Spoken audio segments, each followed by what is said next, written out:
Sound off for Chesterfield. Chesterfield, the only cigarette in America to give you premium quality in both regular and king size, brings you Dragnet.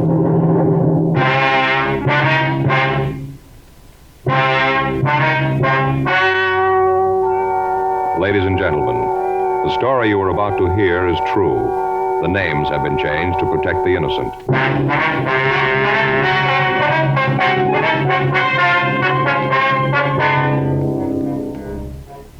You're a detective sergeant.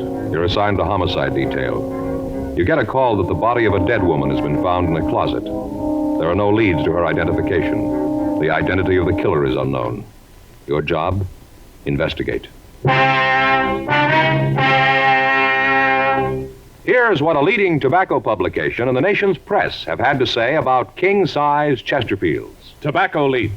More calls for Chesterfield king-size cigarettes than for most brands being marketed. And the Cleveland Press reported, dealers everywhere report the big pack sale phenomenal.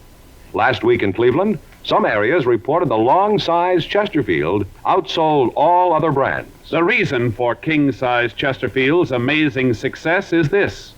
All king-size cigarettes give you quantity, but only Chesterfield king-size gives you quantity plus quality, premium quality. That means Chesterfield king-size contains tobaccos of better quality and higher price than any other king-size cigarette. The same fine tobacco as in regular Chesterfield. Enough more of this tobacco to give you more than a 1/5 longer smoke. So remember, Chesterfield is the only cigarette to give you premium quality in both regular and king size. Buy 'em either way you like 'em. Chesterfield gives you the best possible smoke. Much milder.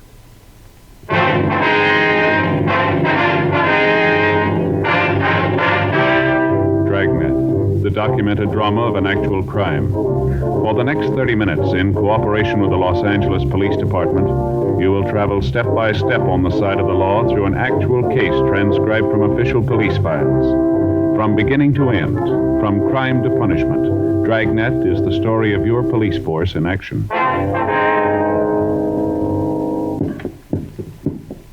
It was Thursday, April 17th. It was warm in Los Angeles. We were working the day watch out of homicide detail. My partner's Frank Smith. The boss is Thad Brown, chief of detectives.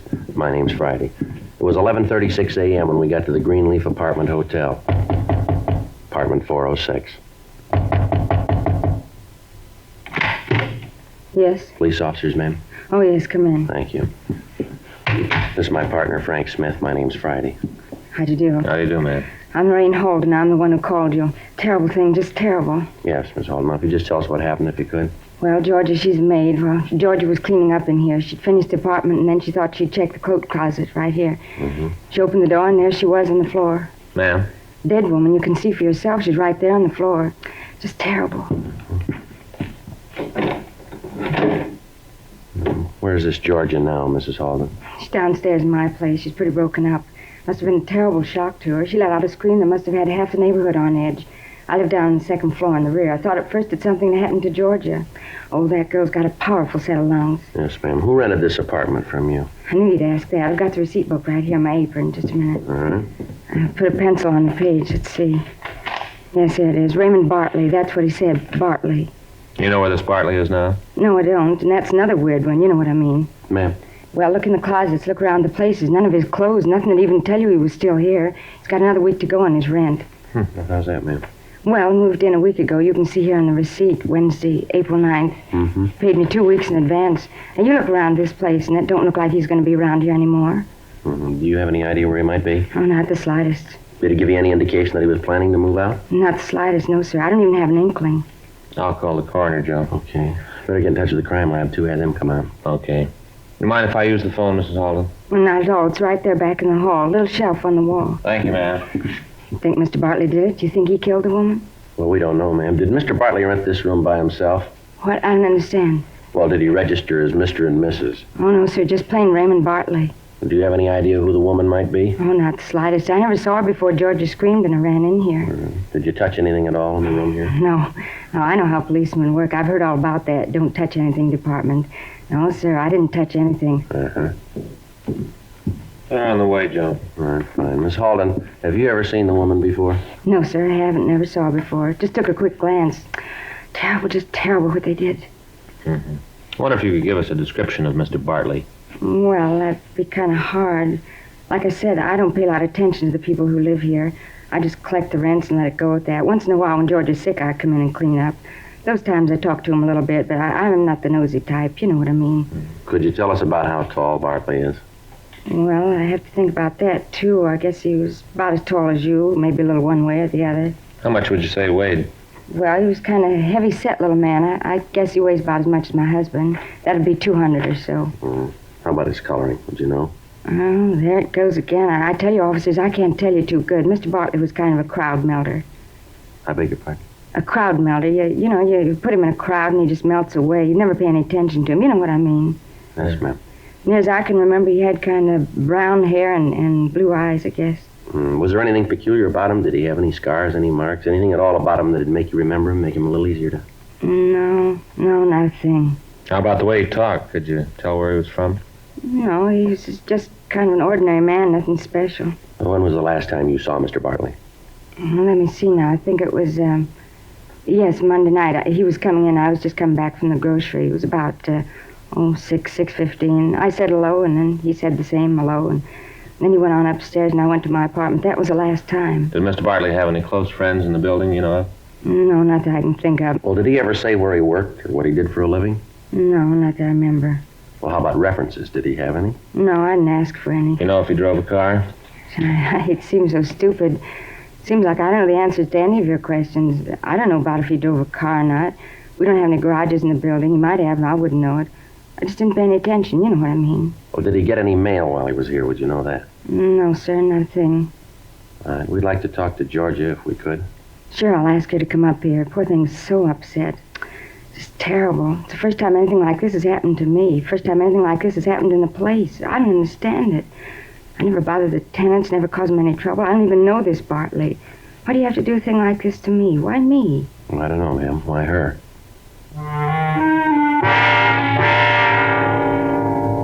The crime lab crew got there and went over the apartment. Photographs were taken of the room and of the position of the body. In going over the room, the crime lab came up with a probable murder weapon, a cast-iron poker standing in the fireplace rack.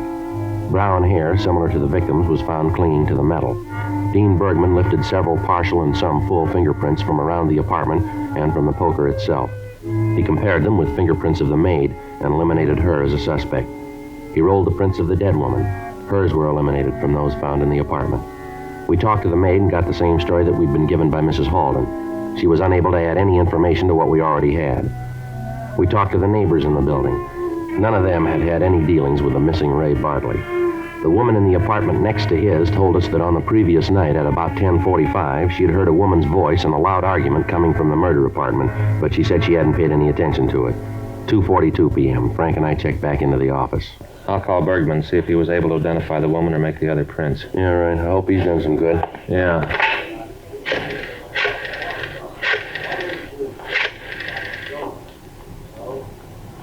Dean Bergman, please.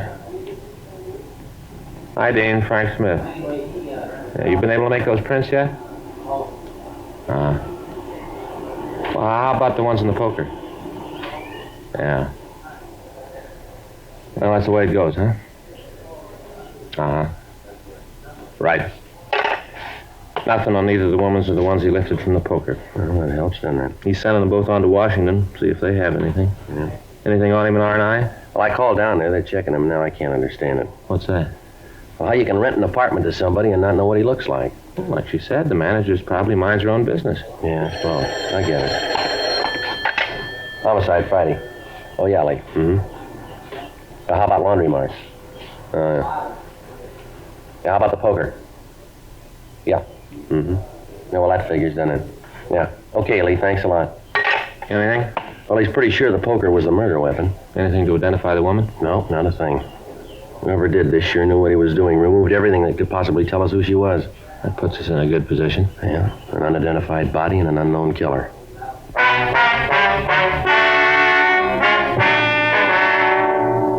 The report came back from R&I. There was nothing in the records on a Ray Bartley of that description. 3 other teams of men were assigned to assist in the investigation. We talked with everybody in the neighborhood around the apartment building. None of the storekeepers had noticed the missing man. None of them could give us any further information. An APB was gotten out carrying the name and description that we'd obtained. An APB was also gotten out on the dead woman. We checked with missing persons detail for a possible missing report on the victim. They said they'd let us know. The newspapers gave us their help, and in the following editions, they carried pictures of the woman and requested that anyone knowing her identity should contact the police department immediately. 2 days passed. During this time, several people came in and said that they were sure that they knew the dead woman, but they were unable to identify her. Other leads were checked out, but led us nowhere. The manager and the maid came in and went through the mug books. No results. Monday, April 21st, 9:27 a.m. Friday? Yeah. Oh, hi, John. Hi, Frank. Hi, darling. You guys getting anywhere in this closet murder? No, not a thing. Well, I got a hunch. Maybe it won't go anywhere, but I thought you guys might want to check it out. What's that? We got a missing report from San Francisco a couple of weeks ago. Man up there said that his wife had come down here to see her sister. Said she never showed up. Yeah. We went out and talked to the sister. At the time, she wasn't too cooperative. You know, like she knew where her sister was all the time. I checked this description in the APB. Seems to me to match the description we got from both the husband and the sister. Yeah. Like I said, it's just a hunch, but I thought you might talk to this woman. Might be able to come up with something. What's her name? Let's see. Allard, Myra Allard. Lives out in Hollywood Boulevard. You talk to her. See if you don't come up with the same thing we did. Yeah, what's that? If he doesn't care if her sister's dead or alive. Frank and I drove out to see Mrs. Myra Allard.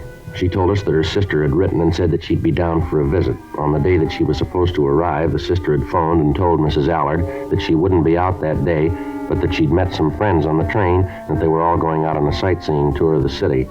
In talking to her, we got the same impression that she'd given John St. John of missing persons detail. We asked her if she'd go with us to see if the dead woman might be her sister. At first, she appeared reluctant, but when we gave her a full description of the body, she agreed to accompany us. She looked at the dead woman and burst into tears. Half an hour later, after she'd recovered from the shock, we talked to her in the interrogation room at the city hall. It's Alice. There's no doubt about it. It's just terrible. My own sister dead. Now, if you try to take it easy, would you like another glass of water, Miss Allard? No, thank you. It's not just finding her dead. I guess I always knew that Alice would end up like this. I never wanted it this way, but I always knew it in my heart. How's that, man? Well, to understand that, you'd have to know Alice. She was a beautiful girl, a wonderful person. Mm-hmm. Now, you said that you heard from Alice when she got here in L.A., is that right? That's right. She called right after she got off the train. Mm-hmm. What'd she say to you then? Well, as I told you, she said that she'd met some friends on the train and they were going out to see the town. Did she say who these friends were? No, just said that they were going to pick up Ray and then go out in the town. Ray? Yes, Ray Fletcher. Uh-huh. I tried to call him when Alice didn't show up, but there wasn't any answer at his apartment. Where does he live, ma'am? Out in Hollywood. I think it's on Selma someplace. I have the address. Mm-hmm. Who is this Fletcher? Well, that's something I'm not very proud of. Well, why is that, ma'am? Well, he's a friend of my husband. Well, not really a friend in the real sense of the word. Sort of an acquaintance. Mm-hmm. Well, why do you say that you're not very proud of it, ma'am? I don't understand. Well, I sort of feel that it's all my fault. Well, I still don't think I understand, ma'am. The divorce. Oh, Alice and Tom were on the verge of separating. Mm-hmm. Tom said that he'd come to just about the end of the line. Alice told me that they used to have terrible fights. Anyway, she was down here one time. Let me see, I think it was about 3 months ago. She was terribly depressed, said that she and Tom had been fighting for several weeks. A couple of times he'd hit her.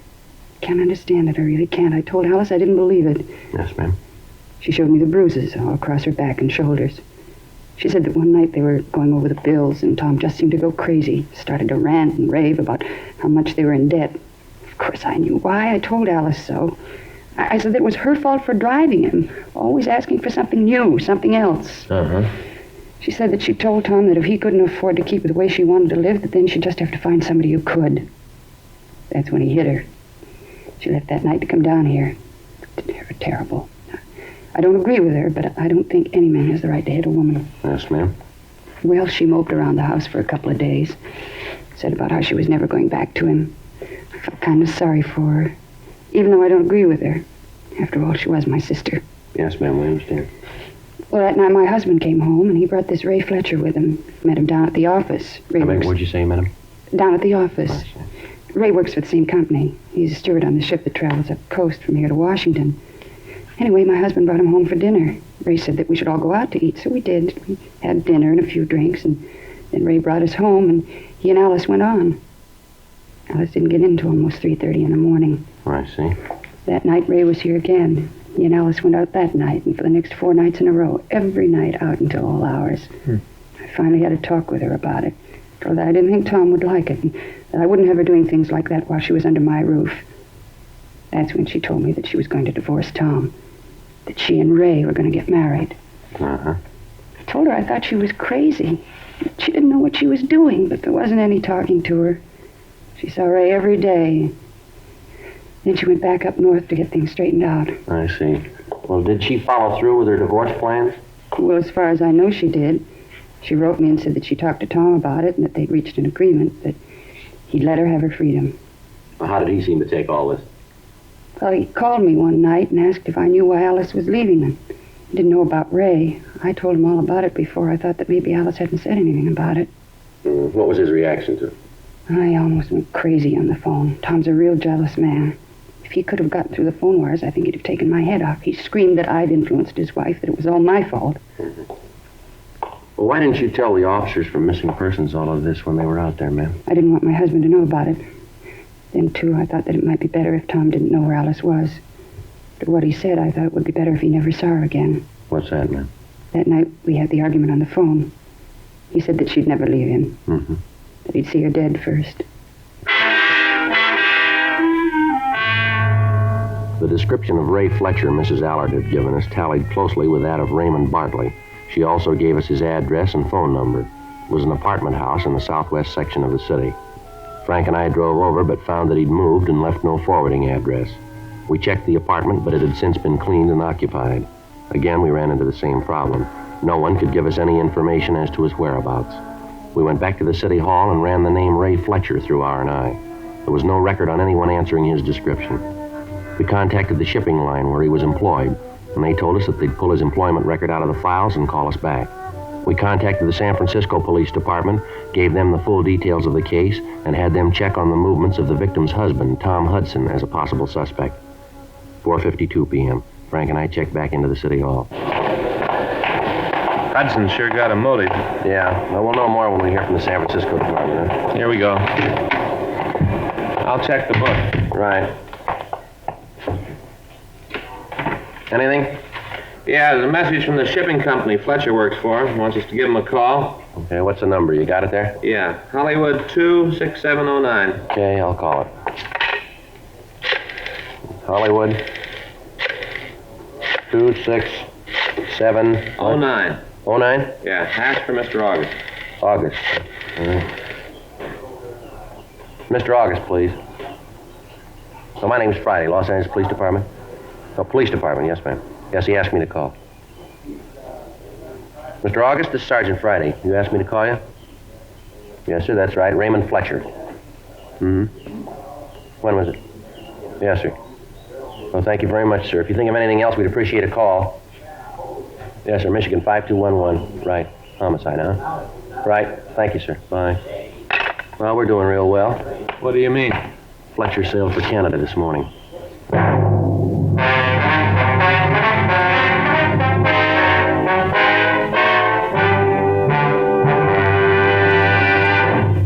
You are listening to Dragnet, the authentic story of your police force in action. These are the reasons thousands are changing to Chesterfield, and why you should change to Chesterfield. Only Chesterfield gives you premium quality in both regular and king size. Only Chesterfield names all its ingredients. And only Chesterfield gives you scientific facts in support of smoking. First such report ever published about any cigarette. A responsible consulting organization reports a study by a competent medical specialist and staff on the effects of smoking Chesterfields. For 6 months, a group of men and women smoked only Chesterfield, 10 to 40 a day, their normal amount. 45% of the group have smoked Chesterfields from 1 to 30 years, for an average of 10 years each. At the beginning and end of the 6 months, each smoker was given a thorough examination, including x-rays, and covering the sinuses, nose, ears, and throat.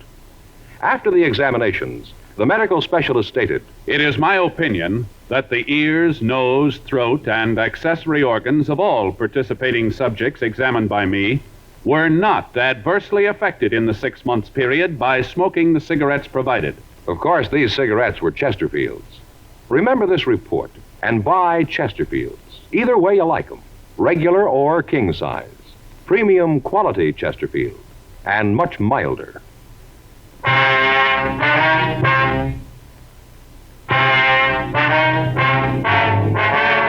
We contacted the San Pedro office of the shipping company and made sure that Fletcher was on board the ship when it had sailed. The management of the shipping line told us that it would take about 24 hours before the tanker would make its first stop at San Francisco.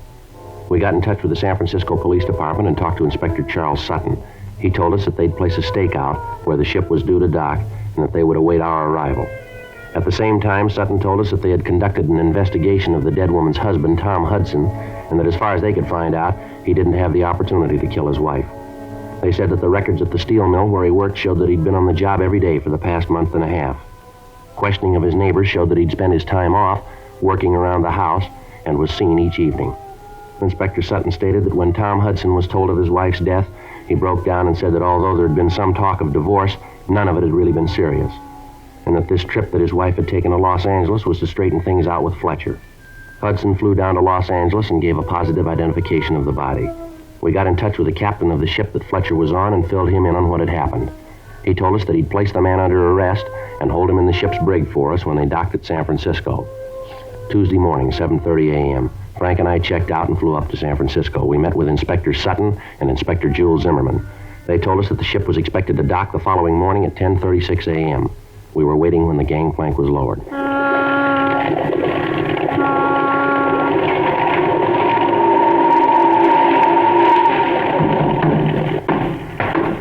You're the officers? Yes, sir. I'm Inspector Sutton, San Francisco Police Department. Here are my credentials. These are Detectives Joe Friday and Frank Smith. They're from Los Angeles. Oh, yeah, you're the ones I talked to. I'm Cap Jackson. How you doing, nice to know you. Down the brig. He's been there since I got your message. I wonder if we could see him. Yeah, sure. We can go down this way. All right, fine. You sure Fletcher's the man you want? Well, we're not sure, sir. It looks that way. Hard to believe. Why is that, sir?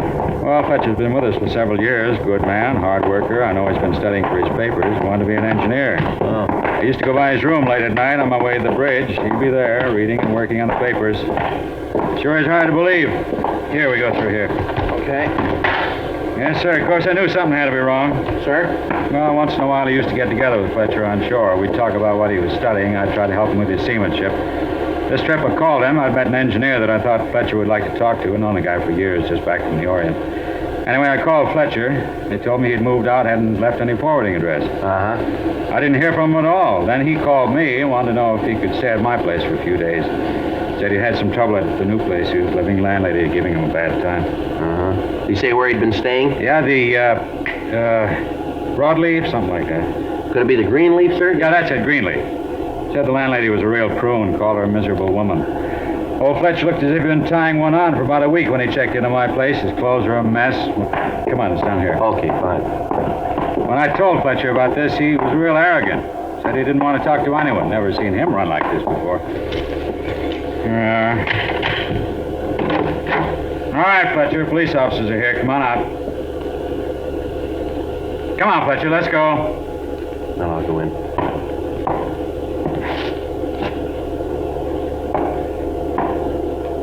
How about it, Joe? Room's empty.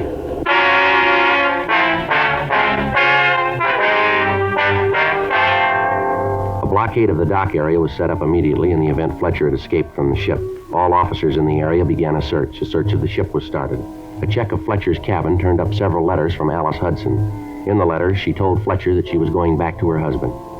We talked to the members of the crew who had been in the vicinity of the brig. From one of them, we found that Fletcher had been in custody as the ship entered the harbor.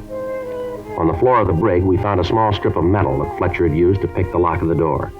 The search of the ship went on. 11:47 a.m. One of the seamen found Fletcher's coat on the forward part of the deck. It had been wedged in behind a lifeboat chock. The search of the dock netted us nothing. All we could assume was that Fletcher had escaped from the brig, jumped overboard, and then tried to swim to shore. Inspector Sutton got in touch with Captain Cornelius Murphy, skipper of police boat D.A. White. Captain Murphy and his crew began a search of the bay from the dock area to Land's End. All police officers in the bay area were notified of the escape. Captain Jackson furnished us with a good snapshot of Fletcher. 7 hours passed. The search continued. Apparently, Fletcher had made good his escape. Wednesday morning, April 23rd, we got a report from an officer in the search party that the body of a man answering Fletcher's description had been found out near Seal Rocks near the Golden Gate.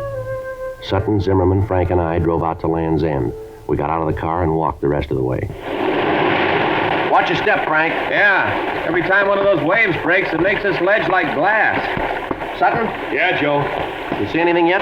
No. Wait a minute. I'll see if I can yell to Zimmerman. He can see it from there. Maybe he can tell us if we're getting close. Yeah. Zimmerman! How we doing? You hear what he's saying? Wind's carrying his voice away. He's waving his arms, pointing down below us. Now, wait a minute. Watch it, Joe. It's a long way down. Yeah, you don't have to tell me. See anything? Wait till after this next wave breaks. Yeah, there he is. You see? Wedged in down here? Yeah. It looks like him. Hard to be sure with all this water, though. Yeah, I'll go down a little further. Take it easy, Joe. Yeah. Take a minute. Watch it. I'm all right. How about it? Yeah, it's Fletcher. I'd better get the crew up here and pull him out. Yeah. Must have been carried this far by the current, huh? Yeah, that's right, Joe. They get mean this time of the year. Well, that does it, huh? Yeah, it looks that way. What's the matter, Joe? I was just thinking. Yeah? It's a rough way to die, isn't it? Sure is. You'd think he'd have known, wouldn't you, Joe? About those currents out there, from Alcatraz to Angel Island. Some of the meanest currents in the world out there. Yeah, I know. You'd think a guy like Fletcher would have known better. Working on a ship, he should have known about that water. Well, maybe he did.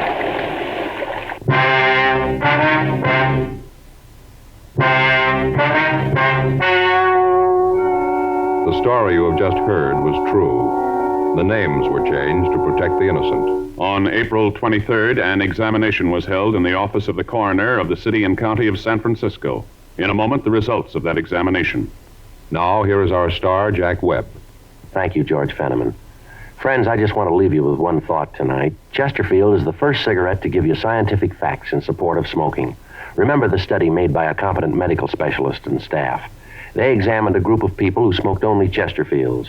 After the examinations, the medical specialist stated, quote, "It is my opinion that the ears, nose, throat, and accessory organs of all participating subjects examined by me were not adversely affected in the 6 months period by smoking the cigarettes provided." End of quote.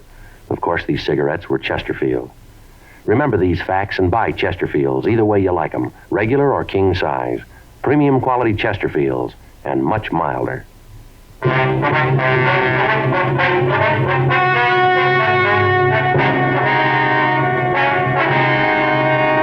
Upon completion of the autopsy, the body was identified as Raymond S. Fletcher. The identification was made by his personal effects, fingerprints, and the personal identification of Captain James R. Jackson. Further investigation showed that the suspect had rented the apartment where the body was found and that he was guilty of the murder of Alice Hudson. His fingerprints were checked and found to be the same as those on the murder weapon.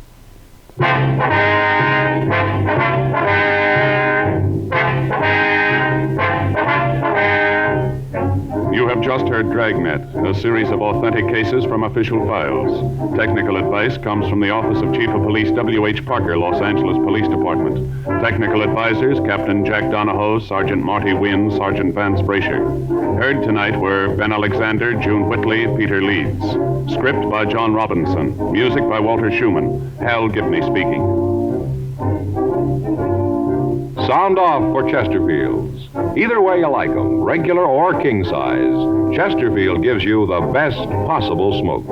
Much milder Chesterfield. Chesterfield has brought you Dragnet, transcribed from Los Angeles.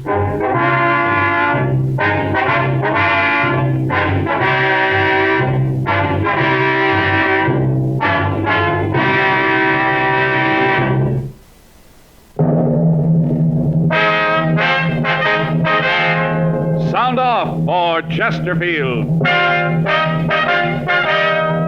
Chesterfield, the only cigarette in America to give you premium quality in both regular and king size, brings you Dragnet.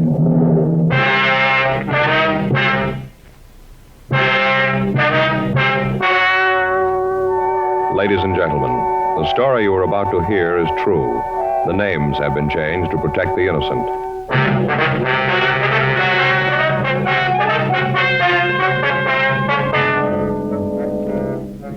You're a detective sergeant. You're assigned to narcotics detail. You get a report that high-grade heroin is being sold in your city. The key men in the operation are well hidden. You have no leads to their identity. Your job, stop them. These are the reasons thousands are changing to Chesterfield, and why you should change to Chesterfield today. Only Chesterfield gives you scientific facts in support of smoking. Only Chesterfield names its ingredients.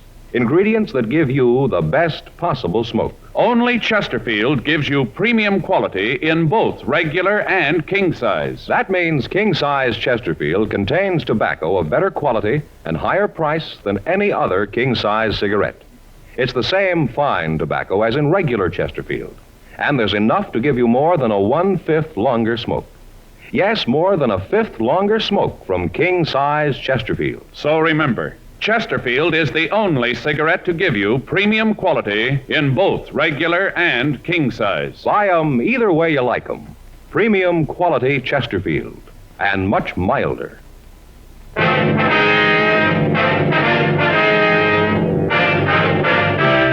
Dragnet, the documented drama of an actual crime. For the next 30 minutes, in cooperation with the Los Angeles Police Department, you will travel step by step on the side of the law through an actual case transcribed from official police files. From beginning to end, from crime to punishment, Dragnet is the story of your police force in action. It was Tuesday, August 3rd. It was warm in Los Angeles. We were working the day watch out of narcotics detail. My partner's Frank Smith. The boss is Captain Kearney. My name's Friday. It was 9:37 a.m. when we got to the main jail. Felony section. Hi, John. Friday, Smith. What do you want? Anderson, 302. Anderson, 302, interview. How's he feeling this morning, John? I don't know. I just checked in a while ago. I heard he gave the fellow some trouble early this morning. Guess he's pretty rocky.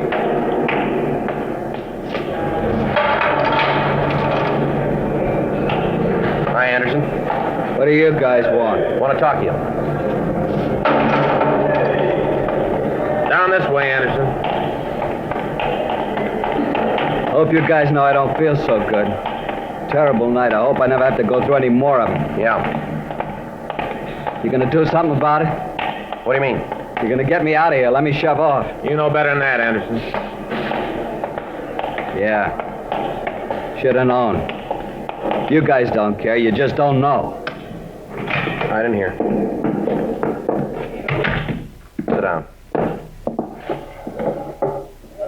You guys got to do something for me, though. I can't take much more of it. Can't you talk to the doctor, have him give me something? He's got it. Just a little bit. I tell you, I'm sick. We'll have the doctor give you some medicine, Anderson. A couple things we want to check with you. You know what I need. It ain't medicine. Can't we do this later? I tell you, I don't feel good. Can't you talk to the doctor? You're booked as Fred J. Anderson. That's your true name? Yeah. Fred J. Anderson. What's the J stand for? You have to know? We do. Jeremiah, my father's name. You have any other names? What do you mean? You use any aliases? No, none. Any nicknames? No. You drive a car? Yeah. 49 Ford Convert. Who holds the pink slip on it? I do. You own it outright? Yeah, look, do we have to go through that whole thing? Can't you ask me later? You guys don't believe me, but you're going to find out when I keel over. You'll know that. What color's the car? Maroon. You know the license number? No. Where have you lived before? Before what? You gave the address of 10624 Ivorine Avenue. That's what we have here. Hollywood, is that right? Yeah, that's where I live. You belong to any lodges, anything like that? No. You ever in the armed services? No. No serial number, no branch. Now, look, how about knocking this off? I'm getting tired of you guys leaning on me. You drag me in here, ask a lot of questions. I tell you I don't feel good. You don't believe me. Leave me alone. Let me go back to my cell. Huh? As soon as I feel better, I'll answer all your questions. We got a job to do, Anderson. We didn't build this thing. You knew what had happened when you started. Now, what's your draft number?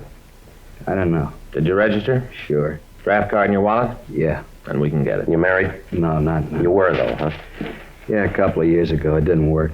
Bud was too nosy. Always wanted to know what I was doing. Always asking questions. Have any kids? No. What's your wife's name? Adelaide. How do you spell that? Adelade. Adelaide Morton. Lousiest 2 years I ever spent. Where'd she live? I don't know, lost track. Where did she live?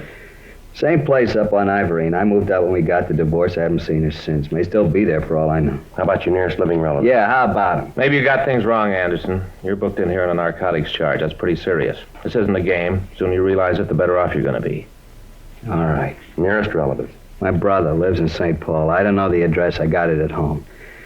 We don't agree on a lot of things. I haven't seen him for a year or so. What's his name? Henry Alton Anderson. That's your nearest relative? That's what I said. Anybody else? No. How about your friends? Who are they? That's the line. What? That's where I stop answering these questions. You can maybe tie a bum rap on me, but you ain't gonna get my friends mixed up in it. No, sir, that's where I draw the line. All right, suit yourself, Anderson. We got a lot of time. Got a cigarette, Joe? Yeah. Here you are. Thanks. Anderson? No. Thanks. Yeah. Why you have to know who my friends are? For a lot of reasons. I don't want to embarrass them, that's all. I don't want them to have to answer a lot of silly questions. You can see that, can't you? Can't you? Yeah, Anderson, we don't need to embarrass anybody. We just thought it would help here. Well, I won't tell you. I don't feel well.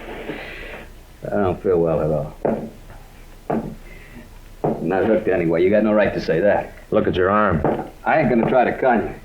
Sure, I tried this stuff once or twice, but that don't mean I'm hooked. A couple of pops, that's all, just a couple of times. That's not the way your arm makes it look. You've almost run out of places to put that needle, haven't you? So maybe I was wrong. Maybe it was a couple of more times than I thought. All right, now look, Anderson, I'm going to lay this out for you. We know there's a lot of H floating around. Has been for the past 3 months, and it's high grade. We know that you and the bunch you work for aren't too choosy who you sell it to. Now, we want the names and where you're getting the stuff. You say you're sick now. Wait a few more hours. Wait till your stomach starts to turn over. Wait till you can't make your hands do what you want them to. Wait till your head starts to crack open. You'll feel different then. We can wait. Well, let's take them back, Frank. Come on. Wait a minute. Yeah? You gonna take me back to the cell? You called it. I don't want to go back in. Well, that's where you're going. You're gonna call the doctor, tell him to take care of me? He knows already. He'll do what he can. I can't go that route. You know that. Iron cure, I couldn't take it. It'd kill me. You should have thought of that a long time ago. Yeah, you can say that. You ain't got the habit. It's easy for you to say that. You don't know. All right, let's go. No, I want you gotta do something. I told you we'd do what we could. That ain't enough. It'll have to do. I told you, help me out. Give me a hand, then I'll get over on your side. You know, you scratch my back, I'll scratch yours. All right, tell us where you're getting the stuff. Can't you help me out first? The doctor will see you. Okay. Where do you want me to start? Where do you get the stuff? From a guy. What's his name? Paul. Paul what? I don't know what his last name is, just Paul. Where do you meet him? Hollywood. That's a big place. Where in Hollywood? Different places. Sometime the corner of Hollywood and Vine, sometimes at Highland, once at Cherokee and Sunset, different places. How do you know where? He gets word to me. How? Guy tells me Paul wants to see me, that's all.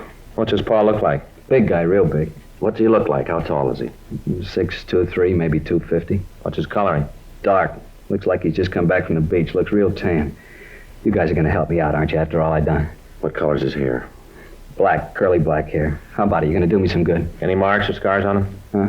This Paul? Any marks or scars on him that'll make him easier to spot? Yeah, he's got a scar across the bridge of his nose, right here. How old is he? Oh, I guess about 38, maybe 40. Drive a car, do you know? Never saw one. He always walked up on me. Is he a user? I don't think so. Maybe joy pops once in a while. I don't think he's on the steady, though. Is he the boss? Huh? He the head man in the operation? I don't know. I don't think so. I think he's just one of the guys. Where'd you meet him? Bar downtown. Were you introduced?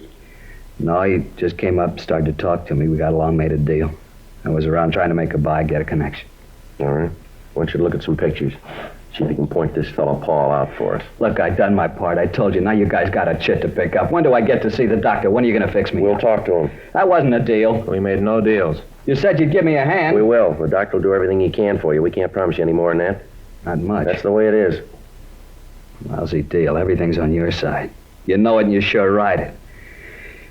Someday I'll learn it. Just don't pay. Yeah, what's that? Never scratch a cop's back. 10:46 a.m. We returned Fred Anderson to his cell and called a doctor for him.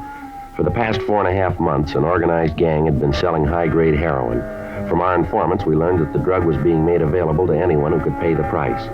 When we tried to stop the activities of the gang, we found ourselves up one blind alley after another.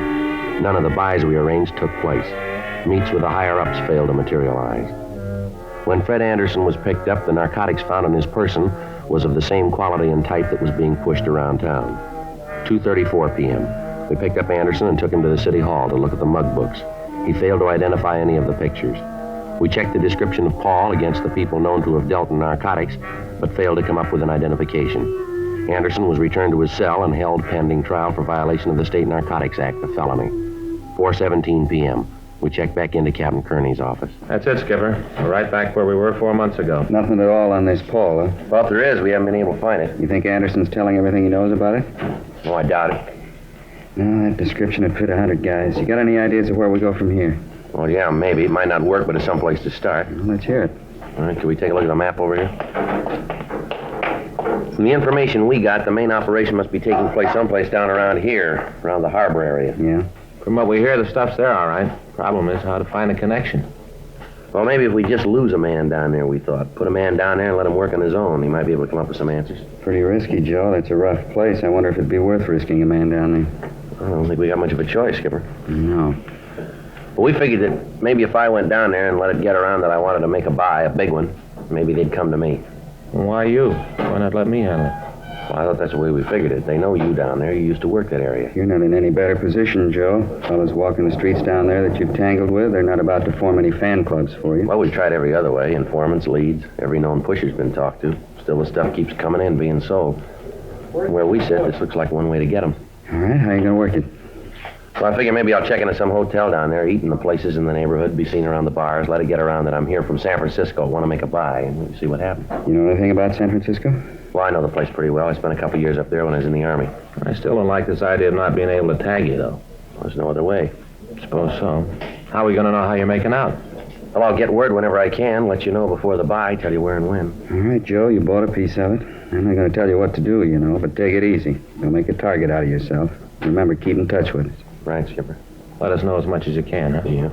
Take it easy, huh, Joe? Don't want anything to happen to you. Yeah, well, I'm on your side there. August 4th, 8:35 a.m. Frank and I had identification made up bearing the name Joe Arnold. After a final talk with Captain Kearney, I went home, got my car, and left for San Pedro. 6:42 p.m. I checked into a hotel on 6th Street. The hotel, according to the information we had obtained, was near the narcotics distribution center. 8:12 p.m. I went next door to the bar. Yeah? Give me a beer, huh? Eastern? I don't care. Okay.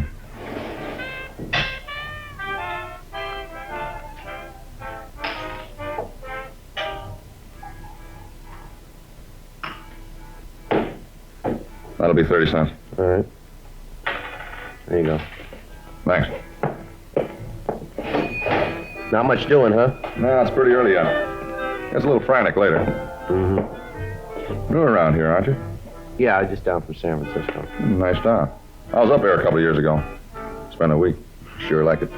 Yeah, it's a good place to live. Sure seems to be. You know, if I could get a job up there, I think I'd move up. Yeah? Hey, slide down, huh? We can talk while I clean up these glasses. Well, that is, if you don't mind talk. Oh, it's all right.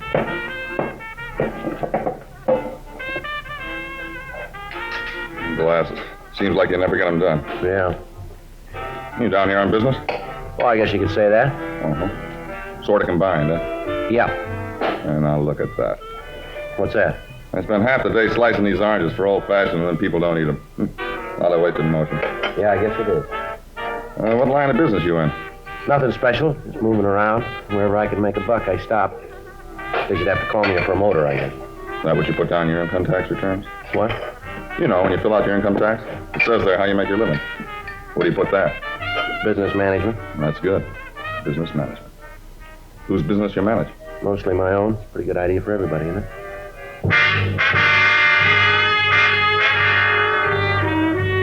3 weeks passed.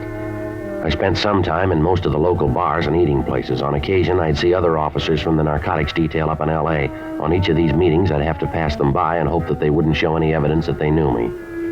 During the 3 weeks, I became friendly with the bartender, and in the course of many conversations, I let it be known that I was in town hoping to make a substantial narcotics buy. At first, he appeared only mildly interested, but then he began to ask more and more questions about my background and about the people I knew in San Francisco. Friday, August 27th, 9:31 p.m.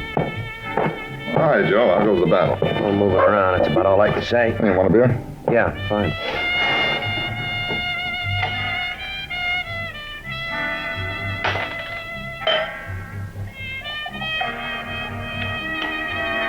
Okay, here's your 30 cents. Oh, not tonight, Joe. It's on the house.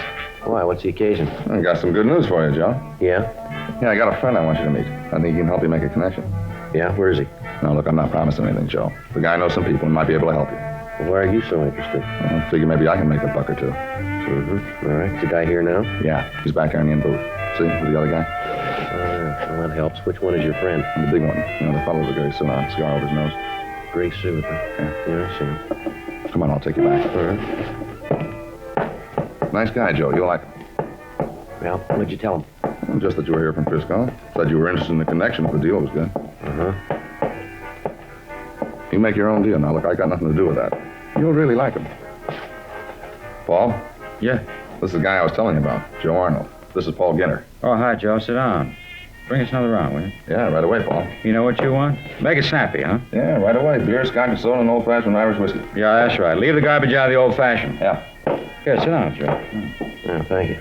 This Jack Potter, you two ought to know each other. All right? Yeah, he's from Frisco, too.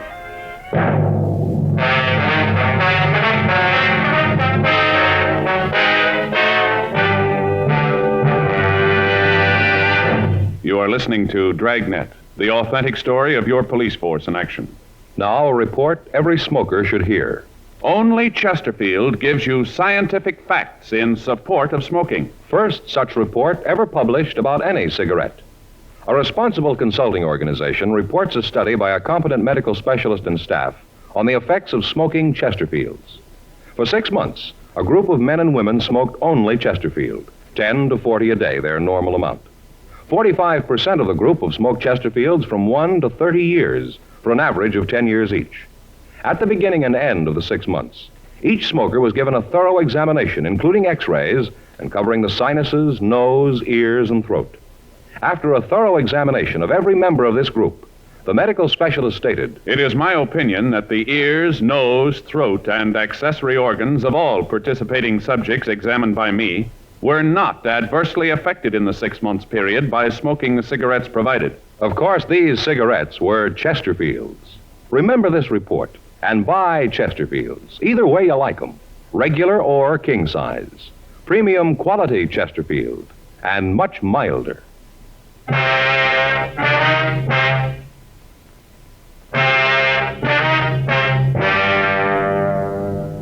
In normal undercover work, the police officer is in constant touch with the men working with him. This is done either by one officer trailing the undercover man or by phone calls to a fellow officer at appointed times. Rarely does the working detective put himself in the position where he doesn't have constant contact with the men he works with. However, in this instance, it appeared to be the only way information and evidence could be obtained. Friday, August 27th, 10:46 p.m. The bartender brought the drinks. Paul Ginter and Jack Potter started asking the questions. From Frisco, huh? Yeah, I'm from San Francisco. Jack and I do some business together, real estate. That's so? Here you're in the management business, huh? Bartender talks a lot, don't he? He knows who to talk to. Tells me you're down here on business. Yeah. Where do you live up north? Hyde near Taylor. I used to live around there. That right? Yeah. Hey, they ever finished that work they were doing at the corner of 3rd and Market? What's that? And the construction they were doing at 3rd and Market. You know, that new dime store, they get it finished? Yeah, they got it finished. It's not at 3rd and Market. Now, what's this all about, Ginter? What are you trying to prove? What? You got any questions to ask about me? Ask me. Don't ask your boy to do it here. You want to check up on me? Talk to somebody who's in San Francisco now. Have them check around. It's all there. I got no worries. When you two get tired of playing games, let me know. I got no time for them now. I'll see you around. Sit down, Arnold. Yeah? Now, read it any way you want. You say you want to do business, I'm your boy. We gotta be sure. Can't take any chances. Cops are dying to find out. Can't let that happen, you know. Yeah, well, if you're ready to talk a deal, let's get to it, huh?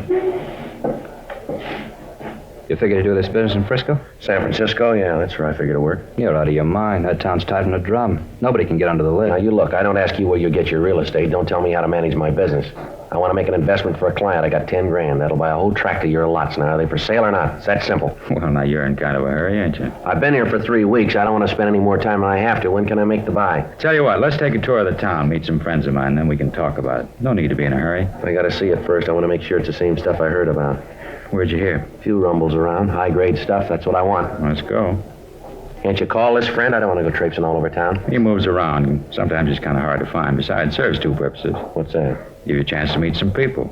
Once you get to know the town, you won't be in such a hurry to get away. There's just one thing. Maybe I won't like your friends. More important. Yeah? Maybe they won't like you. For the next 3 hours, Ginter, Potter, and I visited almost every bar, nightclub, and coffee stand in the area. At each of the places, Ginter would ask for a man named Ainley. When he was told that Ainley wasn't in, we'd sit and have a drink. Ginter would call as many people as he knew over to the table, introduce them to me, and then before we left, he'd hold a conference with them at their tables. At several of the places, I saw men who I knew were involved in the narcotics trade, but none of them happened to be close to Ginter. It was obvious what Ginter was trying to do. He was checking me with the people in the business to see if any of them could recognize me or could give them any information about me. Saturday morning, August 28th, 3:14 a.m. We stopped for breakfast. Hey, you want some sugar? No, I take it by. Okay, how about you, Jack? Yeah, thanks.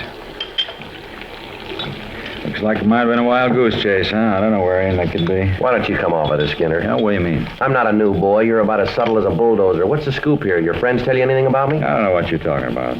Just looking for Ainley. It's as phony as that look you got on your face now. How about it? Do I make the buy or don't I?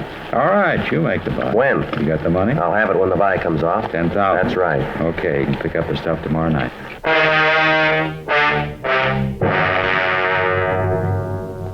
4:30 a.m. Ginter outlined the plan for the buy.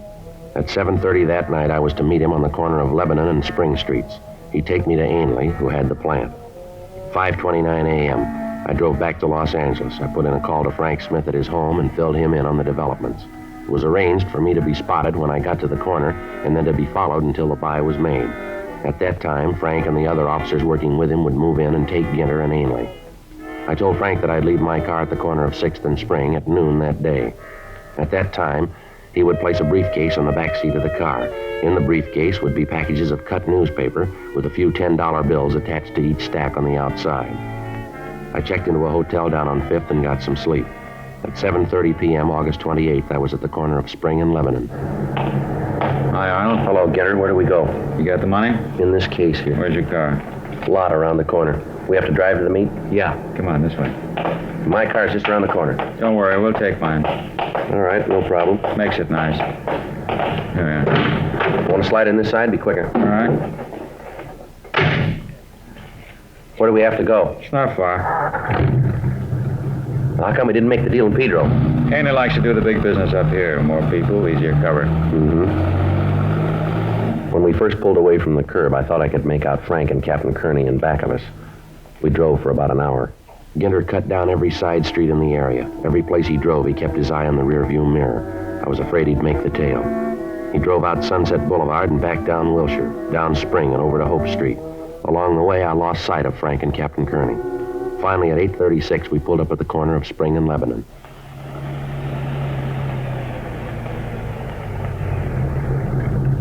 What's the deal, Ginter? This is where we started. Yeah, I just wanted to make sure we didn't have a tail. You satisfied now? Yeah. Come on in here.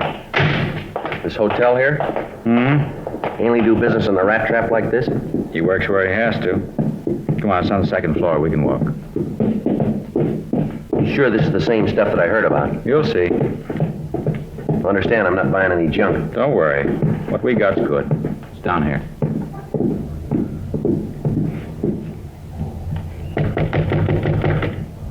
Come in. Hello, Mr. Ainley. Mr. Ginter, this the young man? Yes, sir. This is Mr. Arnold, Mr. Ainley. How are you? You have the money, young man? Yeah, it's in here. You got the stuff? I have, here in this case. Looks like a doctor's bag. It's a good place to carry it. Doctor's bag. Here, open the bundle yourself. High grade, best we can get. Yeah, it looks all right. Fine. Now, if we could have the money. Here you are. Well, if it's all right with you, I'll get out of here now. We'd like you to wait until we count the money. It's all there. I don't doubt it, young man, but just to make sure so there'll be no repercussions later, you understand? Everything looks in order. What are you trying to pull? What do you mean? What is this, Ginter? What's the matter? There's nothing but paper, plain newspaper. All right, Arnold. Make a move or kill you. Let me see. What are you trying to pull? All right, you're under arrest, both of you. Cop. Lousy cop. That's right. You got the shoe on the wrong foot, cop. I'm telling you what to do. There's men all through this building. You won't make the front door. How about it, Mr. Ainley? Let's take him down to Pedro. We can get rid of him there. It'll be better. How about the rest of them? He's bluffing. You made sure you weren't followed, didn't you? Yeah, I think so. Did you or didn't you? Yeah. Then there's nothing to worry about. Let's go. Well, you heard him, Arnold. Whatever your name is. Yeah.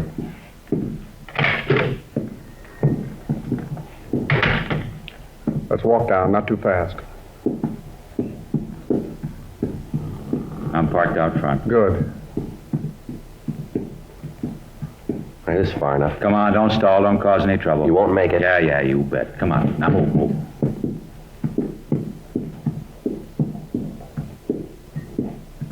All right, down these stairs.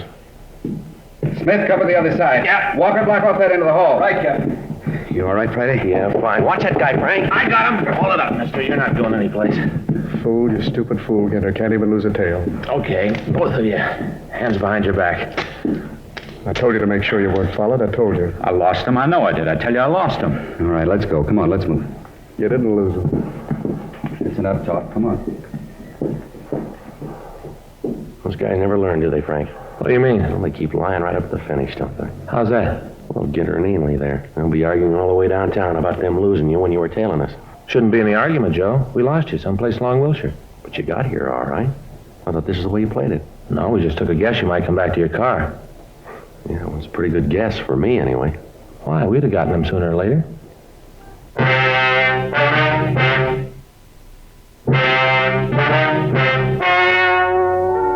The story you have just heard was true. The names were changed to protect the innocent. On December 9th, trial was held in Department 92, Superior Court of the State of California, in and for the County of Los Angeles. In a moment, the results of that trial. Now, here is our star, Jack Webb. Thank you, George Veneman. Friends, I have just enough time to remind you that Chesterfield is the first cigarette to name all its ingredients. First to give you premium quality in both regular and king size. And first to give you scientific facts in support of smoking. I believe you should change to Chesterfields, either way you like them, regular or king size. And do it today.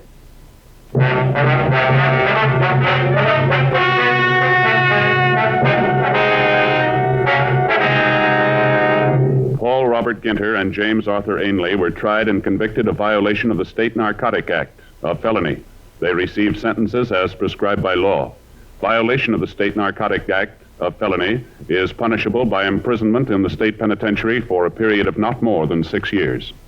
Ladies and gentlemen, in the next 7 years of bigger and bigger enrollments, America's grade schools will need nearly 250,000 extra teachers, besides those to fill normal vacancies.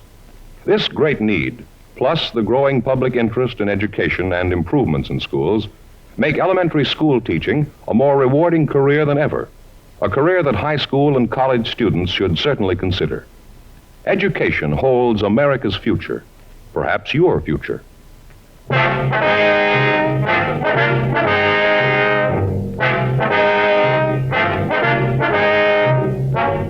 You have just heard Dragnet, a series of authentic cases from official files. Technical advice comes from the Office of Chief of Police W.H. Parker, Los Angeles Police Department. Technical advisors, Captain Jack Donahoe, Sergeant Marty Wynn, Sergeant Vance Brasher. Heard tonight were Ben Alexander, Whit Connor, Harry Bartell, Lee Marvin. Script by John Robinson. Music by Walter Schumann. Hal Gibney speaking.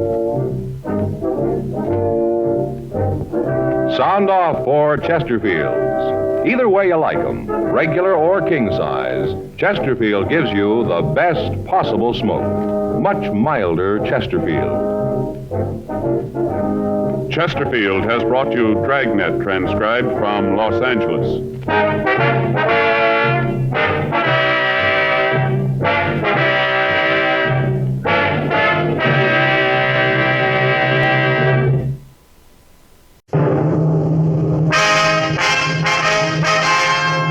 Sound off for Chesterfield.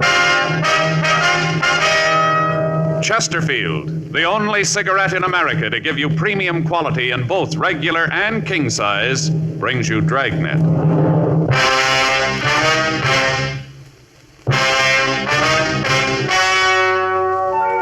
Ladies and gentlemen, the story you are about to hear is true.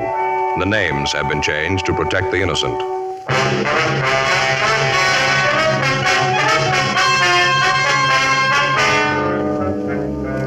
You're a detective sergeant. You're assigned to homicide detail. You get a call that the body of a man has been found in an alley. He's been strangled with his own necktie. The body has been robbed. There's no lead to the killer. Your job, find him. Thousands are changing to Chesterfield, both regular and king size. Because Chesterfield is the first and only cigarette to give you premium quality in both sizes. That means king-size Chesterfield contains tobaccos of better quality and higher price than any other king-size cigarette. It's the same fine tobacco as in regular Chesterfield, and there's enough to give you more than a 1/5 longer smoke. Yes, more than a 1/5 longer smoke from king-size Chesterfield. So remember, Chesterfield is the only cigarette to give you premium quality in both regular and king size. Buy 'em either way you like 'em. Premium quality Chesterfield, and much milder.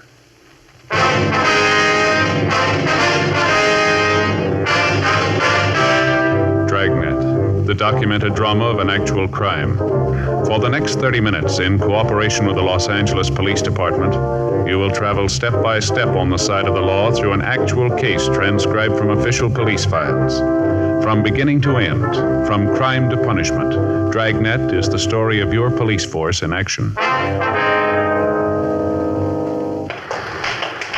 It was Sunday, February 10th. It was cold in Los Angeles. We were working the day watch out of homicide. My partner's Frank Smith. The boss is Thad Brown, chief of detectives. My name's Friday. We'd gotten the call at 8:36 a.m., and it was 8:49 a.m. when we got to the corner of 18th and Winfield, the back alley. Must be it there. Yeah, there's Harper. Sergeant, back here. Hi, Friday, Smith. Harper, where is he? Back here. Who found him? This fellow gives his name is Alexander Jones. Where's he now? Al's got him out in the car. Figured you want to talk to him. Pretty bad off. Yeah. Must have had himself a real time last night. He's seeing things this morning. We picked him up just coming out of the alley. Stopped to talk to him. It looked like he was having a real rough time. Jones, huh? Yeah, probably not his real name. I've seen him around here before. There's the body. Strangled. Yeah, ambulance is here. Here's a slip. He was DOA. Yeah. See how the tie's pulled up out of the shirt? Looks like he was robbed. Pockets all turned inside out. You want to call the crime lab, Frank? Yeah. Found a couple of footprints over here in the gutter. Heel indentation looks pretty good. Yeah. Put this box over them. I don't know if they'll mean anything. Thought I'd better keep them for you, though. Mm-hmm. Looks like the body was dragged back here, doesn't it? Marks in the dirt. Yeah. How about the neighborhood, Harper? Anybody around here see anything? Well, I don't know. There wasn't anybody on the streets when we picked up this Jones guy. Haven't had a chance to canvass the area. Didn't want to leave here, you know. Yeah. Well, we better call the office head and send out a couple of men. Call Lee. He'll be right out. Got him at home. He's sound asleep. Said he'd call the lab and have Alan bring the stuff out, and Lee'd come right here. How about the coroner? He's on his way. Well, I want to call the office, Frank, and get some help checking the stores around, see if anybody heard anything. I used the phone in the cigar store on the corner. Guy in there said he opened up about 7:15. Said he didn't know anything about it. Store's back door is right there. See the one with the cigar posters on it? Yeah. All right, come on. I'll call in, and then we can check some of the other places, huh? Right. I'll wait here, Sergeant, until the rest of them come. Fine, thanks, Harper. We'll be in the stores around the street side there. Okay. Let us know when Lee gets here, will you? Yeah. What do you think, Joe? Well, I don't know. The way he's dressed there, good clothes, looked like he had money. Doesn't figure, does it? Yeah? What was he doing down here?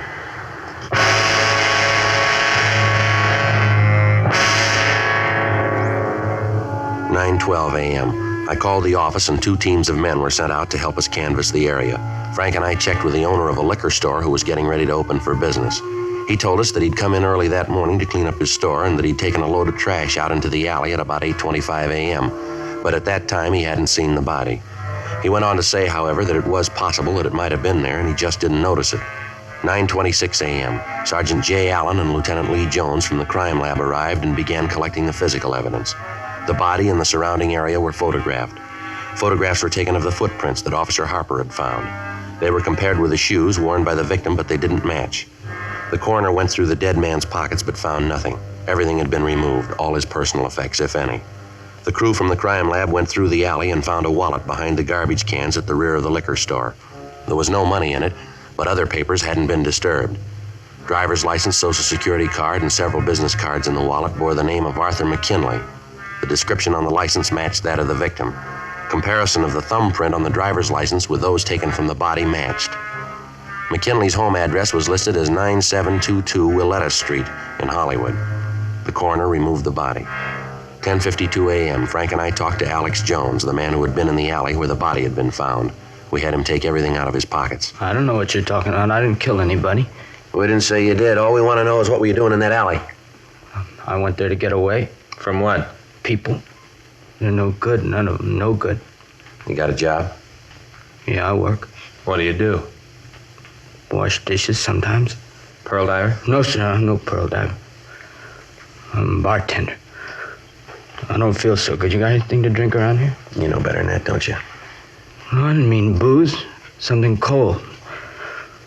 It feels like somebody's closed a valve in my head. It feels like it's gonna blow apart. And there's something, anything, as long as it's cold.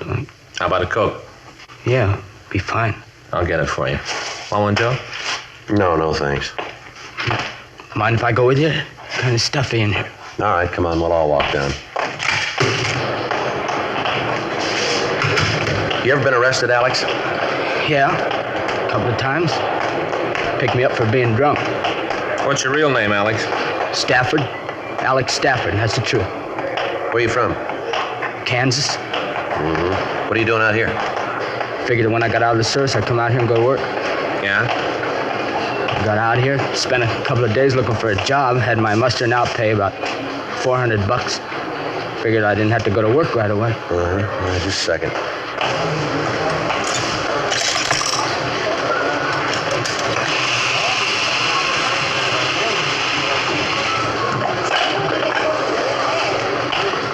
All right, here you go.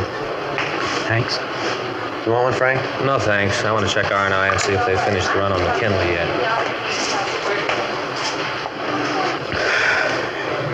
Sure cold. Tastes good. Feel better. That's fine. All right, let's go. Frank, see you back at the interrogation room. Okay, Joe. Want to stop at the office, give the coroner's office a call? Yeah. Like I was telling you, I figured that I didn't have to come up with a job right away, so I started to see the town. You know, try to find a place to work where I could maybe do some good. Right. Where I could do some good. Where the tips would be good, you know, nice people. Mm-hmm. Well, I went around to the bars and talked to the bartenders, checking around. Each of the places I'd have a drink, you know, just to be sociable. Yeah. It wasn't long before my dough was gone. I was flat broke, kicked out of my room. I can't blame the landlady. She carried me for a couple of months. Finally said I had to go. All right, go ahead. What'd you mean when you said that you were running away from people? I got a job yesterday, washing dishes in a restaurant down on Spring. I worked like a dog. When I left last night, they paid me. I guess the boss knew I didn't have any money, no place to sleep. Yeah. I started to find a bed. And then I got to thinking that a drink might make me sleep better. So I stopped at a bar and had a couple. I had a couple more. I guess I fell asleep. Yeah. And anyway, I went into the alley, that one where you found the dead man, and I sat down and I went to sleep again. When I woke up, I was walking out when a cop in the car stopped me. Mm-hmm. Look, I didn't know the man was in there. Honest, I didn't. Now, you gotta believe me, because somebody's gotta believe me. I didn't know he was there. Anything? Not on McKinley. Found Alex record. Yeah. Like you said, a couple of drunk arrests, that's all. I told you. Didn't I tell you that, huh? I got nothing to hide. I didn't even know the man was there. All right, take it easy. Anything from the coroner? Yeah, Joe, I called. Fixes the time of death at about 11:30 last night. Body hasn't been posted yet. All right. You prove where you were at 11:30 last night, can you, Alex? I don't know. I was someplace. Yeah, we know that, but where? Well, I gotta think. 11:30. I was still working. I was washing dishes in the place over on Spring. You can prove that, can you? Yeah, sure. The boss, he'll tell you. He saw me. I didn't leave until 12. That's when I left the place. 12 o'clock, he'll tell you. 12 midnight. All right, Alex. Can I go now? Well, we got to put in a call first. Maybe it might be better if we held you over a little while. Why? I haven't done anything. Well, it's against the law to be drunk on the streets. You know that, Alex. Yeah, I guess I do. You're gonna put me in jail, huh? No, we're going to have to book you. The judge will decide where you're going to go. Probably be the county work farm. Yeah. It was probably better that way. Give me a chance to get off the booze. Boy, I had it this time. Seeing those things. But just one thing, Sergeant? Yeah? I want to make sure you understand that you really believe me. What's that, Alex? I'm not a dishwasher. I'm a bartender.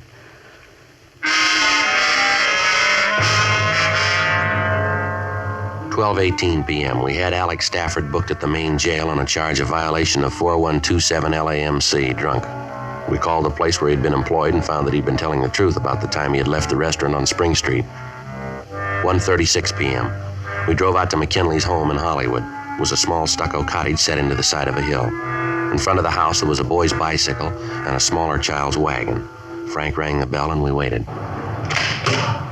Yes? Miss McKinley? Yes, that's right. What do you want? Police officers, ma'am. We'd like to talk to you. It's about Arthur, isn't it? Isn't it? It might be better if we talked inside, Mrs. McKinley. All right. Come on in. You have to excuse the way the house looks. I haven't felt like cleaning it up. I've been so worried about Arthur. That's quite all right, ma'am. Now, what is it you want to tell me about him? He's dead, isn't he? You don't have to lie about it. I know he's dead. I spent the whole night thinking about it. You can probably tell I haven't gotten any sleep.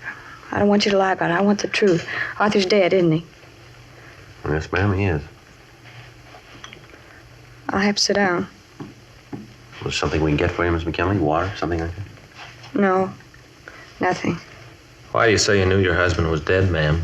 I just knew it, that's all. I can't tell you how. I can't put it into words, but I just knew it, that's all. When he called last night, I knew. What time was that, ma'am? About 6:30. He said he was just leaving the shop and that he was on his way home. It was his birthday. He's going to stop and get some beer and a couple of bottles of bourbon. Mm-hmm. We're having some people in. He said he was going to stop for some things. Then he said he'd be right home. Yes, ma'am. Well, the children waited up for him till 10 o'clock. That's way past their bedtime. I let them wait up. They had some presents they wanted to give their father. Arthur Jr. had made a wallet and handcraft class at school, all tooled and carved and everything. It's on the table there. Mm-hmm. Little girl got him an ashtray. She picked it out by herself. It's on the table, too. Guess maybe you'll never get it now. I wonder if we could call your family doctor, ma'am. You don't look like you're well. No. I just can't believe it yet. But I know it's true. That's funny, isn't it? I know it's true, but I don't believe it. I know it's true, and I don't believe it. How did it happen? Was it an accident in the car? No, ma'am. He was murdered. Arthur. Arthur, he was murdered? That's right, Miss McKinley.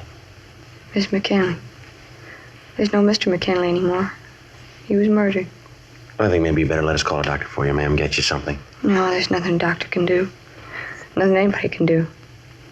Nothing. Who did it, you know? You know who killed it? No, ma'am, we don't, not yet. You said your husband called you from the shop, ma'am. What shop would that be? That's the florist shop. Our shop. We owned it. He called me from there about 6:30 and said he'd be home. That he was going to stop for some things and then he'd be home. But he wasn't.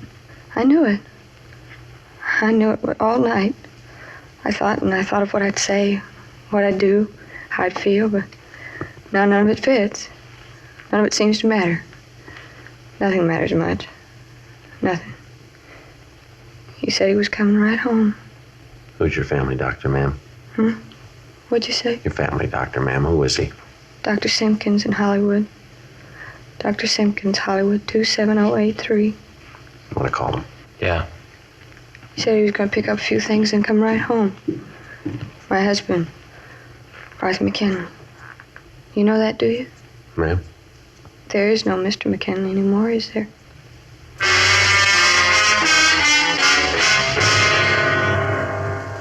We called the McKinley family doctor. He arrived and gave Mrs. McKinley a sedative. Frank and I talked to her before it took effect. We asked her about her husband's friends, his business associates. She could give us no new leads. She told us that her husband usually brought the weekend receipts from the store home with him on Sunday nights so that he could make out the deposit slip for the bank. She said that he usually had about $300 to $400 on Sunday night. She gave us the name of the liquor store where he did business. 2:47 p.m., Frank and I drove out to the store. Gentlemen, what can I do for you? Mr. Kennedy? Good night. Police officer, Mr. Kennedy. I'd like to ask you a couple of questions. Sure, anything to help the police. Nothing that I've done, is it? No, sir. It's about Arthur McKinley. He get home last night? His wife called, seemed pretty upset. Nothing wrong, is there?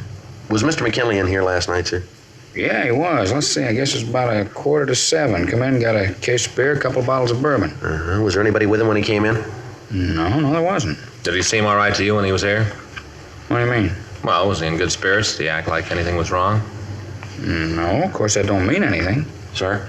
Well, even if there wasn't anything wrong with Arthur, you'd never know it. Always laughing, always had a joke. He had a great one last night, real funny. Yeah? He told the one about the two musicians that were walking down the railroad track, and one of them said to the other, "Boy, this is the longest stairway I ever been down." Well, yes, sir. And then the other musician said, "I don't mind that, but these low banisters are killing me." Low banisters. Say, what's this all about anyway? Something happened to Arthur? He's been murdered, Mr. Kennedy. Arthur? Arthur McKinley? You sure? Yes, sir. We're sure. How about that? Only last night I saw him laughing away. He was killed. You know who did it? No, sir, not yet. How about that? Bet his wife's pretty upset. Do you know anyone who might want to kill him? No, not Arthur. Anybody in the neighborhood he had quarrels with? Any disagreements? No, not I can think of.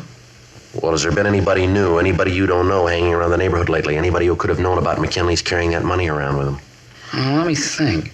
Yeah, come to think about it, there is a fella. Seen him around the last couple of days. Matter of fact, I saw him last night when I helped Arthur carry the beer out to the car.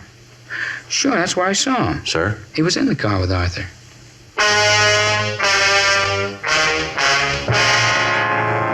February 10th, 3:50 p.m. We continued to question John Kennedy. He told us that when Arthur McKinley had left the liquor store, he had carried a case of beer out to the car for him. Kennedy said there was a man waiting in the car. The liquor store owner told us that he had seen the man in the neighborhood on several previous occasions, that the man had talked to most of the shopkeepers in the vicinity asking for odd jobs. Kennedy went on to say that he had hired him himself once to wash the front windows of the store. He gave us a complete description, and Frank called it into the office. A local and an APB were gotten out on him. Kennedy was unable to give us his name or tell us where the suspect might live. He agreed to go downtown to the city hall and look through the mug books for us. He called his brother down to take charge of the store, and as soon as he arrived, Kennedy was taken down to the office. 5:17 p.m. We drove back to the McKinley home. Mrs. McKinley had recovered from the initial shock of finding out that her husband was dead. We asked her if she knew where her husband's car was, and she told us that as far as she knew, he had driven it the night before, and that she hadn't seen it since. She gave us the description and license number, and we called it into the office. A broadcast was gotten out on it. We asked Mrs. McKinley to go with us to her husband's store, and she agreed. On a table in back of the store, we found 2 empty beer bottles and a couple of glasses. Leighton Prince was called, and they came out and lifted 2 sets of fingerprints from the bottles and the glasses. Crime Lab came out and photographed the place. There was no sign of a struggle, but there was evidence that there had been a party there the night before. We drove Mrs. McKinley back to her home, and at 8:13 p.m., Frank and I checked back into the city hall. Long day, huh, Joe? Yeah, I'm getting a little tired. What do you want to eat tonight? Doesn't make any difference. Go ahead. I get it. Homicide, Friday. Yeah, Dean.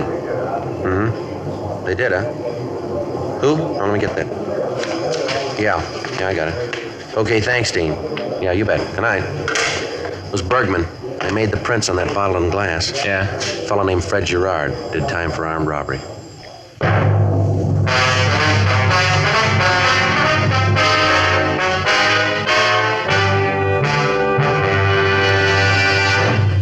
You are listening to Dragnet, the authentic story of your police force in action.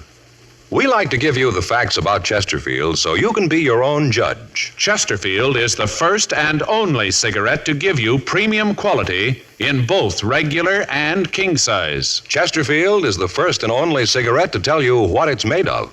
The world's best tobaccos, kept tasty and fresh by pure and costly moistening agents, the best that money can buy. And Chesterfield cigarette paper is of the highest purity. Now, Chesterfield is the first and only cigarette to present this scientific evidence on the effects of smoking. A medical specialist is making regular bi-monthly examinations of a group of people from various walks of life. 45% of this group have smoked Chesterfields for an average of 10 years.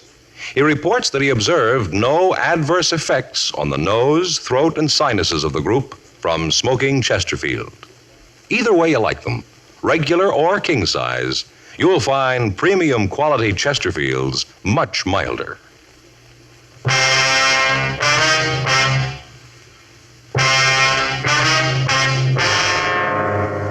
Sunday, February 10th, 8:30 p.m. Frank and I pulled a package on Fred Girard. He'd been arrested in 1942 on a charge of violation of 211 PC. He'd been convicted and had served 5 years in the penitentiary at San Quentin. We checked back with John Kennedy, the man who had seen Arthur McKinley leave the liquor store in the company of the man we figured to be the murderer. When we entered the mug room, he was talking to Sergeants Joe LaMonica and Danny Galindo. They told us that so far he had been unable to identify the man he had seen with McKinley. We showed him a mug shot of Gerard, and he positively identified it. Kennedy went on to say that as far as he was concerned, there could be no mistake, and that as far as he knew, Gerard was the last man seen with the victim before his death. McKinley's car had been found 2 blocks from the alley where we'd found the body. In the back of it, the officers found the remainder of the case of beer and the 2 bottles of bourbon. Leighton Prince went out and dusted the car. They came up with 1 good set of prints other than the victim's. When these were checked, it was found that they matched the file copies of Gerard's fingerprints. 9:46 p.m. We drove out to the address listed in Gerard's package. His landlady showed us to his room. It was evident that he hadn't been in it the night before. Frank and I waited for him to return. 10 p.m. 11. 11:30. What are you doing here? You Fred Gerard? Yeah, that's right. Who are you? Police officers. Oh, cops. What do you want with me? You know a man named Arthur McKinley? Why? Do you know him? Yeah, I know him. Anything wrong with that? When'd you see him last? Last night. Where? At his store. I came by about 6:15. We talked for a while, and then he closed his store. He said he had to get home for a birthday party, something like that. We went down the street to Kennedy's to get some beer, and then he went back to the store. I heisted a couple, and then I left. What time was that? Well, I guess about 8:30 or so. I had to meet a guy out in Santa Monica, so I left. You left McKinley at his store? Yeah, that's right. Say, what's this all about? What are you giving me problems for? I haven't done anything. All right, take everything out of your pockets. Put it right down here. Look, you got no right to barge in here and tell me what to do. I'm clean. And you got no reason for not cooperating now, have you? Well, I suppose not. Then take everything out of your pockets. Yeah. Keys. Your money in your wallet? Yeah. How much you got? I don't know. I have to count it. All right, count it. Let's see. 5, 6, 7, 8. $8. I don't know. 56, 7, 8, 9, 92 cents. Canadian penny. Was there anybody with McKinley and you when you were drinking? No, just went in the back of the store to have a beer, a little talk. We got along pretty good. He used to hire me once in a while, clean up a store, sweep out, things like that. Yeah. Was he feeling all right when you left him? I guess so. I didn't ask him, but he didn't say anything about it. Just said he had to get home for a party, that his wife would be hacked if he was late. Like I said, I left at 9:15. You might ask Stu Bennett. He might be able to tell you something. Who's he? Owns a little grocery just down the street from McKinley. You say you might know about McKinley? Yeah, he was there when I left. I was walking out, and when Mr. McKinley opened the door, Bennett was walking by. He said he had some things he wanted to talk to McKinley about. Uh-huh. And when I left, Bennett went in the store. What's this all about anyway? Something happened, McKinley? He's been murdered. Oh, no, kid. You're a nice guy. You figured I did it, huh? That's the way it looked. Yeah. Well, I did some time. I won't try to con you. You probably know all about it anyway. I wouldn't kill anybody, though. I'm going straight. I've been working every day since I got out. Mm-hmm. I'll tell you, though. Yeah. You might talk to Stu Bennett. He was with him when I left.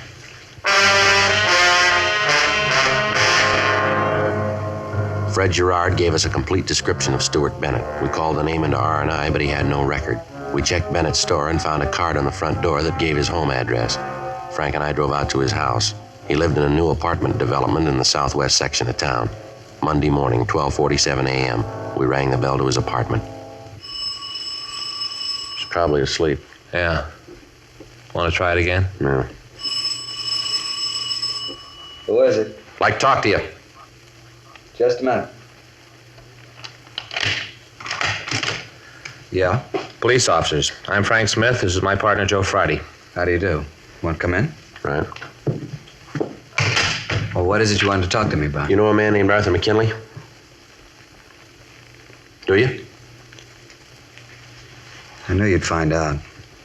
I knew it right after it happened. Knew it right away. All right, you want to get dressed? Yeah, all right. I came home last night after it happened. I thought about it. I thought and thought. I wanted to go and tell you about it. I knew that I'd done a terrible thing. Killed Arthur. Killed another human being. You got to understand one thing, Mr. Friday. What's that? It's important to me. I'm not a vicious man. Why'd you kill him? Well, I stopped last night to talk to him about all of us getting together as sort of a pool. hiring Fred to sort of take care of all the stores. That's what I went to see him about. I thought it'd be nice to have someone to take care of the stores, wash the windows, sweep up, and we'd all chip in and pay him. Sort of a pool, like I said. Yeah? We talked. Arthur wasn't too much in favor of the idea. Said he'd been thinking about giving Fred a regular job in the flower shop. Said things were real good with him, and he thought he'd take on an assistant. Things were going real fine for him. All right. You better get dressed. We'll go downtown. After I killed him, I took him out of the store and put him in an alley. Yeah? Now, I wanted to come and tell you about it. I went down to City Hall. I walked up the stairs on Spring Street. You know the big ones? Yeah. I was going to give myself up. I wanted to tell you about it. And then when I got there, the doors were closed. The sign said to use a Main Street entrance. I sat down on the stairs. Sat there for a long time. I thought about telling somebody about what I'd done. And then I walked around by the police department. On the walk, it goes around. I looked into the window and saw the detectives. I wanted to go right in and tell them about it. All right. Come on. Get your clothes on. Let's go. Now, that should prove it to you. What's that? I'm not a vicious man.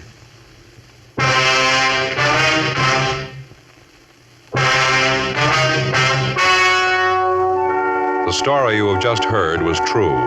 The names were changed to protect the innocent. On June 5th, trial was held in Department 97, Superior Court of the State of California, in and for the County of Los Angeles. In a moment, the results of that trial. Now, here is our star, Jack Webb. Thank you, George Fenneman. Friends, remember now, Chesterfield is first to present this scientific evidence on the effects of smoking. A medical specialist is making regular bi-monthly examinations of a group of people from various walks of life. 45% of this group have smoked Chesterfields for an average of 10 years. He reports that he observed no adverse effects on the nose, throat, and sinuses of the group from smoking Chesterfield. Either way you like them, regular or king size, you'll find premium quality Chesterfields much milder.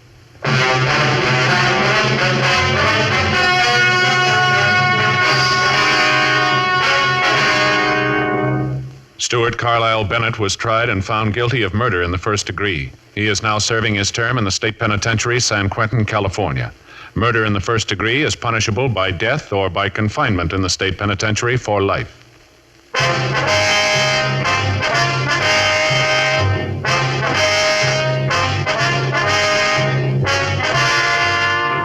You have just heard Dragnet, a series of authentic cases from official files.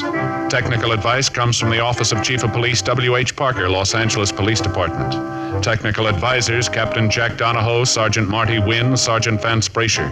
Heard tonight were Ben Alexander, Eddie Firestone, Carolyn Jones, Herb Vigran. Script by John Robinson. Music by Walter Schumann. Hal Gibney speaking. Sound off for Chesterfields. Either way you like them, regular or king size, you'll find premium quality Chesterfields much milder.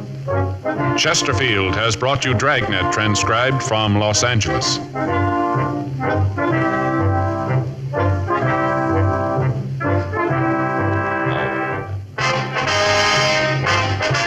Tonight, more adventure with Barry Craig, confidential investigator, on NBC.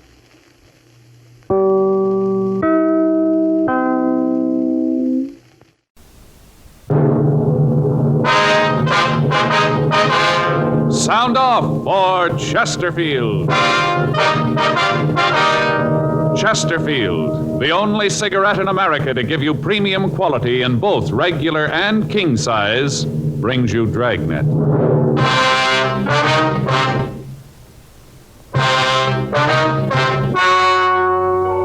Ladies and gentlemen, the story you are about to hear is true. The names have been changed to protect the innocent.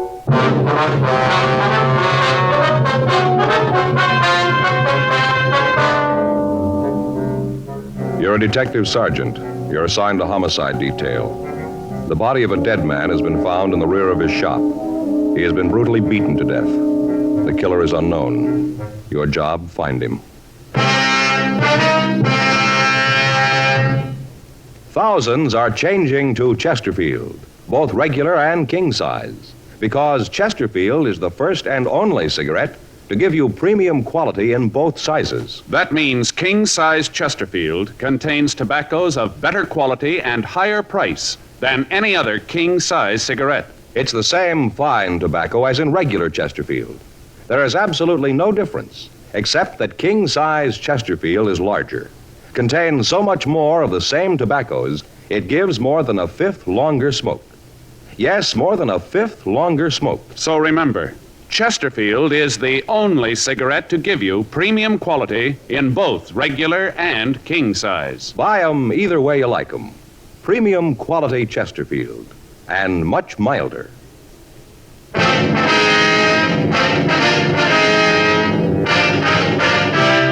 Dragnet, the documented drama of an actual crime.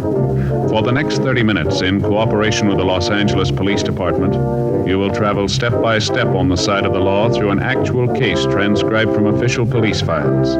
From beginning to end, from crime to punishment, Dragnet is the story of your police force in action. It was Monday, July 5th. It was hot in Los Angeles. We were working the day watch out of homicide detail. My partner's Frank Smith. The boss is Captain Lorman. My name's Friday. It was 7:58 a.m. when I got to room 42. Homicide. That you, Joe? Yeah. How's it going? Don't ask me. What's the matter? Went to the beach yesterday. Got a sunburn. I could hardly sleep last night. I'm just miserable, Joe. It's going to be a week before I can wear a shirt without feeling I got army blanket on. Well, can't you get something for it? Something to make it feel a little better anyway? Don't bring that up either. What's that? If you've got any homemade remedies for sunburn, keep them to yourself. I've had them for now. Yeah, why? What's the matter? Like I said, we went to the beach yesterday. Beautiful day. They fixed up a lunch, sandwiches, potato salad, deviled eggs, all that stuff. Yeah, I know. We went down to Castle Rock, down the highway. Yeah. Just had a ball. Just great. Kids played in the water, and then when it got dark, we had a few 4th of July things for them. Sparklers, stuff like that. Mm-hmm. When I got home, and I started to feel it. What, the sunburn? Yeah. Back feels like it's on fire, Joe. Legs feel like I got them in hot oil. Believe me, it's terrible. Took off my shirt, pants at home, just sitting there in my shorts. I was trying to figure out some way to stop the burning, Yeah. Well, it happened. In comes Armand. Well, that's your brother-in-law, huh? Yeah. He's read in some magazine where tea is the stuff for burns. Right away, he starts brewing tea. Tea? Yeah. Can you drink? Yeah. Tells me to lay down on the floor, right flat on my stomach. I was feeling so miserable, I'd have done anything to get rid of the feeling, so I did just lay there. And he starts putting tea leaves all up and down my back of my legs, and felt real good at first, kind of cool, Yeah. And all this time you're laying on your stomach there. Yeah, right in the middle of the living room floor. He put papers down first, so the tea wouldn't drip all over the floor. Well, you brew this stuff first. Yeah, and then they put the tea leaves on me, but then the tea leaves started to dry. They crinkled all up, and the pain came back. Just miserable, Joe. Well, did it do any good at all? I don't know. They finally took it off and put some kind of ointment on my back. Helped a little. Had to sleep on my stomach all night. Couldn't turn over. I just lay real still. Once in a while, I'd fall asleep and roll over, and wow, I'd wake right up with the pain. I tell you, Joe, I didn't sleep at all. Not a wink. Yeah, I know what you mean. I don't see what you're blaming Armand for. Seems like he did try to help you out, though. Oh, sure, he tried. Whole thing was his fault. If he'd kept his big mouth shut, everything would have been all right. How do you figure that? A picnic. It was his idea, Joe. It's a hot shot. I'll get it. What is it? Killing down on Bixel.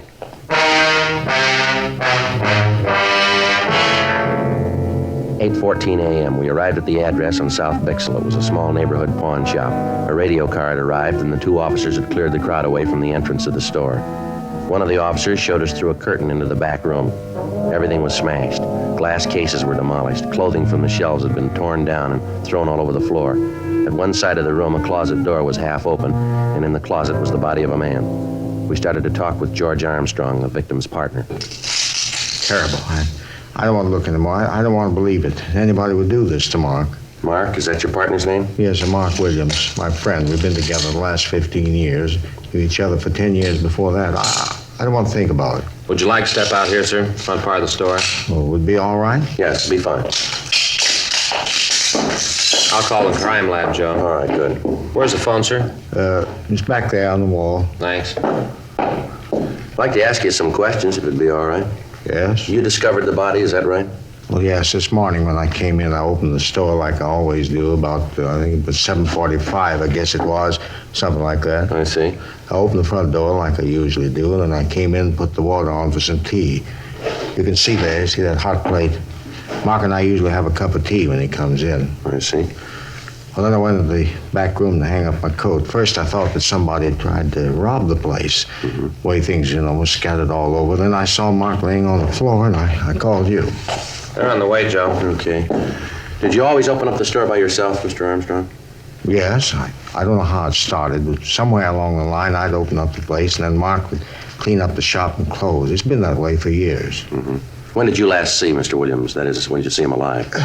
Saturday night. I left about 5:45. He was closing the place up. I told him that I'd meet him for breakfast Sunday morning.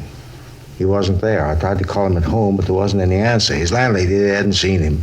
Was he married, do you know? No, he wasn't married. Same thing happened to both of us. Neither one of us married. What's that, sir? Well, you see, Mark and I are both in love with the same girl when we were younger. Used to take her to the park in the summer, listen to the band concert. Three of us, we used to go every place together. Like I said, both of us were in love with her. Well, things went along just fine for a year or so, and then she got married to someone else. Mark and I were pretty sad about it. Couldn't blame the girl, though. The guy she married was rich. He had a big house. It was a good family. And we didn't have much of anything. No, neither of us married. Just never seemed to find a girl that compared with Kate. Kate? Kate Dillon. She's a lovely girl. This meeting you were going to have yesterday morning, was that a regular thing? Oh, yes, it was. You see, about the only relaxation Mark and I had was bowling on the green. Bowling? Every Sunday that it didn't rain, we'd meet for breakfast and then catch a bus out to Exposition Park. Bowling club out there. Mark and I both belonged. Mark was a sort of local champion. Played a real good game. Well, didn't you think that anything was wrong when he didn't meet you yesterday? Well, yes, I did. I did at first. Then I got to thinking about it, and I figured maybe he wasn't feeling too good. Just didn't want to go out to the club. Yes, sir. He'd get like that, moody. Just for no reason at all. Decided he didn't want to go anyplace at all. Just sit in his room. Almost always came to work, even when he was in the mood. But now and then he'd just sit up there and look out the window. Was there any special reason for all this? No, not that I know of. He just get like that. No special reason. When he did, you just had to sit and let the mood pass. Nothing else to do. I see. Well, did Mr. Williams have any enemies that you'd know of? Anyone at all that might do a thing like this? No, sir. No one. Was he alone when you left him Saturday night? Yes, he was straightening up the shelves, getting the things in order.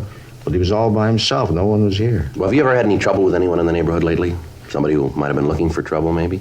Well, Sergeant, most of our customers have trouble. Well, yes, sir, but about how much money was on the premises when you left?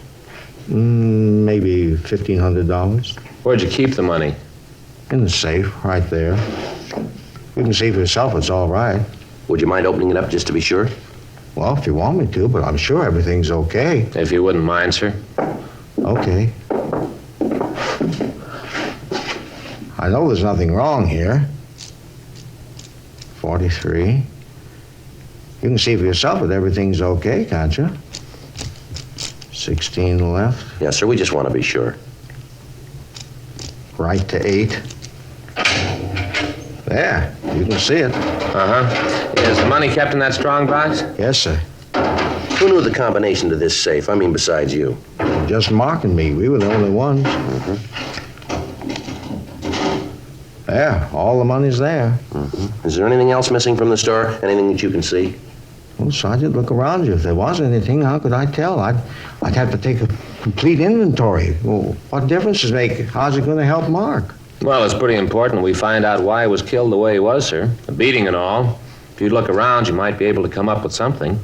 Oh, all right, I'll look around, but I tell you, I don't think there's anything gone. All right, if you just do that, we'll look over the back room if it'll be all right. Pretty bad, huh, Joe? Yeah. Looks like revenge could have been the motive, maybe from the looks of things here. Yeah, it'd have to be something like that. Terrible beating, the way the place is all smashed up. Yeah. Frank? Yeah? Come over here. Yeah? Look here in the closet. You can see it there under the body. Oh, yeah, looks like a hand axe. Yeah. Might have been trying to defend himself, huh? Well, maybe. Sergeant? Yes, sir? You were right, absolutely right. What's that, sir? Well, he did steal something. The gun case has been broken into. Yes, sir. Anything missing? A couple of revolvers. 8:32 a.m. The crime lab crew arrived and went over the place. In the back room, under a pile of clothes, they found a 10-inch length of lead pipe. Dean Bergman from Leighton Prints dusted the room, the safe in the store, and the lead pipe. He came up with several clean prints. He rolled the dead man's fingerprints, and then he took Armstrong's. Comparison with those he'd found eliminated all of them except a partial print on the safe. The coroner arrived and removed the body. Frank and I canvassed the neighborhood, but none of the people in the area had noticed anyone suspicious in the last few days. We called the office, and Sergeants Joe LaMonica and Howard Hudson came out to help us in the search of the vicinity. The axe found in the hands of the victim, Mark Williams, had stains on the blade. A closer check of the pawn shop showed that several articles other than the guns had been stolen. George Armstrong gave us a complete list of the missing property along with the serial numbers of the guns. 11:34 a.m. Frank and I checked back into the city hall. Frank, did you get the APBs out? Yeah? Notified the pawn shop detail. Any word from LaMonica and Hudson? No, not yet. At least there's nothing in the book there. I'll get it. Homicide Friday. Oh, yeah, John. Mm-hmm. Yeah. No, we haven't heard from him yet. No. Where? Yeah. Yeah, well, that figures. Okay, thanks. It's LaMonica. He and Hudson found a blood-stained shirt in an alley behind an apartment house a couple of blocks from the pawn shop. Yeah? Checked the apartment register, and they found a Wallace Holmes listed. Holmes? Yeah, LaMonica knows him. Yeah? Just served 6 months for violation of the Narcotics Act.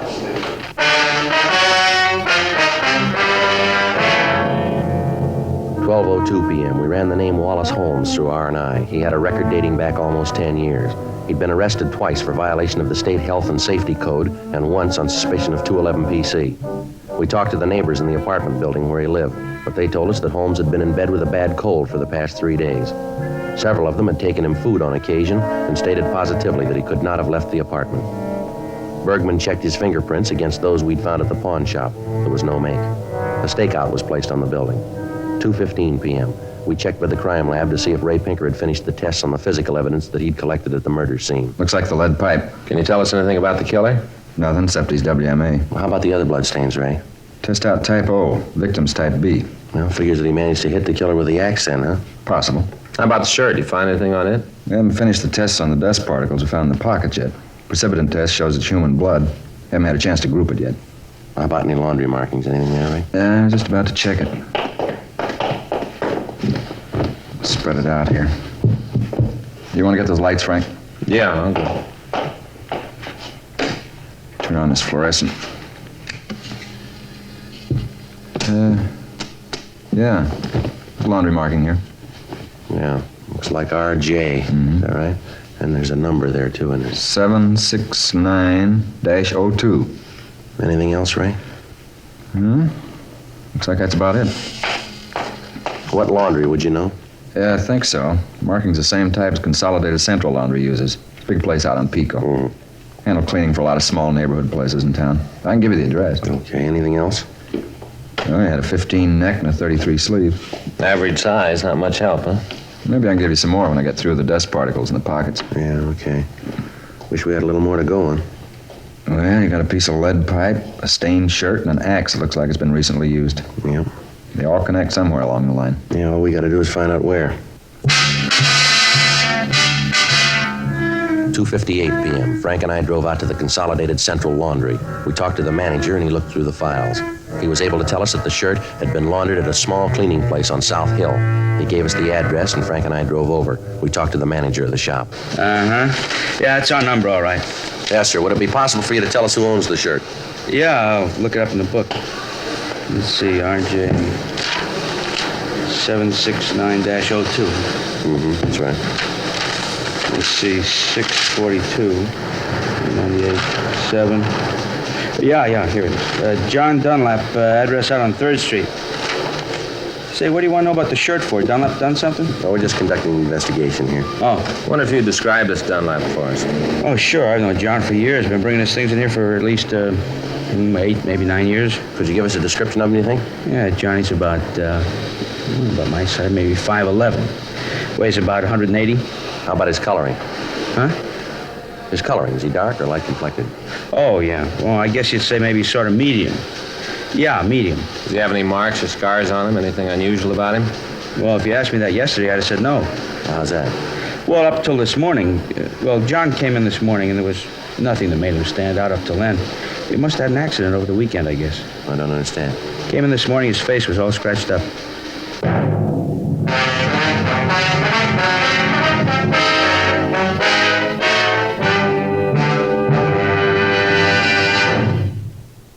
You are listening to Dragnet, the authentic story of your police force in action.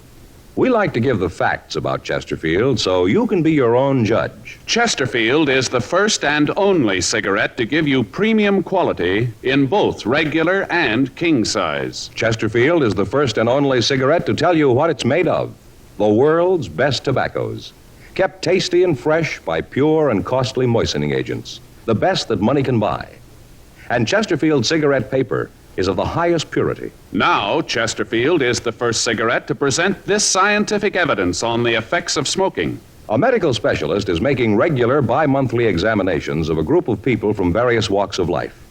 45% of this group have smoked Chesterfield for an average of over 10 years. After 8 months, the medical specialist reports that he observed no adverse effects on the nose, throat, and sinuses of the group from smoking Chesterfield. I'd say that means real mildness. Either way you like them, regular or king size, you'll find premium quality Chesterfields much milder.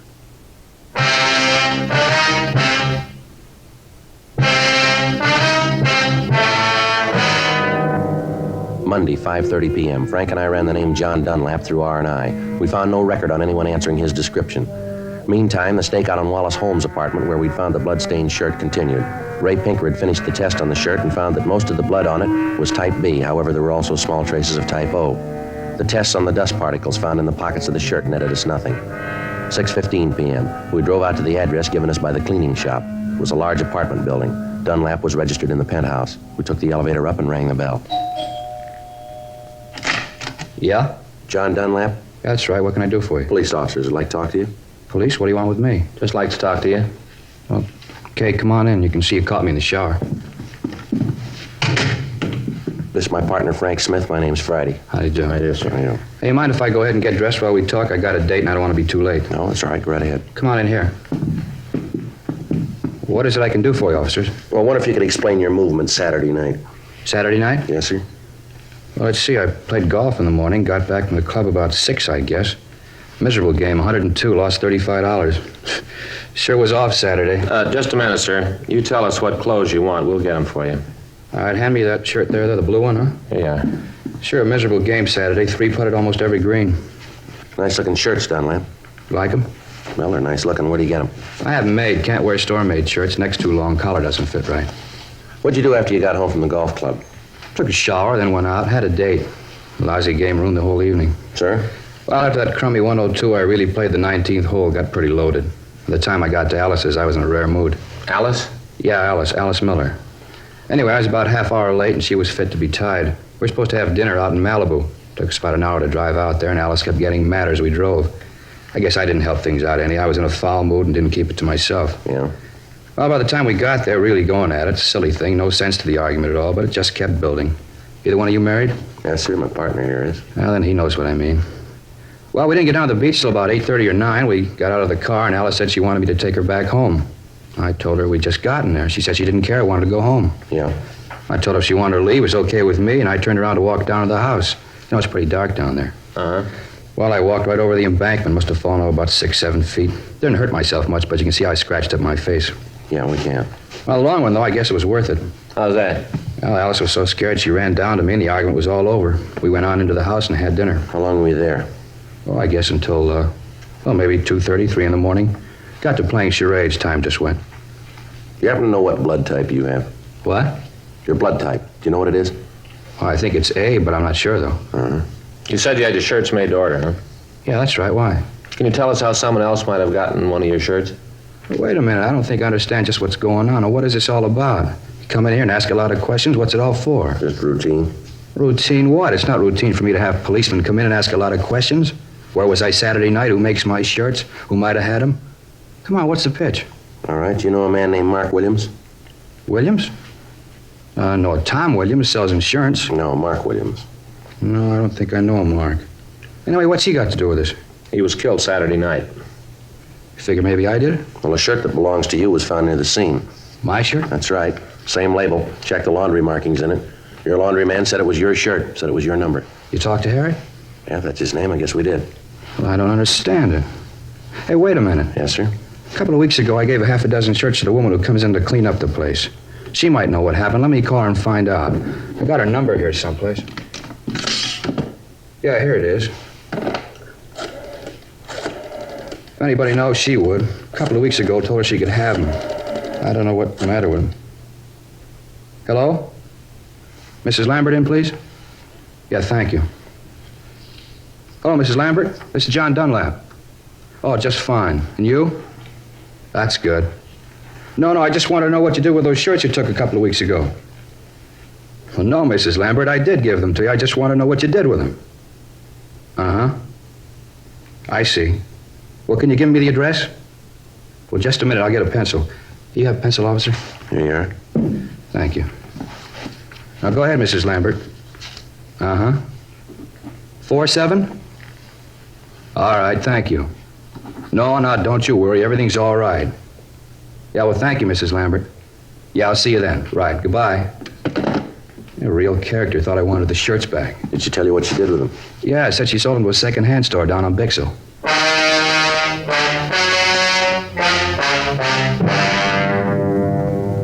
7:20 p.m. We drove over to talk to the cleaning woman. She gave us the same story that we'd gotten from John Dunlap. We went over to the second-hand store, but it was closed. The stakeout on the apartment continued. The body had been posted, and the coroner told us that Williams had been killed at approximately midnight on Saturday night. That would allow 2 hours on either side, making it possible for the murder to take place between 10 p.m. and 2 a.m. Frank and I checked out of the office and went home. The following morning, Tuesday, July 6th at 8:17 p.m., we checked the second-hand store where the shirts had been sold. The dealer told us that he remembered the shirts. He said that he'd bought 5 of them and had only sold 1. He was able to give us a fair description of the man he'd sold the shirt to. He went on to say that he'd heard that the man was a user of narcotics. We ran the name he gave us, Fred Harris, through R&I. He had a record of violation of the State Narcotic Act. We got out an APB and a local bulletin on him. We called Narcotics Division and notified them that we wanted Harris as a suspect. We checked the address listed on his record, but we found that he'd moved and left no forwarding address. 2 days went by. We ran down all leads, but we were able to come up with nothing new. Thursday, July 8th, 8:30 a.m., Frank and I checked back into the squad room.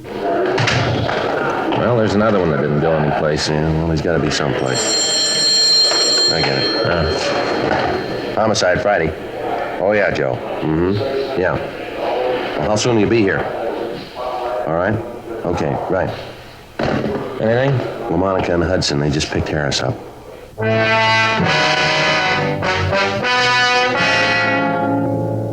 11:20 a.m. Fred Harris was brought to the interrogation room. Frank and I talked to him for about an hour, but other than his name, he refused to tell us anything. We tried to lead him out. We talked about his family, about sports, food, everything we could think of. None of it worked. Harris remained sullen and uncooperative. 1:46 p.m. How about some lunch, Joe? Yeah, I guess so. Harris? No, thanks. Well, you suit yourself. What do you want, Joe? Well, ham on rise, all right. Get some coffee, too, huh? Okay. You sure, Harris? You don't want anything to eat? No, I told you. Okay.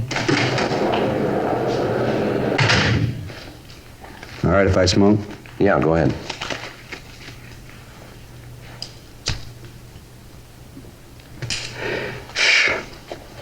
Why don't you want to talk about it, Harris? About what? Why you killed Williams. Who says I did? That's the way it looks.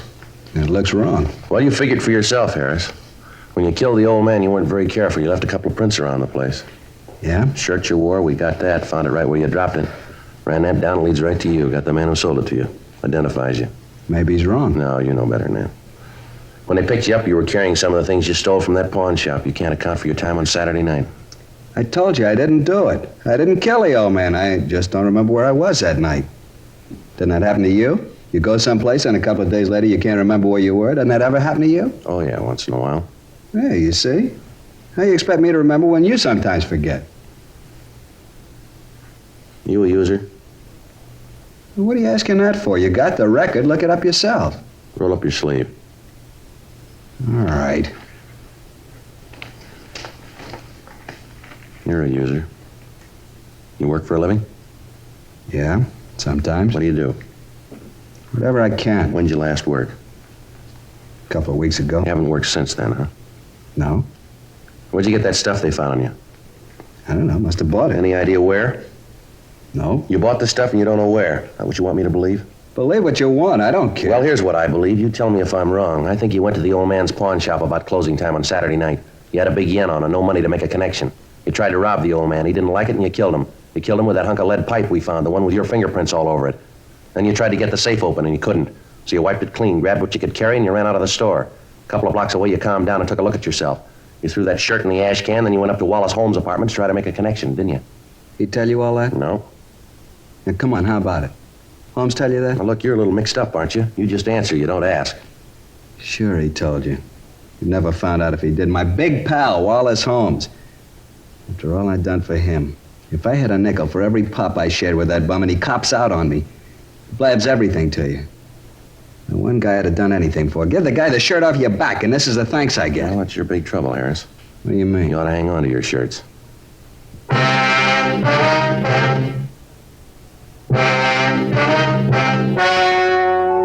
The story you have just heard was true. The names were changed to protect the innocent. On November 15th, trial was held in Department 86, Superior Court of the State of California, in and for the County of Los Angeles. In a moment, the results of that trial. Now, here is our star, Jack Webb. Thank you, George Fenneman. Friends, again this year, Chesterfield has asked me to remind you to see your own neighborhood cigarette dealer first about your Christmas shopping problems. Among many wonderful gift ideas, he's featuring the gift of the year, the Chesterfield Christmas carton. Now, to my way of thinking, it's the ideal gift because Chesterfield is the only premium quality cigarette available to you shoppers in both regular and king size. Either way, regular or king size, they're a wonderful smoke and they make fine Christmas gifts. Get them from your dealer. Premium quality Chesterfields.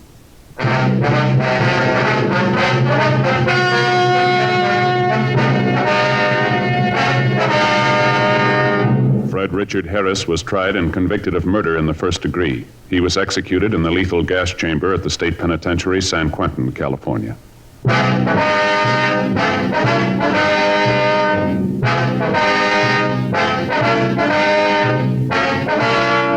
You have just heard Dragnet, a series of authentic cases from official files.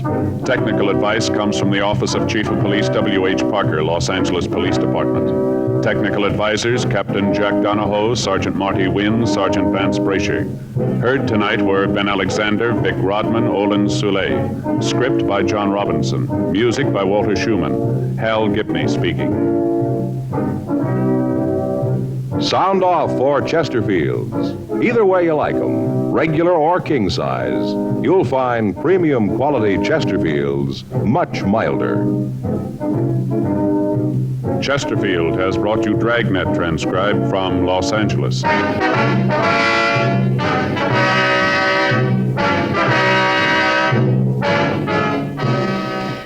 Tonight, it's more adventure with Barry Craig, confidential investigator on NBC.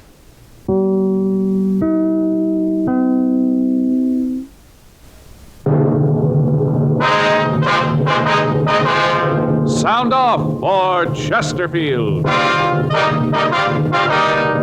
Chesterfield, the only cigarette in America to give you premium quality in both regular and king size, brings you Dragnet.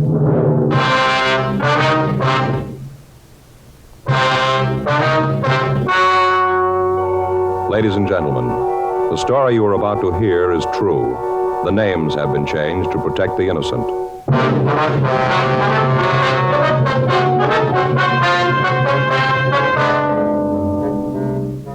You're a detective sergeant. You're assigned to burglary detail. A string of store burglaries takes place in your city. The thieves work at night. They leave no physical evidence behind. Your job, get them. Thousands are changing to Chesterfield, both regular and king size, because Chesterfield is the first and only cigarette to give you premium quality in both sizes. That means king size Chesterfield contains tobaccos of better quality and higher price than any other king size cigarette. The same fine tobaccos as in regular Chesterfield. There is absolutely no difference, except that king size Chesterfield is larger, contains so much more of the same tobaccos, it gives more than a fifth longer smoke. Yes, more than a fifth longer smoke from king-size Chesterfield. So remember, Chesterfield is the only cigarette to give you premium quality in both regular and king size. Buy 'em either way you like 'em, regular or king size. you'll find premium quality Chesterfields much milder. Yes, Chesterfield is best for you.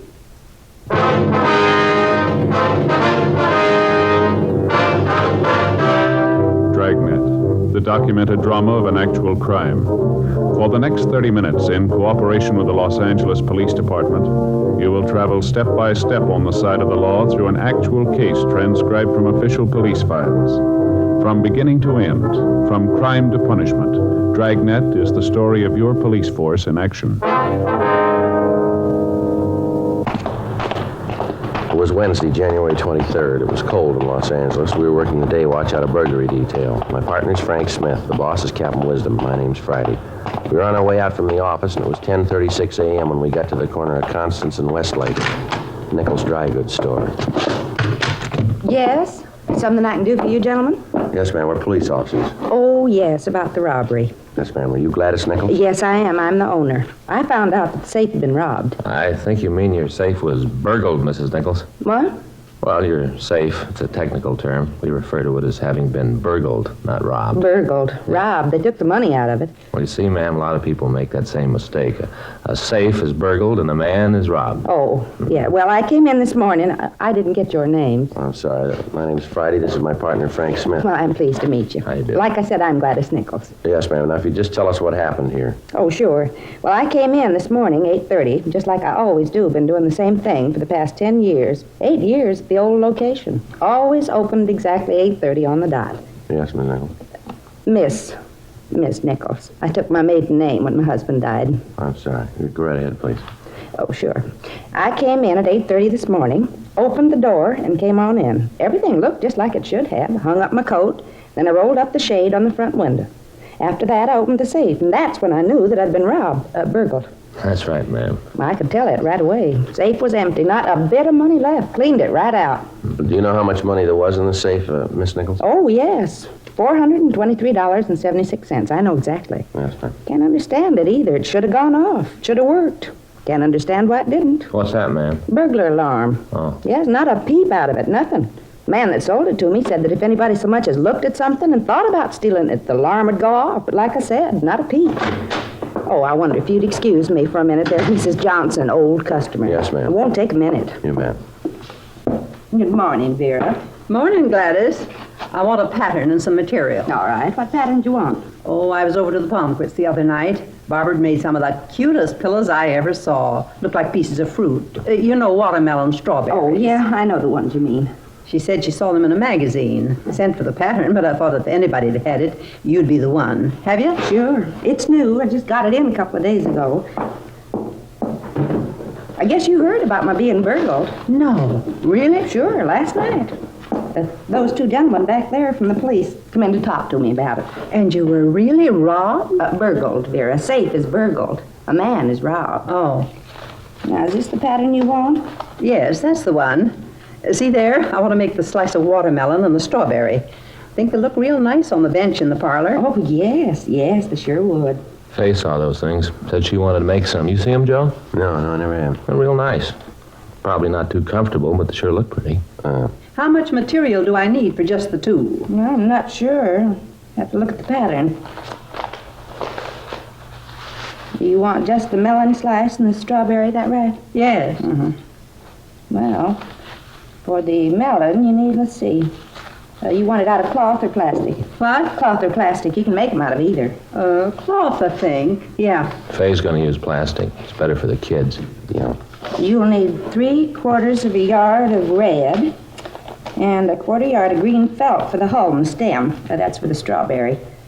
And then for the melon, you'll need a 1/2 yard of white, a 1/2 yard of pink, and a 1/2 yard of green. All right. Well, how about embroidery cotton? You'll need 4 skeins of the 6-strand black. I have plenty of that. Well, I'll measure it out for you. Sure had some excitement around here this morning. All those policemen running around looking for fingerprints and clues was real excitement. Mm-hmm. They caught the man yet? No, that's what those 2 men are here for now. Want to ask them some questions. Certainly don't look like policemen. Now, why do you say that? Well, you know, they don't look anything like they do in the movies. Never do.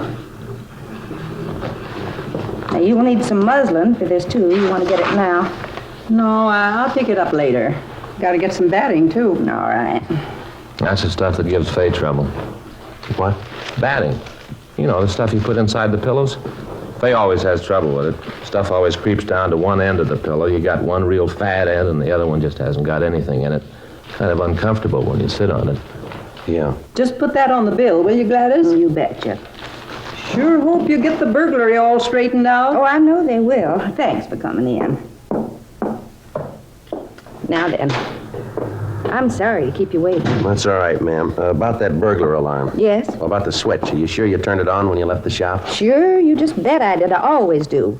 Right after I pull the shade down, I always switch on the system. It's supposed to ring when anybody tries to get into the place. Didn't work this time, not even a peep. Well, now you say this time. Do you mean that something like this happened before? Oh, no, just a figure of speech. No, never been anything like this before. I see. Did you notice anything disturbed in the place when you came in? Anything that made you think something might be wrong? No, not a thing. Came in, rolled up the shade, and then opened the safe. That's the first I knew about it. Somebody opened it up. Must have known the combination. Just opened it up and took the money. Well, does anyone else have a key to your front door here? Anyone besides yourself, I mean? Well, there's Alan. Alan? Yes, Alan Hoffman. He comes in, straightens up for me. He's a decorator. Or at least he's trying to be one. He likes to come in and putter with the material. He works in some sort of store during the day, and then he comes in here in the evenings and works with the material. You know, tries out different things. Yes, ma'am. Does he have the combination to your safe? Oh, no. I'm the only one who has that. Do you know if he was in here last night? No, I don't. But I know that Alan wouldn't do a thing like this. I'm sure of that. How is it you let this Alan have a key to the place, ma'am? Let him have the run of the place when you're not here? Oh, well, I've known Alan for a long time. I knew his mother. We've always been good friends. Once in a while, he gets a commission to a house, and he always gets the material he needs from me. Well, he's awfully nice. You'd like him. Yes, ma'am. You know where we can get in touch with this Mr. Hoffman? Sure, I can give you his address. Lives over on 9th. Got a real cute place. All modern and all. He does those mobiles. You know those things made out of wire and plastic, hangs from the ceiling? Just hang there and go round and around. It's a new art form. Yes, ma'am. I don't understand them myself, but I guess there are a lot of people who do. Yeah. Are you insured against theft, ma'am? I beg your pardon? Do you have any insurance against theft? Sure, I have insurance. By golly, that's the first time I thought about it. I always thought that it was kind of a waste of money. Sure glad I have it now. This whole thing won't cost me a cent. Well, now, outside of this Hoffman, do you hire anyone else in the store here? No, well, I don't pay Alan anything. He just comes in and putters. There's no need for anyone else in the store. I have a man come in once in a while to wash the front windows, but no one steady. Has there been anyone around regularly? Anyone who'd be in a position to learn the combination to the safe, ma'am? Find out where the switch to the burglar alarm is? No. No, not that I can think of. Of course, most of my customers are pretty regular, come in all the time, but I'm pretty sure that none of them would do a thing like this. I wonder if you could give us a list of the people who come in regularly, Miss Nichols. Sure, I can. But I don't want you to go around bothering them, asking a lot of questions, causing embarrassment. I just won't have it. Money just isn't that important. It doesn't make that much difference, especially since I'm insured. Well, we won't embarrass anyone. It's just that we'd like to have the list if we could. Oh, well, all right. What time did you close the store last night, Miss Nichols? 6:10, same as always. Did you lock the store yourself? Yes, sir, I did. Did you notice anyone loitering around outside? Anyone who might have looked a little unusual, like they were waiting for you to leave? No, I don't think so. If there was anyone, I didn't notice them. Did you leave any sort of a light burning in the place at I night? beg your pardon? Well, a night light. Do you leave one burning when you close up? Sure. That lamp on the counter, old coffee grinder. I leave that on. Has a 150-watt bulb. Throws a lot of light. Of course, you can't see anything from the street when I close up. Just a lot of shadows. I beg your pardon? Well, I pull the shade down when I leave. Once I had some material fade that was in the window. Since then, I pull the shade down. When it's down, you can't see inside from the street at all. Uh-huh. Say, if you don't mind, I'd like to make a phone call. Of course, ma'am. I want to call those people and tell them what I think of them. That they're going to have to make good on that guarantee. Who's that, ma'am? Burglar alarm people. Thing didn't work at all. Not even a peep.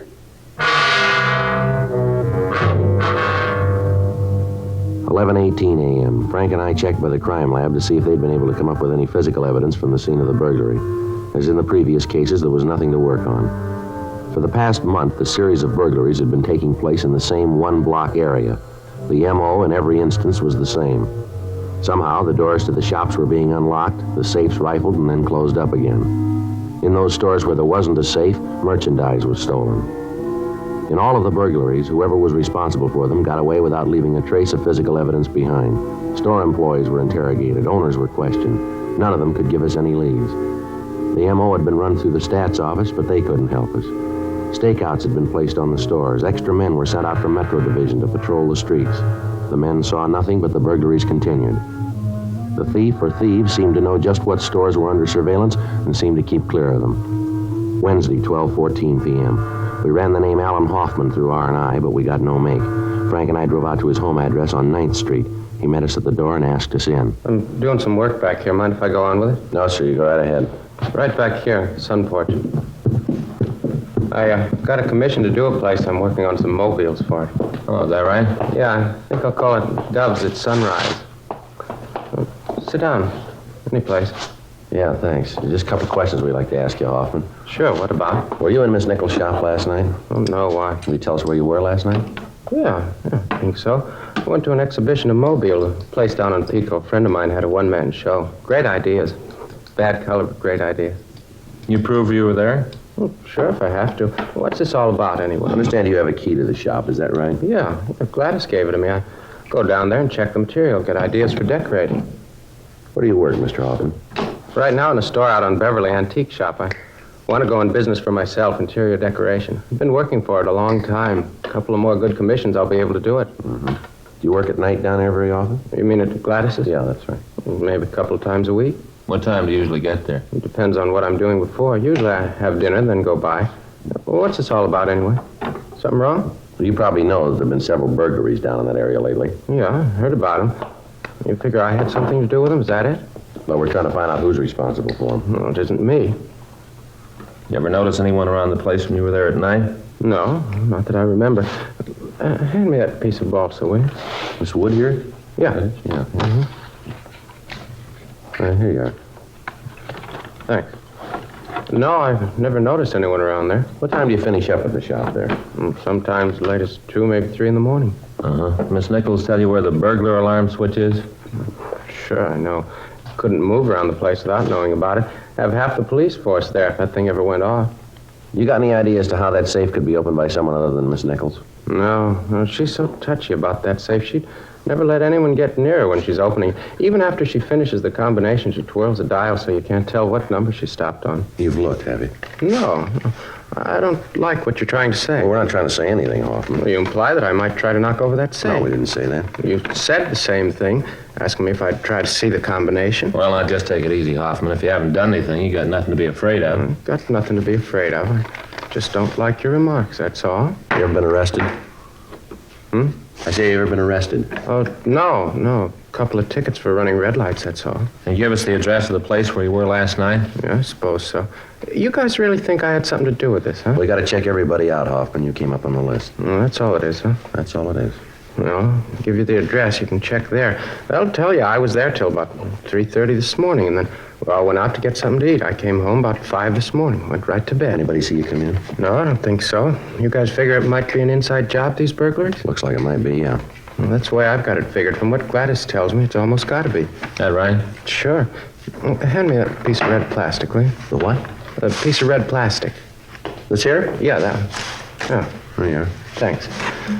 Oh, sure, it's got to be somebody who knows all about the stores. You know, when to hit the safes, when not to. Where they walk into the places, no marks on the doors, nothing broken. You seem to know quite a bit about the burglaries. Well, you know, I heard about them, talked to Gladys. Looks like an inside job to me. Say, officer. Yeah? Would you hand me one of those swivels there in the box? Where? Here? Yeah. Mm-hmm. Oh, thanks. Here. Now, clip it on here and hang this thing. You just hang it up like that? Yeah. Uh-huh. There, finished. Balance is good. Good movement. Huh. Doves at sunrise. Is that all it does, just hang there? Yeah. Now, what do you think of it? Of course, it isn't as good as war recumbent, but gets the feeling across, don't you think? Yeah. Sure does. Doves at sunrise, huh? Yeah. Doves at sunrise. How about that? Oh, excuse me. Yeah, sure. Joe? Mrs. Hoffman, Yeah? Mm-hmm. You get it? Who? What? Doves at sunrise. Sergeant Friday. Yeah. It's your office. Oh, thanks, Hoffman. Hello. Oh, yeah, Captain. Mm-hmm. No, we're here now. Yeah. Yeah, well, he seems to. Yeah, who? All right, we'll be right in. All right, we got a call to make. What? Over on Pico? Yeah. Mm-hmm. No, right after that. Yeah, right. Mm-hmm. Wisdom? Yeah, he wants to see us. Yeah? We'll probably want to talk to you later, Mr. Hoffman. We can reach you at this number, is that right? Yeah, either here or at the shop. If I'm not at either, Gladys knows where I am. All right, I wonder if you could give us the address and the phone number of the place where you were last night. Sure. Yeah. I've got a piece of paper here someplace. You never can find anything when you want it. Yeah. Oh, here we go. You gotta go out there, huh? You can't take my word for it. That isn't the point, Mr. Hoffman. We can't take anybody's word for it. If we don't know it, we got to check it out, see? Suppose so. Oh, here you are. Ask for Rudy. He's the one who had the exhibition. He'll tell you. Rudy, is that it? Yes, that's right. I was with him all evening. He'll tell you. Okay, thanks, Hoffman. Oh, say, Yeah? I wonder if you could leave me your card and phone number? Yeah, sure. Here you are. Thank you. I'd like to give you a call. Sir? I'm holding my own show of mobiles. I'd like to have you two guys there. Yeah. Thank you very much. You bet. I'll be calling you. Yeah. Thanks a lot. What'd the captain want, Joe? Well, he's raising the roof. Says he just got a call from the corner pocket. They're leaning all over him. Yeah? Says he's tired of answering questions. Says we better come up with some of the answers for him.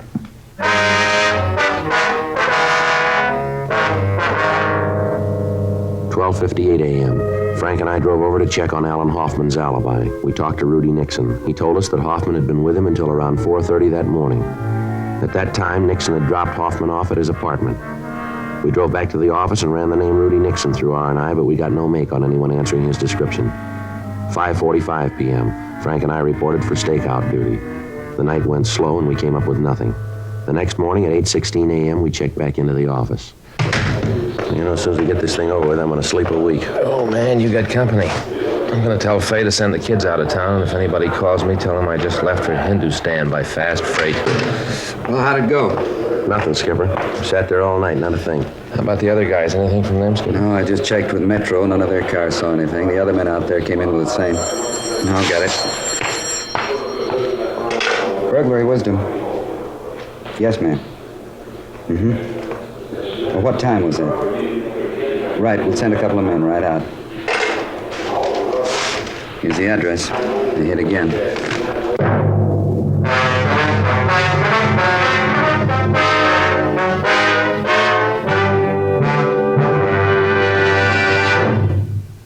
You are listening to Dragnet, the authentic story of your police force in action.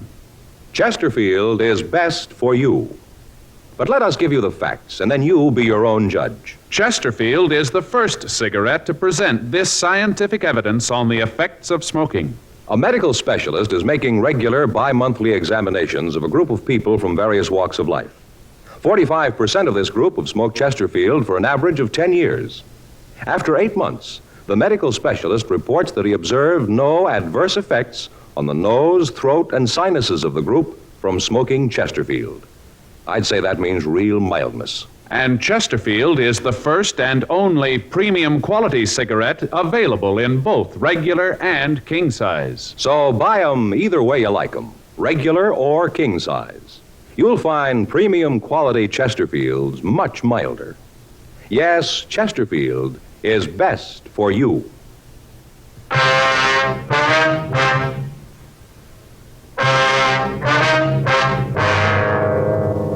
Thursday, January 24th, 8:52 a.m. Frank and I drove out to see the latest victim of the burglars. The crew from the crime lab arrived and went over the place. The M.O. was exactly the same as in the previous thefts. The front door had been unlocked, the safe had been opened, the contents taken, and then the safe closed. There was no physical evidence. However, on one point, the thief had varied his method of operation. The latest victim was the owner of a radio and television store. A check of his stock showed us that an expensive record player and a large stock of records were missing.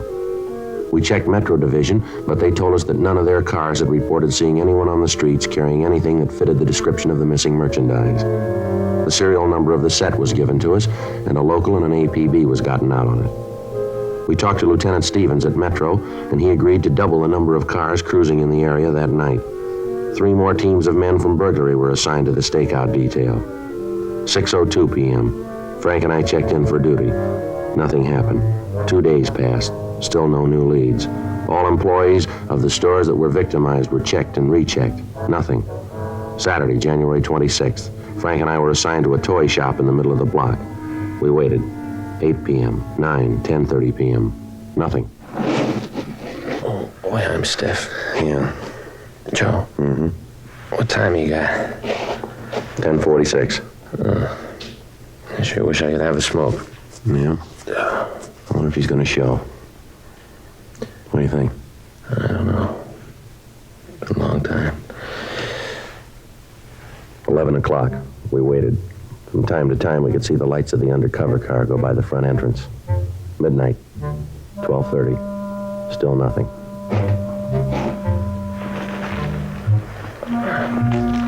Joe? Want a piece of this candy bar? No, I'm not hungry.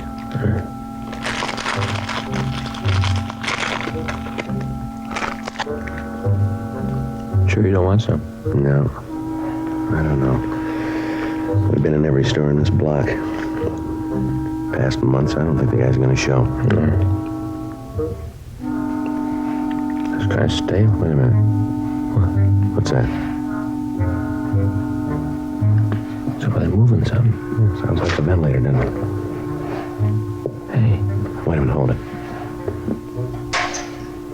Yeah, look, see the ventilator on the far wall? Where? Is it moving? Yeah, somebody's coming out of there, see?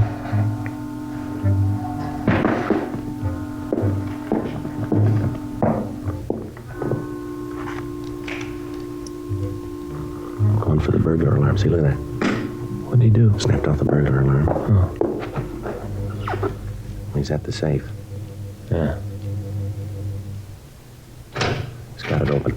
Come on, let's take him. All right, mister, hold it right there. Watch it, Joe. He's going for the ventilator. I see him. Come on. You see him? No. He's up in there somewhere. Yeah. All right, come on out of there, mister. See him? No, I don't think so. Come on out of there, you! There he is, Joe. Gun flash. Yeah, I see him. All right, come on, mister. Throw that gun out here. Get out of here, cop. You come back here, I'll kill you. You got no place to go up there. Now, come on, give it up. I'm telling you, you come back here, I'll kill you. I will. I'm warning you, I'll kill you. Wait a minute. Wait. Don't shoot anymore. Please, don't shoot anymore, please. I quit, please. All right, throw that gun out here. Come on. All right. Here it is. There it is. You got it now. Don't shoot anymore, huh? Please, all right, come on out of there. Come on out of there. What do you think? You gonna come out of there? All right, we'll have to go in after him. Come on, easy now. It's smoky in here. It's kind of a tight squeeze in it. Slippery, too. Looks like he's got some kind of a room up there. Can you see? Okay, here we are. Hey, look at this. He's got himself a room. Yeah. Dug it right out of the earth here. All right, come on. Come out from behind that crate. All right. Get your hands behind your head. I'm doing like you say. See, I got my hands just like you said. I quit. All right, you want to shake him down? Yeah. Come on. Stand still. Put your hands against the wall. Yeah, he's clean, Joe. Now, what is all this in here? Where I live. All right, we'll take a look. How about this, Joe? This room must be 20 feet square. Mm-hmm. This all the stuff you stolen? Yeah, most of it. What's your name? Warwick. Dan Warwick. Really had you guys going, didn't I? All right, let's go. Really had you. Couldn't figure it out. I used to watch you sit in events and watch you. Used to laugh how hard you were trying. Really had you going. Couldn't figure it out. Yeah, sure. Come on, now let's go. Really had you going. You never would have found me. Could have stayed here for years. Dug this room myself, every bit of it, all by myself. Stayed here when you guys were around, except when I watched you and the others. Couldn't figure out how I know about the safes. Used to just sit there and watch them. Watch them open the things, simple once you know how. Really had you going, all right. You bet you did. Running around in circles. Real fun. Yeah, but we knew where we were going.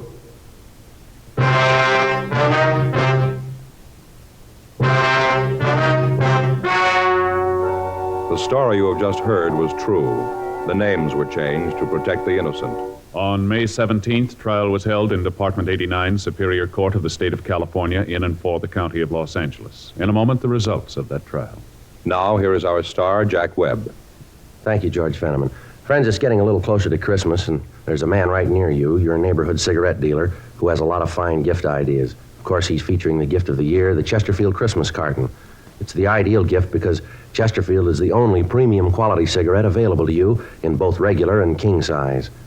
Chesterfield is the one I smoke, and it's the one I'm giving for Christmas. Regular or king size. Premium quality Chesterfields are much milder.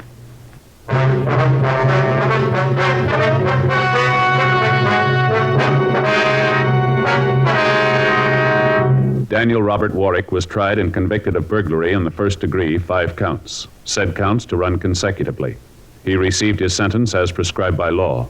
Burglary in the first degree is punishable by imprisonment in the state penitentiary for a period of not less than 5 years.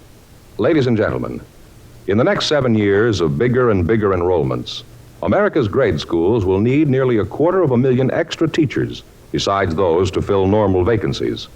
Education holds America's future, perhaps your future.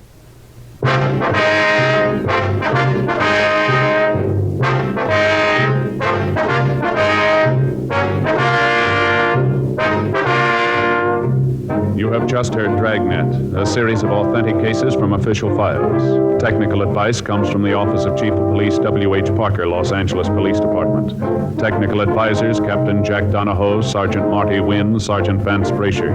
Heard tonight were Ben Alexander, Gwen Delano, Paul Richards. Script by John Robinson. Music by Walter Schumann. Hal Gibney speaking. Sound off for Chesterfield. Either way you like them, regular or king size, you'll find premium quality Chesterfields much milder. Chesterfield has brought you Dragnet transcribed from Los Angeles.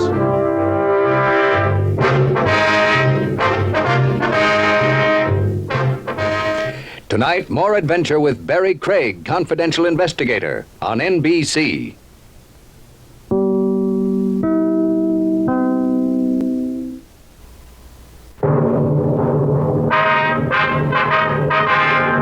Sound off for Chesterfield. Chesterfield, the only cigarette in America to give you premium quality in both regular and king size, brings you Dragnet.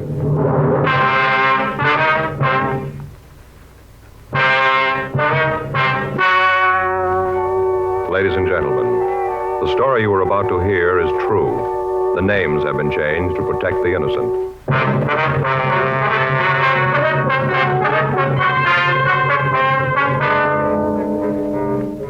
You're a detective sergeant.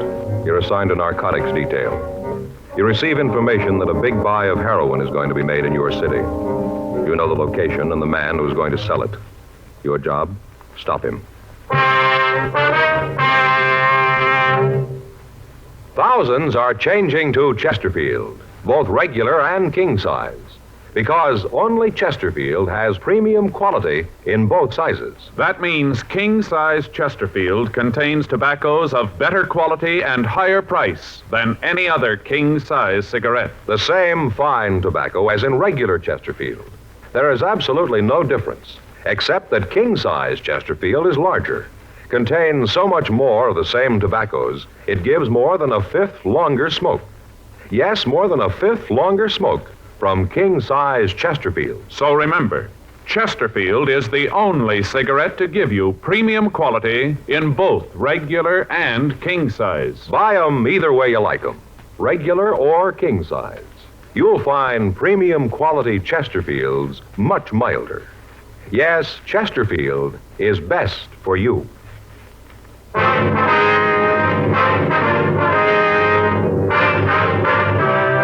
Dragnet, the the documented drama of an actual crime. For the next 30 minutes, in cooperation with the Los Angeles Police Department, you will travel step by step on the side of the law through an actual case transcribed from official police files. From beginning to end, from crime to punishment, Dragnet is the story of your police force in action.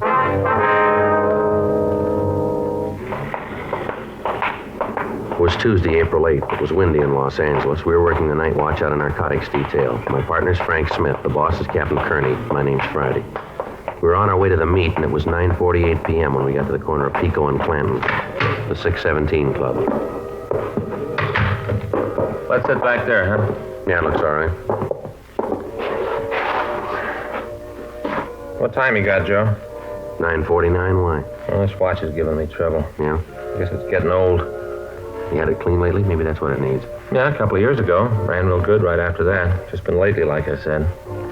I think maybe you ought to have it cleaned again. I was reading where they should be cleaned at least once a year. Did you know that? No, this is getting old, Joe. Had it for almost 23 years. Got it when I graduated from high school. Sure looks like it's still good, doesn't it? Yeah. Yes, sir? Coffee for me, Frank. Yeah, please. 2 coffees right away. I didn't see him when we came in, did you? No, we're early. Meet's not supposed to be until 10:30. What's that? I don't know. Oh, you drink your coffee. Knock it off. Now, first thing you know, you're going to have everybody in the place looking at us. I don't care. Let him look. I never wanted to do it. I never did. Yeah, okay, you did it. Now, nothing you can do about it. Stop falling. Hey, what's going on in the next booth? I don't know. I can't see. Easy for you to say you didn't do it. You can stop falling. You bring a lot of attention over here. We're both in the stand. Can't help it. Everybody I see, I think it's a cop. A cop who knows all about it. But cheap who's it done? Every time you get a couple of bells and you start to fall. Knock it off, huh? Knock it off. Knock it off. If I had to do it over again, it would have been different. I tell you, it would have been different. What do you think, Joe? Oh, it sounds like you had too much to drink. I hope they get out of here. I don't want anything to louse up our body here. Come on, let's Sure, you can be big man. You got no worries. Come on, let's go. You didn't kill the old lady. Not so loud. You didn't kill her.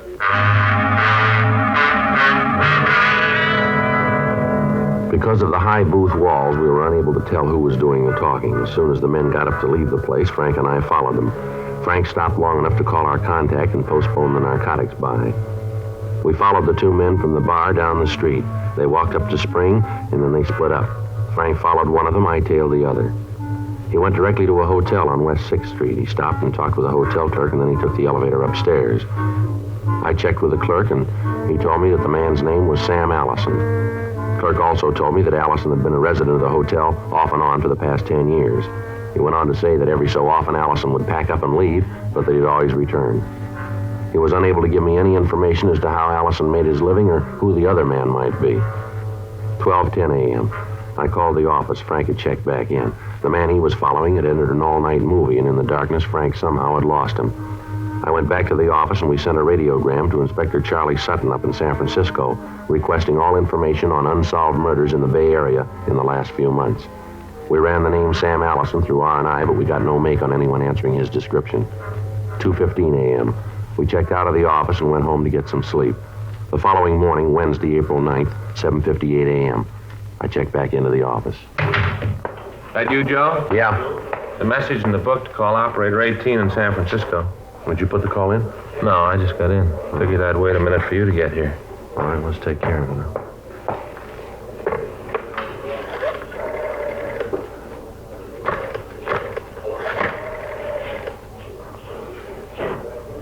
Yeah, Operator 18, San Francisco, please.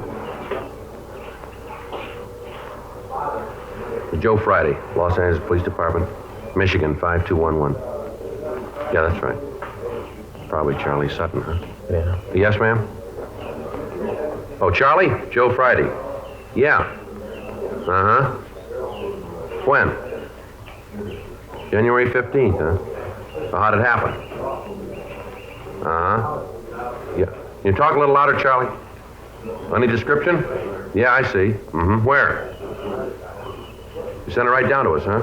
Okay, fine. Yeah. Okay, Charlie. No, we don't know. No. Yeah, thanks again. Right, bye. Anything? Yeah, out at Land's End up in San Francisco, a woman was beaten to death.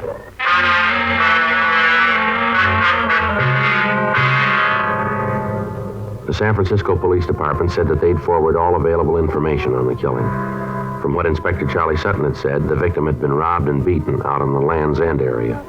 There had been one witness to the murder, and we told the authorities in the Bay City that we would send them stand-up mugs of our suspect, Sam Allison. 9:37 a.m. Frank and I drove over to the hotel on West 6th. We talked to the desk clerk, and then we went upstairs to Allison's room. Yeah, this must be at 3:05. Yeah. I'll try it again. Yeah? Who is it? Police officers, we'd like to talk to you. Just a minute. Yeah? You Sam Allison? Yeah, that's right. What's the bit? I'd like to talk to you. What about? Might be better if we talked inside. All right, come on in. Well, what's this all about? Want to get dressed? I'd like to talk to you downtown. What for? You got nothing on me. Just like to talk to you. Come on, get dressed. Oh, wait a minute. Look, you tell me what it's all about first, huh? You've been up in San Francisco lately? Why? Have you? Yeah, so what? When? I don't know. First of the year, I guess. Around there. You narrow that down a little? First part of January, I guess. Where were you last night? Around. Where around? Met a friend, had a couple of drinks, and came home just around. Who's the friend? Hey, look, I'm not going to answer any more of your questions until I know what this is all about. Where are your clothes? In the closet. I'll get them. We're getting real big, aren't we? You tell us what you want, I'll get them. Give me that pinstripe. You know, the gray one right in front of you. You know, pinstripe? That's it? Yeah. Oh, in that bureau, second drawer, there's some shirts there. Give me one of the blue ones, will you? One with the tab collar and the little round things on it. This it? Yeah. Here you go. Thanks. Thanks a lot. Hey, when you guys figure out and let me know what this is all about? What do you do for a living, Allison? Oh, this and that. All right, what's that mean? I work with horses. You a trainer, that it? No, not exactly. A tout? No. Say, in that top drawer, there's a little velvet box. You got a collar bar in there. Would you get it for me, huh? Here? Yeah. This the box? That's right. The gold one. Yeah. Know what you want? Yeah, thanks. Yeah, I got my shoes. Wait a minute. Which ones do you want? The black ones. It's the only pair. Who were you drinking with last night, Allison? Like I told you, a friend. What's his name? Look, I told you I wasn't going to say anything like find out what this is all about. All right, Allison, I'm going to lay this out for you. We were in a bar last night, place down in Clanton. You there? Clanton? Oh, you mean the 617 Club? That's right. Yeah, I was there. So what? We were in the booth next to you. Heard you talk about killing a woman in San Francisco. You're wrong about that. Yeah, sure we are. Let's go downtown. No, I mean it. I don't know what you're talking about. Oh, sure, I was in the bar last night, but I don't know anything about killing an old broad up north. Who said she was old? Well, you just did. No, he didn't. Said a woman had been killed. He didn't say anything about her age. Well, from the way you said it, I figured she was old. No, that won't work, Allison. Look, you got no reason to think that I did that. No, you got no reason to think that. You admit you were up north about the time it happened. You were in a bar last night talking about it. Now, you seem to know quite a bit about the whole thing for somebody who wasn't involved. Well, maybe I just heard about it, you know. Where'd you hear about it? Well, around. Well, I don't know where, but I heard about it. Maybe that's what happened. But you guys know it wasn't me. You know that, don't you? Who were you with last night? He the one that did it? Is that it? I don't know. I don't know if he did it or not. I don't know anything about it. All I know is I wasn't mixed up in it. I didn't have anything to do with it. Who's Jack Kenton? Kenton? I don't know any Kenton. Well, he knows you according to this postcard in your drawer over here. Is that right? Yeah, that's right. Sam, I'll be in town Monday night. Meet you at your hotel. It's signed Jack. There's a return address here, San Diego. Now, who is he? Oh, yeah, Kenton. I forgot for a minute. Well, maybe you forgot that he was with you in that bar last night, too, huh? Well, what happens to me if I do remember? You gonna find out? I don't think so. Was he the man you were with last night? I don't want him to find out. I got big trouble if he does. Is that right? Yeah, he's the guy, but don't tell him I said so, will you? You won't tell him, huh? Oh, Jack would come after me if he knew. He's really off his rocker. He is, huh? Yeah, and he'd kill me if he knew. You guys are gonna have trouble taking him, you know that, huh? We are, huh? Yeah, he's fallen a couple of times before, done big time up at Q. Told me 100 times before, at least 100 times. Yeah, what's that? He'd kill the first cop that came after him.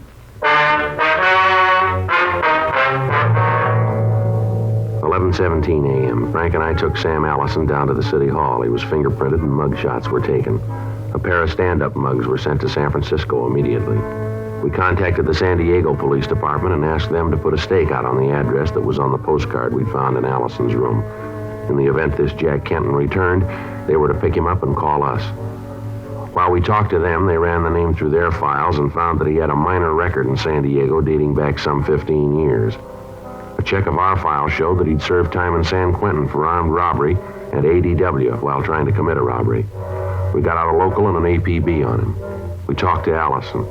He told us that as far as he knew, Kenton was planning to return to San Diego on the preceding night. He couldn't give us any information as to where Kenton had stayed while he was in Los Angeles. 2 p.m. We got a call from San Diego that they'd picked up Jack Kenton. 2:30 p.m. Frank and I checked out a trip car and left for San Diego. We checked in with Lieutenant Mort Gear when we got there, and he told us that Kenton had been seen returning to his home right after we'd contacted them. We drove out to his place and searched it, but we found nothing to tie him in with a murder in San Francisco. 8:30 p.m. We left San Diego and returned to Los Angeles. On the return trip, Kenton was sullen and refused to answer any questions. We took him to the city hall. 1:15 a.m. Oh, lousy deal. You guys are trying to tie a bum rap on me, and you know it. Do we? Sure. You ever do any big time, Kenton? No. Never been in jail, huh? No. That's not what our record says. Well, maybe a couple of tickets for traffic stuff. Book says you served time at Q. How about that? A couple of years, yeah. Don't you figure that is big time? Yeah, I suppose so. Then why didn't you tell us about it? Forgot. You been in San Francisco lately? Oh? You sure? I'm sure. We got a rumble that you were up there around the first of the year. That right? Yeah. Well, you tell your pigeon that he's not even a fruitcake if he says I was up in Frisco. A couple other people who say you're up there, too. Yeah, who? A couple of people. Well, they're off there nut, too, if they say that. The officers say so, too. How do they figure that? They got an ident on your picture. I was never picked up in Frisco. They got no picture of me. We got a few. So I done time out L.A. Yeah, you did. When we get a mug, we ship a copy up north. They do the same. That right? That's right. So maybe I'll be big about all this. Admit I was in Frisco around the first of the year. What's that prove? What'd you do while you were up there? I moved around. Went up for vacation. What do you do for a living? A little of everything. What's that include? Like I said, a little of everything. Mm-hmm. What'd you tell the parole board? I tell them I'm a contractor. What do you build? Whatever needs building. I'm versatile. You're pretty smart, too, aren't you? Look, I know my rights. I know that you know that I'm an ex-con. You know it as well as I do. But there ain't no PV tab on my card. I don't go around the corner without telling the board. You got nothing on me for that. They know you went to San Francisco? Yeah, like I said, it was for a vacation. Where'd you live up there? Around. Hotel down on Geary. How long were you there? Maybe 3 weeks, month. Got a cigarette? Yeah. Here. Thanks.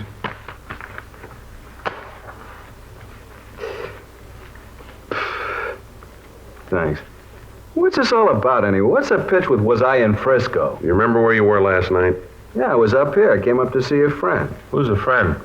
I don't remember. Where'd you see this friend? Bar.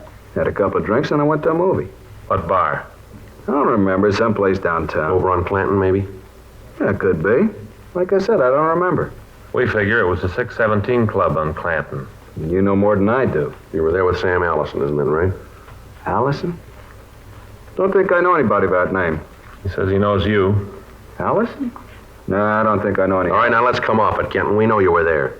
We were in the booth right next to you. We heard you talk about killing the woman in San Francisco. We heard every word you said. Well, you must have been listening to somebody else. You got the wrong pitch all the way around. I wasn't there last night. I don't know any Sam Allison. I didn't kill anyone in San Francisco or any place else. Bartender down there says he knows you. Says you were in the place last night. We saw you there ourselves. You know, you guys ought to lay off that cheap booze. It's beginning to hit your eyes. We got another witness who says you were there. He's willing to swear to it.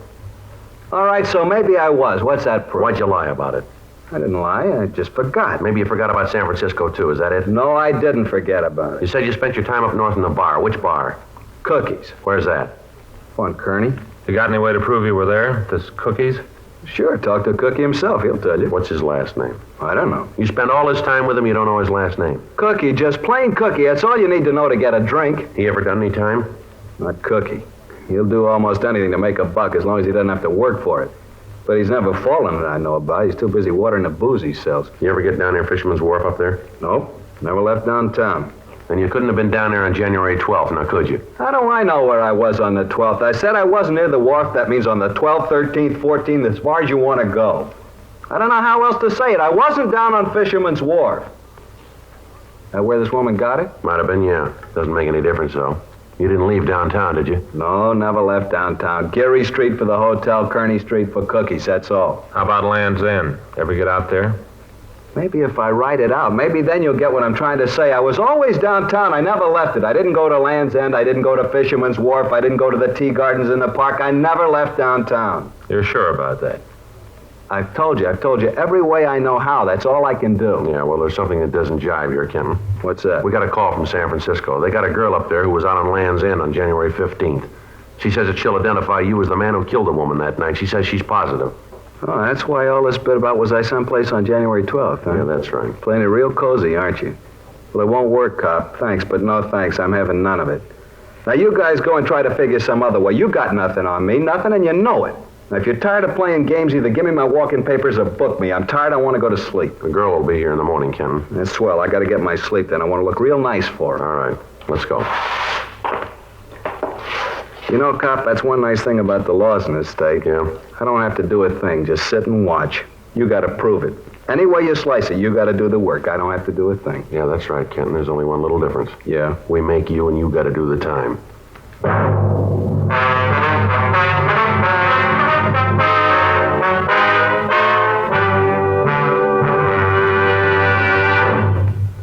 You are listening to Dragnet, the authentic story of your police force in action. Chesterfield is best for you. Premium quality Chesterfield. Yes, only Chesterfield has premium quality in both regular and king size. And only Chesterfield gives you this scientific evidence on the effects of smoking.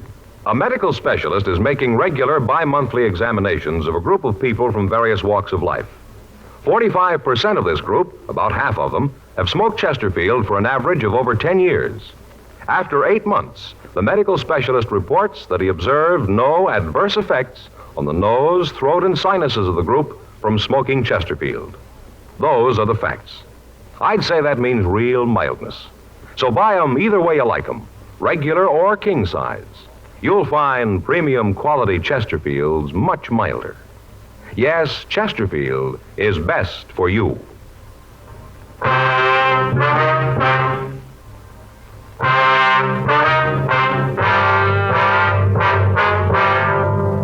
3:39 a.m. We took Jack Kenton down and had some stand-up mugs made of him and sent to San Francisco.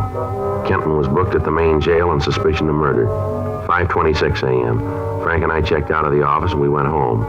The next day at 1:30 p.m., we met with Captain Lorman of Homicide Division and talked over the developments with him. Together, we worked out a plan that we thought might work in getting Allison to admit to the murder. 4:15 p.m., we had Kenton brought from his cell in the main jail to the interrogation room at the City Hall. We talked to him for 2 hours. He'd admit nothing. Where's your witness? About time she got here, isn't it? She'll be here. We should get this thing over with. I'm getting a little sick of playing ring around the rosy with you boys. Maybe you haven't got anything else to do, but I have. All right, what's so important, Kenton? Got a heavy date down San Diego tonight. This is Friday, isn't it? That's right. Real doll. Been trying to date with her for a couple of weeks. Finally made it. You guys think I'll be out of here by 6? Depends on what the witness says. How about a cigarette, huh? Yeah, here you are. I got a match. Cops find anything in my house? What do you mean? When they went through it. Look, I've been through this before. I know the bit as well as you guys do. Fella falls once, does some time, you cops never leave him alone. You drink much, Kenton? Hmm? You drink much? Yeah, I have a highball once in a while. What's the matter? Something wrong with that? You guys gonna give me a lecture on the evils of alcohol? No, just trying to figure out what kind of a guy you are when you're loaded. Well, I'm a doll. Living doll. Put on lampshades, tell funny stories. Life of the party, that's me. You ever have a crying jag when you've been drinking? Nope. Sure about that? Yeah. The way we got it, as soon as you get a couple of belts in you, you start to bawl. Now, how about that? Whoever told you that's lying? Seems pretty sure about it, this fella. You seem to have a lot of information from this fella of yours. Who is the guy? A friend of ours.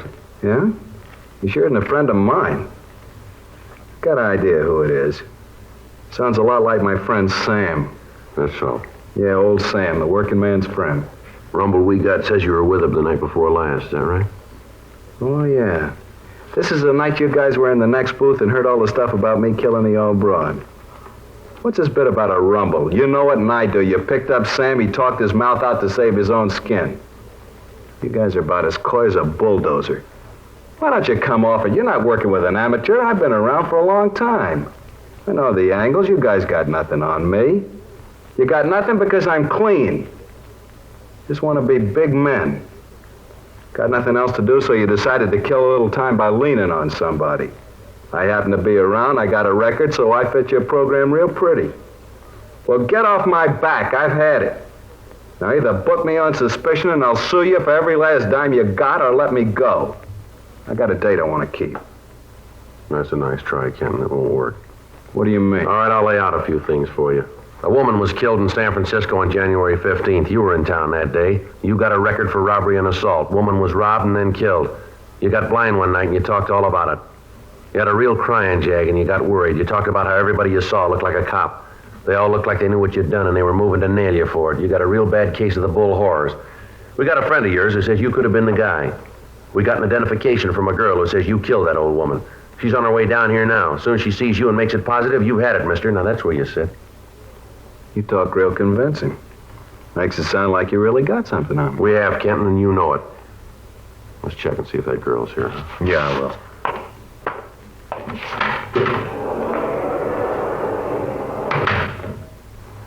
Got a cigarette? Yeah, here.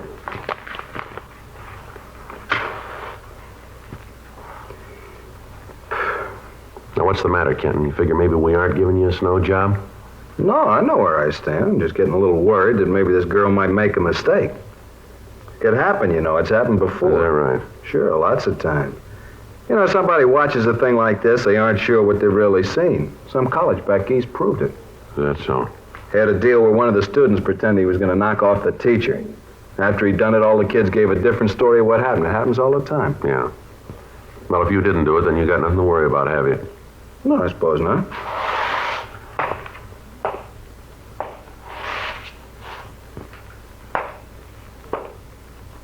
She says she saw the guy, huh? Yeah, that's right. Came all the way down here to look at me, huh? Yeah. You figure she's here yet?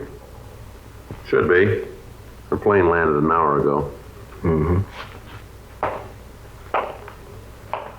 You say she identified my picture? She said I was the guy? I didn't hear if you'd just come in, man.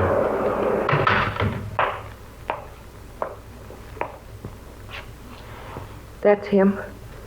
That's the man. He killed her. I saw it. I'd never forget him. That's the man.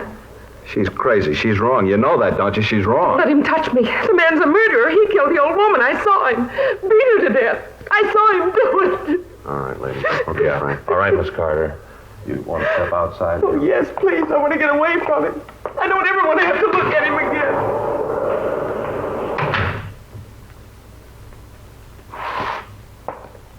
How about it? I didn't see her. I didn't know anybody was around. I didn't mean to kill the old woman. I didn't. You know that, don't you? Yeah, sure. She wouldn't give me her purse. I followed her from downtown, all the way out on the streetcar. I got out and followed her. Right by Sutro's, by the Cliff House. Then I tried to take the money. She wouldn't give it to me. Only about $30. Why didn't she give it to me? $30, it wasn't worth it to her. For $30. It'd been all right if that girl hadn't seen. I looked, tried to make sure nobody saw. I didn't see her. I didn't. You want to stay with him, Frank, while I get the stenographer? Yeah, Joe, go ahead. Okay. Did it work, Sergeant? Yeah, it worked fine. It's funny. I was scared stiff when I went in. Wasn't sure I could carry it off. Well, it worked fine. He copped out, admitted everything. Well, if there's nothing else, I'll go on back to work. Thanks, Stella. Look, will you tell Cunningham that I'll give him a ring, will you? Yeah. Say, Sergeant, Yeah. thanks for letting me help. You know, filing packages in R&I gets a little dull now and then.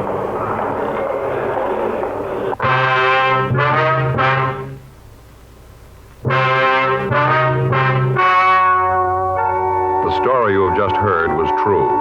The names were changed to protect the innocent. On August 17th, trial was held in Department 89, Superior Court of the State of California, in and for the County of Los Angeles. In a moment, the results of that trial. Now, here is our star, Jack Webb.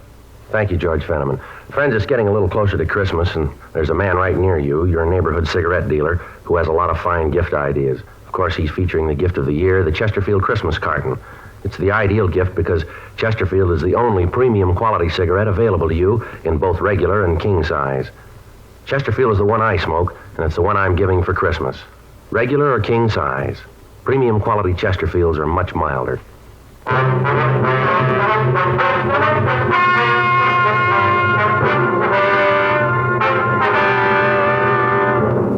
Jack Gerald Kenton was tried and found guilty of murder in the first degree. He is now serving a life sentence in the state penitentiary, San Quentin, California. Ladies and gentlemen, until everyone is safe, no one is safe from tuberculosis. Help save lives by buying all the Christmas seals you can and using Christmas seals on all your Christmas mail.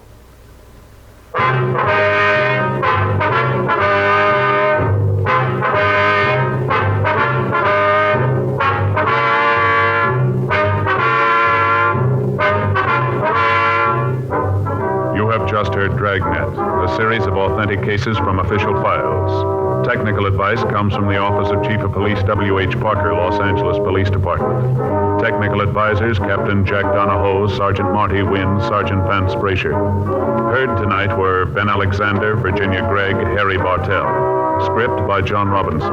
Music by Walter Schumann. Hal Gibney speaking. Sound off for Chesterfield. Either way you like them, regular or king size, you'll find premium quality Chesterfields much milder. Chesterfield has brought you Dragnet, transcribed from Los Angeles.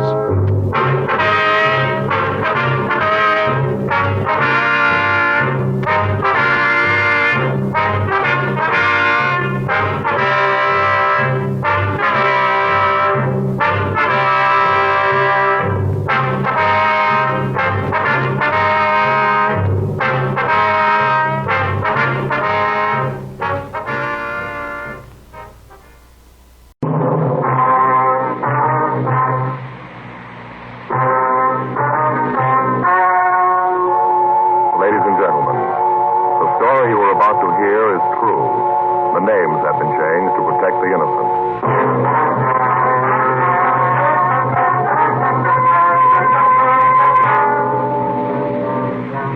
You're a detective sergeant.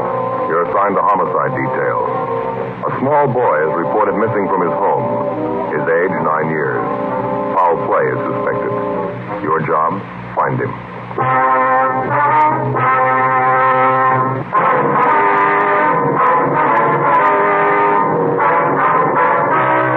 Dragnet, the documented drama of an actual crime. For the next 30 minutes, in cooperation with the Los Angeles Police Department, you will travel step by step on the side of the law through an actual case transcribed from official police files. From beginning to end, from crime to punishment, Dragnet is the story of your police force in action.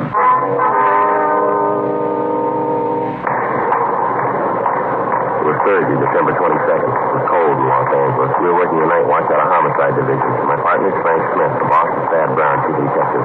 My name's Fred. I was on the way into work, and it was 3:55 p.m. when I got to room 42. Homicide. Hi, Joe. Frank, what's doing? Oh, nothing. Pretty quiet. How's your mother? Oh, that cold's still hanging on. Bad cough. Doc says nothing serious, though. My kid's got the same thing. Must be some kind of a virus going around. Yeah, maybe so. Did you get all the reports from that Webster case yet? Yeah, all taken care of. Good. I get it. Homicide, Friday. This is Levinson, Unit 11J1. Got something for you. Yeah, Harry, what's doing? Doherty and I are out here on Hollis Avenue, 4656, trying to track down a 9-year-old boy. What's the story? Kid's missing, suspicion of foul play.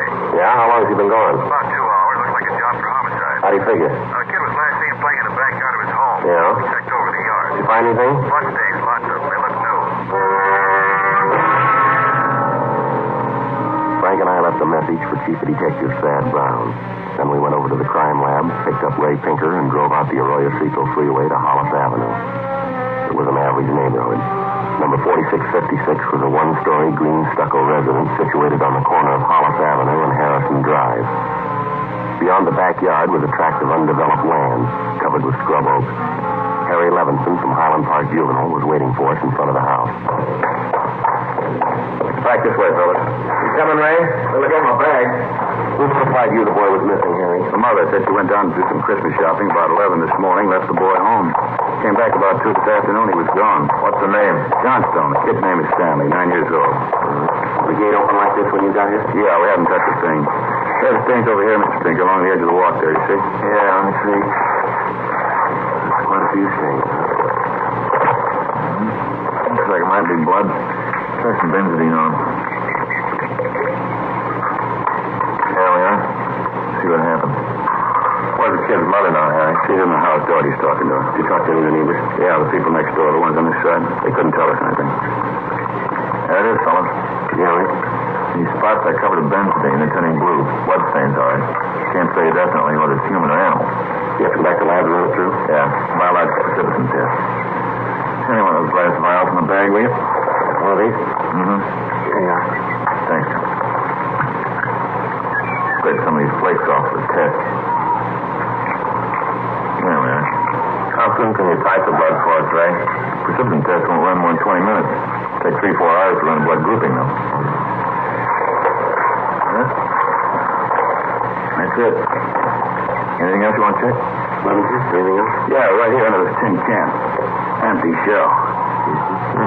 22, huh? Yeah, it might tie in, might not. Mark it and dump it in this envelope, will you? Sure. There you go. You got a missing broadcast of the boy, Harry? Yeah, Doherty did about half an hour ago. Here's the description right here. Thanks. Mother know about the blood stains? No, we didn't tell her. She's worried enough already. She has no idea what might have happened to her boy, huh? No more than we do. Checked all the friends, relatives. We're covering the neighborhood. No trace so far. Not much to go on. Blood stains, empty cartridge. It could mean 100 things. Any ideas, Friday? Just one, and I don't like it.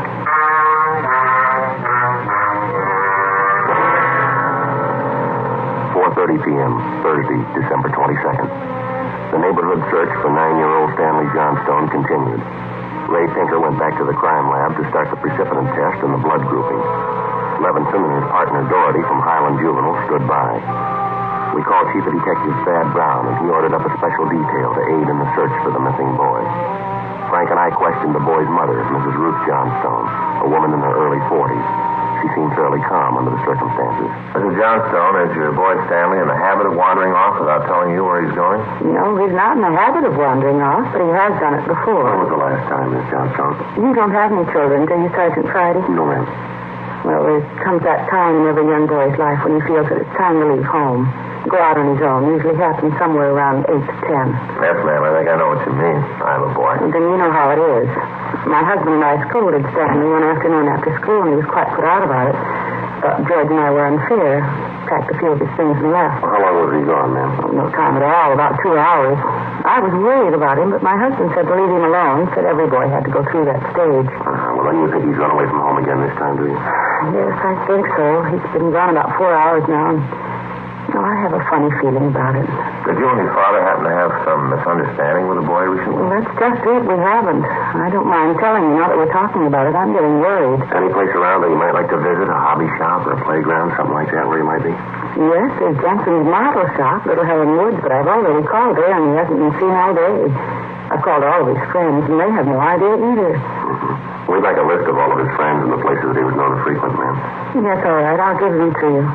Where do you suppose he is? Where's your husband now, Mrs. Johnstone? At work. George works for the city. He's a fireman. Uh-huh. What house is he stationed at? Engine Company 12. He's working the A platoon. He'll be home tomorrow morning. I haven't told him that Stanley's gone. Was there any chance that the boy might be down at the firehouse with his father? No, he seldom goes down there anymore. No, I don't think he's there. I'm awfully worried. May I call my husband? Well, certainly. You go right ahead.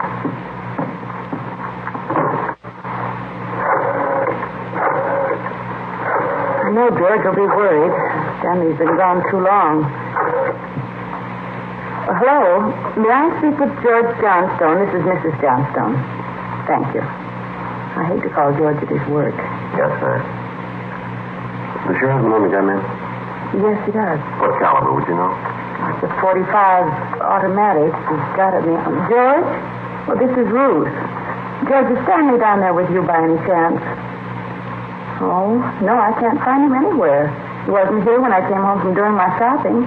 There are 2 policemen here. No, I said there are 2 policemen here. No, dear, I'll call you if we don't find him soon.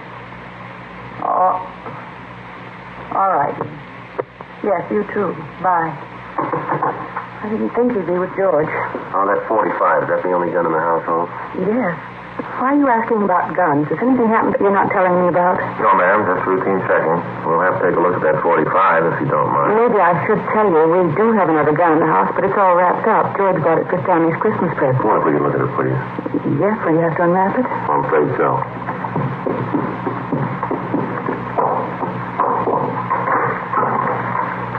I think I can reach it. You had to hide it. Let me see. Well, here's the paper it was wrapped in. Stanley must have found it. It's gone. You see? Here's the gift card and the box the gun came in. Rifle. Could I look at the box, ma'am? Thank you. How about it, Joe? 22 caliber. Thursday, December 22nd, 5:15 p.m. It was getting dark. The search for the missing boy continued. We checked the list of Stanley Johnstone's friends. None of them or their parents had any idea of his whereabouts. We talked with Levinson again. He'd been in touch with the detail combing the neighborhood. They'd found nothing. We went down to Hollis Avenue and 10th Street, service station on the corner. You want a dime, Joe? No, I got one. You watch the chief Browner. Yeah.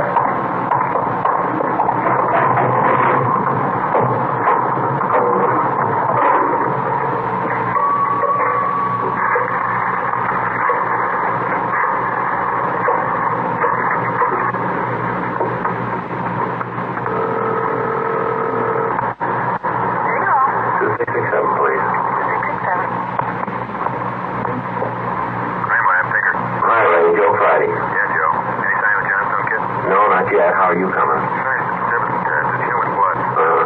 Working on the blood group now. You know what type the Johnstone boy had? Well, we didn't want to upset his mother. Thought I'd wait till the last thing. We're in the neighborhood. Check with the family physician. That way you won't disturb her. Yeah, we figured on that. Just a minute, Ray. Yeah, Frank. The box is full. Ray, Thad Brown's out here now. Check you later, huh? Right, Joe. Right. Thanks.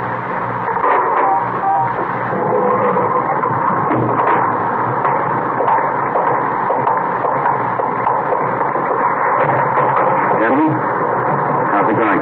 We just checked with Ray Pinker. Yeah, I know. It's human blood. What do you think? We talked with the boy's mother, Mrs. Johnstone. Found the gun missing. Yep. Caliber's the same as the empty casing Levinson found, 22. He said the gun was missing. Yeah, the Johnstones were going to give it to the boy as a Christmas present. They had it hidden, but it's gone now. Any idea who took it? Well, whoever it was, they left the Christmas wrapping behind. I think maybe it was a kid. 22 rifle, huh? 9-year-old boy. When are they going to learn? First, it's carbide cannons on the 4th of July. The city issued ordinance after ordinance, but a few thousand kids around the country had to lose their eyes, fingers, hands, before the parents could give us their full cooperation to outlaw them. I know what you mean. Sure you do. You and every other cop in the country became the heavies trying to clamp down on them. So it's the same story. This time it's guns for Christmas. Oh, I know what you're thinking, Chief, but we're not sure yet. Listen, Friday, there's a city ordinance against giving a gun to a kid. Now, you know that. Yeah, I know that. There's a missing boy and a missing gun. There's blood on the ground and an empty shell. That's enough for me. We're going to stay with it, Chief. Something's got to break. Yeah. I hope it's not the house of that kid's parents. Hi, Chief. I've been looking for you, Friday. Yeah, what do you got, Harry? Found a gun, a new 22 rifle. I'd say it's been fired recently. Where'd you find it, Levinson? Back up there in that scrub oak behind the Johnstone house. Mrs. Johnstone identified it. Luckily took it down to the crime lab. Well, thanks, Harry. Miss Johnstone okay? She's pretty sick now. Killby came up with something else. What's that? There's another one missing. An 8-year-old boy. 6:30 p.m. We talked with Officer Killby about the other missing boy. He told us that his name was Stephen Martin, 8 years old. His family had just moved into the neighborhood. It seemed that no one besides the Martin family knew that the boys played together. Mrs. Martin told us that Stephen told her that he was going out to play and he'd be home by 6 o'clock for dinner. She told us that he was an unusually prompt boy and almost never overstayed his playtime. We got a description of the Martin boy and put out a missing broadcast. We called the Johnstone family doctor. He told us that Stanley's blood was type O. At 7 p.m., we talked again with Mrs. John Martin. Are you sure Mrs. Johnson doesn't know where the boys are? She has no idea, Mrs. Martin. Oh, this is terrible. Just awful. I feel there's more to this thing, something you're not telling me. Well, there's no use to upset you until we know a few more things for sure, ma'am.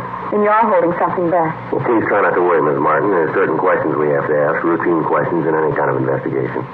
Is there anything else you want to know? Yes, ma'am. What's your boy's blood type? Funny question. Do you think anything's happened to him? Have you found him and you're not telling me? No, ma'am. We haven't found him, and we don't think anything's happened to him. His blood type, huh? Yes, ma'am. Well, I think I have it written down in Stevie's baby book. Yes. Yes, here it is. The type is O. Type O, thank you. What if I could use your phone? Oh, yes, of course, it's in the hall. Be right back, Frank. Yeah.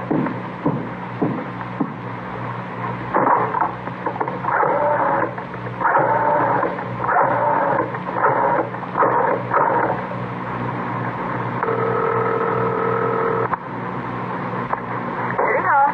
2667, please. 2667.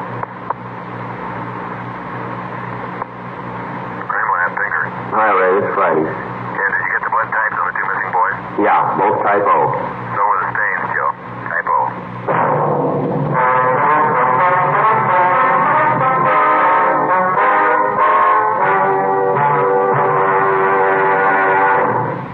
You are listening to Dragnet, the authentic story of your police force in action. The modern way to sell cigarettes is the Chesterfield way, both regular and king size. And we're the only one that does it. We tell you what Chesterfields are made of to give you premium quality in both popular sizes. Our scientists select the best materials. They select for Chesterfield the world's best tobaccos, blend them just right, and they keep Chesterfields tasty and fresh with the best of moistening agents.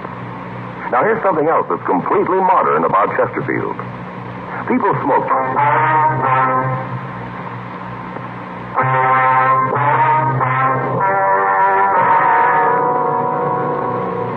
p.m., Thursday, December 22nd. Still no sign of either of the missing boys. Chief Detective Thad Brown went back to headquarters to direct the search from there. He dispatched another detail of 50 men to aid in the hunt for the missing youngsters. 8:30 p.m. It was getting colder. The citrus growers were warned to expect a freeze. We went back up the block to see Mrs. Johnstone. Her husband had quit work early and returned home. We talked with him. He could tell us nothing more than we already knew. We still had not informed either of the families about the blood stains and the empty cartridge casing which had been discovered in the backyard of the Johnstone home. It was more than possible that they had a right to know about our findings, but Frank and I felt there was no cause to add to their distress at this particular time. If the two missing boys were found alive and well, then the blood stains in the cartridge would be of no concern to the relieved parents.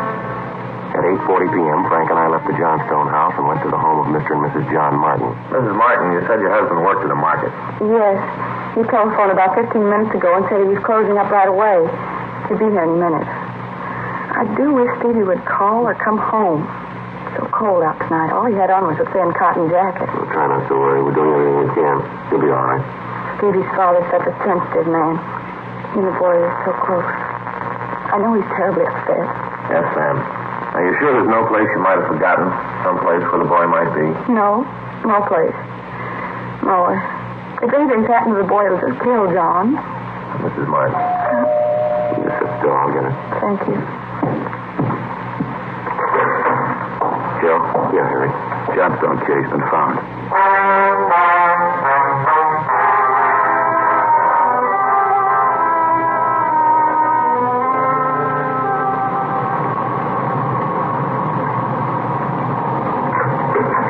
He's home, Sergeant. He's come home.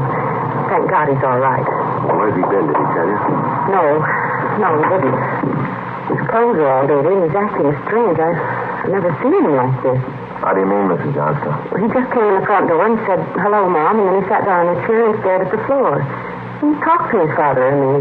Mind if I talk to him? No, go ahead. I asked him about the little Martin boy. He wouldn't tell me a thing. Well, where is he now? Right over there in the living room. Oh, yeah. Looks all right. Yes. Son, this is a police officer. He wants to talk to you. Don't be afraid, dear. He only wants to ask you some questions. Son. You see, Sergeant? Yes, ma'am. Stanley? Come on, boy, look at me. Come on, youngster, get your head up. That's better. You had your mother pretty worried, you know that? You want to tell us where you've been? So we should try to get him to eat a little something. You hear that, son? You want something to eat? Stanley, there's another little boy up the street who hasn't come home. Do you know where he is? His father and mother are worried about him, too, just like your folks were. You gotta help us find him, son. I killed him. I killed Steve. With the .22. We were only 10, but I killed him. How do you know you killed him? Maybe he's only hurt now, isn't he? Oh, he's dead. I know he's dead. The gun went off. We forgot we put bullets in it. Well, where is he, Stanley? I hit him. I was scared. I didn't want anybody to find him. Where did you hide him, son? In a cave up on the hill. I didn't mean it. He was my pal. Do you want to show us where, Stanley? Yes, sir. I'll show you. Please don't send me to jail.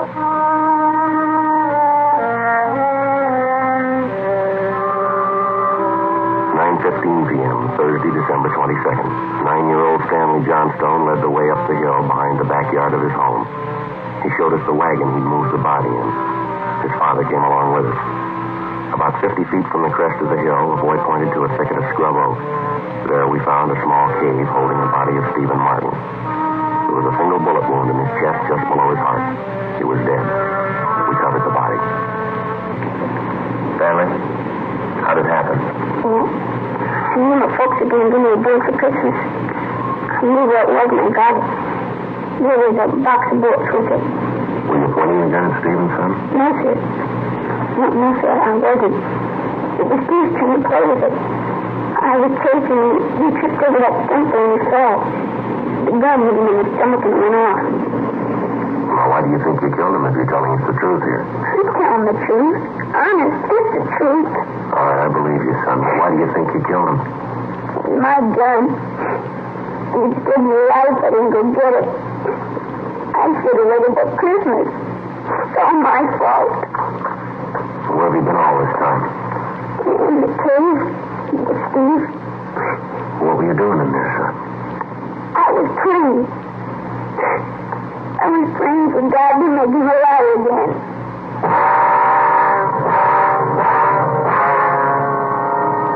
After a thorough investigation, Frank and I were convinced that the shooting of Stephen Martin was accidental.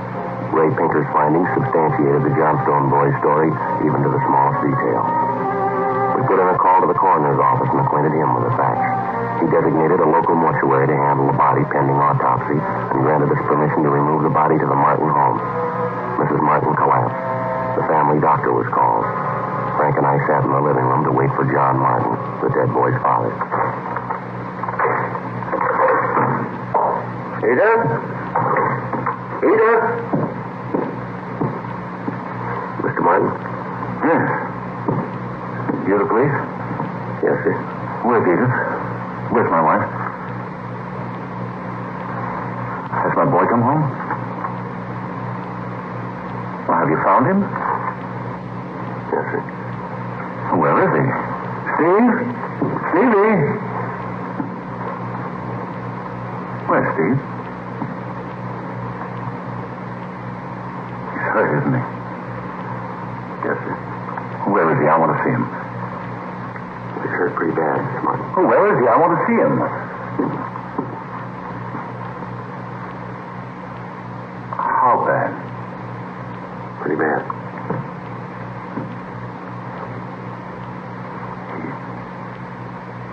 He's dead.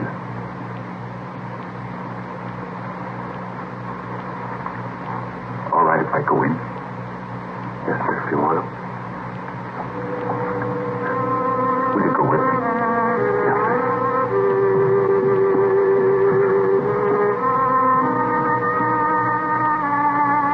Don't make it any harder on yourself, Mr. Martin. I want to see my boy.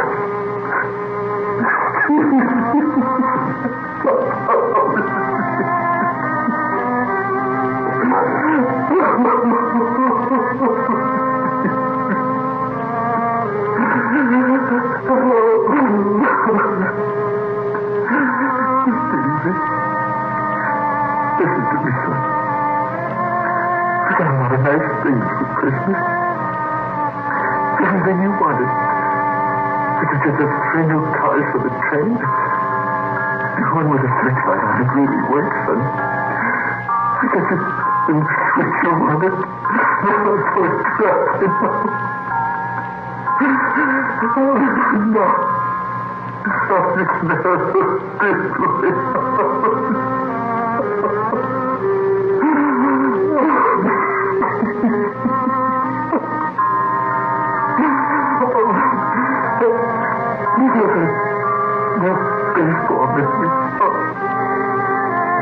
got it for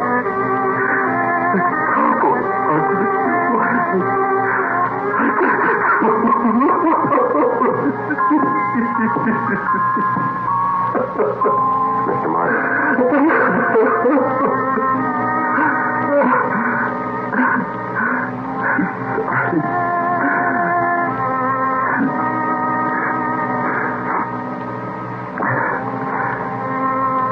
What happened? It was an accident. He was playing with a Johnstone boy up the street, playing with a gun. It went off. What was the other boy's name? Stanley Johnstone. It was an accident. So, Martin, where are you going? I want to see that boy.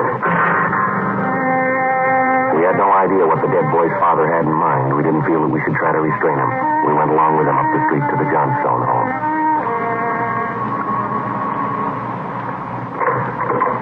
I'm Stevie's father. Where's your boy? I'm sorry. Where's your boy? He's right here. Won't you come in? All right, Miss Johnstone.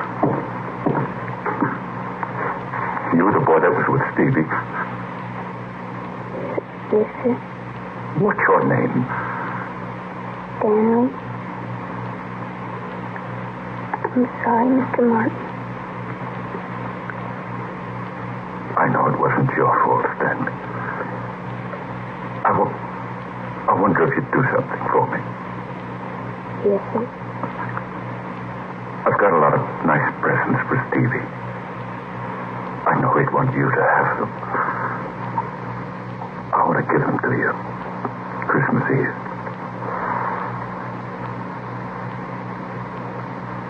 Mom? I think that'd be a fine idea, son. Come on, Frank. Yeah.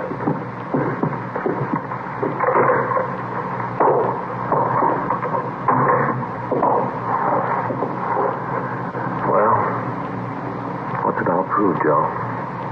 You don't give a kid a gun for Christmas.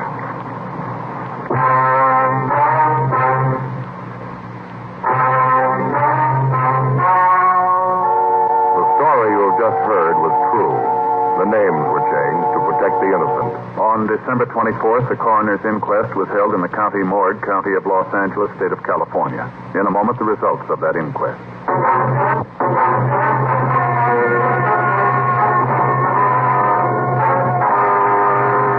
At the coroner's inquest, it was officially recorded that Stephen Martin's death was the result of an accident. Stanley Johnstone was absolved of any legal responsibility for his friend's death.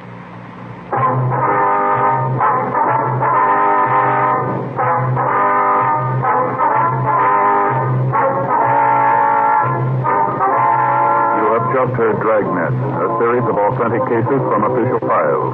Technical advice comes from the Office of Chief of Police W.H. Parker, Los Angeles Police Department. Technical advisors Captain Jack Donahoe, Sergeant Marty Wynn, Sergeant Vance Brasher. Heard tonight were Ben Alexander, William Johnstone, Sammy Ogg. Script by Jim Moser. Music by Walter Schumann. Hal Gibney speaking.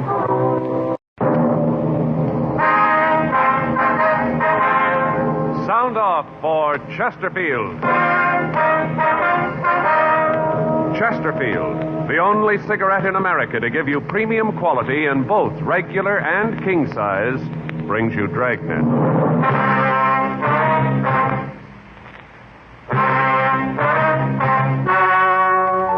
Ladies and gentlemen, the story you are about to hear is true.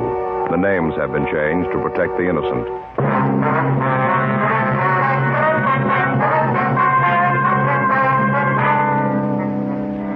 You're a detective sergeant.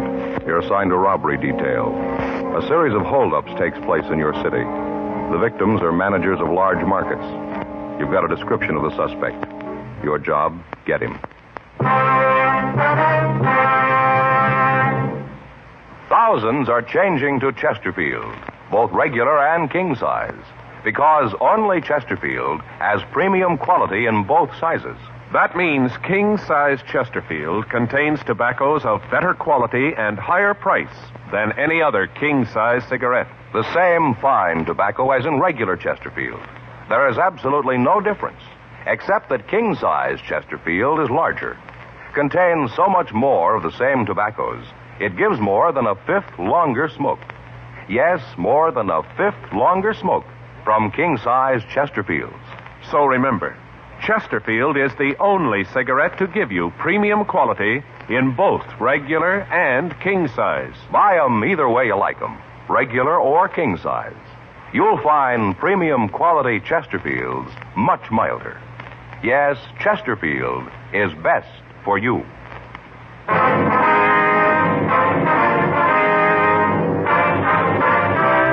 Dragnet, the documented drama of an actual crime. For the next 30 minutes, in cooperation with the Los Angeles Police Department, you will travel step by step on the side of the law through an actual case transcribed from official police files. From beginning to end, from crime to punishment, Dragnet is the story of your police force in action. It was Thursday, February 7th. It was raining in Los Angeles. We were working the day watch out of robbery detail. My partner's Frank Smith. The boss is Captain Didion. My name's Friday. I was on the way back from R&I, and it was 8:42 a.m. when I got to room 27A. Robbery. Hey, you, Joe? Yeah. Where you been? Down to R&I. Oh, I'm sorry I'm late. No, it's no problem. Couldn't get the car started. The battery was dead. I had to call the gas station and have them get me started. Well, don't worry about it. It's okay. Anything here in the book? No. Checked him when I got in. Had a 211 out in Westwood last night. Same M.O. Might be the guy. Who's checking it? Murph and Creasy went out there this morning. Here's the stuff we got last night. R&I went through it. Doesn't look like they got anything. You seen the skipper yet? No, I saw him come in. I didn't talk to him. Came in, went to his office carrying a bottle of milk. Well, that figures. He's like a barometer, isn't he, Joe? When there's no milk on his desk, you know everything's under control. Yeah. As soon as that milk comes out, you know the ulcers are grinding. Yeah, I suppose. That must be real rough on him, though. The way the papers have been yakking about this thing. I saw Captain Jack this morning on the way in. Yeah. He said the corner pocket's leaning all over him. Well, there's got to be an answer someplace. The guy can't just keep walking into the stores and walking out again. He's got to make a mistake someplace. Yeah. What's it figure, 6 jobs so far? Yeah, 6 of them. Every one of them, he's made it clean. Hot shot. I'll get it. Well, those figures were wrong. Yeah? He just made it 7.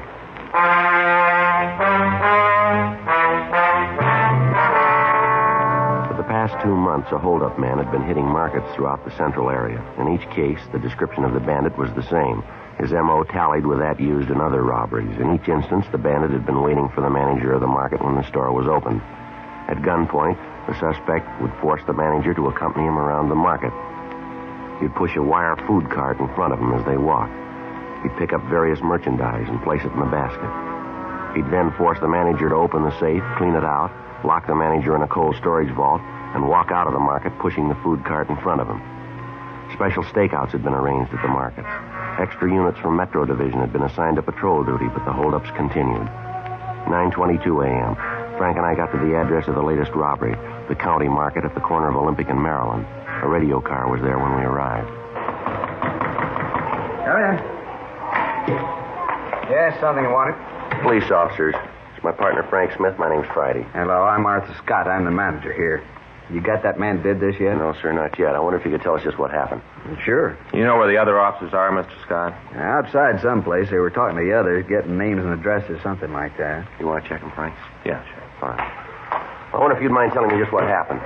Well, the man was waiting for me when I came in this morning. I don't know how he got in. He just walked up behind me and said that I shouldn't cause any trouble. About what time was this, do you remember? Well, let's see. It must have been about 7:10, 7:15. Mm-hmm.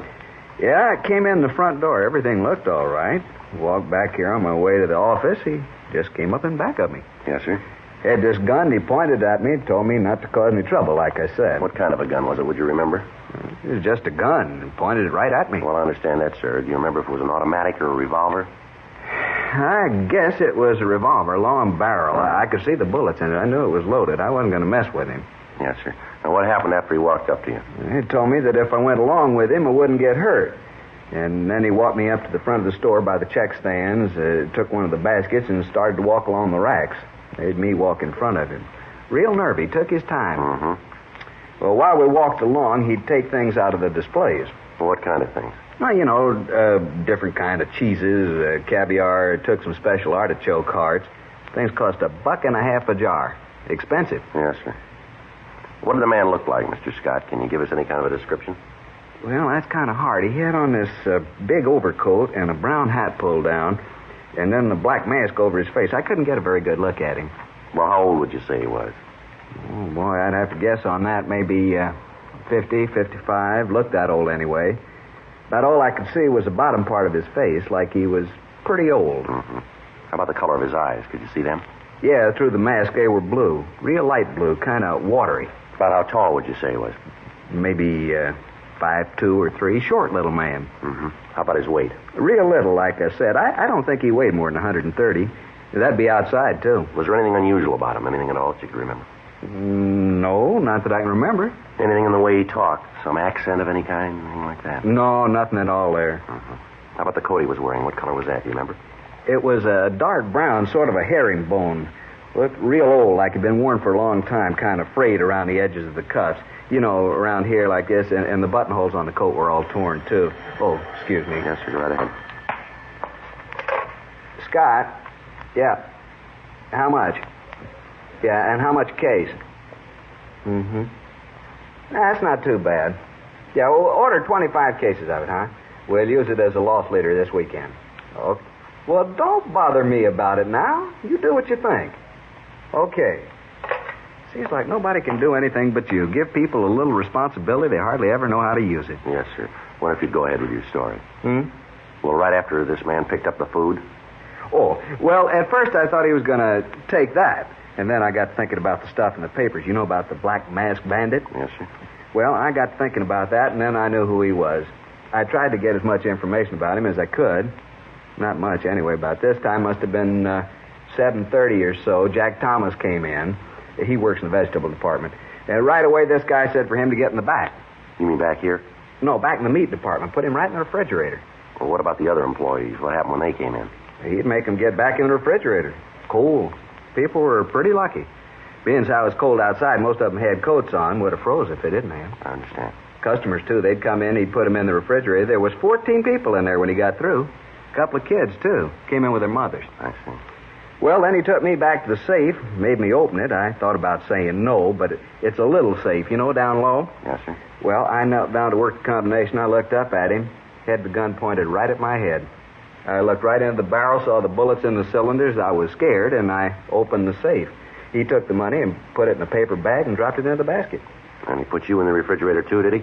Yeah, that is, he started to. When he opened the door, the people in there were all shivering, flailing their arms around, trying to keep warm. It's a little room, not much bigger than this, and there wasn't much room to flail. Anyway, they asked him if he wouldn't let them out. He said no, but then he asked me if there was someplace else he could put him. And I told him that the only place I could think of was another storage room. We use it sometimes when we got a real big shipment of meat. Don't usually keep it under refrigeration. I see. They let you all go there, huh? Yeah, it's the darndest thing I ever saw. 14 of them. All 14 herded them just like cattle. Moved them all to the other cooler. They were all so cold they'd have done anything to get out of that one. I tell you, officer, I was scared that one of them might try to be brave about it and cause trouble. I think that guy would have killed him right on the spot. Yes, sir. Well, what did he do then? Well, he locked the door. Then from when I could see through the cooler window, he just strolled out of the store and down the street. He was still wheeling a basket in front of him. I see. Anything, Frank? Yeah, Joe. I checked with Wheelock from the radio car. He said they canvassed the neighborhood, came up with a man who thinks he saw the bandit drive away. Was he able to give us any kind of a description on the car? No. Said he saw this guy walking down the street pushing a basket and thought it was kind of funny.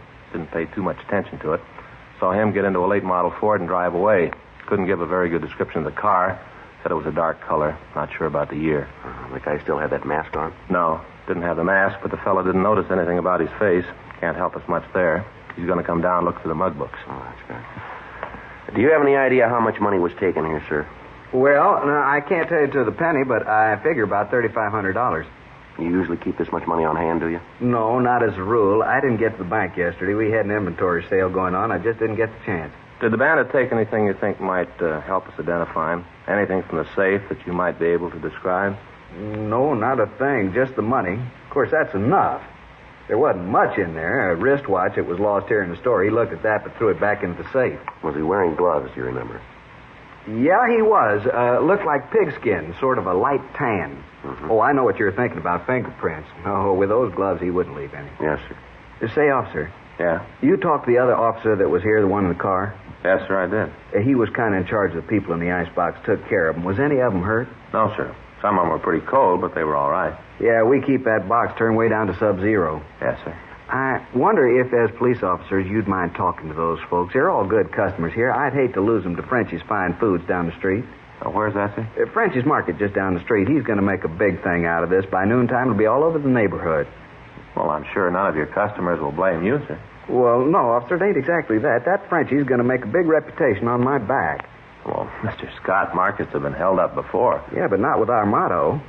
What's that? We freeze anything.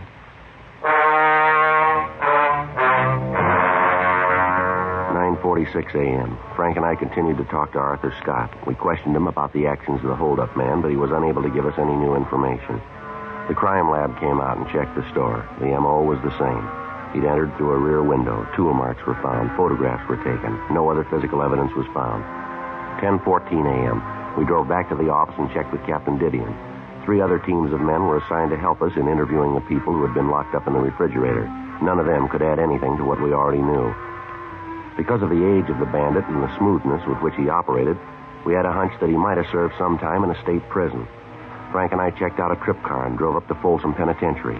We checked with Warden Heinze and told him what we wanted. For the next 2 days, we checked the prison files. We got several possible leads, but when we got back to Los Angeles, none of them led anywhere. Tuesday, February 12th, 8:49 a.m. We checked with Captain Didion. Well, you come up with anything? No, not a thing, Skipper. We checked them all out. Nothing. How much longer you figure it's going to take you to come up with something we can use? We're doing everything we can. We've run down every lead. They all go nowhere. Yeah, I know. I've been telling the corner pocket that all month. It doesn't prove a thing, and they aren't buying it anymore.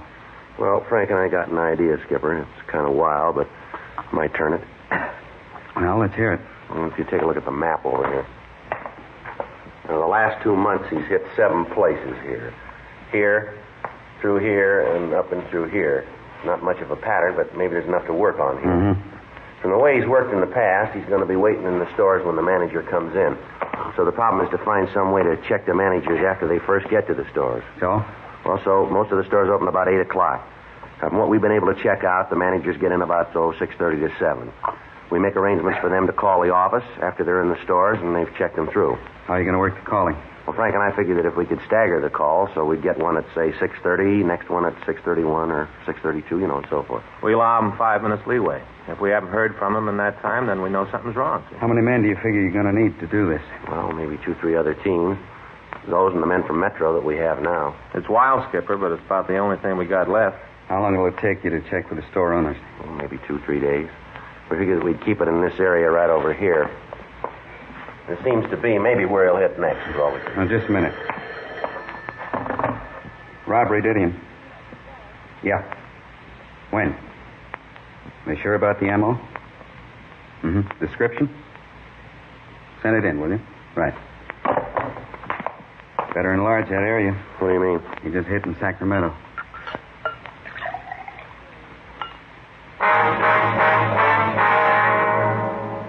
Tuesday, February 12th, 3:45 p.m.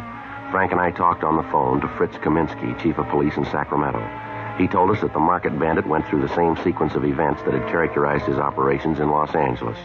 First, he took several food items from the display stands in the store, and then he forced the manager to open the safe. After robbing the safe, the thief locked the manager in a meat refrigeration locker and left the store. A witness in the neighborhood saw the suspect leave the store and said that he'd escaped in a late-model dark Ford sedan. He was unable to give us much of a description of the man, but he said that he was elderly, small, and that he'd been dressed in a brown overcoat and a brown hat, and he wore a black mask. There could be little doubt that it was the same man who had been hitting the markets in the Southland. Wednesday, February 13th. Frank and I checked out a trip car, and we drove up to Sacramento. We talked with the victim and with a witness. Both of them were unable to find the thief's picture in the mug books. Stakeouts were arranged on the markets in the Sacramento area, and additional bulletins were gotten out on the Ford sedan. Frank and I returned to Los Angeles and started to set up the plan that we discussed with Captain Didion. Each of the store managers agreed to cooperate, and starting the morning of February 18th, the plan was put into operation. 3 weeks passed. The bandit failed to hit again. March 18th, 6:37 a.m. Robbery, Murphy. What's that number? Yes. Robbery, Smith. Yes, sir. Okay, thanks. Number 38, okay. Right. Still no word from 34. We better get ready to roll on it. Let's see. That's that supermarket on Palmetto Avenue. That's right. Let's go. Murph. Yeah? Catch the rest of the calls, will you? Yeah, sure, Joe. What do you think, Joe? I don't know. Let's find out.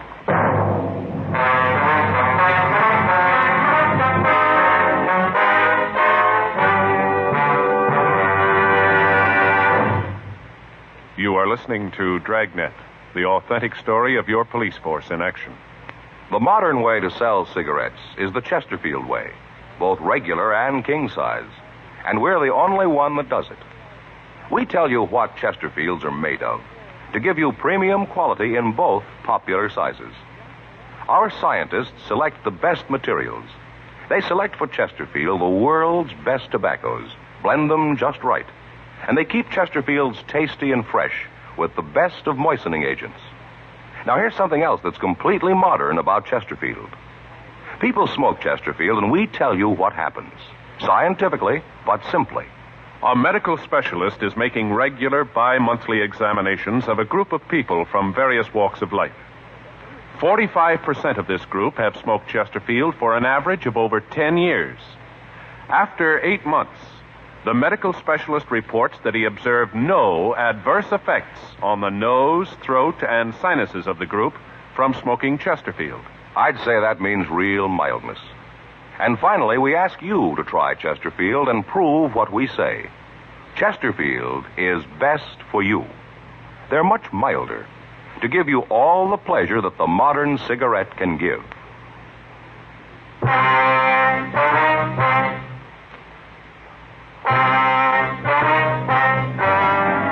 It took us a little over 5 minutes to get to the store on Palmetto.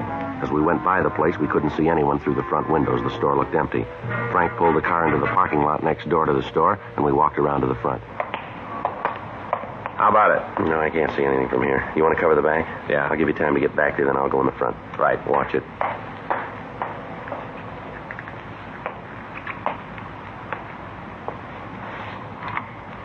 I tell you, I don't know the combination. I don't want any trouble. I'm trying to be nice. I don't want to hurt you. Open the safe and everything will be all right. You read the papers. You know about me. Now do what I say and nothing. All right, mister, let's hold it right there. Police officers, put that gun down. Now, watch it, Joe. He's coming at you. Get out of my way. All right, come here. You okay, Joe? Yeah, I got him, Frank. Want to shake him down? Right. Here. You got him? You got the gun? Yeah, we got him. I was sure scared there for a minute. I tried to think about how I was going to stall him long enough before you get here. Yeah. He's clean, Joe. All right, come on, mister, on your feet. Come on. What's your name? Clark. Leonard Clark. All right, let's go. You want me to go along with you? Yeah, well, why don't you make a crime report? Fine, I'll do anything to help try to rob me. Lousy deal. Might have known something was wrong the way that guy played it. Should have known. Yeah, sure. You figure me for the guy you're looking for, this black mask bandit the paper's been yakking about? That's the way we figure it. Well, too bad, fellas. You can't make me for it. Is that right? Yeah, you're looking for somebody else. You got the wrong man. How old are you, Clark? 52. Ever serve any big time? Sure, what's that prove? Well, the way you look, the way you work this one, even the mask, we made you for it. Only one thing. What's that? You gotta prove it.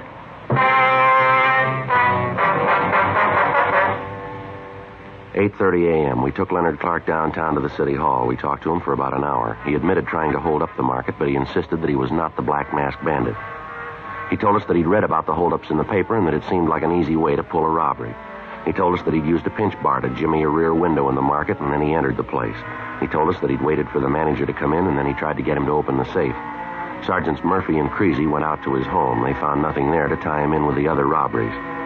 A check through R&I showed a record on Clark listing 2 convictions for 211 and 1 count of 245 PC. He'd served time at both San Quentin and Folsom penitentiaries, as well as some of the eastern penitentiaries.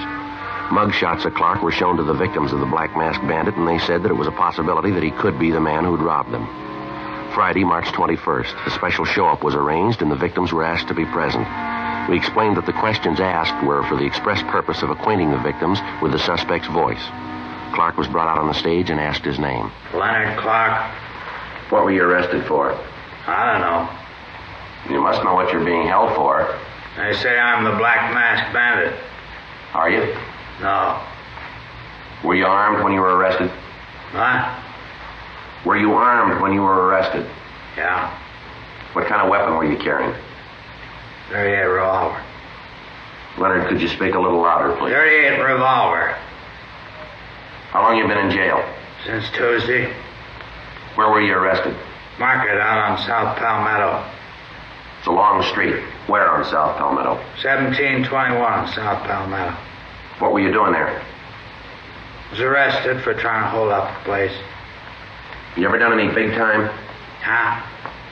I say, you ever done any big time? Yeah. Where? At Q and Folsom. What'd you do the time for, Leonard? Which time? Well, let's take them in order. How about Quentin? 5 to life for robbery. How about Folsom? Same thing. You owe any time now? Yeah, I'm on parole. Joe. Yeah. Ask him to turn around, will you? The victims can't see him too good. All right. Leonard, take a quarter turn to your left. No, Leonard, to your left. All right, now another quarter turn. Another quarter turn. Now another quarter turn. No, same way. Another quarter turn. Now face the front, Leonard. Where do you live? On Hollywood. Where? Corner of DeLongpre and Monroe, apartment house. It's a good-sized corner. Which apartment? Ashley Arms, apartment 604. What do you do for a living? I'm a carpenter. A what? Carpenter, I said. You work steady? Yeah. Who do you work for? I'm a carpenter for a contractor named Gagely. Now look straight, will you, Leonard? Straight ahead. Yeah. You remember where you were on February 7th? That was a Thursday. No. You got no idea at all? Not at all. You own a car? Yeah. What make is it? It's a Ford. Speak up, will you, Leonard? We can't hear you. A Ford. What color is it? Dark blue. What year? 1950. All right, Leonard. Now, would you step over to the side of the stage? No, the other way. Side of the stage. How's it look, Frank? Nothing yet. Manager at the county market seems to think it's him. The others aren't sure. Yeah. Well, maybe when we get the coat and mask on, it'll help. Those clothes, Leonard, are they yours? Yeah, they're mine. How about that mask? That belong to you, too? Yeah. Would you put the mask on? Well, just put it on. That's it. Now put the hat on. Not the way you usually wear it? That's right. All right. Take a quarter turn to your left. No, Leonard, your left. That's it. Now again. And again. Once more. All right, now face forward. Now all the way around. Come on, Leonard. Straight forward. That's it. No. Now repeat these words. Just be quiet and you won't get hurt. Just be quiet. You won't get hurt. Now say, open the safe and don't cause any trouble. Open the safe. Don't cause any A trouble. little louder, Leonard. Open the safe and don't cause any trouble. All right, Leonard, you can take the mask off. How many times have you been arrested? I don't know. About how many times would you say? Maybe 15, something like that. What'd you fall for? Suspicion. Suspicion of what? A lot of things. They didn't nail me for. How old are you now, Leonard? 52. How old were you when you were arrested the first time? 16. You've had quite a life, haven't you? Yeah, I fell among evil companions. All right, Leonard, that's all. How about it, Mr. Scott? I can't be sure, Sergeant, but I think that's mine. Can I see a minute, Joe? Scott just gave a tentative identification. Yeah, well, he's the only one. What do you mean? The others say we got the wrong man.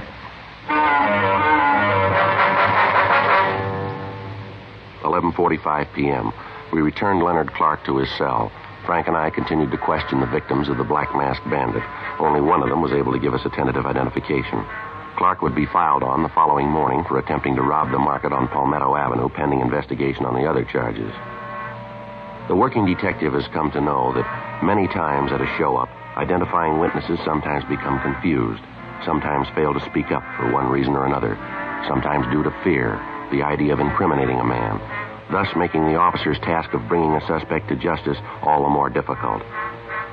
In spite of the lack of identifying witnesses, Frank and I felt reasonably sure that we had the Black Mask Bandit in custody. The following morning, March 22nd, we checked into the office to fill out the follow-up forms. You know, Joe, I just can't figure it. He's got to be it. He's got the motive, the opportunity, everything. Yeah, M.O. matches. We got him on one count anyway. What happens now? Well, I guess we just wait. If there aren't any more holdups, we know we got the right guy. It's about the only way you can do it. Any way you slice it, Clark's finished. The court gets through with him this time, they'll nail him for life. Yeah, I suppose so. He sure looks like the guy to me, though. I tell you, Joe, he's got to be it. Everything fits with him, all the way down the line. That's what I figured, too. Friday, Smith? Yeah, Skipper. Call from Hollywood Division. Just had one at 3rd and Selma. Yeah, what about it? Black Mask Bandit. We haven't got him.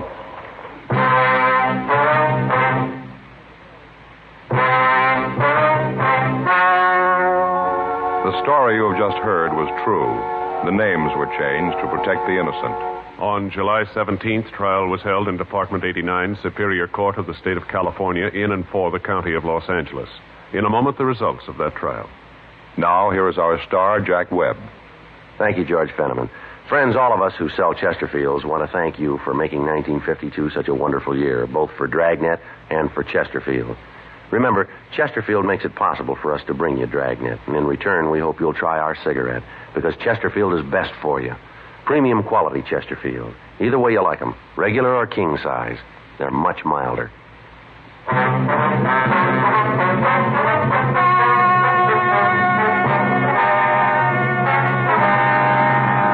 Leonard Stanley Clark was tried and convicted of attempted robbery.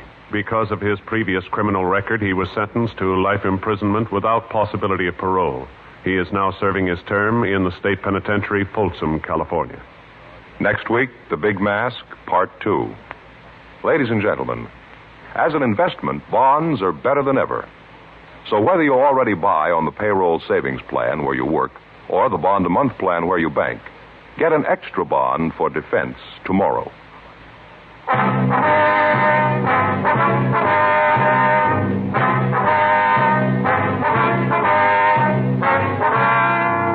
You have just heard Dragnet, a series of authentic cases from official files.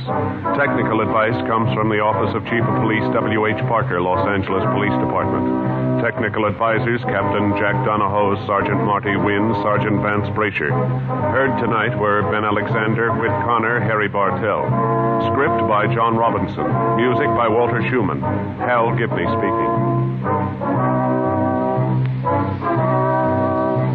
Sound off for Chesterfield. Either way you like them, regular or king size, you'll find premium quality Chesterfields much milder. Chesterfield has brought you Dragnet, transcribed from Los Angeles.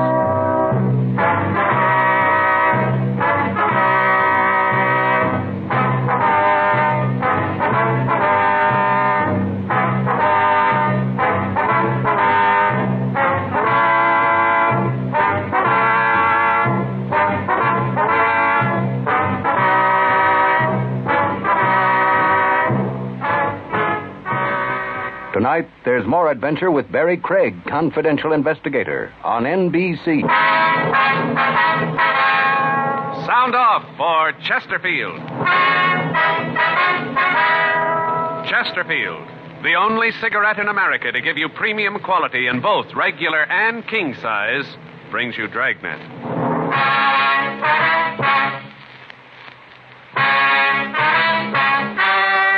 Ladies and gentlemen, the story you are about to hear is true. The names have been changed to protect the innocent.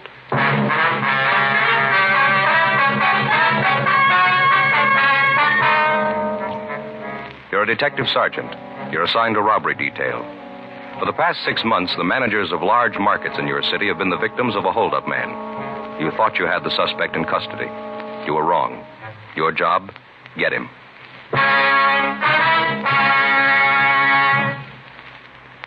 There's only one premium quality cigarette in America available in both regular and king size, and that is Chesterfield. Premium quality in a cigarette means the world's best tobaccos, the best ingredients, the best cigarette paper. Only Chesterfield gives you this premium quality in both popular sizes. King size Chesterfield contains tobaccos of better quality and higher price than any other king size cigarette. That's certainly important to every king-size smoker. Of course, it's the same fine tobacco as in regular Chesterfield. There is absolutely no difference, except that king-size Chesterfield is larger, contains so much more of these premium quality tobaccos that you get more than a fifth longer smoke from king-size Chesterfield. Yes, the modern way to sell cigarettes is the Chesterfield way. Premium quality, both regular and king size. And either way you like them, Chesterfields are much milder. Chesterfield is best for you.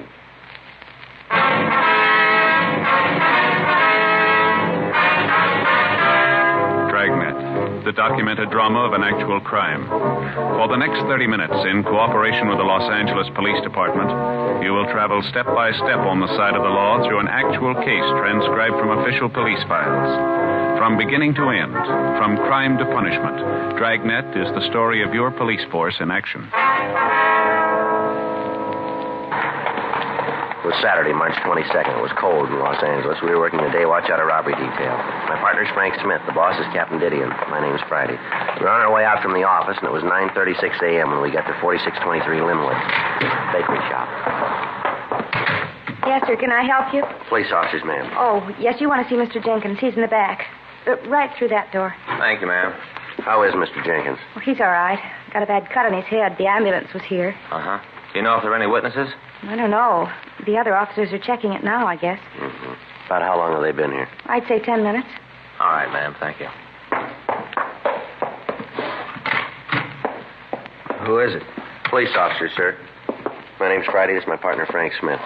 Oh, what happened to the other officer? Well, he left, Mr. Jenkins. A couple of questions we'd like to ask you about this. Yeah, sure. Pull up that chair there. Thanks very much. Yeah. You feel all right, sir? Yeah, headaches a little, but I feel okay. Guy from the ambulance said I should see my own doctor. I don't know when I'm going to get time to do that. It's nothing serious, a little cut. Yes, sir. Would you tell us just what happened here? Yeah, sure, there's not much to it. Where do you want me to start? Well, what time did the man come in? I see. It must have been about 6:30 this morning. I was just frying the donuts. I heard this knock on the back door, and I let him in. What did he look like, sir? Well, just like the descriptions in the paper. That's how I knew it was the Black Masked Bandit. Had the overcoat on, the hat, and the mask on his face. Was he carrying a gun? Yeah, it looked like a .38 revolver, long barrel. Mm-hmm. What happened then? Well, at first I couldn't figure it. You know, I'd read in the paper where he was robbing markets. I couldn't figure what he was doing in a bakery. He was alone then, huh? Yeah, at least I couldn't see anybody with him. All right, go ahead, sir. Well, he came in and sat down, told me to go ahead with what I was doing. Sat right over there in that chair. Mm-hmm. Leaned back against the wall and just talked. What did he talk about, do you remember? Just that, nothing special. Then he asked me to hand him one of the donuts I'd finished. Said he wanted one of the chocolate ones. I gave it to him. He just leaned back and ate it. I see. I asked him what he wanted. Why the gun, you know? Yes. He said he didn't want me to get any bright ideas. And he asked me how much money I had. Yeah. I told him I only had about $150, and he said that wasn't much. I said it wasn't, but it's all I had. And then I asked him if he was going to rob me. What did he say to that? He said he probably would. Mm-hmm. All this time, did he keep the mask on? Yeah, he never took it off. How long was he here? Well, he got here, like I said, at 6:30. He left about 8:15, just before Vera came in. She's the one who found me. Vera? Yeah, she's the girl who takes care of the store. You probably saw her out front when you came in. Oh, yeah, sure. Go ahead. Well, I finished up with the donuts, and then I asked him if he'd like a drink. And I said I had some brandy locked up, and I asked him if he'd like a shot. Mm-hmm. He said he would. I went over to get it. I keep it over there in that cupboard. And when I walked over, I had to walk right in front of him. Yeah. Well, you probably know it gets pretty hot in a bakery, the ovens and all. I guess he was kind of relaxed. Yeah. Well, when I walked by him, I grabbed his gun, took it right out of his hands, and he jumped up and told me to hand it over to him, said for me to give it back and I wouldn't get hurt. And I told him he had the shoe on the wrong foot, that I was calling things now. Yes, sir. What did you do then? Well, if I hadn't seen it with my own eyes, if it hadn't happened to me, I'd never believe it. What's that?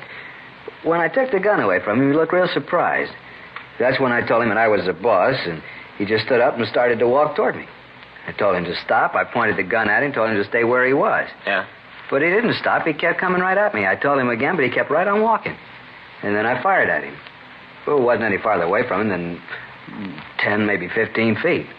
Didn't hit him, so I pulled the trigger again. Shot right at him 6 times. Right at him. He just kept walking at me. Now, at first, I thought the shells in the gun were blanks. And then I could see where the bullets were hitting. Well, there, you can see a couple of them in the wall. I couldn't believe my eyes. I missed him every time. What did he do right after you shot at him?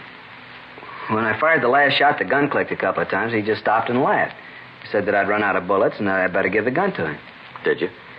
Yeah, I threw it at him as hard as I could. I missed him then, too. The gun hit the floor, and I could see the sparks fly, and then he picked it up and came after me. I didn't think I'd be in much trouble. He looked so little. But when he grabbed at me, I knew I'd had it. That man had hands like a vice. He grabbed my arm and hit me on the head right here. He knocked me out. He came to, and Vera came in. The guy was gone, so was the money. Well, where'd you keep this money? In my pocket. I had it in my wallet. I don't usually put it in the cash register until Vera gets in. I see. Now, you said that when the gun hit the floor, you saw the sparks fly from it. Is that right? Yeah, you know, like when you hit a piece of flint with another rock, like the Boy Scouts. Yeah. You know, like that. Did you notice if the gun seemed damaged in any way? No, I didn't have time to notice anything. Right after that, he hit me. I wonder if you'd give us a description of the man. Well, sure, like I told the other officers, he was a little man, real old. How old would you say? Oh, maybe 50 or so, not any younger. You're pretty sure about that, are you? Yeah. About how tall? Maybe 5'2", not any more than that. Kind of hard to tell with that big coat on. It looked like it was 5 or 6 sizes too big. Looked kind of funny at first, then you realized who he was, and it wasn't funny anymore. Mm-hmm. I wasn't too scared of him when I first saw him, even when he came at me, but when he grabbed my arm, I knew I had trouble. Yes, sir. Still can't understand it. 6 shots and I didn't hit him once. I tell you, the guy's not human. Well, he's scoring pretty good for a ghost.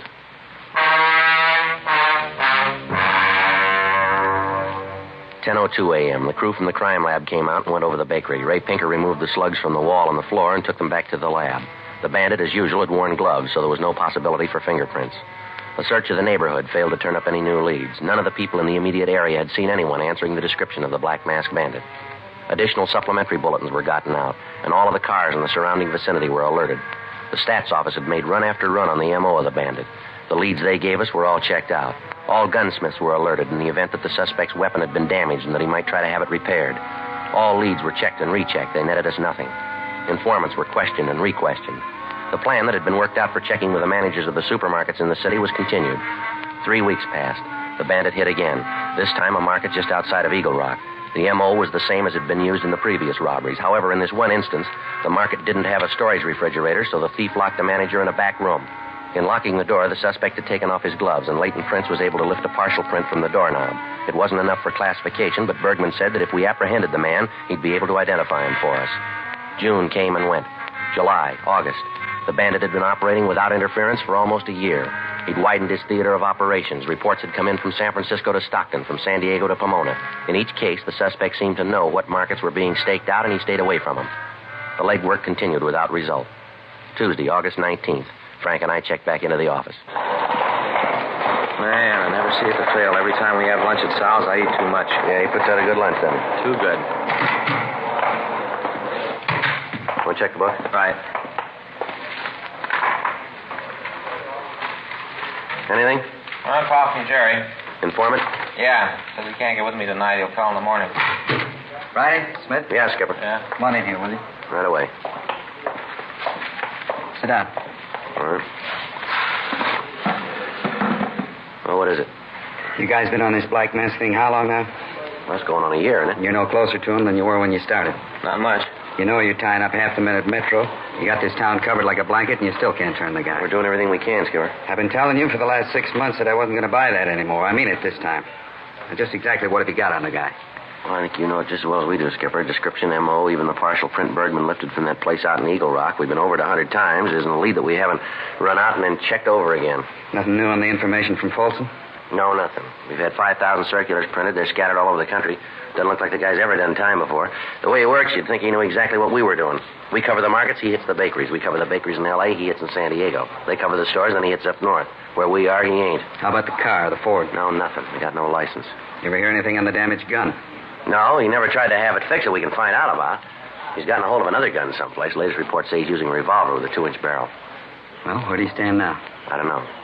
We got every store from La Cienega to Alameda covered. From Hollywood Boulevard south to Jefferson. Big area. Yeah, it's a lot of stores, too. There's a cruiser car or a cop in or near every large store and bakery in that area. Every police unit in the city's looking for the guy. If he hits again, we should get him. Hey, Friday? Yeah, Murph. A call just came in from Wilshire. Figure you want it. Here you go.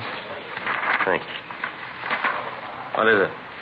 Yeah, we got the whole town waiting for him with open arms. Everything's set, and he pulls the switch. What is it, Friday? The Black Mask Bandit. He's going in for kidnapping now.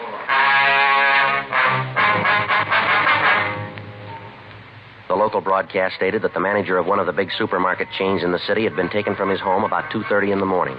The bandit forced him to drive to the store and open the safe. The thief then bound the manager and left the premises.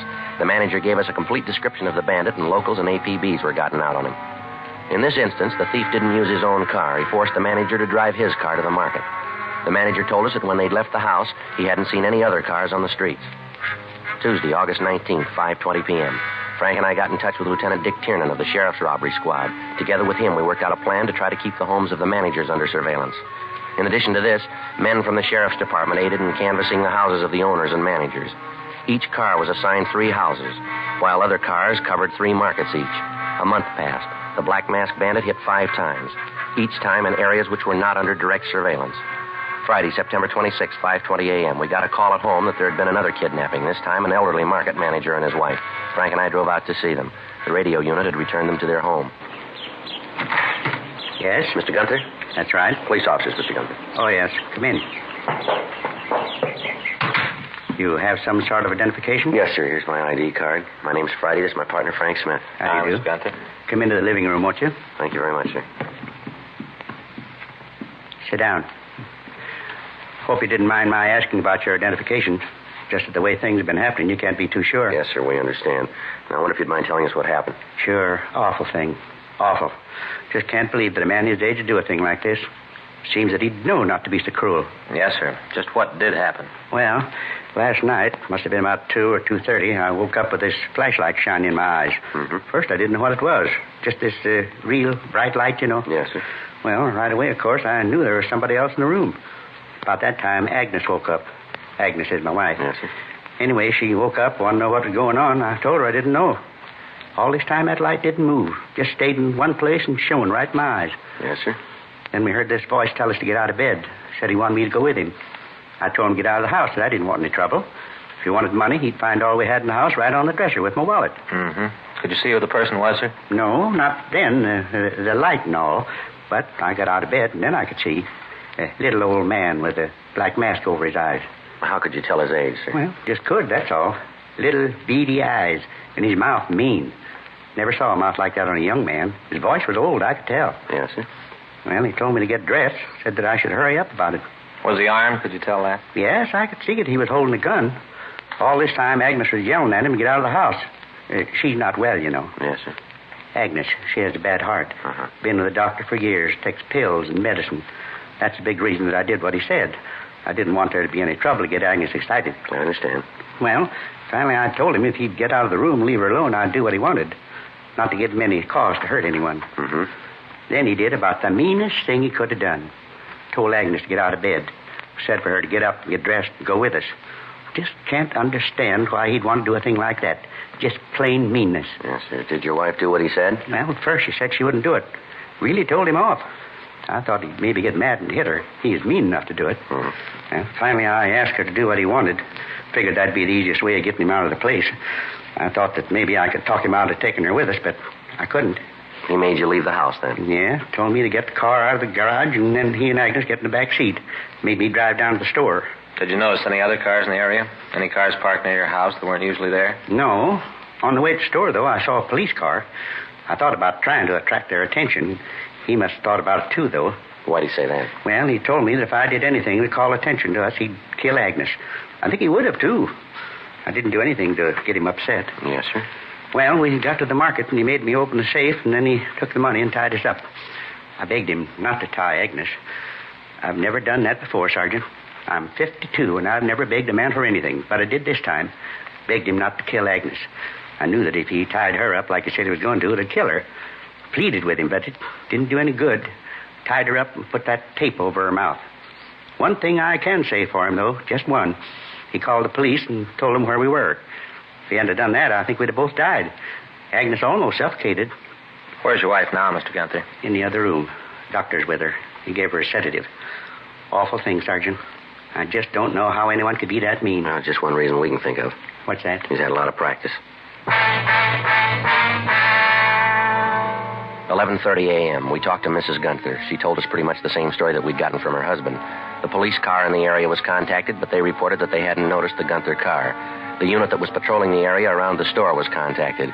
They reported that they had checked the store at 3:15 a.m. At that time, there were no lights and no suspicious cars in the vicinity. The Black Masked Bandit had been working for over a year. In that time, he'd robbed 59 stores that we knew of. His theater of operations had taken him from Northern California right down to the Mexican border, from the desert to the beach. He'd stolen approximately $500,000.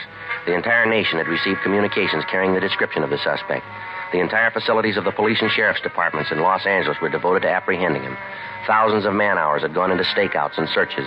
None of them produced any results. As the case grew in importance, robbery detail began to get an average of 30 calls a day from well-meaning citizens with information. Every lead, no matter how remote, had to be checked out. This meant more hours of legwork and interrogation. Every officer in the Southland was looking for the bandit. Every car and motorcycle on the streets had his description. None of it did any good. Thursday, October 2nd, 11:05 p.m. Frank and I checked back into the office. Well, there's another one that didn't go anyplace. Yeah, you want to fill out the reports? I'll check the book. Yeah. Never fails, does it, Joe? What's that? Oh, something like this one comes along. Some people use it to get back at their neighbors. Take that deal tonight. Pretty silly, huh? I'd like to know who gave us that tip. There's something kind of sneaky about anonymous phone calls. Well, we'd miss a lot of breaks if we didn't get them. Yeah. You figure we're ever going to nail this guy? Who knows? I'm getting a little punchy. Every time we miss him, we get another pasting. Have you read the papers lately? Well, you got to expect that, Frank. They're probably calling it the way it looks to them. There's only one way to answer him. That's to nail the guy. I'll get it. Robbery Friday.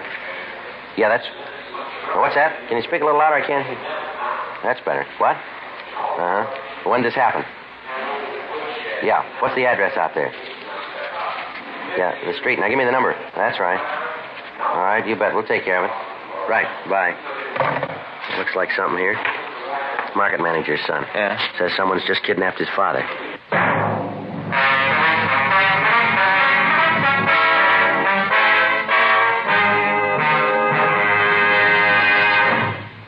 You are listening to Dragnet, the authentic story of your police force in action. The modern way to sell cigarettes is the Chesterfield way. Premium quality in both regular and king size. And we're the only one that does it. We tell you what Chesterfields are made of to give you that premium quality in both popular sizes. Our scientists select the best materials. They select for Chesterfield the world's best tobaccos, blend them just right, and they keep Chesterfields tasty and fresh with the best of moistening agents. Now, here's something else that's completely modern about Chesterfield. People smoke Chesterfield, and we tell you what happens, scientifically but simply. A medical specialist is making regular bi-monthly examinations of a group of people from various walks of life. 45% of this group have smoked Chesterfield for an average of over 10 years. After 8 months, the medical specialist reports that he observed no adverse effects on the nose, throat, and sinuses of the group from smoking Chesterfield. I'd say that means real mildness. And finally, we ask you to try Chesterfield and prove what we say. Chesterfield is best for you. They're much milder to give you all the pleasure that the modern cigarette can give.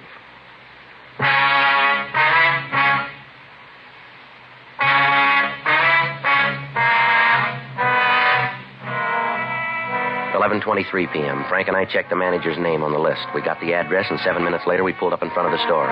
In the rear of the store, we could see two men. One was dressed in a bathrobe, the other in a large overcoat with a brown hat pulled down over his eyes. Parked in front of the store was a dark blue 1951 Lincoln. We checked the car and found that it bore the registration of Donald Anderson, the manager. Frank went around to the rear door of the market, and I covered the front entrance. We waited. At 11:42 p.m., the bandit started for the front door. All right, mister, police officer, hold it up there. Come on, drop the gun, give it up. Listen, cop, get out of here! Frank, cover the other side of the building. He's going for that fence, Joe. All right, come on, mister, give it up. You all right, Joe? Yeah, come on, let's get over this fence. All right.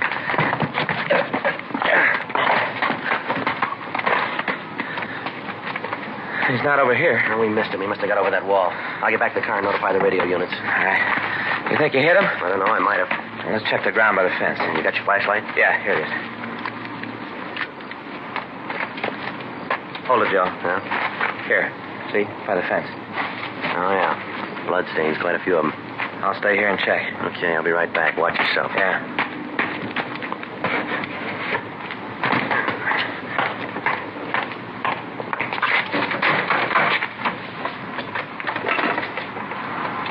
Unit 1K80 to Control 1. Unit 1K80 to Control 1. Control 1 to 1K80, go ahead. While attempting to arrest market bandit during commission of robbery, he exchanged fire with suspect. Suspect is known to be wounded. Suspect armed, use caution. Suspect seen fleeing on foot. All cars in area converge on corner Figueroa and Woodlawn. Suspect described as WMA, 50 to 55 years, 130 to 140 pounds. Block off area at Vernon to Slauson. And from Figueroa to Maine. Suspect last seen going through houses at 49th and Figueroa. That's 49 and Figueroa. Roger, 1K8. Attention, all units. Attention, all units. All units in the vicinity of 49th and Figueroa. Robbery suspect wounded while attempting robbery of market. Suspect described as WMA, 50 to 55 years, 130 to 140 pounds. Block off area at Vernon to Slauson, and from Figueroa to Main Streets.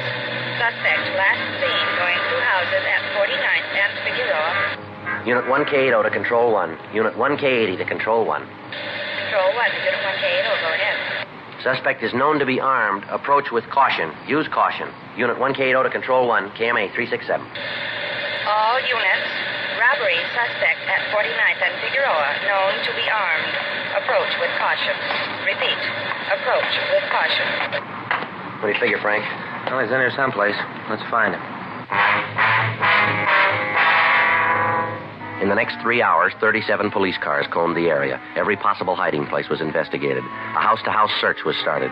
Citizens were asked to lock their doors and to open their homes to no one. In one of the yards, we found the hat and coat worn by the suspect, but apparently he'd made good his escape. Broadcasts were gotten out to the entire city, putting them on the alert. Additional officers were sent to the blockaded area to help with the search. Captain Didion came out from the office to direct the operations. 3:30 a.m. The area had been checked and rechecked. No sign of the suspect. Frank and I went back to our car. I don't know, Joe. The guy's got us jinxed. Seems like everything we do, he's got us beat. It doesn't make much sense, does it? We got to turn him sometime. Yeah, we've been saying that for a year. Didion was sure in a rare mood tonight. Well, he's got trouble with his stomach again. I'm going to have trouble with mine if this keeps up much longer. Yeah. Joe, car. Yeah, take the other side of it. All right. All right, come on out of the car, mister. Come on, we know you're there. Get out. Get out of here, cop! Come on, throw that gun out here. You can't go anywhere. Give it up before you get killed. I ain't coming out. Don't you try come after me. You haven't got a chance. I dropped the gun. All right. All right, I quit. Got no more shells. I can't fight anymore. I quit. Please don't shoot anymore. All right, throw that gun out here. Come on. All right, now get out of the car. Keep those hands up. Put them behind your head. Now, come on over here. Turn around. Put your hands against the car. Straight out in front of you. I'll shake. Hey, you gonna call an ambulance for me? I'm hurt. Hey, can't you see I'm hurt? Ain't you gonna do anything for me? He's clean, Joe. Here. Get your hands behind you. Want to put in a call for the ambulance? Right. You didn't have to shoot. I would have stopped if I'd known you was cops. You got trouble with your ears? No. We told you we were officers. You built this thing. We just went along with you. A lousy deal anyway. I should have stopped. I should have quit when I was ahead. If I'd have stopped, you guys would have never caught me. Never. They're on the way, Joe. Good. What's your name, mister? Jerry. Jerry Rogers. How old are you? 35. All this time, we're looking for an old man. How do you figure it, Joe? I don't know. Gray hair, big overcoat, and mask. Witnesses didn't get too good a look at him. Yeah. You ever been arrested, Rogers? Yeah, once. Isn't that ambulance ever going to get here? It's coming. What'd you fall for? Huh? What were you arrested for? Drunk driving. Oh, I should have quit. I should have laid off. Yeah, it's too bad you didn't figure it that way a little sooner. Look, I don't want any more. When's that ambulance going to get here? Don't worry about it, Rogers. Huh? You got a lot of time.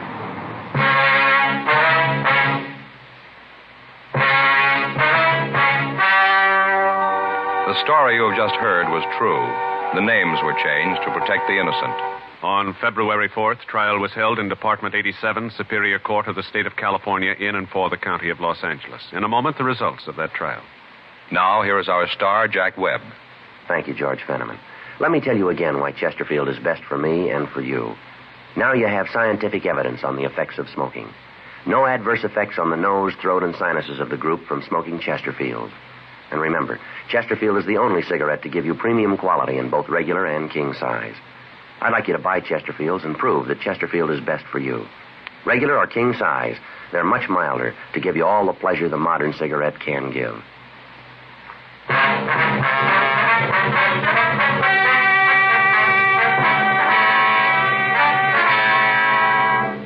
Earl Stephen Rogers was tried and found guilty of 12 counts of robbery in the first degree and 4 counts of kidnapping. He was sentenced to life imprisonment in the state penitentiary, San Quentin, California. Ladies and gentlemen, the National Safety Council reminds you to make sure your car is really in shape for winter driving. Check headlights, windshield wipers, tires, and brakes. And then winterize your driving. Get the feel of the road when you start out. Keep well behind the car ahead. Instead of slamming on brakes and starting a skid, pump your brakes to slow down or stop. And always take your time in wintertime.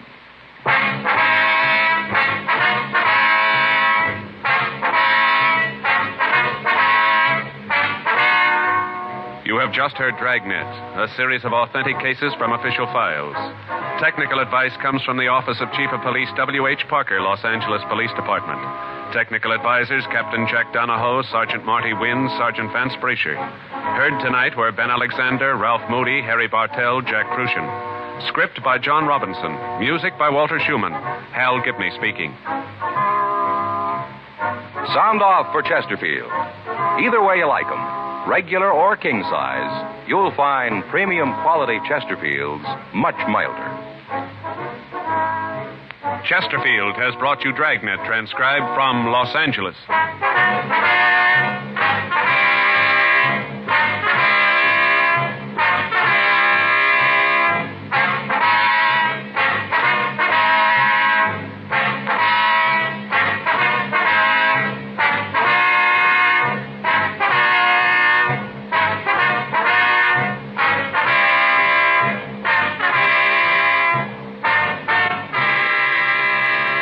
Tonight, it's Adventure with Barry Craig, confidential investigator on NBC.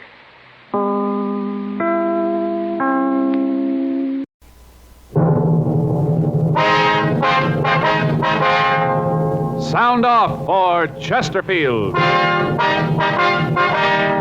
Chesterfield, the only cigarette in America to give you premium quality in both regular and king size, brings you Dragnet.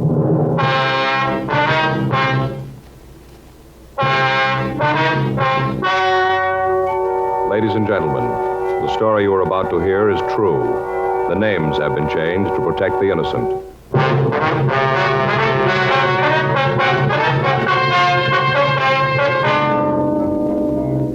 You're a detective sergeant. You're assigned to forgery detail. A check forger has been hitting the merchants in your city. From the M.O. she uses, you know she's an expert. You've got a description. Your job, get her. There's only one premium quality cigarette in America, available in both regular and king size, and that is Chesterfield. Premium quality in a cigarette means the world's best tobaccos, the best ingredients, the best cigarette paper. Only Chesterfield gives you this premium quality in both popular sizes. King size Chesterfield contains tobaccos of better quality and higher price than any other king size cigarette. That's certainly important to every king-size smoker. Of course, it's the same fine tobacco as in regular Chesterfield. There is absolutely no difference, except that king-size Chesterfield is larger, contains so much more of these premium quality tobaccos that you get more than a fifth longer smoke from king-size Chesterfield. Yes, the modern way to sell cigarettes is the Chesterfield way. Premium quality, both regular and king size. And either way you like them, Chesterfields are much milder. Chesterfield is best for you.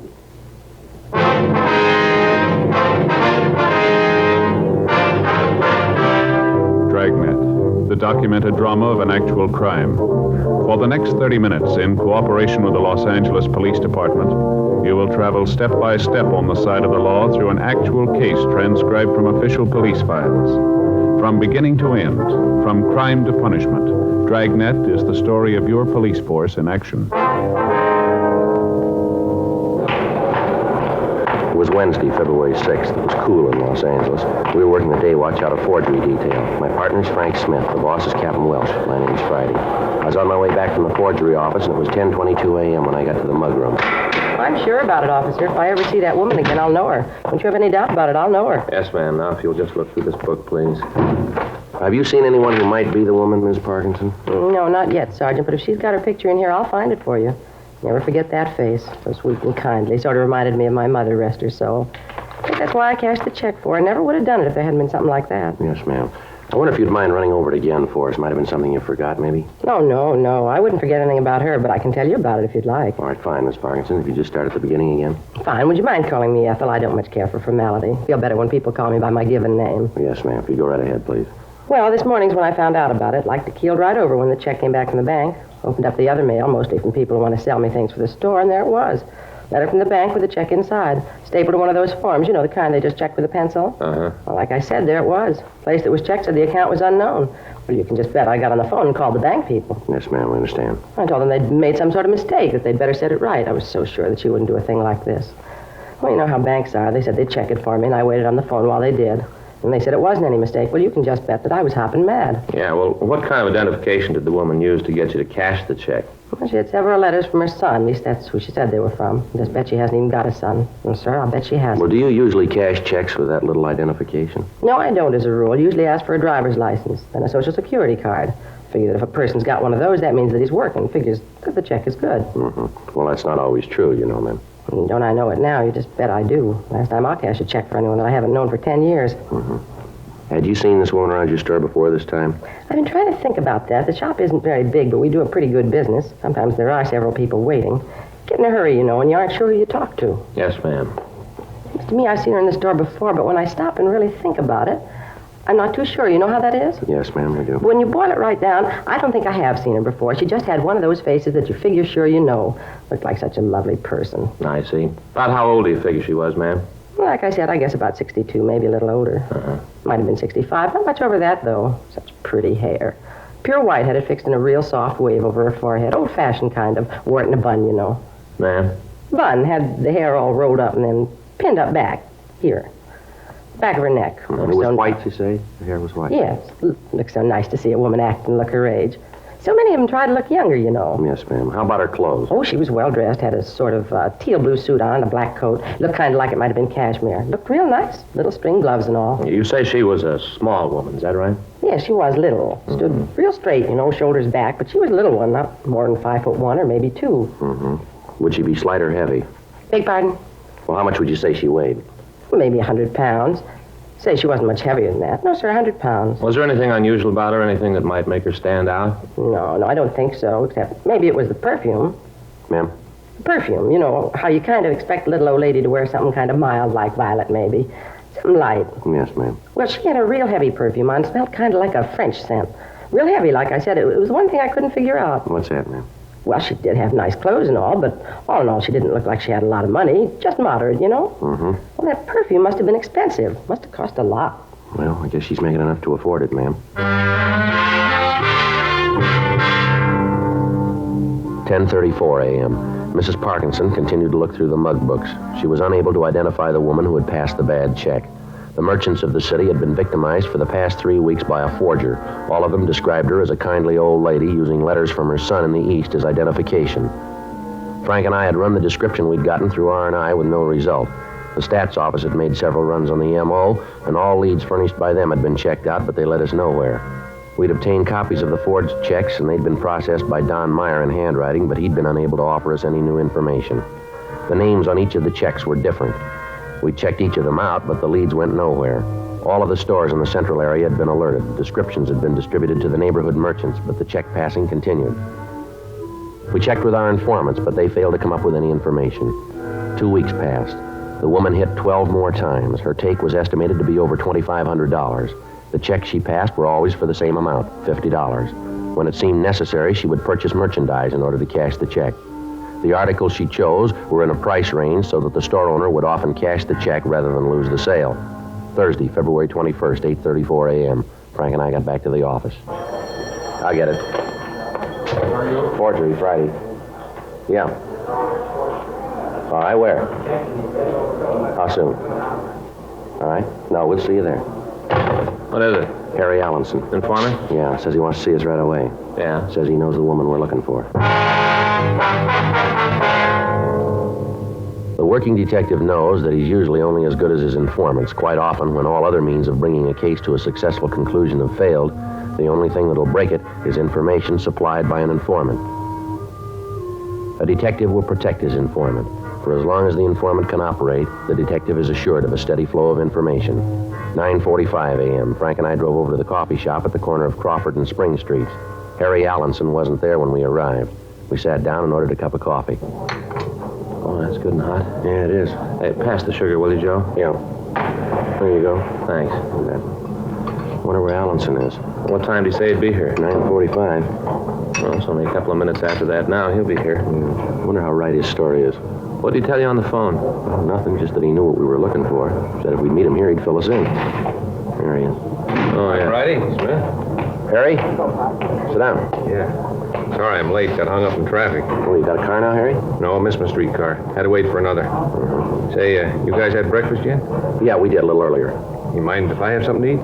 No, go ahead. Where's the waitress? Well, she was here a minute ago. I don't see her now. I'll go get her myself. Sure you guys don't want anything to eat? No, thanks just the same, Harry. Okay, be right back. Well, here we go again, Joe. Yep. Last time we met him, his meal cost $2.50. How much dough you got on you? Oh, I got a couple of bucks. How you fixed? Well, not much better. Let's hope he doesn't order too much, though. How about some more coffee for you guys? No thanks, Harry. Chow will be up in a minute. All right, how about this information, Harry, about the paper hanger? Oh, yeah. Funny the way I got it. That right? Yeah, I was up in Jack's bar last night. You know, just having a beer, shooting the breeze. All of a sudden, this old girl comes into the place. Kind of set everybody back on their heels. It looks so nice. Yeah, go ahead. Well, she slides up on one of the stools and orders a drink. Even Jack was taken in. Changed his apron and all. Anyway, she climbs up on the stool and orders some sherry. Made a big thing of it. How do you mean? Well, Jack started to pour some of it for her, and she stopped him. Said that she wanted California sherry. Said she didn't want any of that imported stuff. Said her family was one of the first ones in the state and that she believed in using homegrown products. She was kind of cute about it. Real little woman perched up on that stool. Looked a little like a cartoon. You know, the ones with the little old lady guzzling martini. Yeah, Oh, say, hold on a minute, will you? My food's ready. Be right back. Okay, Harry. How do you like that guy? It takes him 5 hours to get a point. Well, there's nothing you can do about it, Frank. He's got to tell it his way. Well, I suppose so. Nothing like a big breakfast. I always say if you stoke up in the morning, you got it made for the day. Yeah, that's right, Harry.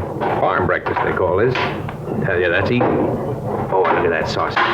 Fried real good. I like it when it's like a rock. Can't stand pork that hasn't been cooked enough. Yeah. You want to go on with the story? Oh, yeah. Don't mind if I eat, do you?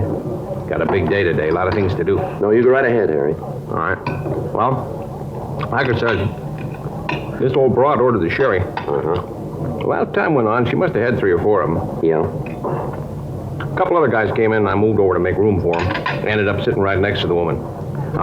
Say, pass the ketchup, will you? Oh, yeah. There you go. Eggs aren't much good without a lot of ketchup. Gives them real flavor.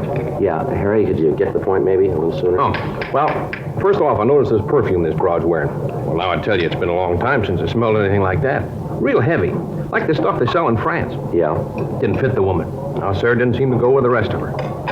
I tried to strike up a conversation, you know, talked about the weather, stuff like that, but she wouldn't have none of it. She didn't actually tell me, but I could tell the way she answered me, you know, kind of cool. What makes you think she might be the one we're looking for? The way she looked, the way she worked. What do you mean, the way she worked? Well, I'm getting to it. Anyway, after she's had the sherry, she reached into her purse to pay for them. Fumbles around in it for a while. Well, I couldn't help seeing what was in it, you know, what was sitting right next to her and all. Yeah, sure. Well, she don't come up with any money.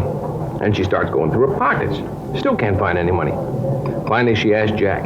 Who's that, the bartender? Yeah, Jack. He owns the place. She asked him if he'll cash a check. Yeah. Well, now I asked you.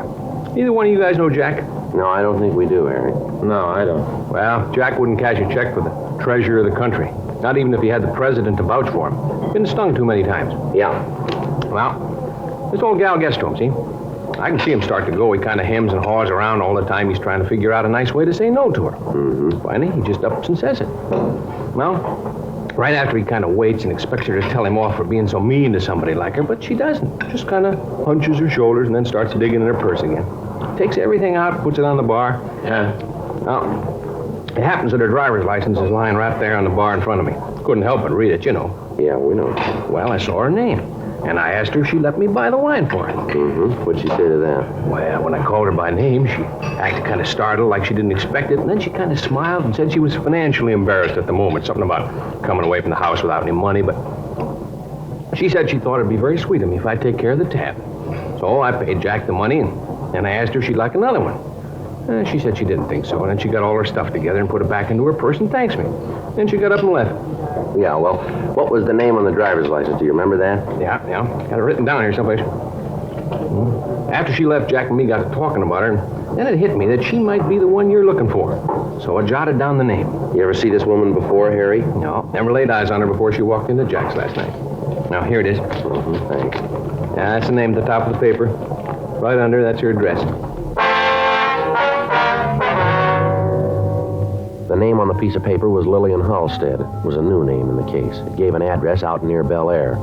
Frank and I called the name into R&I, but they had no record on anyone answering that description. We paid the check and thanked Harry Allenson for the information, and then we drove out to the address. It was a large house just off Sunset Boulevard. Mrs. Halstead wasn't in, but the maid told us that we'd find her husband at the Halstead School of Dramatic Arts. She gave us the address, and Frank and I drove out to the school. It was located in a large modern building out on Wilshire Boulevard. When we got there, Mr. Halstead was working with the advanced class in the drama section. We took a seat at the rear of the auditorium and waited for him to finish. You gentlemen wish to see me? Yes, sir. You're Mr. Halstead, are you? That's correct. Police officer, sir. This is my partner, Frank Smith. My name's Friday. How do you do? I do. What is it that you'd like to see me about? Well, can you tell us where your wife is, sir? Lillian? Yes. Well, she's out of town. Why? What do you want with her? Well, what if you could describe her for us? Well, certainly. I don't understand what this is all about, though. Well, it's just a routine investigation. Routine? What's that mean? Well, just that we're conducting an investigation and a woman with the same name as your wife came up. We're just checking it out. Now, if you could give us a description of your wife, please. Yes, well, let me see. Lillian's 36. Yes, I would say she's 5 feet 6 1/2 inches. Weighs perhaps 130 pounds. Mm-hmm. What color's her hair, Mr. Halstead? Well, before she left, it was sort of an auburn. Lillian said something about dyeing it red. Might have done it since she's been gone. Where's your wife now? She's back in Washington. They're holding a drama festival, and she's back there looking it over. Do you have a picture of your wife here, Mr. Halstead? Yes, sir. I have one on my desk in the office. What if we take a look at it? Why, certainly. You can go out this way. Fine, thank you. Here, down this way, please. Thank you. You tell me what this investigation is that you're working on. Well, no, sir, not right now. We can't. Oh, you can. Cloak and dagger stuff, eh? No, sir, it's not exactly that. Oh, here, I'll get the door for you. Thank you. It's right this way. Excuse me a moment. Oh, here. Here's the picture. Lovely woman. Been a great help here at the school. Yes, sir. How long ago was this picture taken? Several months ago, I believe. Mr. Halstead, how long has your wife been out of town? Perhaps a week, 10 days, perhaps. Something like that. Mm-hmm. Does your wife drive a car, Mr. Halstead? Yes, sir, she does. Oh, I understand. The license. Sir? Lillian's driver's license. That's what you're here about, isn't it? Well, I don't understand, sir. Oh, you don't have to be cagey with me. Lillian lost her driver's license some time ago, asked me to get her a new one. I didn't quite get a chance to do it. You found it. That's it, isn't it? No, sir, that's not. We think your wife's license has been used as identification by some check forger. Do you happen to know where your wife might have lost the license? Why, no, we don't know exactly. It must have been about 3 months ago. She says that she dropped it here at the school, but I've looked all over for it, haven't been able to find it. I think she just left it someplace. She's terribly careless about things like that. Yes, sir. Is this about the old woman that's been forging the checks? Well, why do you ask that, sir? Well, that's another thing that I've been meaning to call you about. I was reading the paper one night, and all of a sudden it hit me. Sir? Well, I could be wrong, but I think I know the girl who's doing this.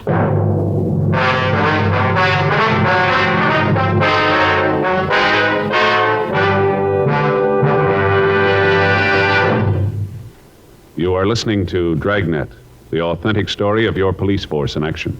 The modern way to sell cigarettes is the Chesterfield way. Premium quality in both regular and king size. And we're the only one that does it. We tell you what Chesterfields are made of to give you that premium quality in both popular sizes. Our scientists select the best materials. They select for Chesterfield the world's best tobaccos, blend them just right. And they keep Chesterfields tasty and fresh with the best of moistening agents. Now here's something else that's completely modern about Chesterfield. People smoke Chesterfield and we tell you what happens. Scientifically, but simply. A medical specialist is making regular bi-monthly examinations of a group of people from various walks of life. 45% of this group have smoked Chesterfield for an average of over 10 years. After 8 months, the medical specialist reports that he observed no adverse effects on the nose, throat, and sinuses of the group from smoking Chesterfield. Well, I'd say that means real mildness. And finally, we ask you to try Chesterfield and prove what we say. Chesterfield is best for you. They're much milder to give you all the pleasure that the modern cigarette can give.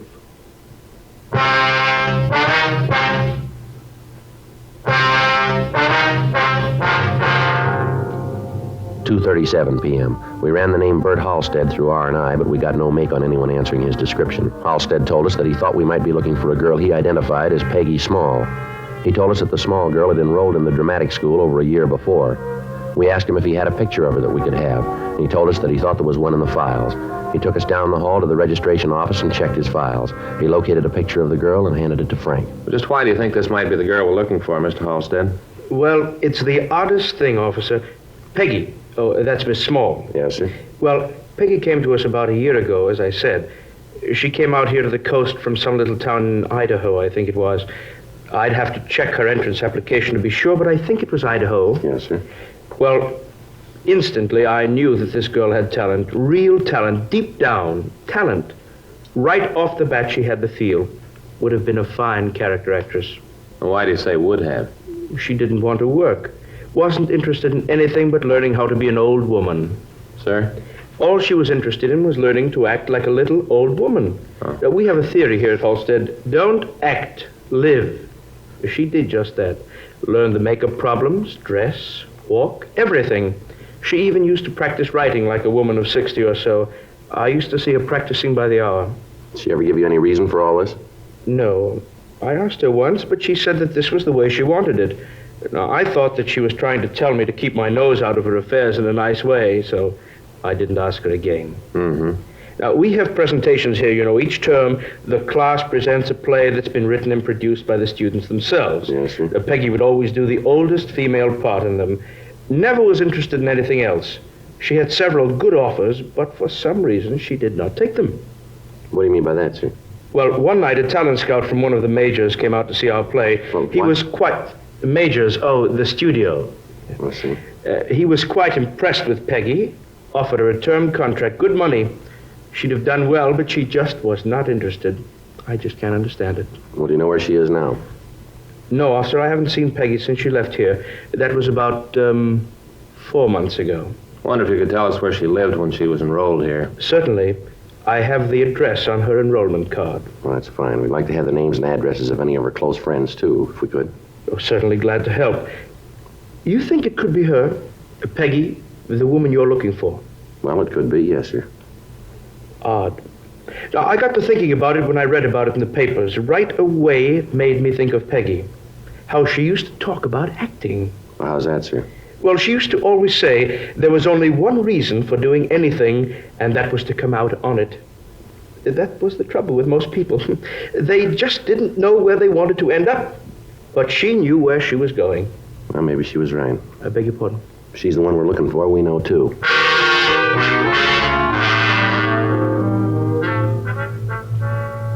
"3:12 p.m. We got Peggy Small's address from Mr. Halstead, and then we went back to the office. We ran the name through R&I, but there was no record on the girl. 4:02 p.m.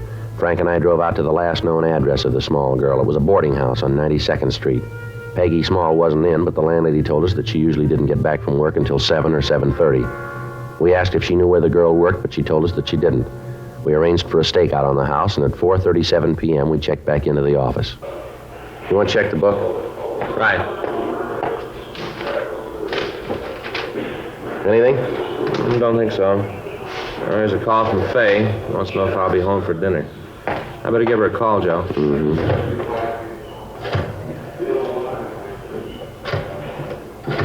Faye's getting a little hacked at me. Oh, is that so? Yeah.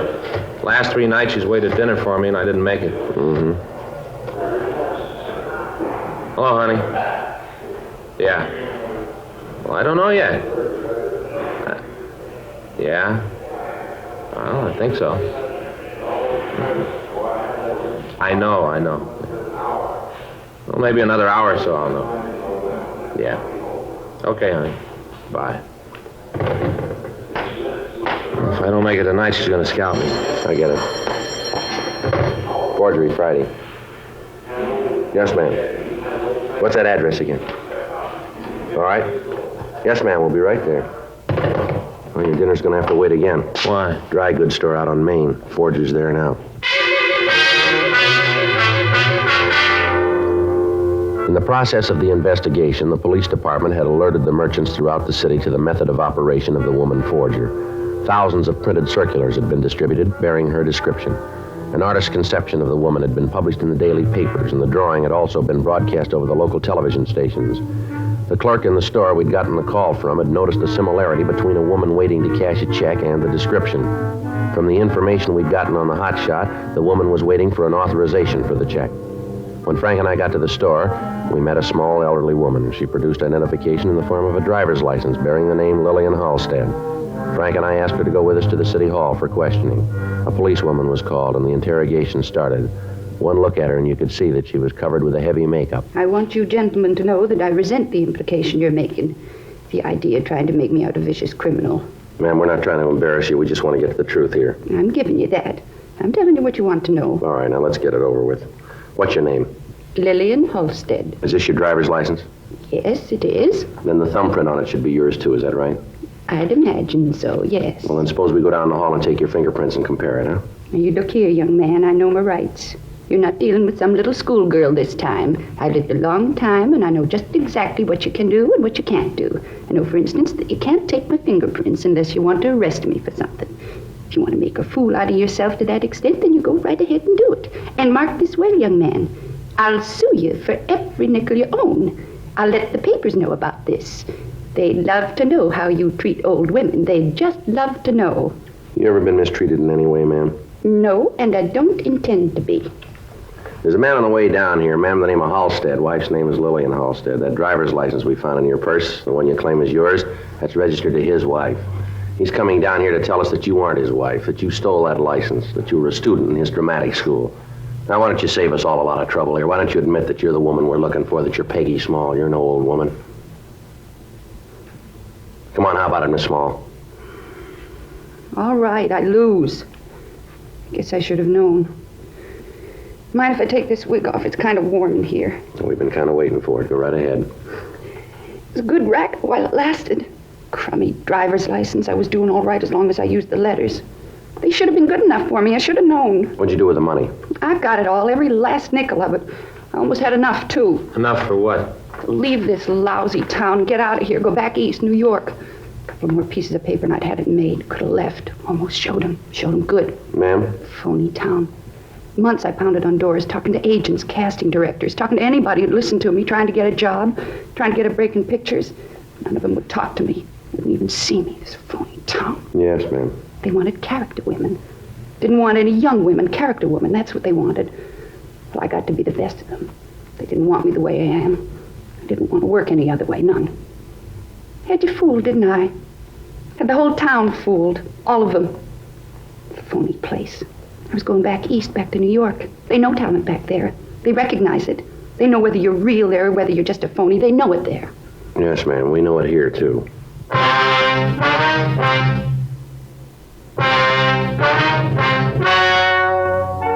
The story you have just heard was true. The names were changed to protect the innocent. On June 19th, trial was held in Department 89, Superior Court of the State of California, in and for the County of Los Angeles. In a moment, the results of that trial. Now, here is our star, Jack Webb. Thank you, George Fenneman. Friends, only the modern cigarette, Chesterfield, gives you this scientific evidence on the effects of smoking.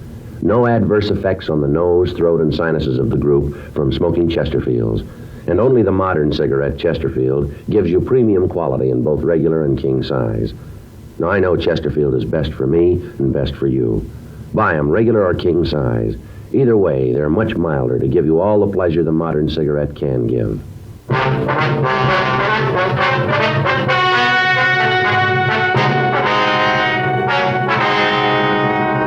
Peggy Janice Small was tried and convicted of forgery, 10 counts. She was sentenced to the California Institution for Women at Corona, California, for the term prescribed by law.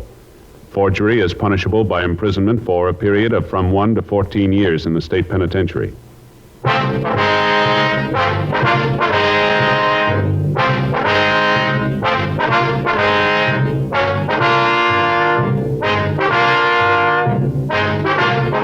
You have just heard Dragnet, a series of authentic cases from official files.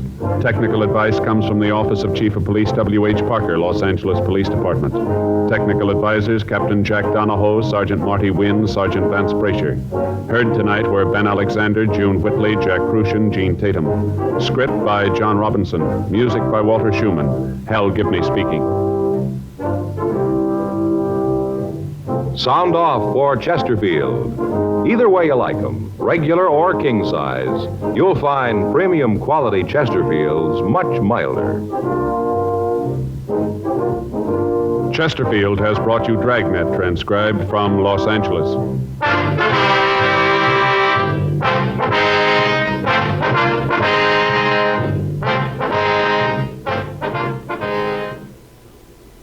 Tonight, it's Adventure with Barry Craig, confidential investigator on NBC.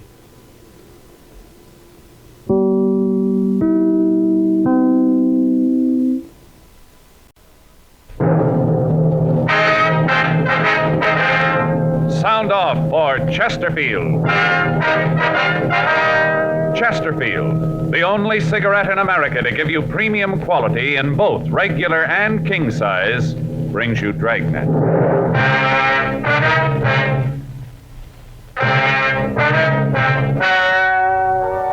Ladies and gentlemen, the story you are about to hear is true. The names have been changed to protect the innocent.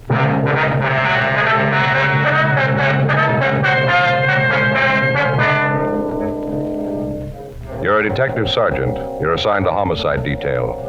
A man walks into your office and tells you he returned to his home to find that his wife was gone. She left no indication where she was going. Foul play is suspected. Your job, find her. The modern way to sell cigarettes is the Chesterfield way. Premium quality in both regular and king size. And we're the only one that does it. Premium quality in a cigarette means the world's best tobaccos, the best ingredients, the best cigarette paper. Only Chesterfield gives you this premium quality in both popular sizes. King size Chesterfield contains tobaccos of better quality and higher price than any other king size cigarette. That's certainly important to every king size smoker. Of course, it's the same fine tobacco as in regular Chesterfield. There is absolutely no difference, except that king size Chesterfield gives you more than a fifth longer smoke. Yes, the modern way to sell cigarettes is the Chesterfield way. Premium quality, both regular and king size. Chesterfield is much milder. Chesterfield is best for you.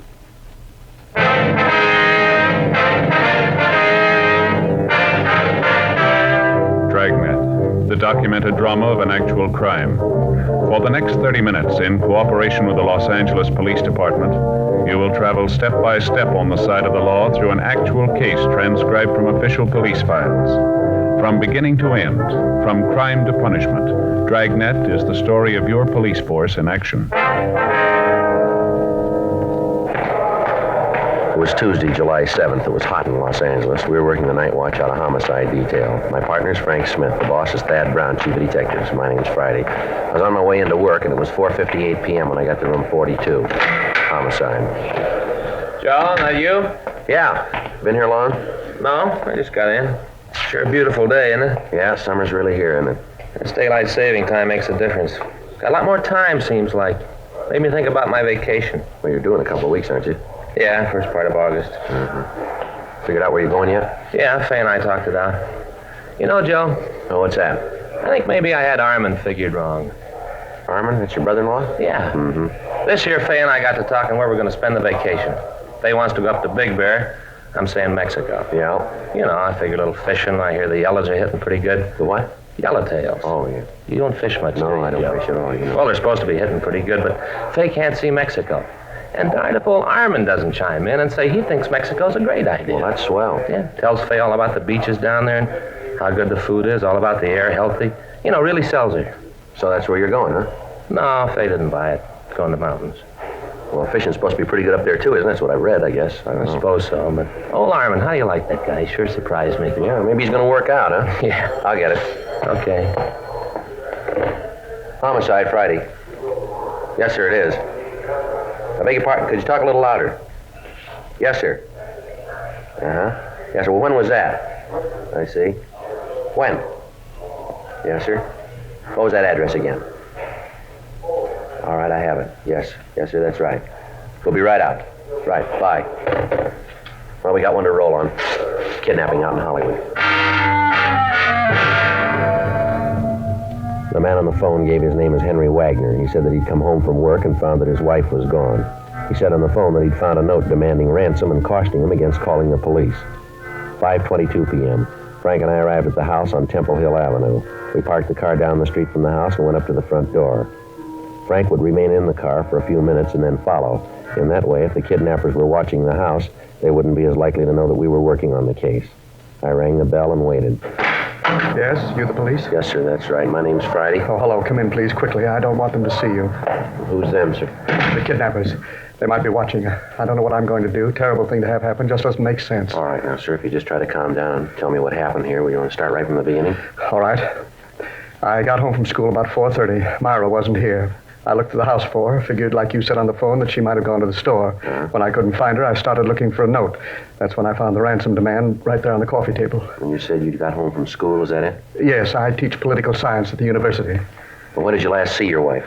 When I left this morning, about 7:30. I have a class at 8. Have you talked to her since? Yes, I called her about 1:15. Did everything seem all right then? I mean, did she seem to be upset, anything like that? No, everything seemed to be normal. Did she say if there was anyone with her when you talked to her? No, if there was, she didn't give any indication of it. I see. I know that this isn't a hoax, if that's what you're thinking.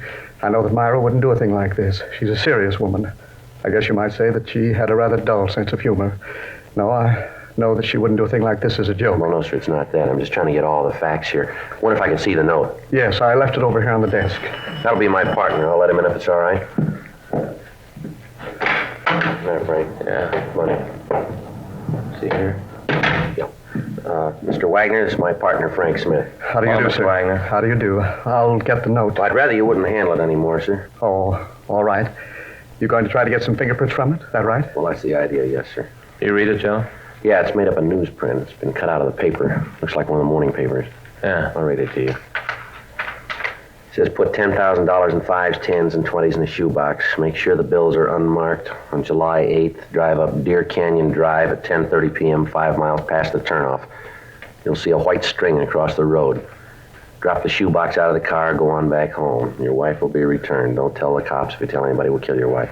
Deer Canyon Drive. Yeah, you know, it's up above Laurel. Oh, yeah. $10,000. Do you have that kind of money, Mr. Wagner? No, sir. I don't know how I'm going to raise it. I have to, but I don't know how I'm going to do it. Have you noticed anyone lately that's been in the neighborhood here? I mean, anybody loitering around without any reason to be here? No, I haven't. Of course, you must understand I'm not home a great deal. But Myra didn't say anything about it. I'm sure she would have if she'd seen anybody like that. You and your wife have any enemies that do a thing like this, would you know? None that I can think of. You have any household help? I beg pardon? Household help. Anyone that comes in to help your wife with the housework. You know, a day maid, something like that. Well, there's Betty Jo. She comes in once a week to clean up the house. When was she last here? Let me see. That was Saturday. That's her usual day, Saturday. I guess it was then. Didn't you see her last week? No. You see, I had to go out by Pomona this last weekend. Series of lectures I wanted to catch. I left early Saturday morning, didn't get back until late that night. Did your wife go with you? No, she stayed at home. She had a little touch of the virus and figured she'd better stay at home and take care of it. Are you sure this is the right thing to do? Maybe I should have handled this myself. No, sir, you did the right thing. I wonder if you could give us a description of your wife, Mr. Wagner. Why? You aren't going to tell anyone else about this, are you? No, sir. The information will be handled in the usual confidential manner. Oh. Well, I guess you men know what you're doing. All right, sir, if you'd just give us a description, if you could. Well, Myra is about 5'3". I guess she weighs about 130 pounds. Mm-hmm. How old is she, sir? 42, just turned 42. Birthday last month, June 14th. How about the color of her hair? Sort of an auburn, I guess you'd call it. A little gray up in here, along the sides. Would you know what she was wearing? No, I wouldn't have the slightest idea. I don't know her clothes well enough to be able to look at what's in her closet and tell you what she had on. How about marks? I don't think I understand. I'm sorry. I mean, any visible birthmarks or scars, anything that might make it easier to identify her. No, I don't think so. Oh, wait a minute. There's a very small scar just under her ear right here. A couple of years ago, Myra and I went fishing up in the Sierras. Myra got a trout fly caught there. When they took it out, it left just a very small scar.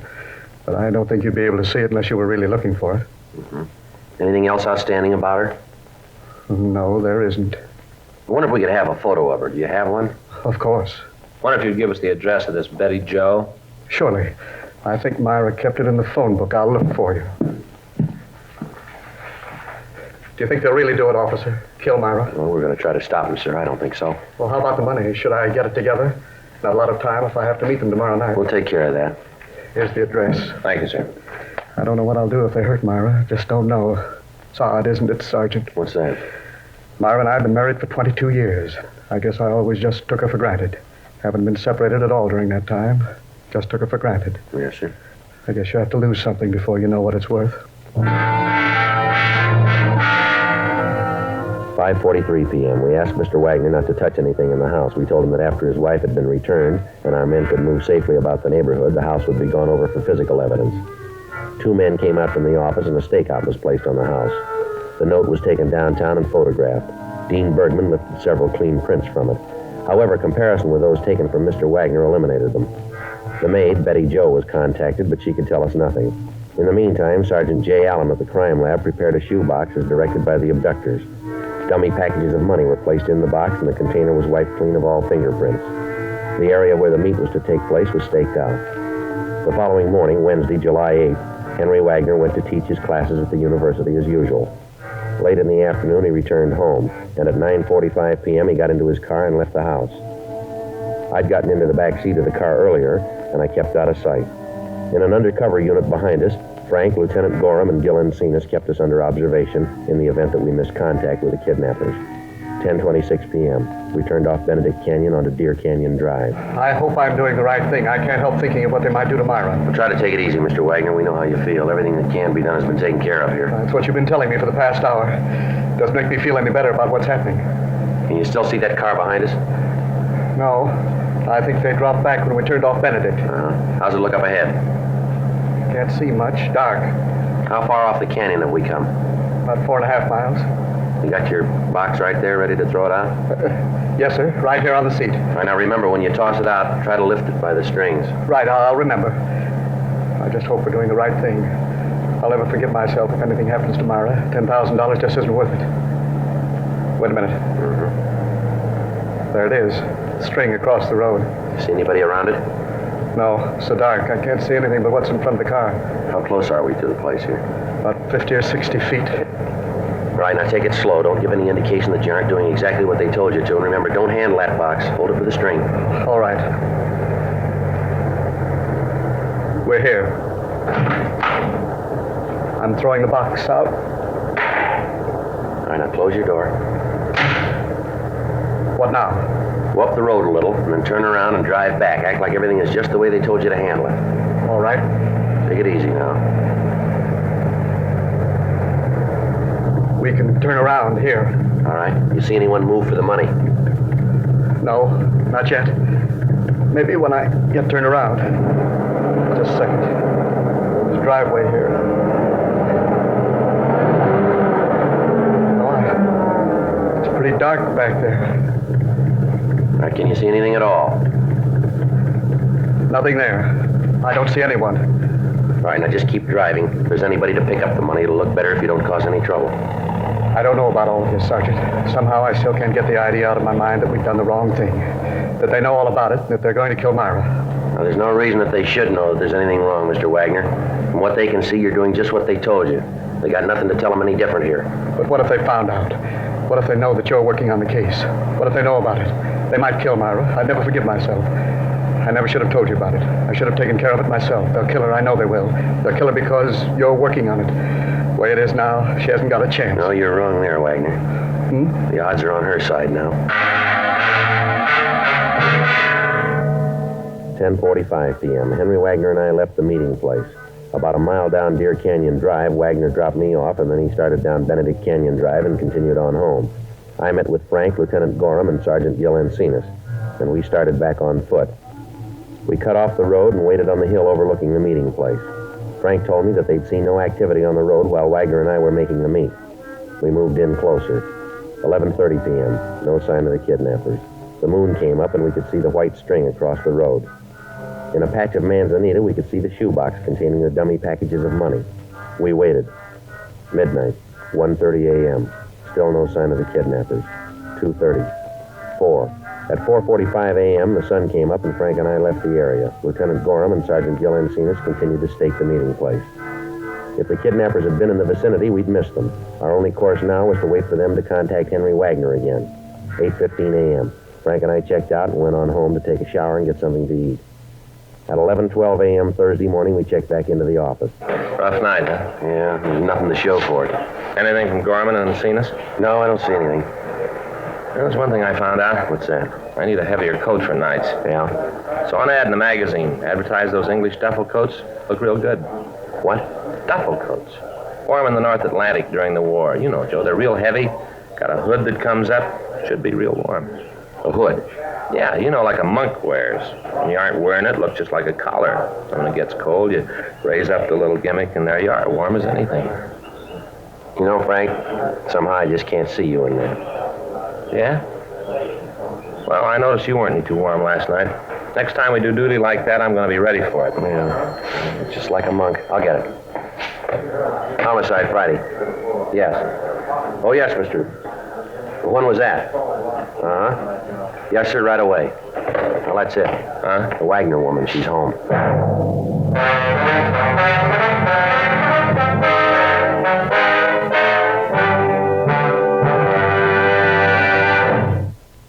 You are listening to Dragnet, the authentic story of your police force in action.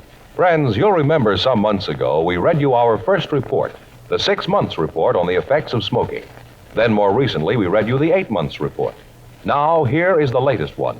The full 10 months report confirms again No adverse effects on the nose, throat, and sinuses of the group from smoking Chesterfields. This from a medical specialist who is making regular bi-monthly examinations of a group of people from various walks of life. 45% of them have smoked Chesterfield for an average of over 10 years. After 10 full months, the specialist reports he observed no adverse effects on the nose, throat, and sinuses of the group from smoking Chesterfield. That's the report. Buy much milder Chesterfield, regular or king size. The cigarette that's best for you.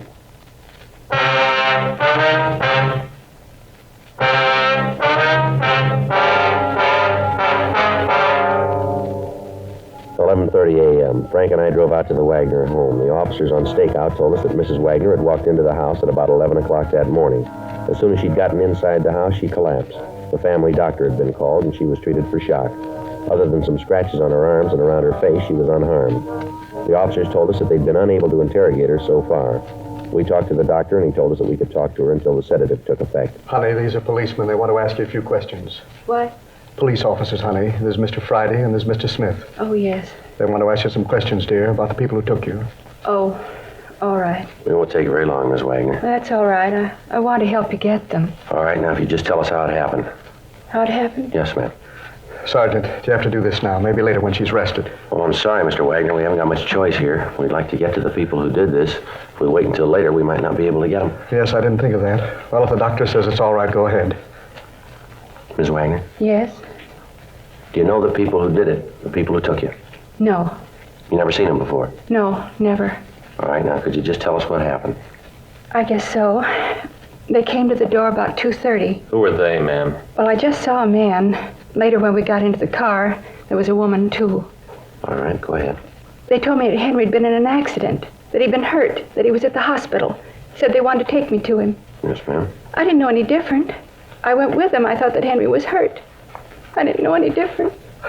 You have to do this, officers. She's home, safe. That's all I care about. That's all that's important. Why don't you let her get some rest? Then you can talk to her. Talk as much as you want to. But please, you can see what this is doing to her.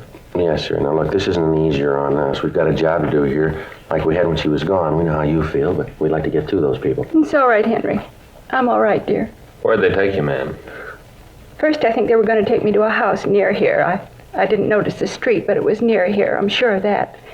Then when we got near there, I knew that something was wrong, that they weren't going to take me to Henry like they said. I knew it then. Mm-hmm. Go ahead. I told them to let me out of the car, said that they'd better let me go. Mm-hmm. The woman, she was in the back seat with me, said for me to keep my mouth closed. I tried to get out the door, and she hit me. Then the two of them got into an argument.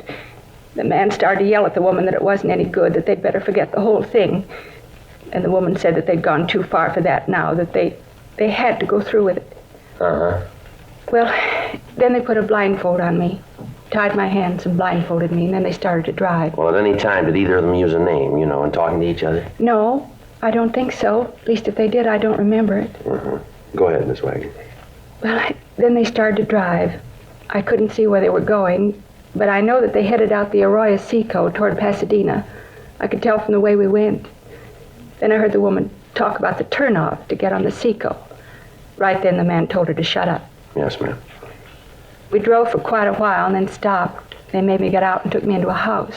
Did you have any idea where you were at the time, ma'am? No, I didn't. Mm-hmm. Go ahead, ma'am. Well, they took me into the house and put me in a room. Tied me up. I couldn't move, couldn't do anything. They locked the door, and I could hear them arguing in the next room. The man was really telling the woman off. Said that she was a fool, that she'd really botched the whole thing up. I see. That night, they brought in a plate of food. Told me it was time to eat. All there was were some prunes. That's what they fed me all the time I was there, prunes. Never did take the blindfold off. Was there anything at all that would let you know where you were? Oh, a couple of things.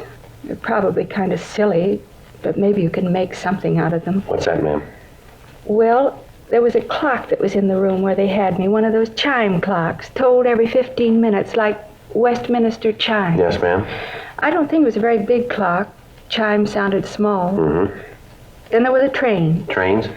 Yes, every once in a while I'd hear trains going past.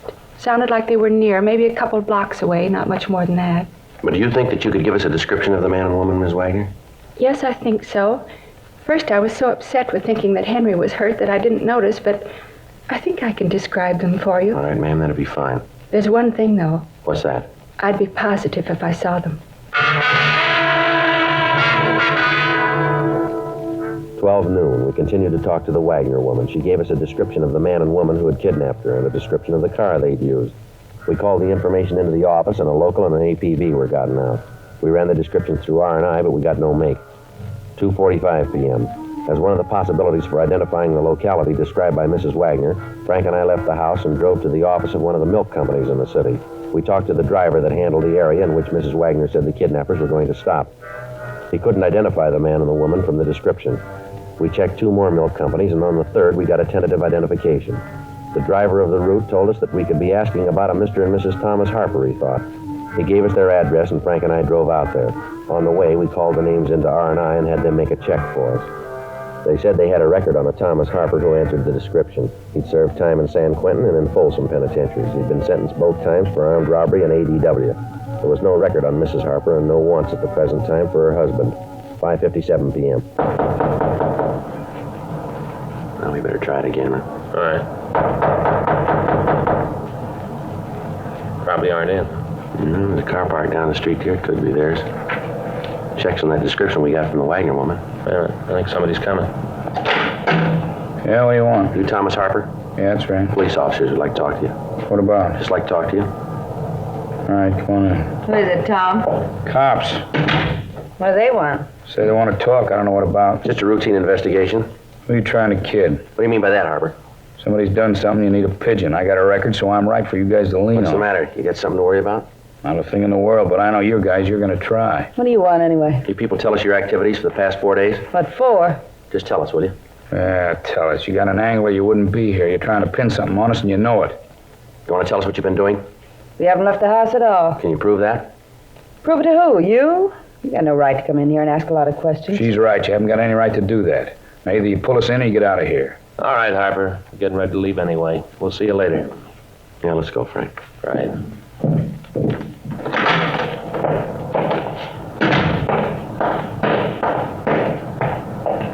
better call the office and have the house staked. As soon as Ms. Wagner feels better, we'll have her see if she can make an identification here, huh? I don't think that'll be too hard, Joe. Found this bill from the gas company on the table in there. Yeah? House in Pasadena.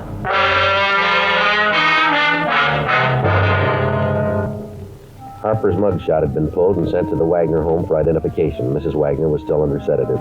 7:15 p.m. Frank and I drove out to Pasadena.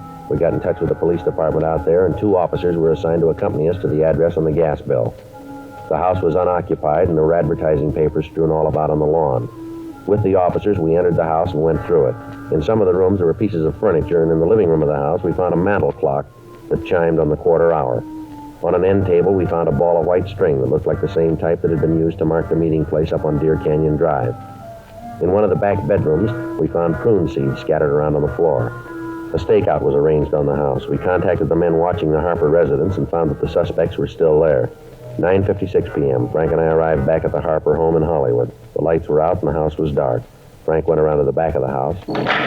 Yeah? What do you want this time of the night? Did you guys ever give up? All right, Harper, let's get dressed. We want to talk to you downtown. You tying a pinch to me? You called it.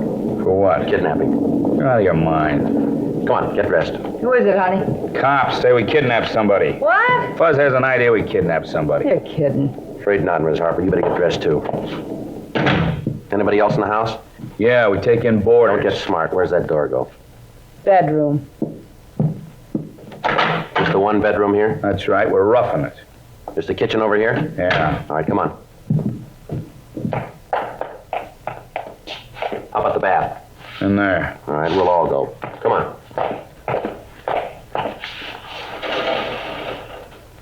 All right. Let's go back to the kitchen.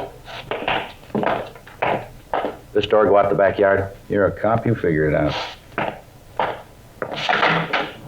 Okay, Frank. Everything all right in there, Joe? Yeah, fine. You ain't kidding about this kidnap thing, are you? No, let's go. What makes you figure it might be us? You got a house in Pasadena? Why do you ask that? Have you got one?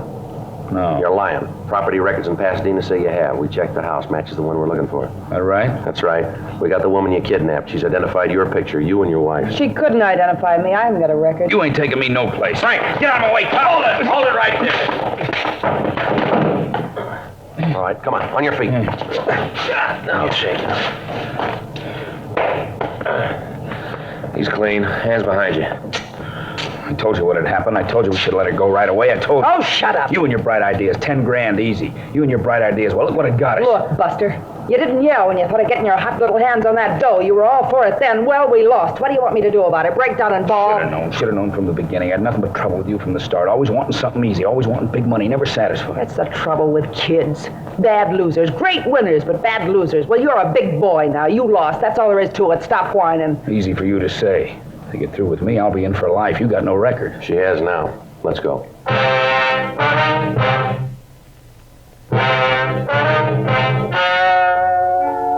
The story you have just heard was true. The names were changed to protect the innocent. On November 10th, trial was held in Department 98, Superior Court of the State of California, in and for the County of Los Angeles. In a moment, the results of that trial. Now, here is our star, Jack Webb. Thank you, George Fenneman. Friends, only the modern cigarette, Chesterfield, gives you this scientific evidence on the effects of smoking. No adverse effects on the nose, throat, and sinuses of the group from smoking Chesterfields. And only the modern cigarette, Chesterfield, gives you premium quality in both regular and king size. Now, I know Chesterfield is best for me and best for you. Buy them, regular or king size. Either way, they're much milder to give you all the pleasure the modern cigarette can give.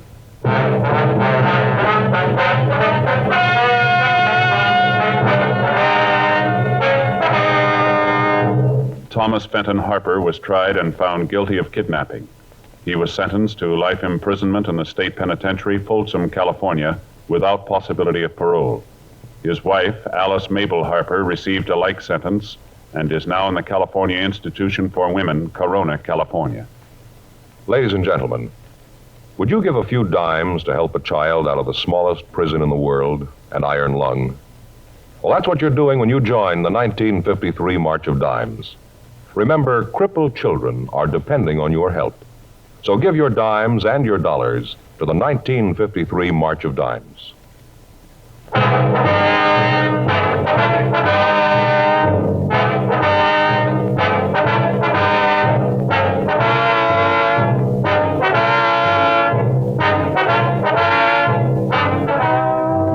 just heard Dragnet, a series of authentic cases from official files. Technical advice comes from the Office of Chief of Police W.H. Parker, Los Angeles Police Department. Technical advisors Captain Jack Donahoe, Sergeant Marty Wynn, Sergeant Vance Brasher. Heard tonight were Ben Alexander, Virginia Gregg, Jonathan Hull. Script by John Robinson. Music by Walter Schumann. Hal Gibney speaking.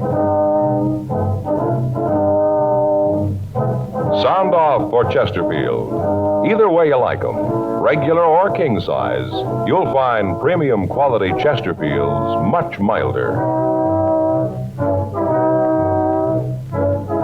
Chesterfield has brought you Dragnet, transcribed from Los Angeles.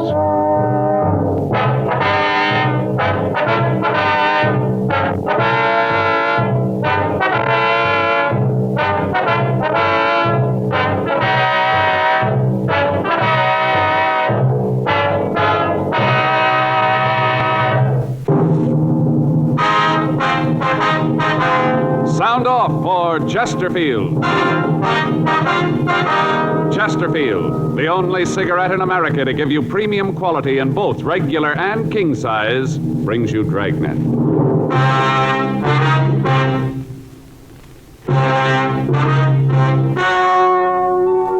Ladies and gentlemen, the story you are about to hear is true. The names have been changed to protect the innocent.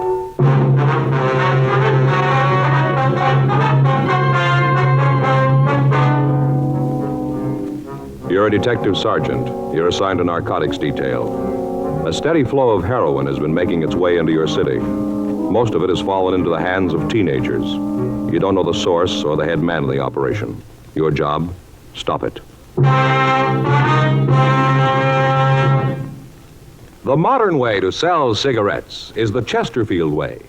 Premium quality in both regular and king size. And we're the only one that gives it to you. Premium quality in a cigarette means the world's best tobaccos, the best ingredients, the best cigarette paper.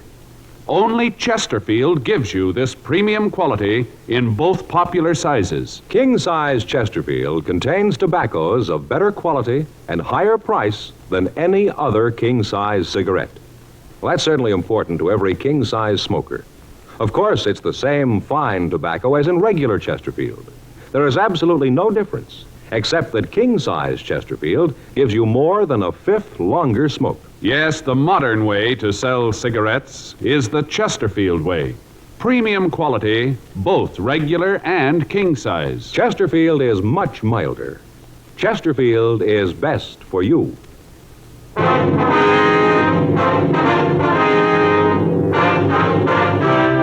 Dragnet, the documented drama of an actual crime. For the next 30 minutes, in cooperation with the Los Angeles Police Department, you will travel step by step on the side of the law through an actual case transcribed from official police files. From beginning to end, from crime to punishment, Dragnet is the story of your police force in action. It was Tuesday, April 6th. It was warm in Los Angeles. We were working the day watch out of narcotics detail. My partner's Frank Smith. The boss is Captain Kearney. My name's Friday. I'd just gotten off work, and I'd gotten a call from a friend who wanted to see me. It was 5:46 p.m. when I got to my apartment house. Apartment 12. Hi, Joe. Oh, Ed. Just getting ready to go in. Come on in. Caught you. Go ahead. Thanks. Sit down. You got a date or something? No, it's all right. I just thought I'd get something to eat and then maybe take in the show. What'd you want to see me about? It's about Gary, Joe. Your boy? Yeah, I don't know quite how to say it. Yeah, well, you sounded pretty upset on the phone, Ed. I was, Joe. I still am. I don't know what I'm going to do. Well, come on. What's it all about? It was all I could do to keep my hands off him. I never felt like that with anybody before, but I did with Gary. I wanted to strangle him. All right, now what's he done, Ed? He's a dope addict, Joe. Well, that's a pretty serious thing to say, Ed. Are you sure about that? I am now. First, I couldn't believe it, but tonight, Ellen and I went through his room. We found this. Here. Uh-huh. Open it. See? Yeah. Looks like a layout. I couldn't find any drugs in it. I know that he's using them, though. Spoon, eyedropper, needle. Yeah, everything's here. Where'd you find this, Ed? In his room. Had it hidden up on the shelf in his closet. I found it tonight. I didn't know what to do, Joe. Helen's been crying all day. She's almost out of her mind. You were the only one I could think of coming to. Who do you talk to when you find out your son's an addict? Well, now, Ed, are you sure this is his in the first place, that he's been using it? Yeah, I'm sure. I never would have believed it. Not Gary. There's no reason for it. We've given the kid everything he wanted. There's nothing he didn't have. Good home. Helen and I have always tried to understand his problems. Always looked at them like they were important. Everything. We gave him everything. Now this. I don't know what to do, Joe. I got no place to turn. There's nothing I can do. Maybe you can figure a way. Maybe you can't. I don't much care anymore. I just know that I can't see him again. Not for a while. I'm afraid, Joe. I'm real afraid. All right, now, let's take it easy, Ed. We'll work this out some way. You don't know what it's like, Joe. You can't. To feel like this and to know you'll do it. What? I see him again, Joe. I'm going to kill him. I'd known Ed Field for the past 7 years. I'd met him when we were conducting an investigation while I was assigned to Bunko Division. His testimony had been instrumental in breaking up a gang of shoplifters. Since then, we'd become very good friends. He lived just down the street from my apartment, and on occasion we got together for an evening. I knew his wife, and I'd met his 18-year-old son, Gary. The boy was a senior in high school, and as Ed had told me many times, his grades were well above average. The Field family was moderately well-to-do. Their home wasn't luxurious, but it was good-sized. To look at the boy, there was nothing that would cause anybody to think that he might be a user. 6:12 p.m. Field and I arrived at his home. Helen Field was waiting for us. She was a nice-looking woman in her early 40s. She led us in the house and showed us to the living room. It was obvious that she'd been crying. I don't know how to thank you for coming over, Joe. I guess Ed told you what it's all about. Yes, Helen, he did. Gary home yet? No, I haven't heard a word from him since he left. I didn't tell Joe what happened this afternoon. Thought it'd be better if he got it from you. Oh, all right. You want to sit down, Joe? Sure. I'll tell you. Thank you. Well, Gary came home this afternoon about 2:30. Mm-hmm. Walked into the house and went right to his room. He didn't say a thing to me. First, I thought that maybe he might be sick. I went to the room and he'd locked the door. I knocked, asked him if he was all right. Yeah. He called through the door that he was okay and for me to leave him alone. I asked him if there was anything I could do. You know, if he was sick, he might need something. I understand. What did he say? Told me to get away. To leave him alone and get off his back. Those were his exact words. Leave him alone and get off his back. Mm-hmm. About 20 minutes later, he unlocked the door and came out. He seemed to feel fine. He came over and kissed me and said he was sorry about what he'd said. He said that he hadn't been feeling well and that he'd said those things without meaning them. Mm-hmm. I told him that he ought to wait until I could take his temperature. He said there was nothing wrong, for me to get out of his way, that he had some business to take care of and to be home for dinner. I tried to stop him from leaving, and he pushed me aside. He knocked me down. Get my hands on him, I'll teach him. He stood there for a minute, and I thought he was going to cry. But he just turned around and walked out.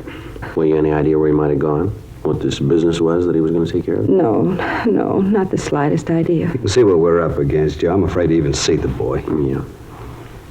When did you first figure that he might be using narcotics? When I came home, Helen told me what had happened. I thought about what would make the kid do a thing like this. The more I thought about it, the more there had to be only one reason. That's when Helen and I went through his room and found that kit. Mm-hmm. Has the boy been ill at all lately? Under a doctor's care? Something that you might not know about? No. I'm sure that if he was, we'd know about it. I want to see you, Gary. Yeah, I'll be right with you. I want to see you right now. You'll have to wait. Maybe there's something wrong with your ears, son. I'm not going to take that from you. Please, Ed, don't do something you're going to regret. Now listen, Helen, that boy's 18 years old. For all that time, we've done everything we could for him. We've given him a lot more than most boys his age have. I'm not going to stand by and see it all blow up just because he's a kid. That's no excuse. I want an answer for all this. What he's been doing, what happened this afternoon. I want those answers, and I want them now. Remember, he's only a boy. And I'm getting sick of that, too.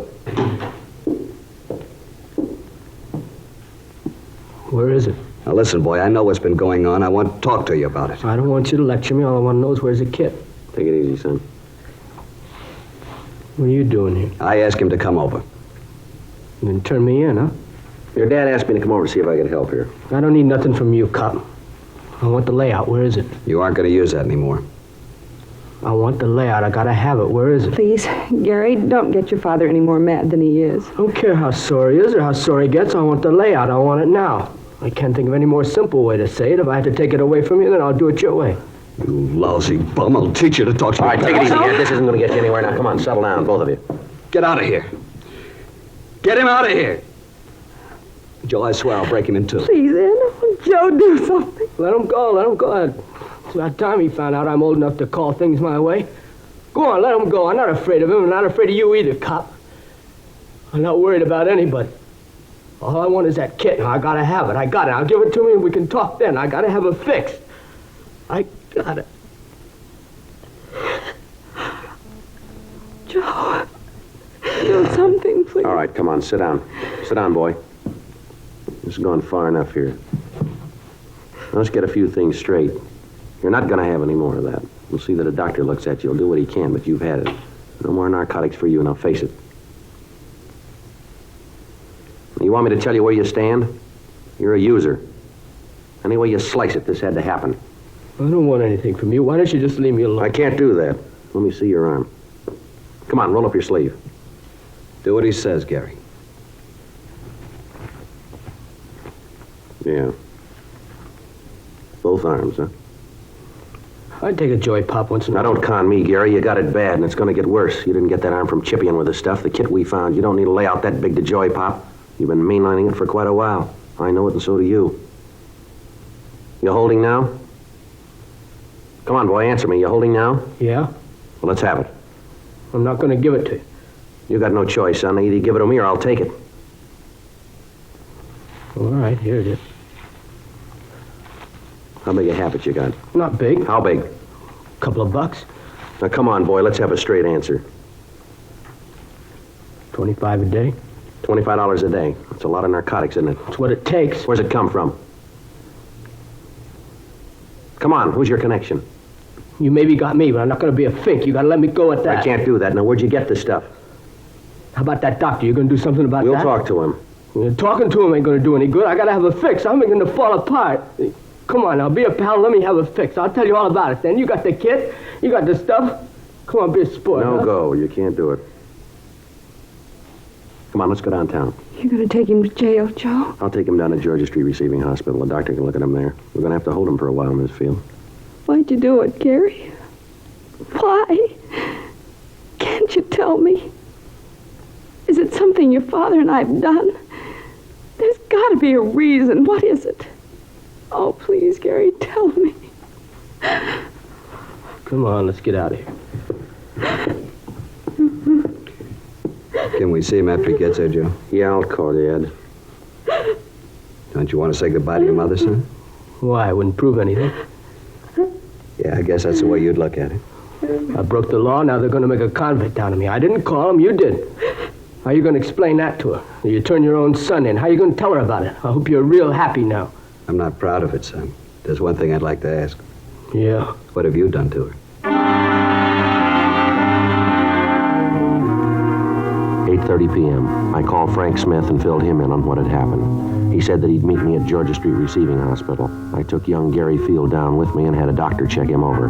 After that, the boy was taken to the narcotics division, and Frank and I talked to him. I don't know how to tell you any better. Isn't any other way to say it. I'm not going to give you any names. That's not going to help you any, son. So it won't help me. It won't get any of my friends in trouble. Well, you got great friends, haven't you? Now, where'd you get the money to take care of your habit? I earned it. Where? I worked. Where'd you work? Look, it's getting late. That stuff the doctor gave me didn't do any good. I still need a fix now. I'm getting sick. Do what you got to do. Let's get this over with. Now, look, this is going to be the same in the morning, son. We're going to keep asking questions till you come up with the right answers. Look, cop, I don't want any favors from you. Now, leave me alone. We're only trying to help you, boy. Oh, get off my side. Now, I need nothing from you. You saw your duty and you did it. That makes you a big man, huh?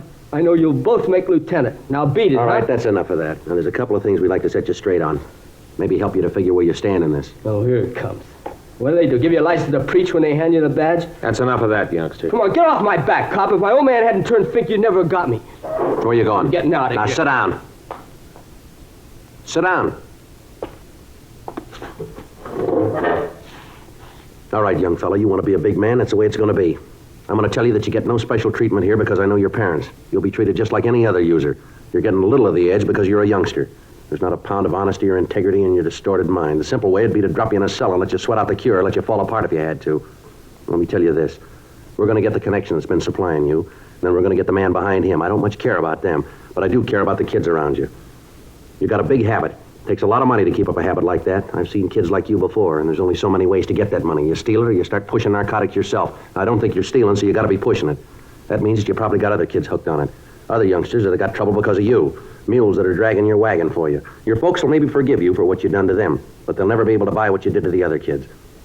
You had a chance to help yourself and help the rest of them. You had a chance to do something good for somebody else, and you wouldn't take it. Well, you're playing it smart, big boy. Keep playing it that way when you end up in a jail cell, will you?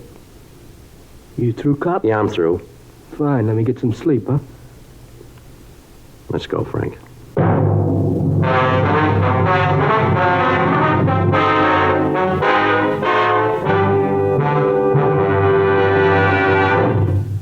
You are listening to Dragnet, the authentic story of your police force in action. Friends, you'll remember some months ago we read you our first report, the 6 months report on the effects of smoking. Then more recently we read you the 8 months report. Now here is the latest one. The full 10 months report confirms again. The group examined showed no adverse effects on the nose, throat, and sinuses from smoking Chesterfields. This from a medical specialist who is making regular bi-monthly examinations of a group of people from various walks of life. 45% of them have smoked Chesterfield for an average of over 10 years. After 10 full months, the specialist reports he observed no adverse effects on the nose, throat, and sinuses of the group from smoking Chesterfield. That's the report. Buy much milder Chesterfield, regular or king size. The cigarette that's best for you.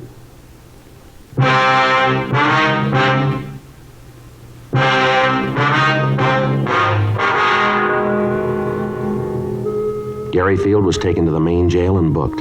Frank and I went back to the office to fill out the arrest reports. The next day, Wednesday, April 7th, we began to talk to Gary's friends and teachers. From all of them, we got the same story. Until 6 months before, the boy had been a model student. He was always at the top scholastically in each of his classes. He was a member of several honorary student organizations and had twice been nominated for president of his class. Then, apparently without reason, the boy's personality had changed. He stopped taking an interest in his schoolwork. Several of his teachers told us that he wouldn't have gotten passing grades at the end of the semester. He dropped out of the service organizations at school. From some of his teachers, we got the names of his close friends. Talks with them netted us little. They told us that Gary had dropped out of the crowd of youngsters that he'd been running with and had taken up with new friends. They told us that they didn't see much of him after school, that he'd gotten into fights with other students on several occasions, and that after a period of time, they'd stopped asking him to their functions. None of them were able to give us the names of his new friends. We checked with the neighborhood merchants. Most of them knew Gary. They said that he'd worked for them after school, but they hadn't seen him for several months. We asked them if they could help us locate his friends. They told us that they had seen him in the company of one particular man on several occasions, but they couldn't identify him for us. We got a description of the man, but it meant nothing to us or to the other members of the narcotics division. Photographs of known narcotic suspects were shown to the parents of Gary Field and to the storekeepers around the school. They couldn't identify any of them. 2 days passed. Friday, April 8th. We got a call from the field boy. Frank and I went over to see him. What'd you want to see us about, Gary? I wanted to tell you that I've had it. What's that mean? I don't want to tell you about it. What's the matter? You been sick? A little. That's not why I called you, though. They treated me all right here, but I got to thinking. All right, go ahead. I used to read in the papers where the kids would turn themselves in or get caught and cop out. All about how they realize what they'd done. Always seemed like a lot of phony sob sister stuff. I know different now. I know what I've done. I know I got to stand for it. I'm not asking any favors because I know that I've done nothing to call for. I'm not trying to be a hero or a martyr. I just want to help get this thing cleaned up. One thing I'd like to know, Gary. What's that? What made you get started on this stuff? You seem like a kid that has everything you want. You don't look like a kid who'd fall for it. Who knows? I'd give you 1,000 reasons they still wouldn't add. I guess I just wanted to be top man all the way around. How'd you get on it? Started lushing it up, then the tea, then the heroin. That's the way it runs, isn't it? Most of the time. I didn't figure I'd ever be hooked. Thought it couldn't happen to me. How wrong you can be. How long you had the big habit? About 6 months.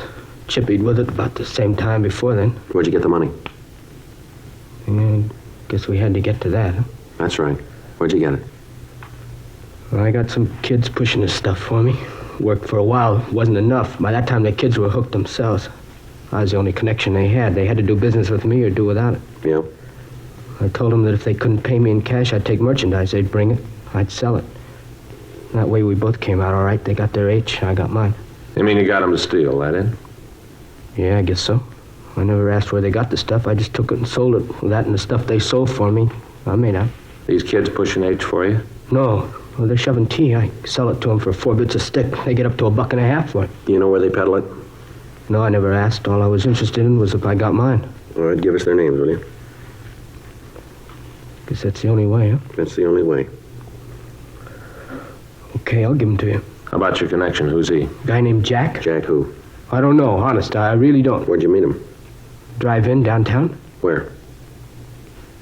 Drive-in at the corner of Reno and Vernon. How do you set up the meet? I just go in there between 10 and midnight, park the car and order coffee. He comes over to the car. You mean that he's always there at that time, huh? Usually is. So your only source? Yeah. Anyone else pushing it around there? No, as far as I know. I think he's the only one in the operation. All right, you'd be willing to arrange a meet with him so we can pick him up? Yeah, I'll do it. All right, fine.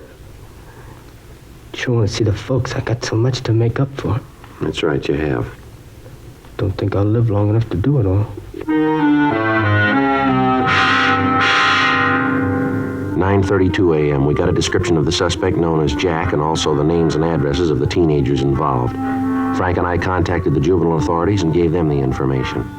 We went back to our office and had Gary Field check our files of known narcotic suspects. He was unable to give us an identification on Jack. 11:56 a.m. We took the boy to his home and talked with his parents. 12:30 p.m. Frank, Gary Field, and I drove to the corner of Vernon and Reno to check over the drive-in restaurant. It was set up in the usual way with a parking area around the main building for car service. In the rear of the lot was a building housing a cocktail bar, and there were parking spaces in front of that for the bar customers. As we drove past the place, Gary told us that he usually parked around the side of the main building and that this Jack came from the direction of the bar. He was unable to tell us whether the suspect drove a car or not. The plan was for Gary to introduce me as a narcotics buyer who was trying to get a local connection. It was agreed that because of the size of the buy I was to make, it would be necessary for me to deal with the head of the organization. 11:05 p.m. Gary and I got into my car and we drove to the drive-in. Frank followed us in a police unit. We arrived at the meet at 11:14 p.m. Frank stayed in the background and we waited. The suspect failed to make an appearance. The next night, the plan was repeated. Again, nothing. Sunday, April 10th, 10:05 p.m. We arrived at the drive-in. We waited. 11:05 p.m., 11:15, 11:30. No sign of the suspect. Midnight, 12:04 p.m. Looks like he isn't going to be here. Thought you said he usually showed up, didn't you? I don't know what happened. He was always here before. You sure you got the right drive-in? Look, Mr. Friday, I know what you're thinking, but I'm telling the truth. Yeah, you know all this is kind of tough to buy, don't you? 3 nights and he isn't here. I don't understand. He was always here before. Wait a minute. Yeah? Hold it. Yeah, that's him, coming over from the bar. All right, which one? There's a couple of people coming out there. Big one. See in the gray suit, hat? Yeah. You sure that's this Jack? Positive, Mr. Friday. All right, now you look. You know what you're going to do. Don't let on that anything's wrong here. Remember that nothing's going to happen to you. I'll remember. All right, now hold on. He's coming over. Hi, kid. Hi, Jack. Been looking for you. Where you been? All right. Who's a friend? Oh, yeah, I want to talk to you about him. Wants to do business with you. What are you talking about? What business? Look, Jack, he's all right. I know it. You think I'd have brought him here if I didn't know it? Oh, he's all right. He's a friend of yours. You know the bit, any friend of yours. I don't know what to talk about businesses. I don't know what you're doing here, but I'm here for a cup of coffee. Better let me talk to him alone.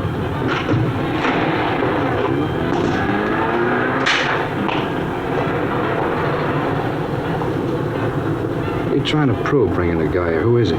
Friend of mine. Told you once, I told you 1,000 times. Don't ever bring nobody with you, haven't I told you, huh? Oh, yeah, but he's okay. He wants to make a buy, a big one. Crazy kid, you told him about it? Look, he's okay now. I know it.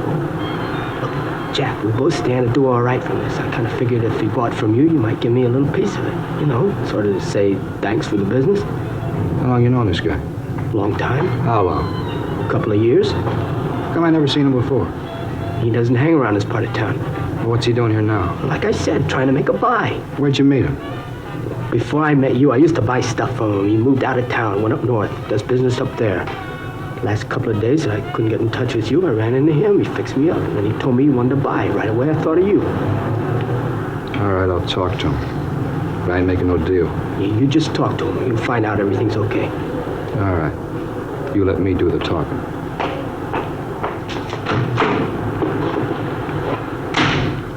Joe, this is Jack, the fellow I was telling you about. Hi.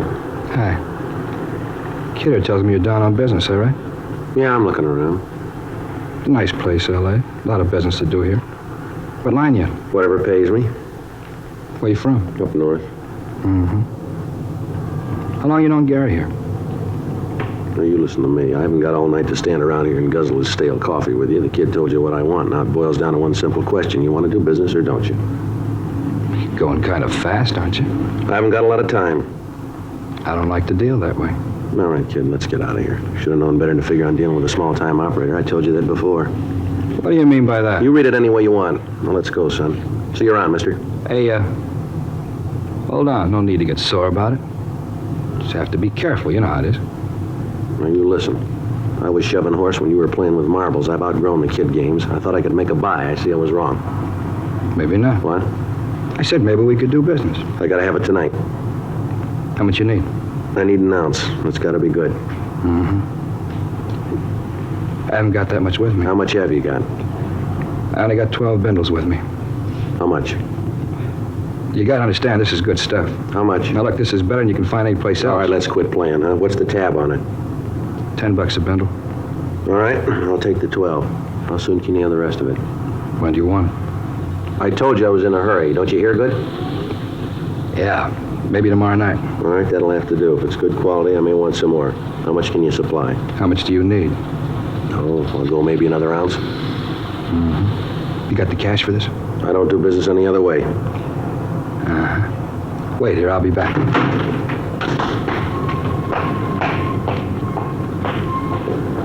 It's all right, isn't it, Mr. Frank? Yeah, Gary, everything's fine. You see where he's going?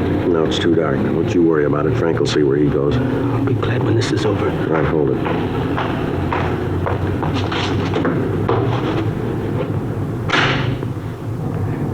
Okay, mister, let's see the money. I got it right here. Let's see the horse. You got it? All right, looks all right. Here. You don't mind if I count this? No, go right ahead. It's all there. $120, isn't that what you said? Just to make sure. Yeah. 50, 70, 90, 110, 120. Yeah, all right, it's all here. Mm-hmm.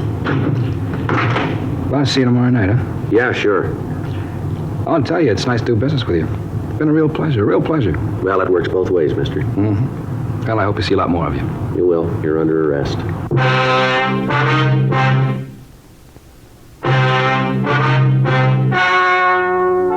The story you have just heard was true. The names were changed to protect the innocent. On July 29th, trial was held in Department 89, Superior Court of the State of California, in and for the County of Los Angeles. In a moment, the results of that trial. Now, here is our star, Jack Webb. Thank you, George Fenneman. In 1952, American smokers bought more Chesterfields than ever before in the history of the industry. Today, sales continue to mount for two big reasons. Chesterfield is the first and only cigarette to give you premium quality in both regular and king size. Only Chesterfield gives you this scientific evidence on the effects of smoking. As we told you earlier, after 10 months, the group examined showed no adverse effects on the nose, throat, and sinuses from smoking Chesterfields. Change to Chesterfield yourself. Regular or king size, Chesterfield is much milder. Chesterfield is best for you.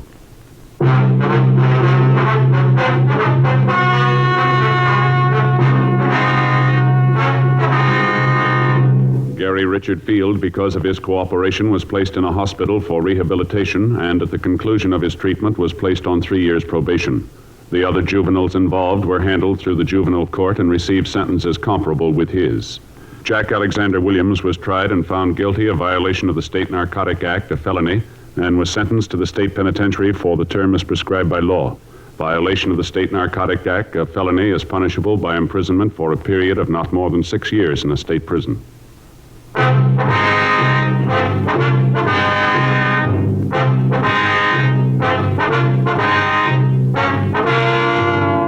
have just heard Dragnet, a series of authentic cases from official files. Technical advice comes from the Office of Chief of Police W.H. Parker, Los Angeles Police Department. Technical advisors Captain Jack Donahoe, Sergeant Marty Wynn, Sergeant Vance Brasher. Heard tonight were Ben Alexander, Harry Bartell, Virginia Gregg, Eddie Firestone. Script by John Robinson. Music by Walter Schumann. Hal Gibney speaking. For a million laughs, tune in Chesterfield's Martin and Lewis show Tuesday night on this same NBC station. And sound off for Chesterfield, either regular or king size. You'll find premium quality Chesterfields much milder. Chesterfield is best for you. Chesterfield has brought you Dragnet, transcribed from Los Angeles.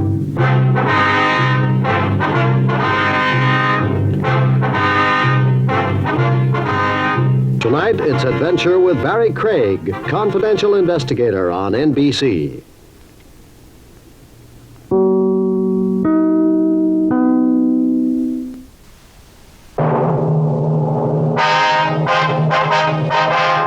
Sound off for Chesterfield.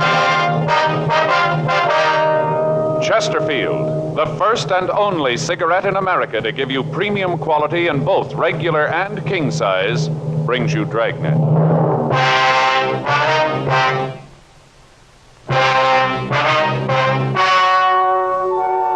Ladies and gentlemen, the story you are about to hear is true.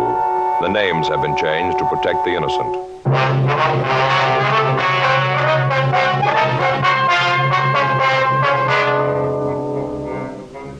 You're a detective sergeant.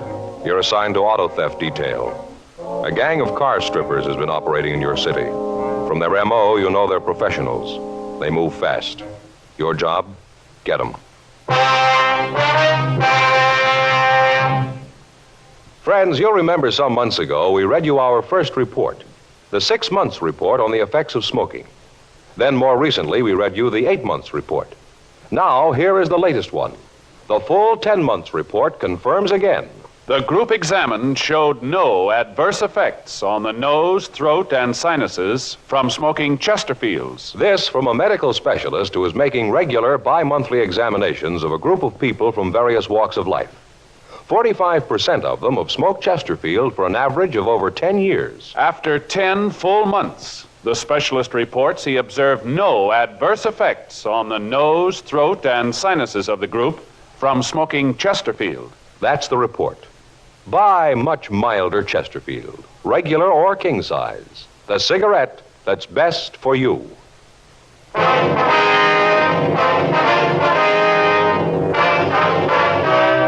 Dragnet, the documented drama of an actual crime. For the next 30 minutes, in cooperation with the Los Angeles Police Department, you will travel step by step on the side of the law through an actual case transcribed from official police files.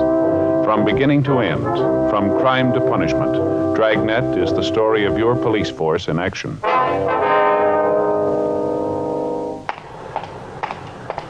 It was Tuesday, August 5th. It was warm in Los Angeles. We were working the day watch out of auto theft detail. My partner's Frank Smith. The boss is Captain Nelson. My name's Friday. I was on my way back from the telephone booth, and it was 10:23 p.m. when I got to the parking lot. Our car. You called in? Yeah, they haven't hit tonight so far. What's the time now? A little after 10:30. Parking lot's about empty. Yeah. The lieutenant left a few minutes ago. Frank? Yeah, I see him. Over there going for that Cadillac. Yeah. You got a good look at him? No, it's too dark. He's forcing the door. Come on. Right. All right, hold it up there. He's in the car, Joe. All right, hold it up. He isn't going to stop. He's heading for that intersection. He'll never get through.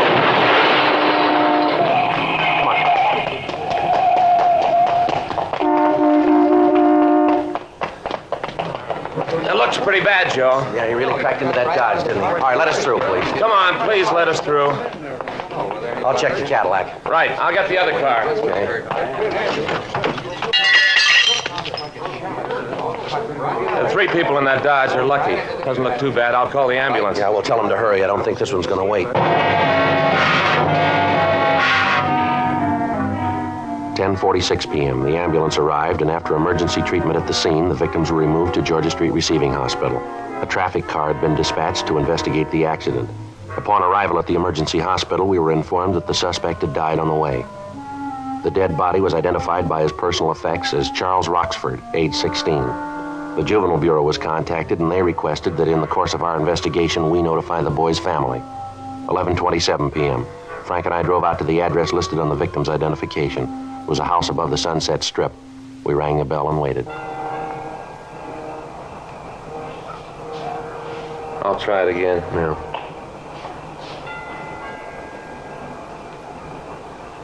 Somebody's coming. Yes? Mrs. Roxford? That's right. What is it? Police officers, ma'am. We'd like to talk to you. Police? Well, come in. I don't know what you want with us, but come in. Thank you. Come into the living room. Thank you very much. Now, sit down. What is it? There's been an accident, Mrs. Roxford. An accident? Yes, ma'am. Pretty bad one. What's this got to do with me? Well, you see, ma'am, your boy was... Joe? Well, we're sorry to have to tell you this, ma'am, but your boy was in an accident tonight. Charles? Yes, ma'am. You said it was a bad accident. Yes, ma'am, we did. How bad? How bad? Your son's dead, ma'am. Charles? Charles Roxford? Oh, you're sure you have the right house? Yes, ma'am. We're sorry, Miss Roxford.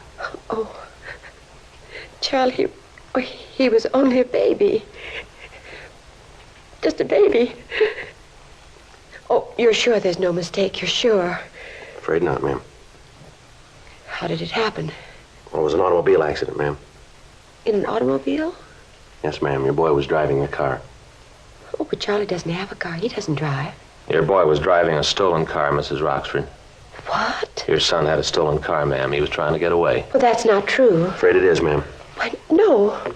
You're lying to me. Charles wouldn't do a thing like that. Afraid that's the way it is, ma'am. Oh, that's terrible. I can't believe that Charlie'd do something like that. I thought I knew him. I didn't think he'd do anything like that. Well, did you see it? The accident. Were you there? Yes, ma'am, we were. How did it happen? Well, he'd stolen the car, ma'am. He tried to escape. He ran the car out into a crowded street. One of the cars in the traffic didn't have time to stop. Your boy ran right into it. Wasn't there something you could do to stop him? Well, we tried, ma'am. We yelled at him. He almost ran us down. You know where your boy was tonight, Mrs. Roxford? No. No, he had dinner and then said he was going out. I thought he was going to a show or something. No, I didn't know where he was going. Did he leave the house alone? Yes. Left right after dinner, about 8. Said he'd be back later. Said he'd see me later. Then he left. Is there anything we can get for you, Mrs. Roxford? No, nothing. Where's your husband, ma'am? I guess he's at his office. He sells insurance. Said he had to meet a client tonight. I don't know what he's going to do when he hears about this. Going to hit him awfully hard. Awfully hard. Yes, ma'am. He and the boy were very close. I don't know what he's going to do when he hears about it.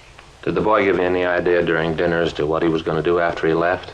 No, he didn't. I didn't talk much to him. Ma'am?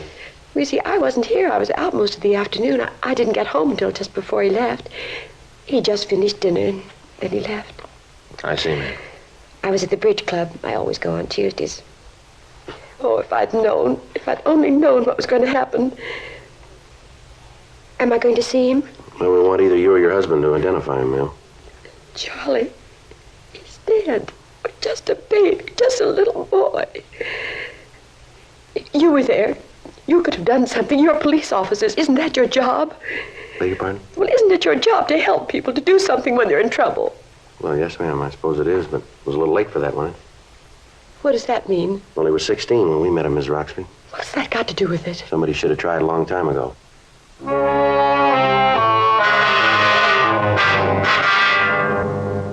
Most car thefts fall into 3 basic categories, well known by all police officers.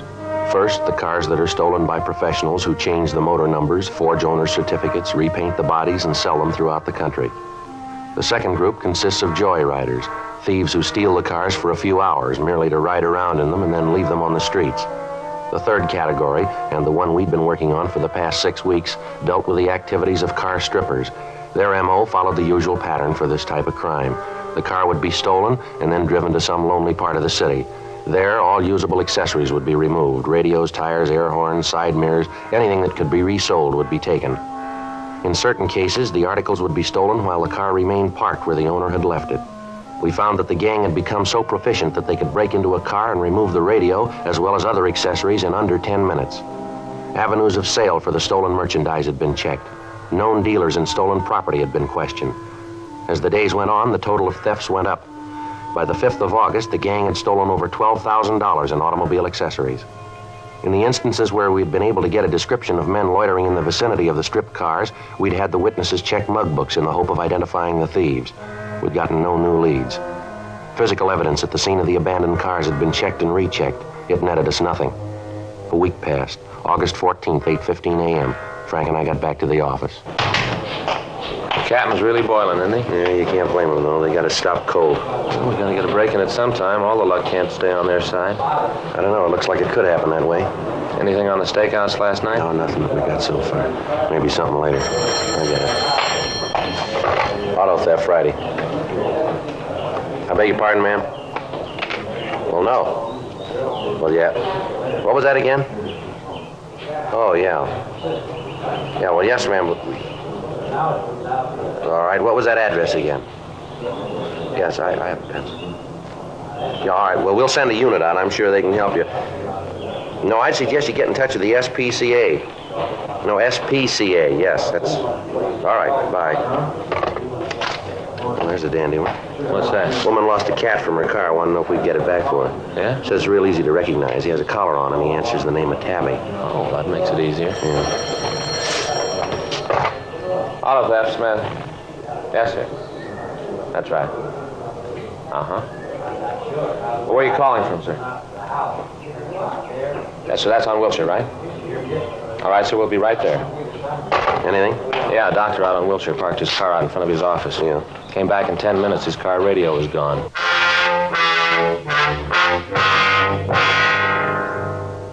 "8:56 a.m. Frank and I got to the doctor's office. It was in a large medical building out on Wilshire Boulevard. We went up to the second floor and talked to the man who placed the call, a Dr. Alex Halsey. He told us that he'd stopped at his office on the way to a hospital call. He'd parked his car immediately in front of the building. When he returned 10 minutes later, he found that the radio had been stolen. From his office, we called the crime lab and latent fingerprints detail. Crews of men were sent from both divisions. They went over the car for possible physical evidence. Frank and I, along with Dr. Halsey, went down to the street. We talked to him while the officers worked. Darndest thing I ever saw. I tell you, I wasn't in the building more than 10 minutes. 10 minutes outside. Yes, sir. Came back and I could see right away that the door had been opened. Uh-huh. First I thought maybe I'd left it open. Then when I got in the car, I knew right away. As soon as I saw the radio was gone. Yes, sir. Did you notice anyone loitering around your car when you parked it? Anybody suspicious, maybe? No, I didn't. Of course, I might not have noticed anyone. Had my mind on Julie. Julie? Yes, I'm operating on her this afternoon. Poor little kid has an intestinal disorder. Only 3 months old. Gee, that's too bad. Yes, she'll be fine, though. Of course, the parents are worried. They always are. Can't convince them there's nothing to worry about. Yes, sir. Then you didn't notice anyone, huh? No, like I said, I didn't. You sure you locked your car, sir, when you left it? Oh, yes, I'm sure about that. Always make it a practice to lock it when I leave it. Lots of times I leave instruments in it. Always have to be careful about the instruments. Oh, yes, sir, I always lock it. How about the windows? What? The windows. Did you roll them all the way up? Roll them up. Well, now, once in a while I don't. Try to think of that. I'm not sure about this morning. No, come to think of it, I guess I didn't close them this morning. Such a wonderful day. Yes, sir. Well, that's probably how they got into your car. You happen to have the serial number of the radio, Dr. Halsey? No, I don't think I have. Might be on the papers. I just got the car a couple of months ago. Might be on the papers. I can check them for you. All right, sir. That'll help. I'll have my secretary look them up for you right away. Anyone else drive the car, Dr. Halsey? Oh, no, sir. Don't believe in that. I'm the only one. Been the only one to drive it. Don't believe in lending the car to somebody else. Never have believed in it. Mm-hmm. Joe? Excuse me a minute, Dr. Halsey. Surely. Yeah, Leonard. Got a couple of clean prints on the dashboard. Might belong to the thief. Yeah. I'd like to check the doctor. It might be his. Okay. Wait a minute. I'll get the kit. I know. Hey, Dr. Halsey. Yes, Sergeant. Okay. This is Sergeant Tankersley of the Fingerprint Department. He'd like to check your prints. How do you do, sir? All right, Doctor. Wonder if I could look at your fingers, please. Surely. Can you tell just from looking at them what you want to know? No, sir, but you see, the prints we found are whorl. If your prints were loops, there'd be no reason to take them. Oh, yes. I see. How about it, Link? Better roll them up for comparison. We're going to take your prints, Doctor, if you have no objection. Oh, no, of course not. Glad to help. All right, sir. You want to step over here? We can take them in the officer's car. Yes, glad to. Here, I'll get the door. Yeah, I'll get the pad. Now, Doctor, if you let me have your hand. Surely, here. No, sir, if you let me do it, it'd be a little easier. Oh, yes. Just trying to help. I will put them on the card. Never knew my fingers were so big. It does that we're taking the print of the whole tip of the finger, sir. Makes it look that way. Oh, I see. Uh-huh. All right, Doctor, you can get the ink off with this, I think. Here, I'll pour a little on this cloth. Here you go. Yes, thank you. What do you think, Leonard? I'll check them now. Sure be a break if they were the thieves. Well, there must be. Couldn't be anyone else's. Well, how about your family, Doctor? Possible the prints could be theirs, maybe? Oh, no chance. Jenny, that's my wife. She has her own car. Kids always use that one. Like I said, I'm the only one who uses this. Uh-huh. How about it, Len? Make them? Yeah, they belong to Doctor. 10:02 a.m. The crime lab crew gathered what physical evidence they could find and returned to check over their findings. Frank and I took a report from Dr. Halsey, and then we talked to his secretary. She was unable to find the ownership papers on the car. We drove over to the dealer who had sold him the car and got the serial number of the stolen radio. We notified pawn shop detail and gave them the information. For the next 3 weeks, stakeouts on the parking lots in the central area continued. Arrests were made, but the thieves apparently had no connection with the gang we were after. They kept hitting, but the speed with which they operated made apprehending them difficult. On Friday, September 5th, we got a call that a stolen car had been recovered out in Topanga Canyon. We drove out to check on it. The tires, radio, horns, heater, spotlights, fog lights, and the side view mirrors had been taken. The seat covers had been removed, and the hubcaps were missing. Again, there was no physical evidence that gave us a lead to the thieves. That night at 10:52 p.m., Frank and I checked back into the office. Another long day. Yeah, kind of tired myself. Kind of hate to call Faye. Why's that? Oh, this morning when I left, I told her I'd be home for dinner, sure. Well, didn't you call her? No, I forgot all about it. She's really going to be sore. Yeah, well, she'll get over it. I don't know, Joe. It's going to be a couple of days of quiet around the house, I think. Why, just because you missed a meal? No, it ain't that. She had tamale pie for dinner. Boy, she sure makes it good, too. A lot of cheese, you know? Yeah, well, she can warm it up for you when you get home. Here, go ahead. All right. You want to sign us out? I'll check the book. Yeah, I'll get it.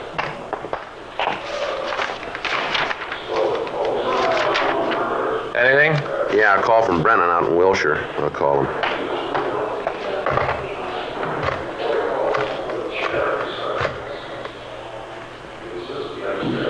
Hello, Brennan around?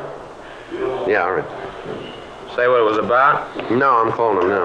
Yeah, hi, Brennan. It's Friday. Yeah. You did, huh? Where'd that happen? No kidding. Well, those are the brakes, I think. Yeah. Okay. Yeah, thanks, Brennan. Picked up a kid for running a red light driving a hot rod. Yeah? Car was fixed up with a lot of new stuff. Guys out of Wilshire checked it over. Uh-huh. According to the serial number on the radio, it was stolen from Dr. Halsey.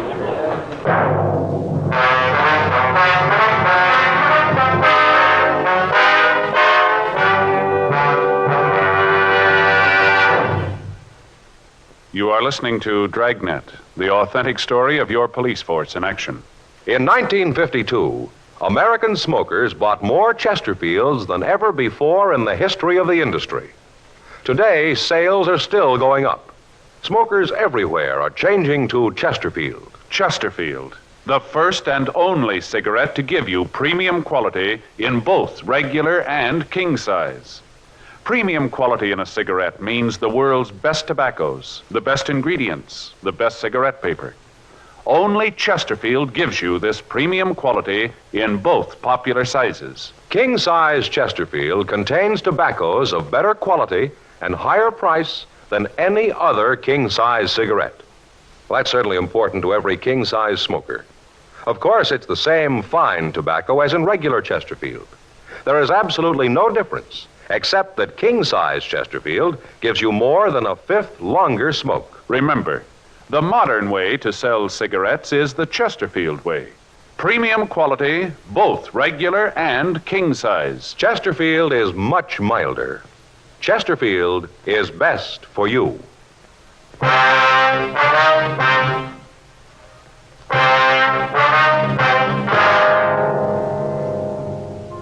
11:27 p.m. Frank and I drove out to Wilshire Division. We checked with Sergeant Brennan, and he told us how the boy had been picked up. He'd run a red light at the corner of Pico and La Brea. He'd been stopped by 2 officers in a cruiser car. He was driving a cut-down 49 Ford that was equipped with Cadillac hubcaps, white sidewall tires, Chrysler horns, and a Cadillac radio. The officers had started to question him, and he'd attempted to escape. He'd been apprehended and brought to the station to be interrogated.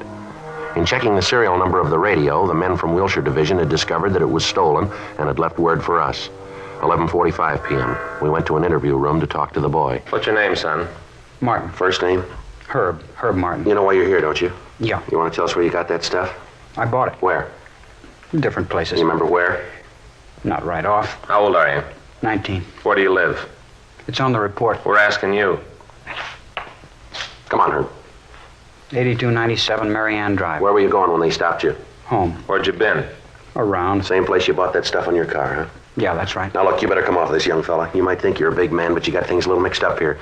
You got caught with a carload of stolen accessories. Been a lot of stealing going on around town. The way your car looks, you could be responsible for it. Yeah, well, I'm not. You look good for it.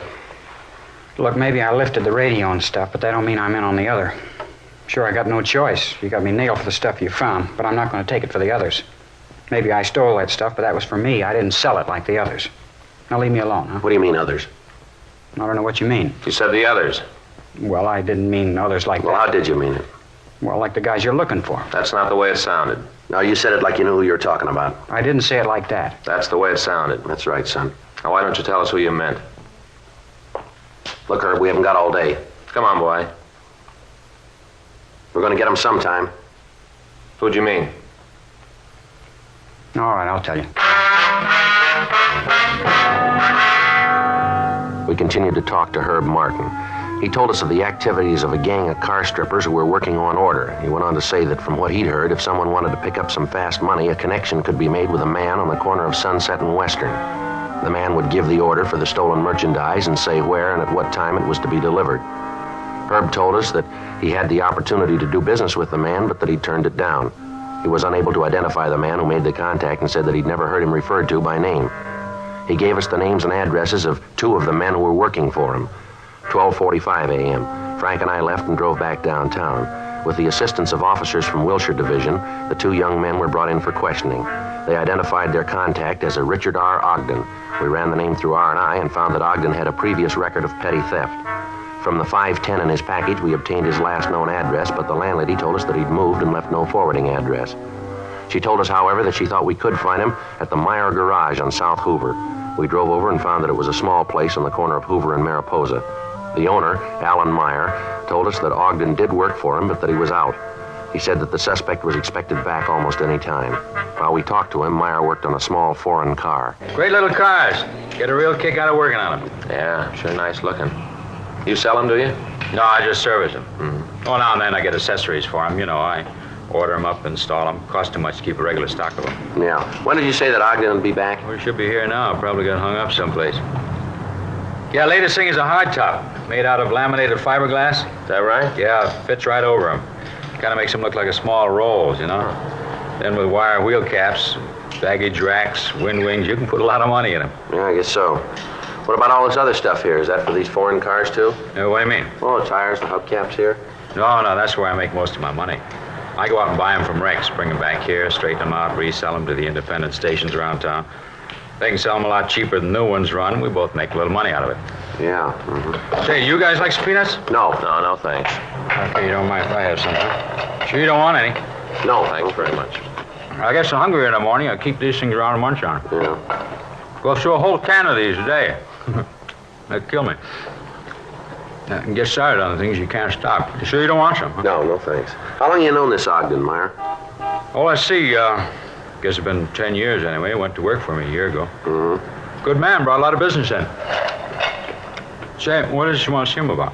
Oh, we'd like to talk to him. You don't want to tell me, huh? Be better if we talked to him, Mr. Meyer. Yeah. Well, here he is now. Hey, Dick. Yeah? A couple of fellas here want to see you. Yeah, what is it? You Richard Ogden? Yeah, that's right. Police officers, I'm Frank Smith. This is my partner, Joe Friday. What did you guys want me for? I'd like to talk to you, Ogden. Well, go ahead. Might be better if we went outside. Well, look, you can talk to him here. I got some work I can do in the office. Don't want to bother you, Mr. Meyer. No trouble at all. Well, now, what's this all about? You know a couple of kids named Jerry Z. Swanson and Harry T. Benson? Swanson and Benson? No, I don't think I do. They say they know you. Say they do some work for you. Sorry to bother you. Forgot my peanuts. It's all right, sir. I'll be in the office if you need anything. Thank you, sir. No, anything at all. Yes, sir. What about it, Ogden? What about what? You know the kids, this Benson and Swanson? No, I told you what. All right, mister, let's go downtown. We'll talk it over there, huh? What for? Why are you pulling me in? I want you to meet the two boys if you don't know them. Well, what's that gonna prove? We want to know why they named you. Why they said you were responsible for the car stripping that's been going on. You mean you believe them? We've got no reason not to. I don't think they'd stage a thing like this. They got a lot to lose. So have I. You get me down there and those two kids point me out and I haven't got a chance. Even if I'm not the one and they say I am, you won't give me a break. No, if you haven't done anything, you got nothing to worry about. I'm not going. Alan? Hey, Alan. Yeah, what is it, Dick? Come here, will you? Yeah, right away. What's the matter? Something wrong? Well, these guys are going to take me to jail. Well, what for? What's he done? We want to talk to him, Meyer. We think he's involved in some car thefts. Well, I know that's not true. Dick wouldn't do a thing like that. I know. I've known him a long time. No, I'm sorry, sir, but the information we've got says he did. Why, Dick? Why'd you do a thing like that? If what these officers say is true, well... Gee, that's awful. Why would you do a thing like that? What are you talking about? All right, come on, Ogden, let's go. No, I'm not going. I think you better do what the officers say, Dick. It'll be better if you don't cause any trouble. Well, wait a minute. What are you trying to prove with this? I don't know what you mean. Next thing you'll be trying to involve me in this. Yeah, well, that's just what I'm gonna do. You see, officers, that's terrible. Well, don't you listen to him. He's the guy behind the whole thing. Look over there, the tires, all this stuff. Sure, I stole them. I had the kids go out and pick them up, but he set it up. He sold them to the stations. He took most of the money. The whole thing was his idea. Well, Dick, how can you say that? Well, I can say it because it's true. I'll tell you all about it. You take him downtown, I'll tell you all about it. You're not gonna let me stand for this alone. And to think that he'd do a thing like this to me after we've been friends for so long. Bring me stolen merchandise to sell. You got anything to back up what you're saying, Ogden? Sure I have. You just bet I can back it up. Go ahead. Well, you look at his books, not the ones he's got out in the open, but you look at the ones in the safe. It's all there. All the deals he's made with the owners of the stations, all the orders, what he paid the kids for them, and what he got for them. Didn't think I knew about it, did you? A whole lousy year I've been doing the dirty work for him. Well, I've had it. I'm through. I've had it. Let me take the beef. What a crumb. I'll show him. I don't understand it. Friends for so long. I'd have gotten you out. 10 years we've been friends. I trusted you all that time. Then you sold me out. Why? Well, that shouldn't be too tough for you to figure. Huh? You showed him how.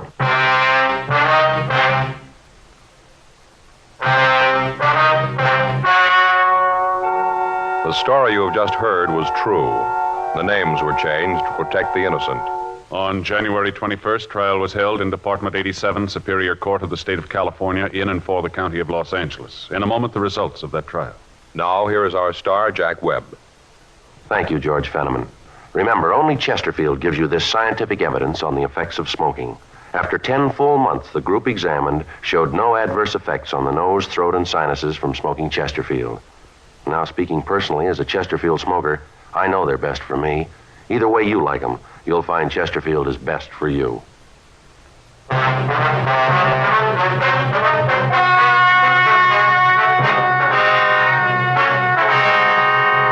Richard R. Ogden and Alan Y. Meyer were tried and convicted of receiving stolen property. They received sentences as prescribed by law. Receiving stolen property is punishable by imprisonment in the state penitentiary for a period of not more than 10 years, or in the county jail for not more than 1 year. The investigation of the records of Alan Y. Meyer uncovered the names of the other men involved in the thefts. They, along with Herbert S. Martin, Jerry Z. Swanson, and Harold T. Benson, were tried on a charge of grand theft auto and convicted. They were sentenced to the state penitentiary at San Quentin, California, for the term as prescribed by law. Grand theft auto is punishable by imprisonment in the state penitentiary for a period of not less than 1 nor more than 10 years. Ladies and gentlemen, 10 million Americans have diseases of the heart and blood vessels. What are the causes and the cures? Well, it'll take research to find out. Send what you can to Heart, care of your local post office. Help your heart fund. Help your heart. You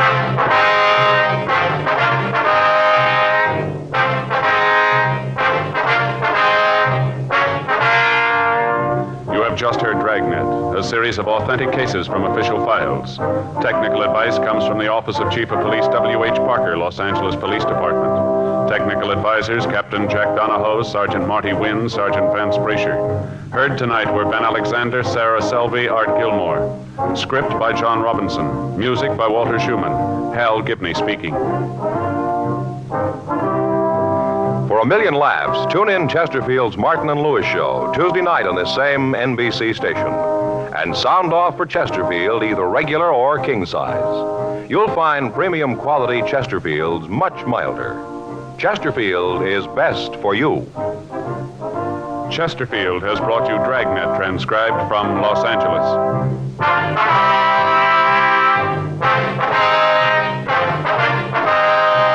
Tonight, it's Adventure with Barry Craig, confidential investigator on NBC.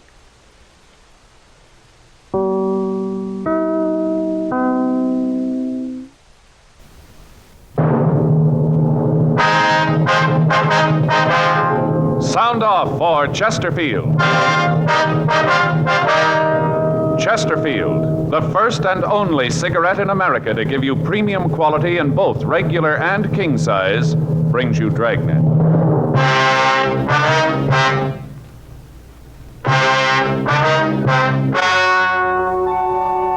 Ladies and gentlemen, the story you are about to hear is true. The names have been changed to protect the innocent.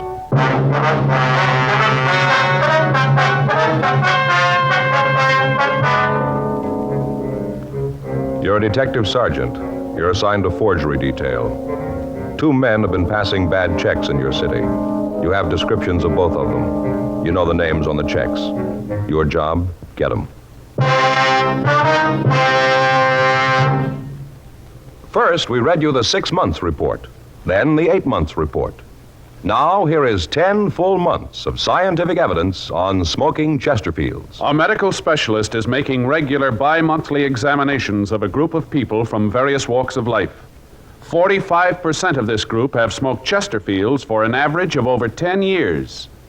After 10 full months, almost a year now, the specialist reports he observed no adverse effects on the nose, throat, and sinuses of the group from smoking Chesterfield. That's the report. And Chesterfield is the first and only premium quality cigarette throughout, in both regular and king size. Fine tobaccos, the world's best, kept tasty and fresh, wrapped in the finest cigarette paper money can buy. Yes, everything that goes into your Chesterfield makes it the premium quality cigarette. And it's the only cigarette that gives you scientific evidence of real smoking pleasure. Try much milder Chesterfield today. They're best for you.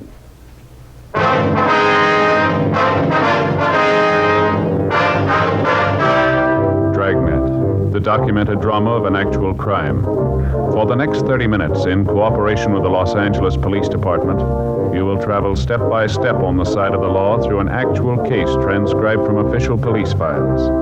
From beginning to end, from crime to punishment, Dragnet is the story of your police force in action.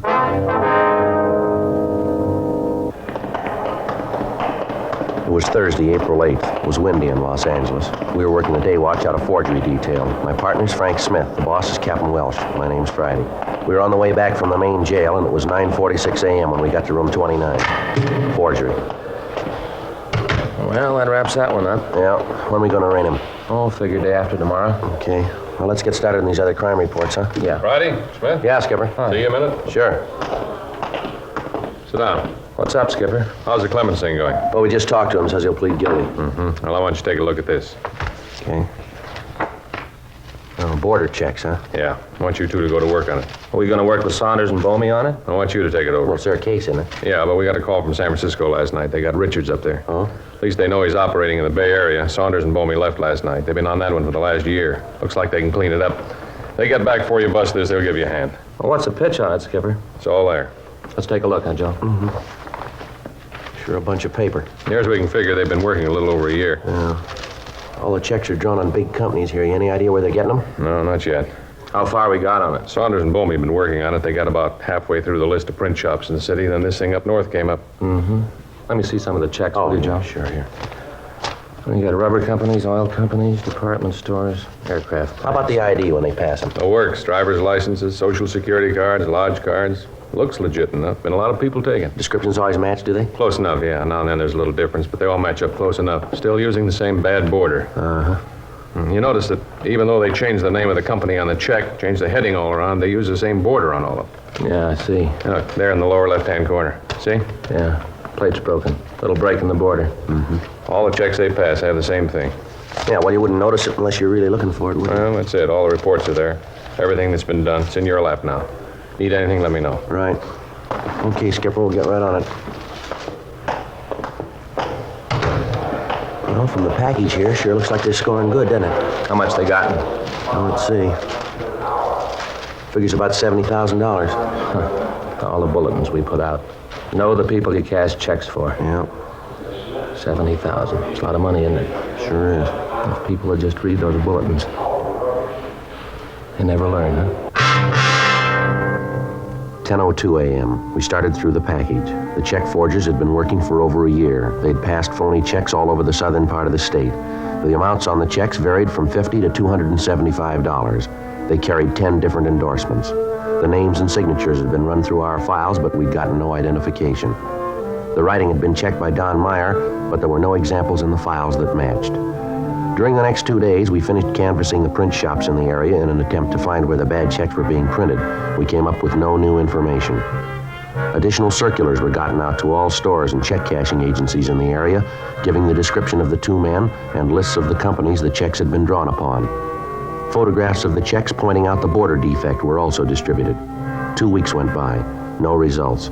Informants had been checked and rechecked. Known forgers had been questioned. The victims of the forgers had been shown the mug books. They failed to make any identification. From what they'd told us, we had the artist in the crime lab draw up a composite picture of the two men. Copies of these were distributed to the people and organizations most likely to cash the phony checks. Lieutenant Saunders and Sergeant Bomey finished their investigation up in San Francisco and joined us in the search for the forgers. Tuesday, April 27th, 10:14 a.m. Frank and I checked back into the office. Lousy thing. Yeah. Clutch was out. You know, I thought it was a pin.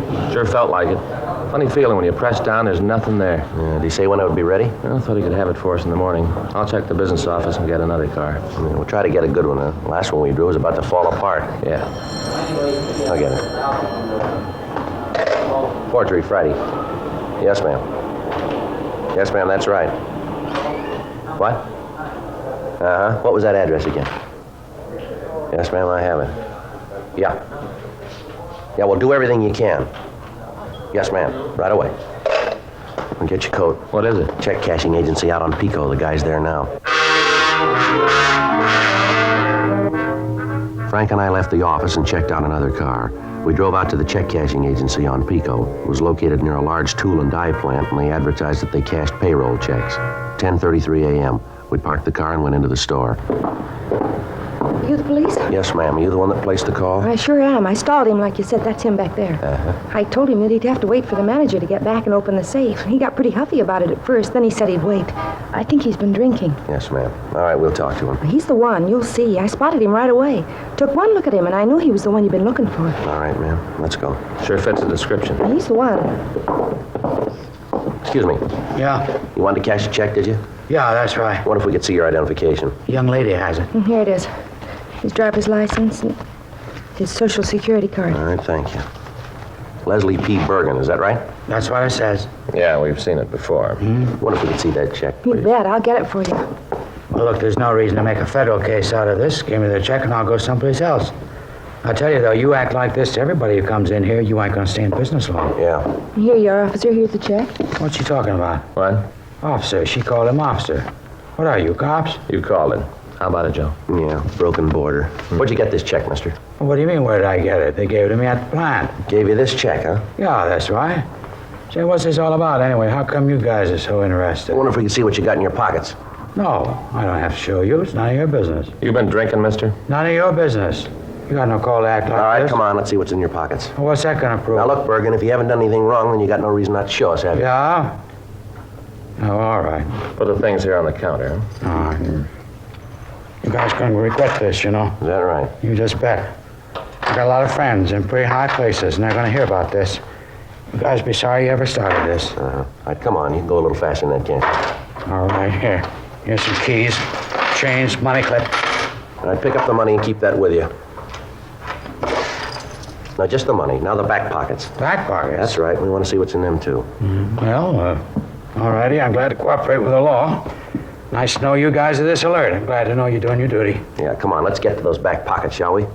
Say, what's your name? Friday. Cop, huh? That's right. Friday, huh? Yeah, what's your first name? Joe. Joe Friday. That's right. Now, come on. Get the stuff out of your back pockets. Will you stall long I enough? bet you think I'm trying to hide something in there, huh? Well, you're wrong. Now, I got nothing to hide. There's my wallet, comb, and that's all. This key here? Yeah? Keys to your car? No, I don't have a car. Boy, that's not true, officer. I saw him drive up. That's his car out in front, the red Ford. That right, Bergen? Well, now, maybe it is, and then maybe again it isn't. You want to check on it, Frank? Yeah. Here's the keys. I hate to think of it, I really do. What's that? Trouble you guys are going to get into when my friends in high places hear about this. Yeah, sure. Let's look at your wallet, huh? Why, you bet. Always glad to cooperate with the law. No, you hold it. Just open it up. Any money in it? I told you the money's in the money clip. Right here, you told me to keep it. You don't remember very well, do Are these your cards here? Business cards? Let me see. Here. Yeah, certainly, they're mine. Leslie Paul Bergen, business advisor. I thought you said you worked at the plant. Part-time job. What's your name? Friday. What's your first name? Joe, I told you. Joe Friday, huh? I'd remember that and tell my friends in high places. How about your coat pockets? Anything in them? Well, cigarettes, maybe handkerchiefs, matches, that's about all. All right, let's see them. All righty. Sure nice to know that we got officers like you, always doing your duty. Yeah, see? Nothing. Where'd you say you got this check? What check? This one here, the one you tried to cash. Oh, yeah, that check. Yeah, that check. That's the one. Well, I got it from a friend. He asked me to cash it for him. Just so happened I had the money, so I did. Anything wrong with cashing a check for a friend? How come the check's made out to you? They always make checks out to me. Always do down at the plant. Now, look, mister, you got your stories all mixed up here. Let's go downtown and get this thing straightened out, shall we? Joe. Yeah. We hit it. 23 checks all made out to him. Found them in the glove compartment of the car. The car's registered to a Leslie R. Doyle. What's his name? Smith. First name? Frank Smith. What is this? No, he's a happy drunk. Oh.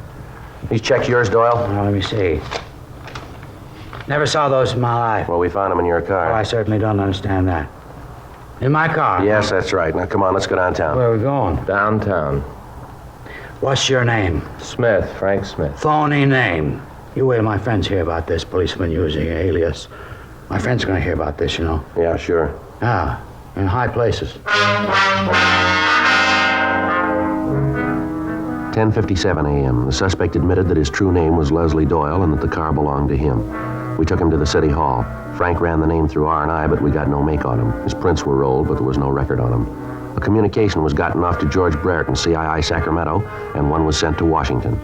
11:30 a.m. We took him to the interrogation room to question him. I told you, I don't know where the checks came from. They were found in your car. So they were found in my car. That mean they're mine? Looks like you had something to do with it. They all were made out to you, the phony ID you got there. Well, maybe it's a joke. Maybe it's somebody's idea of a gag. Well, that's not very funny, is it, Doyle? Well, you don't have to tell me.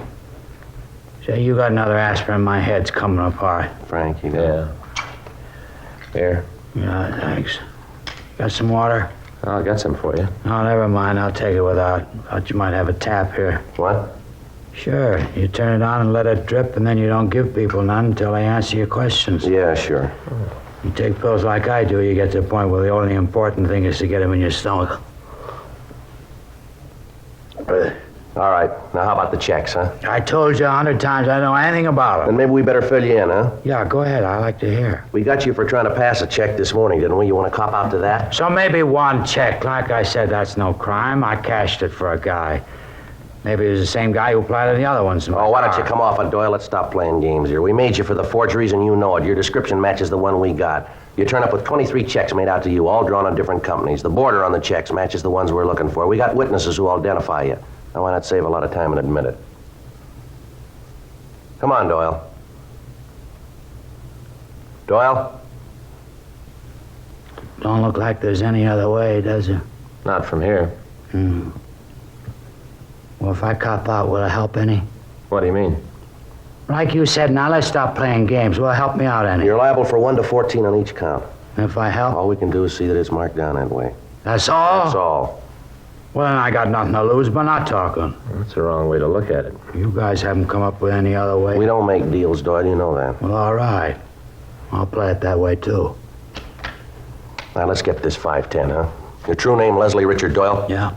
Charge suspicion 470 PC, forgery, April 27. Where do you live, Doyle? I told you once. Well, tell us again, would you? 19,540 North Edge Hill Avenue. Is that a private home? No, it's an apartment. What's the number? Say, you got another aspirin. This headache's the worst one I ever had. Don't worry, they're gonna get worse.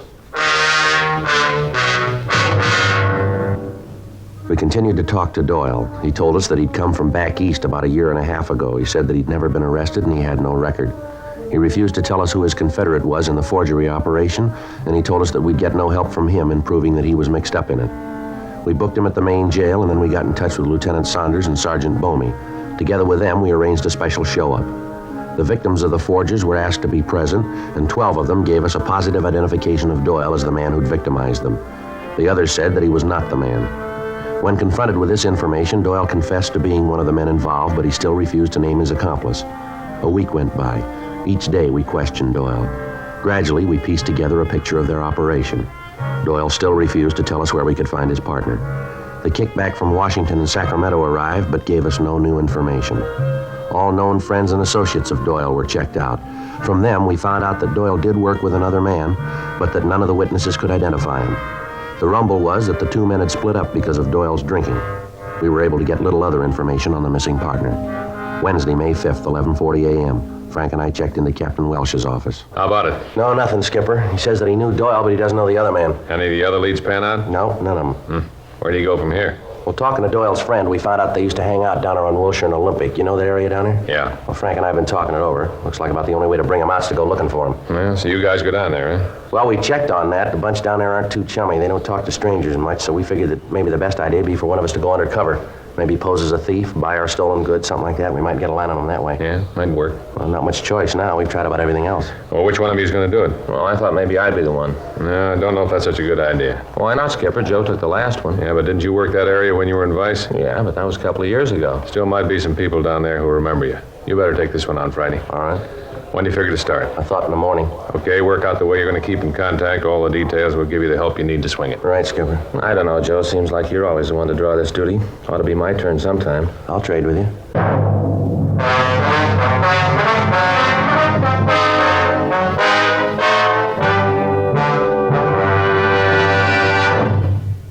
You are listening to Dragnet, the authentic story of your police force in action. Smokers all over America are changing to Chesterfield because Chesterfields are premium quality throughout in both regular and king size. King size Chesterfield contains tobaccos of better quality and higher price than any other king size cigarette. That's certainly important to every king size smoker. Of course, it's the same fine tobacco as in regular Chesterfield. There's absolutely no difference, except that king-size Chesterfield gives you more than a fifth longer smoke. So remember, the modern way to sell cigarettes is the Chesterfield way. First and only cigarette with premium quality in both regular and king size. Chesterfield is much milder. Chesterfield is best for you.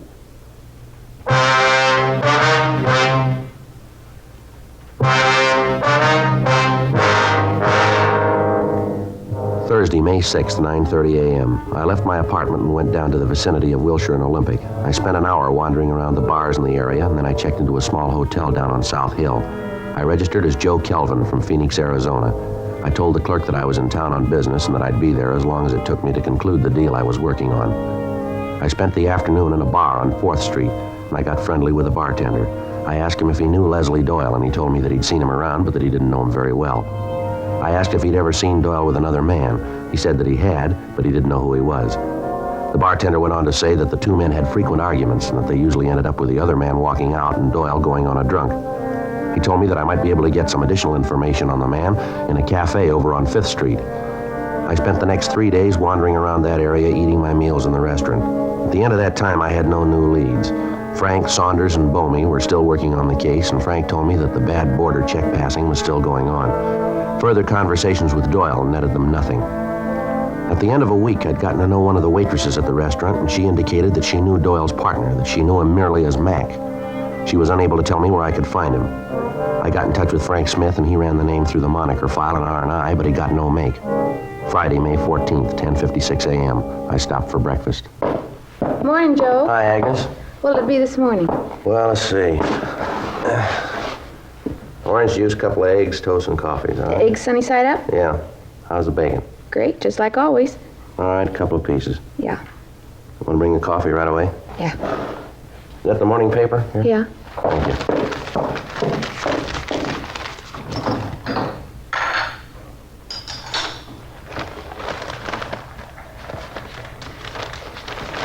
What happened to the sports page? Here. You don't look good this morning. Bad night? Yeah, I had trouble getting to sleep last night. Mm-hmm. How's the deal coming?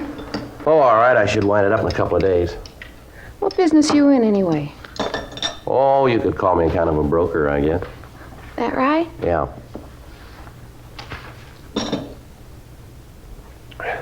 Coffee's good and hot. Yeah.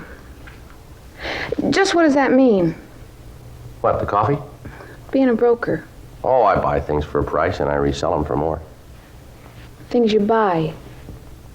They hot? Well, why do you ask that? Just wondered. Rumbles around that you're in town buying stolen stuff. Is that right? That's what they say. Is it true? I don't know. I haven't been talking to the same people as you. That the reason you want to get in touch with Mac? Well, look, if I answer that, I've answered the first question, haven't I? Yeah. Is that the reason, Joe? Oh, it might be. Where's the sports page? Is it around? Why, do you know where I can get in touch with them? I like you, Joe. Yeah, well, I think you're nice, too. I'd like to have the sports page if you could find it for me. No, I mean it. I think you're all right. Well, thanks, Agnes. That's nice of you to say that. You've never tried to get fresh. Different from most of the guys that come in here. Is that right? Sure. Guys all the time getting fresh, asking me out. Not you, Joe. You got a girl in Phoenix? Oh, I might have, yeah. I haven't been back for a while, you know. Mm-hmm. Lucky girl. What's she like, Joe? Who's that? Girl in Phoenix. Oh, I guess she's a little like you. She's a nice girl. You want to get married? Well, I don't know. It kind of depends on this deal here I'm working on. It'd be nice if you got married. I'm going to get married someday. That'll be nice. It'd be real nice if you got married. Depends on this deal, huh? Yeah, that's right. Okay. I'll tell you how to get in touch with Mac. 11:14 a.m. I continued to talk to Agnes. She told me that she didn't know where Mac lived, but that she could put me in touch with a man who might. She gave me the address, and I drove over to the place. It was a rooming house on South Vermont. I talked to the man, and he told me that he'd seen Mac during the past week, and that as far as he knew, the suspect was still living in an apartment house on 7th Street. 1:15 p.m. I called the office, and Frank Smith came out to meet me. We arrived at the apartment house and talked to the manager, a Mrs. Nancy Holmes. She told us that she had a tenant named McLean who answered the description we gave her. She told us that McLean had lived in the apartment for the past 8 months. She went on to say that she didn't know what business he was in, but that up until a few weeks ago, he was in the company of a man called Doyle. Her description of the man matched that of the suspect. 2:46 p.m. In the company of the manager, we went through McLean's apartment. We found 14 checks made out to him, and all of them drawn on large companies. All of them had the same broken printed border. Frank and I waited for him to return. 5:32 p.m.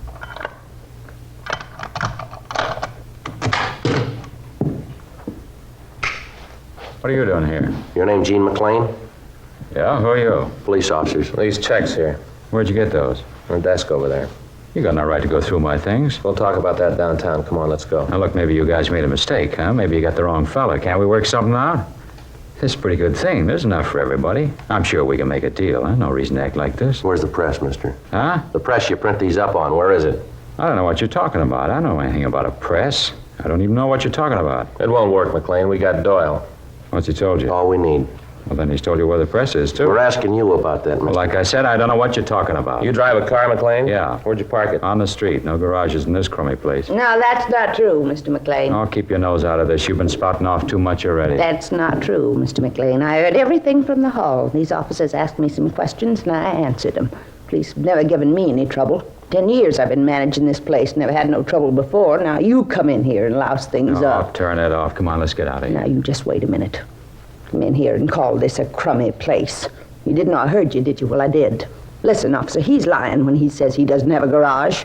He may keep his car out on the street. Maybe that part's true, but he's got a garage. You just bet he has. Come on, let's get out of here. Stick around here and listen to this loony old bag. She's cracking up. Where is the garage, ma'am? I'll show you. It's just down the street. It's an old place. They rent it from the Pearsons, just down the street. I'll show you. Crummy old bat. Real harpy. Sticking her nose in where it don't belong. Don't you talk to me like that. I don't know what it is that these officers are looking for. Yeah. But I'll just bet they'll find it there. 6:27 p.m. Mrs. Holmes showed us down the street to a garage set behind a large house. The door was locked, but McLean produced the key. We went over the place, but we found nothing. 6:55 p.m. Satisfied now? Told you there wasn't anything wrong. I told you wouldn't find anything here. It's got to be here someplace, Joe. Yeah. How long you had this place, McLean? A couple of months. Well, we can check the owner on that. Aren't you guys ever going to give up? You maybe got me in custody, but that don't mean you're ever going to be able to prove anything. I think maybe we'll be able to. Joe. Yeah. Take a look here. On the floor. Look here, see the old wooden floor, and most of the nails are all rusted over. And right here, they look pretty new. Looks like the wood's been moved. How about this, McLean? I don't know what you're talking about. Grab that hammer, will you, Frank, over there? Yeah, sure. Here you go. All right. Now maybe we can take a look. You guys are wasting your time. You know that, don't you? Yeah, well, it's our time. Don't you worry about it. You want to give me a hand here, Frank? Yeah. All right. You got it? I got it. All right. It's all dug out down there. Yeah. So take a look. There's something down there. How about this, McLean? I don't know what you're talking about. The press, huh? Yeah. Wait a minute. Got a package over here. Let's see what's in it. Look, you got no right to come in here and tear up the place. I'm going to see a lawyer about this. How about it, Joe? Yeah. Printing press. Take a look. Huh. Engraver's plates. Look, here's the broken border. Yep. All right, McLean, let's go. You just wait. My lawyer's going to hear about this. Is that right? Yeah, you bet it's right. Come in here and tear up the floor. You got no warrant. You got no right. Sick of being shoved around by you guys. You haven't got any beef, McLean. I'll decide that. No, you're wrong. Huh? Man. Somebody else is going to do that.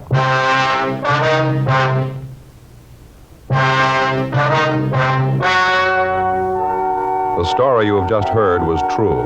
The names were changed to protect the innocent. On August 25th, trial was held in Department 89, Superior Court of the State of California, in and for the County of Los Angeles. In a moment, the results of that trial. Now, here is our star, Jack Webb. Thank you, George Fenneman. Friends, here are two important things to remember. Everything that goes into your Chesterfield makes it the premium quality cigarette, and it's the only cigarette that gives scientific evidence of real smoking pleasure. Try much milder Chesterfields today. They're best for you.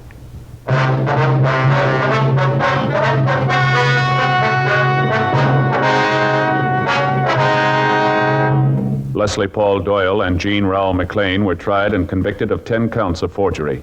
They received their sentences as prescribed by law and are now serving their term in the state penitentiary, San Quentin, California. Forgery is punishable by imprisonment in the state penitentiary for a period of not less than 1 nor more than 14 years. Ladies and gentlemen, with long-range aircraft and atomic bombs, the enemy is only hours away from where you live. Our Air Defense Command relies on radar to detect enemy aircraft. But it is possible for low-flying planes to remain undetected. You can help defend America by volunteering for the Ground Observer Corps, a group of civilian men, women, and teenagers who report the presence and activity of aircraft. For information, write or phone your nearest Civil Defense Center.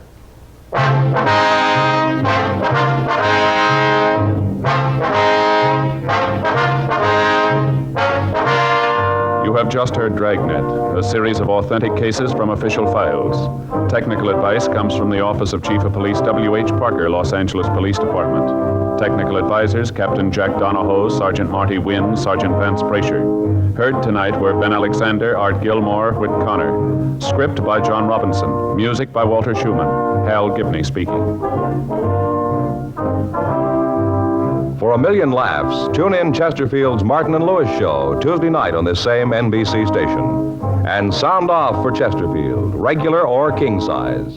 You'll find premium quality Chesterfields much milder. Chesterfield is best for you. Chesterfield has brought you Dragnet, transcribed from Los Angeles.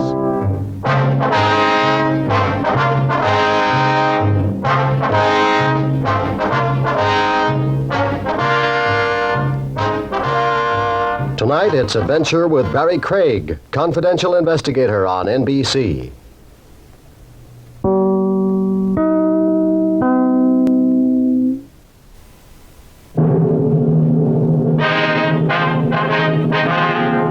Sound off for Chesterfield.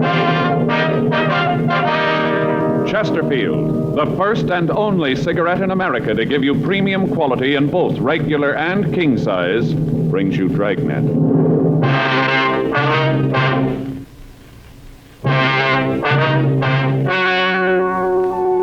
Ladies and gentlemen, the story you are about to hear is true. The names have been changed to protect the innocent.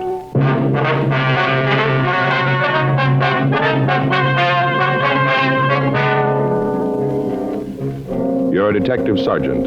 You're assigned to homicide detail. A young woman tells you that her mother has disappeared. There's no trace of her whereabouts. Foul play is suspected. Your job, investigate. First, we read you the 6 months report, then the 8 months report. Now, here is 10 full months of scientific evidence on smoking Chesterfields. A medical specialist is making regular bi-monthly examinations of a group of people from various walks of life. 45% of this group have smoked Chesterfields for an average of over 10 years. After 10 full months, almost a year now, the specialist reports he observed no adverse effects on the nose, throat, and sinuses of the group from smoking Chesterfield. That's the report. And Chesterfield is the first and only cigarette with premium quality throughout, in both regular and king size. Fine tobaccos, the world's best. Costly moistening agents to keep them always tasty, always fresh. And the finest cigarette paper money can buy. Yes, everything that goes into your Chesterfield makes it the premium quality cigarette. And it's the only cigarette that gives you this scientific evidence of real smoking pleasure. Try much milder Chesterfield today. They're best for you.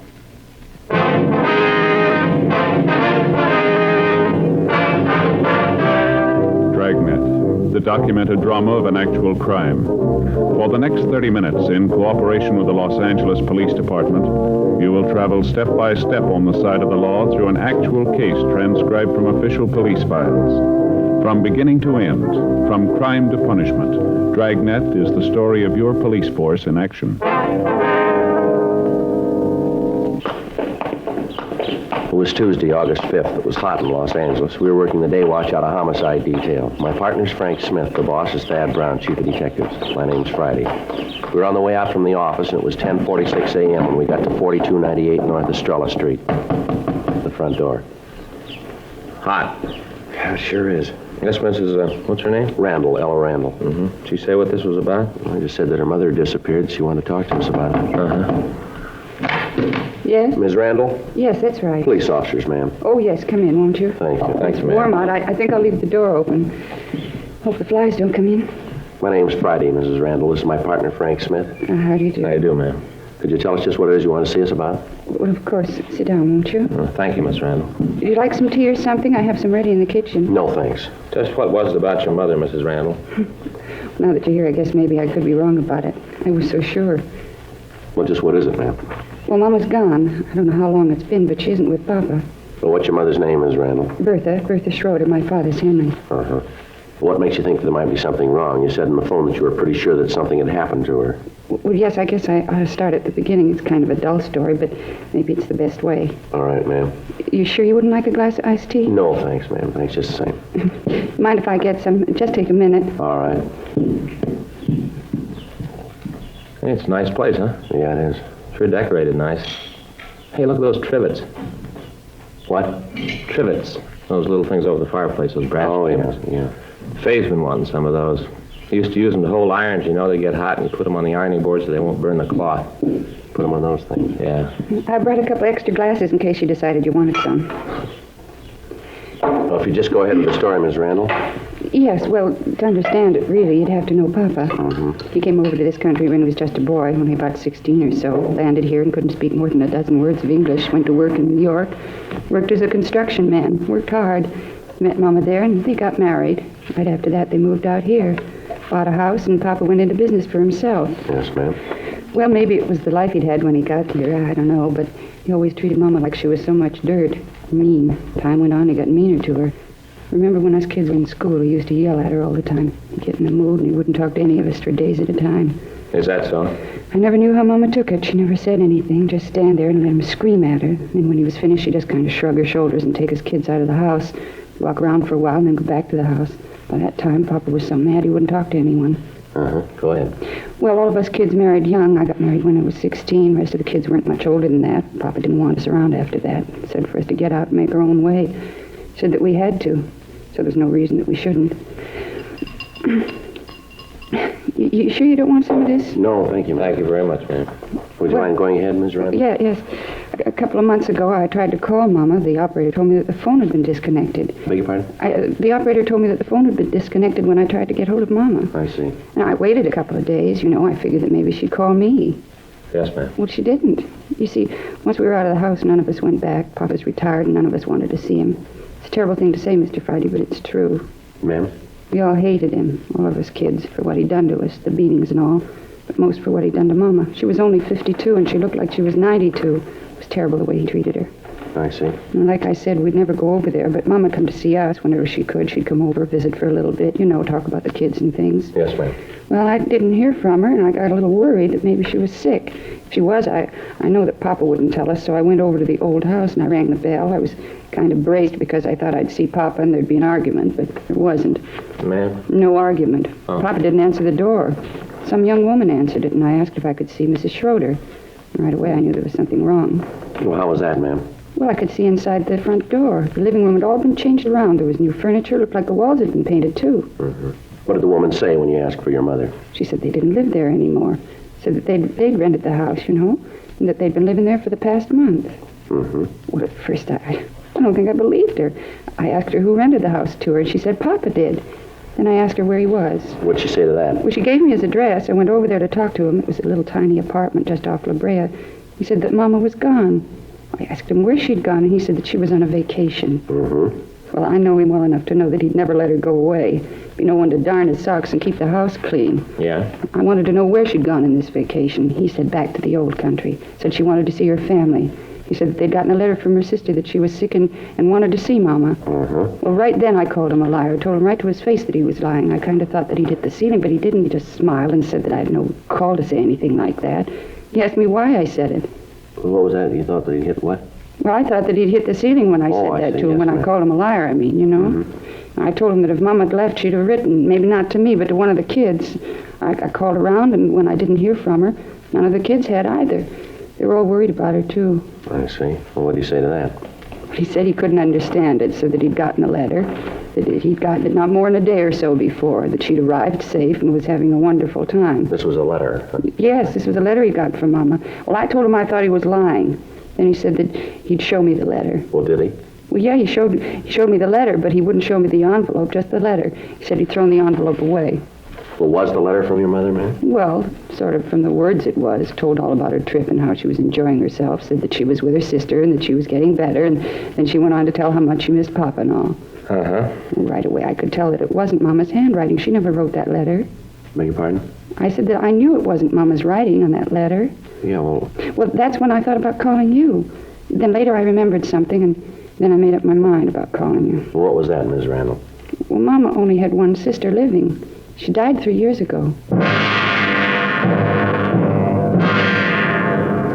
11:13 a.m. We continued to talk to Ella Randall. She told us that she was sure that her mother would not have gone off of her own free will. She said that when she last saw Mrs. Schroeder, she appeared to be in good health and in good spirits.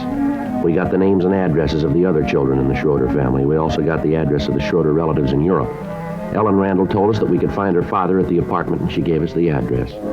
12:15 p.m. Frank and I drove over to see him. This is ridiculous, utterly ridiculous. Well, maybe so, sir, but we'd like to see the letter that came from your wife. We could. Officer, I'd like very much to show it to you. Really, I would, but I can't. Why not, sir? For the reason that I haven't got it anymore. I destroyed it, burned it a couple of days ago. Who's your wife staying with, sir? It was her sister. Uh-huh. Well, from what we can find out, sir, your wife's sister died 3 years ago. How could your wife be staying with her? Oh, all right, I suppose I might as well tell you about it.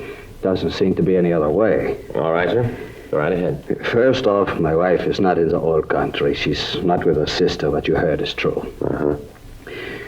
Officer, what I have to tell you is very hard to say. I find it hard to find the right words. That's all right, sir. You just go ahead. We've been married for 30 years. 30 years, man and wife, and then she did this. Almost broke my heart, officers. Is one of you married? Oh, yes, sir. My partner here is. Then you'd know what I mean. You'd know how it is. Sir? She left me. Packed her things and left. It didn't give me any reason. Just said she didn't want to be my wife anymore. Said she didn't want to share my roof. Just left. 30 years. All that time, and she left. What kind of terms were you and your wife on, sir? What do you mean, this term? Well, did you and your wife get along all right? Were you happy? Certainly. As I said, we were married 30 years. Yes, sir, I understand that, but did you ever have any quarrels? Sergeant, all married people have quarrels. Maybe the house isn't clean, maybe dinner isn't big enough, maybe the children get too loud. All married couples have quarrels. It's part of living together. Well, from what we understand, sir, some of the arguments you and your wife had were pretty serious. The people who said that are liars. They seem pretty sure. Liars, that's what they are. Oh, sometimes maybe I'd forget myself, get a little loud, but serious, never. How'd you get along with your children, Mr. Schroeder? My children? Yes, sir, that's right. How'd you get along with them? All right, they were a little wild. All children over here are like that, wild. They don't respect their elders, but I got along good. There seems to be a difference of opinion on that, too, sir. We've heard that you and your children weren't on too friendly terms. And you believe this?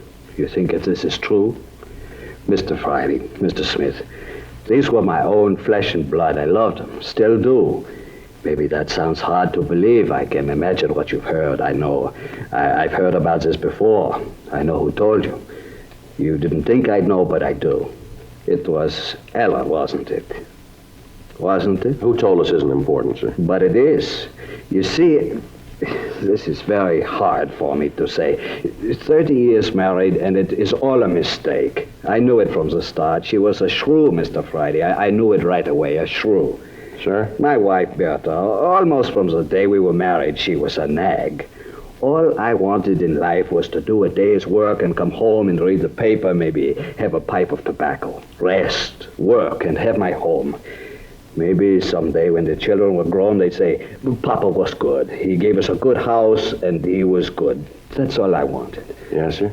Bertha didn't want that. Always wanted more. For the children, she said. When I wouldn't kill myself at work, she'd get angry, talk loud to me. All I wanted was peace. When the children came along, she taught them just like her. Now, how do you mean, sir? Told them what a mean man I was, turned them against me. My own children, taught them to hate their father, their own father. Yes, sir. Well, why didn't you tell your children that your wife left you? No, Mr. Friday, I couldn't do that. This would break their hearts. They might hate me, but I don't want them to hate their mother. I couldn't do that. The Lord would never forgive me for that. Have you heard from your wife at all since she left? Not a word. I made up that letter so the children wouldn't find out. I couldn't have that. Did she take any money with her, would you know that? Yes, she did. We have a joint account at a bank 2 blocks over. She made a large withdrawal the day she left. Well, Mr. Schroeder, why'd you rent your house? It was sold by myself. The house was full of Bertha. All the things were hers. Everywhere I looked, I saw her. It hurt me, Mr. Smith. I had to get out, so I came here. It's not much, but I can read a paper and have a pipe of tobacco. It's peaceful. It's all I need. What'd you do with your wife's personal effects? I don't think I understand, Sergeant. Her clothes, the furniture from the house, things like that. They're in storage. I had some men come out and take all of it away, stored it away. I thought that maybe someday Bertha would come back and we could take up where we left off. Yes, sir. Could you give us the name of the storage company where you left the furniture? Certainly. It's out on Pico. I can give you the address. Is that important? No, sir, not really. Just something we ought to check. Don't you think it might be better if you told your daughter about all this or about what's happened? No, Mr. Smith, it wouldn't prove anything. Nothing at all. Well, that's the way you want it, sir. There's nothing we can do about it. It's better, Mr. Friday, believe me, I know. If they hate me, there's not much I can do about it, but I don't want to bring them any unhappiness. I couldn't do that. Yeah, sure. I'm 65 years old, Mr. Friday. I worked hard all the time, harder than most men. Had 4 children. They're all grown, they have families of their own. All this, and I've got nothing. Nothing but lonely days and empty nights. Yes. It's an awful thing, just awful.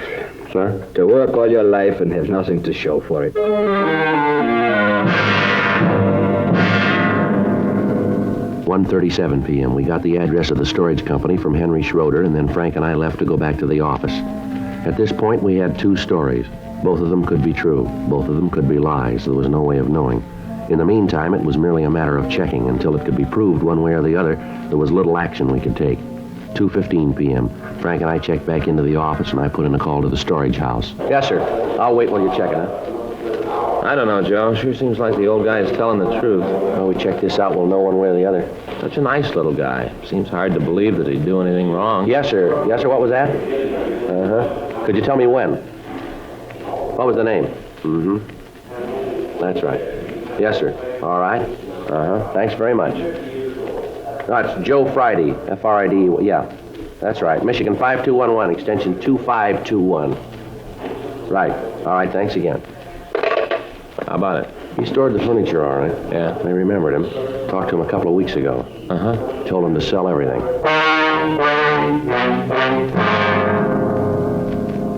We drove out to the storage house and talked to the owner. He said that Schroeder had called them out to pack the furniture, and then he ordered it stored. A week later, he called back and told them to dispose of all the furnishings and personal effects. We called Schroeder's bank, and they told us that there'd been no large withdrawals on the date of her disappearance. Also, she'd drawn no checks since. We got in touch with the other children, and they verified their sister's story. They all said that the father was hard to live with and had on several occasions struck Mrs. Schroeder. They told us that it was possible that she had left her husband, but that she would certainly have gotten in touch with one of them if she had. They said that as far as they knew, Mrs. Schroeder was in good health, and she was in good condition mentally. One of the daughters said that they were planning on a shopping trip to buy school clothes for one of the grandchildren. The woman went on to say that as far as she knew, Mrs. Schroeder would not have left without saying something to her about not being able to keep the appointment. We got in touch with Ella Randall. She said that she would like to accompany us when we talked to the neighbors of the Schroeder woman. She said that she could point out her mother's friends and that she would be able to trace her mother's movements about the neighborhood for us. 4:15 p.m. We picked her up. We talked to the neighbors, and they told us of hearing loud voices coming from the house. They said that Mr. Schroeder was always angry at his wife, and he made no attempt to hide it. 7:30 p.m. We went on to talk to the people who had rented the Schroeder home. Come on in. Thank you very much, Mr. Armstrong. It's my partner, Frank Smith. This is Mrs. Randall. Yes, Mrs. Randall, I've met before. How are you, Mrs. Randall? How are you, Mr. Armstrong? Now, what's this all about? We'd like to ask you some questions about the Schroeders, if we could. Well, Mrs. Randall here would be able to answer them better for you. They're her parents. Well, yes, sir. We'd like some information from you, if we could. All right, go ahead. Don't think there's much I can tell you. Did you see Mrs. Schroeder when you rented the house? No, come to think about it, I didn't. Mr. Schroeder talked about her, but I didn't see her when we took the house. Uh-huh. How'd Mr. Schroeder act when you rented the place? I don't think I understand. Well, did he seem upset? Anything at all unusual about him? As a matter of fact, there was. What was that, sir? Well, the house was kind of old. You know, paint missing from some of the woodwork. Some of the paper was a little faded, and we asked him if he planned to fix it up before we moved it. You know, if he'd foot the bill. Yes, sir, we understand. Well, right away, I kind of expected an argument. He just seemed like that kind of a guy. You know, who wouldn't spend a nickel he didn't have to. Mm-hmm. It wasn't like that. Just smiled and said anything that we wanted, he'd have done. Real nice. Sure hasn't caused any trouble. Of course, there's no reason for him to. We pay the rent on time, take care of the lawn, the flowers. I think we're pretty good tenants. Sure is a difference. Never looked like this when we lived here. I remember that Mama would ask him to paint the place a little, always raise the roof. Said there wasn't any reason to do it. Said to wait until the kids were grown and appreciated a house. Not like that with us. Well, he was with his own family. Even when we were gone, after we left the house, he said that there wasn't any reason to fix the place up. Said that Mama and him were the only people who ever saw the inside of it, and it didn't matter to them. Like I said, couldn't ask for a better landlord. Well, I kind of hate to ask this. Yeah? Well, I wondered if I could see the rest of the house. I'd kind of like to see what he did to it. Well, I guess it's okay. It won't take too long. I gotta eat pretty quick. Got a bowl tonight. Team's playing the league championship tonight. Just a look. I won't keep you. Okay. Well, you know the house. Yes. This is the living room. Bedrooms are down the hall. This dining room. Oh, pretty paper. It made Mama so happy to have this. Here's a bath. All new tile, just beautiful. Yeah, it makes it nice. It's a master bedroom. This was Papa's room. Sure is nice. Oh, look at the pretty curtains. Those are ours. We said he'd put drapes in every one of them, but Sally, it's a wife. She likes curtains. Uh-huh. I do, too. Use this for the oldest boy. This was Mom's room. Oh, it's just beautiful. That's a beautiful carpet. Yeah, he put that in, too. Didn't even have to ask for that. It's own idea. Wall-to-wall carpeting. Mama always wanted it. The only room in the house that has it. Do you have a cellar in this house, Mr. Armstrong? Yeah. We use it for the freezer. Sally puts up canned goods in the summer. Keep them down there. I wonder if we could see it, please. Sure, but there isn't any change down there. He didn't do anything with the cellar. Yes, sir. It's all right, though. We'd like to see it. Oh, sure. Like to make it fast, so I gotta eat, you know. Yes, sir, we understand. It won't take very long here. Sure, it's down this way.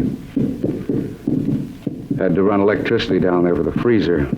I guess he'd have done it, but it was just an extension cord. Thought about having it done permanently, but no real reason to. I understand. I'll go ahead and get the light. Yes, sir. You want to wait here, Miss Randall? Why? Well, no reason, ma'am. We just thought it might be better. Well, all right. I'll wait in the living room. All right, thank you. Come on, Frank. Yeah. Not very big, just room enough for the freezer and a few shelves. Uh-huh. Cement floor, huh? Yeah. Frank? Yeah? You want to swing that light up here? I want to check something here. Oh, sure. What's this room under, Mr. Armstrong? I mean, what's above it? Let's see. That'd be the master bedroom about to there. Uh-huh. The room next would begin there. Uh-huh. That'd be Mrs. Schroeder's room, wouldn't it? From what Mrs. Randall said, yeah. Uh-huh. You got a piece of paper, sir? I'd like to get up on the freezer. I don't want to scratch it here. Why, something you want? Well, I just like to look. Have a piece of paper, cardboard, anything, cloth? I don't see any. Go ahead. Just don't scrunch your feet around. It'll be all right. All right, sir. All right, Frank. Swing the light around, will you? Yeah. What is it, Joe? I'm not sure. You got your flash? Yeah, here you go. Okay. What is it? What do you see up there? We better call the crime lab and get them out here. What is it? Seep through the flooring up there. Yeah? Looks like blood.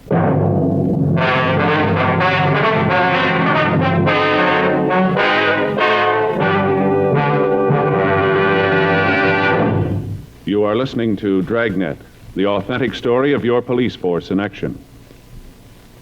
All over America, smokers are changing to Chesterfield because Chesterfield is the first and only cigarette with premium quality throughout, in both regular and king size. King size Chesterfield contains tobaccos of better quality and higher price than any other king size cigarette. Well, that's certainly important to every king size smoker. Of course, it's the same fine tobacco as in regular Chesterfield. So remember, the modern way to sell cigarettes is the Chesterfield way. First and only cigarette with premium quality throughout, in both regular and king size. Chesterfield is much milder. Chesterfield is best for you.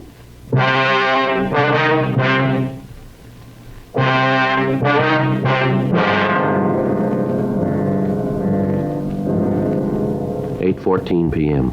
The crime lab was called and they came out to go over the place. A benzidine test was run on the stains and it was proved that they were blood stains. The carpet in the bedroom was removed and additional stains were uncovered. Frank and I checked the cellar floor, but it was solid and there was no evidence that any part of it had been torn up. A preliminary check was made of the yard, but we found nothing. The next morning at 7:58 a.m., we called the crime lab. They'd finished their investigation and told us that the stains were made by human blood. 8:10 a.m., Frank and I drove out to the house to continue our investigation. Boy, it's going to be a scorcher. Yeah, it looks that way. Did you check that corner of the yard over there? Yeah, doesn't look like anything's been disturbed. Well, let's talk to the neighbors again. There's got to be an answer someplace. Okay. You know, I'm going to tell Faye to get me some of those shirts with the holes in them. What do you mean, holes in them? You know, like they wear back east. Little bitty holes between the material. That way you don't get so hot. Yeah. Hey, wait a minute, Joe. What? There's something on the grass over there by the rose bed. Oh, it's probably a locket or something one of the kids dropped. A toy, maybe. Yeah, I'll get it. Give it back to Armstrong. What do you got? Piece of dental bridge work. Looks like it's been in a fire. The crime lab was called, and they went over the backyard. They checked the incinerator, and under a large heap of ashes, they found several pieces of bone. They took a sample of the ash back to the lab to examine it. We got in touch with the daughter, Mrs. Randall. We got the address of Mrs. Schroeder's dentist. Frank and I drove out to talk to him. We showed him the piece of dental bridge work that we'd found, and he identified it as positively belonging to Mrs. Schroeder. He showed us the card from his files, which gave the date that he'd installed the bridge. 11:56 a.m. We called the crime lab, and Lieutenant Lee Jones told us that the ash and the particles of bone that he'd recovered could be of human origin. 12:15 p.m. We drove out to the apartment and took Henry Schroeder into custody. We talked to him in the interrogation room. I don't understand all this. None of it makes any sense. Well, it's pretty simple, Schroeder. Simple? You say that I killed Bertha, and you say it's simple. How can you say that? Why do you say that? You must have a reason. I've told you all I know. A couple of things you didn't tell the truth about, sir. What? You said that just before your wife left you, she made a large withdrawal from your account, didn't you? That's right, she did. She did take some money. Well, in checking your bank account, we found no record of any such withdrawal. You've got no right to go through my bank account. You've got no right. This is a murder investigation, Schroeder. We've got a right to clear it up. But she did take the money. She did. You've got to believe me. It's a little hard to do, Schroeder. Since your wife disappeared, she hasn't drawn any money out of your account. Before that, she drew checks to pay the local store bills. Now, how do you explain that? I can't. I don't know what you're trying to say. I don't know what you're trying to get me to say. We're trying to get you to say the truth, that's all. But I am. You said you put all the furniture from your house in storage. Now, is that right? Yes, I said that. Mm-hmm. You said you wanted to keep it in case your wife came back and you two started all over again? Yes, that's the truth. We checked the storage company. They told us you called them and ordered everything sold. Told them to sell it as soon as possible. Now, how do you explain that? You're getting me so confused, I can't think. And we checked the house, the one where you and your wife lived. We found bloodstains, lots of them. They're human blood. I don't know. I don't know. People who live there now said that you put a carpet over the floor. Only room in the house that has a carpet. They say it was your idea. I can't think. I don't know what you're saying. Well, here's a report here. Take a look at it. It's a list of the things we found in your incinerator. Things that were burned. Now, do you want to read it, or you want me to read it to you? How about it, Schroeder? Schroeder? I didn't mean it. 30 years. 30 years married. I didn't mean to do it. I came home late. Real late. I'd been drinking. We had words. I hit her. I don't know what happened. I knew what I was doing. I kept hitting her. Then she was dead. I didn't mean to do it. I didn't mean to. She turned the kids against me. Turned everybody against me. 30 years married. She turned everybody against me. I'm afraid you got it wrong, mister. Huh? You did that yourself. The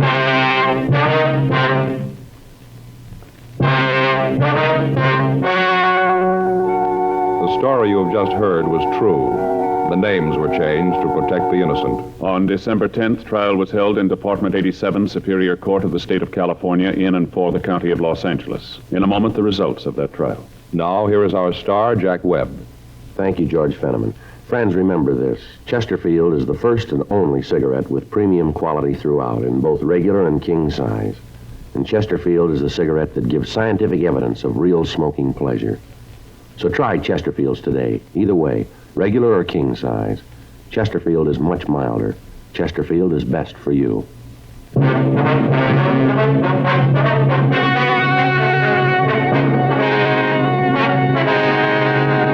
Henry Rudolph Schroeder was tried and convicted of murder in the first degree. He was executed in the lethal gas chamber at the State Penitentiary, San Quentin, California.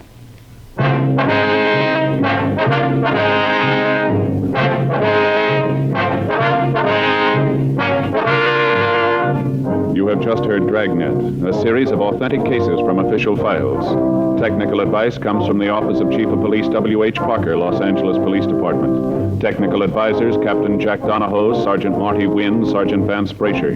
Heard tonight were Ben Alexander, June Whitley, Harry Bartell. Script by John Robinson. Music by Walter Schumann. Hal Gibney speaking. For For a million laughs, tune in Chesterfield's Martin and Lewis show Tuesday night on this same NBC station. And sound off for Chesterfield, regular or king size. You'll find premium quality Chesterfields much milder. Chesterfield is best for you. Chesterfield has brought you Dragnet, transcribed from Los Angeles.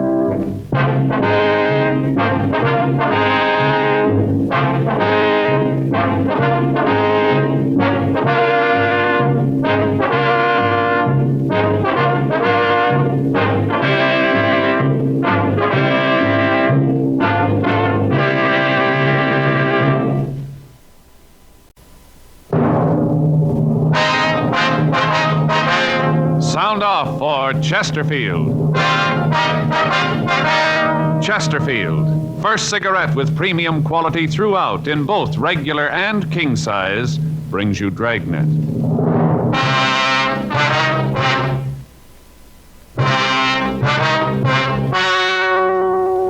Ladies and gentlemen, the story you are about to hear is true. The names have been changed to protect the innocent.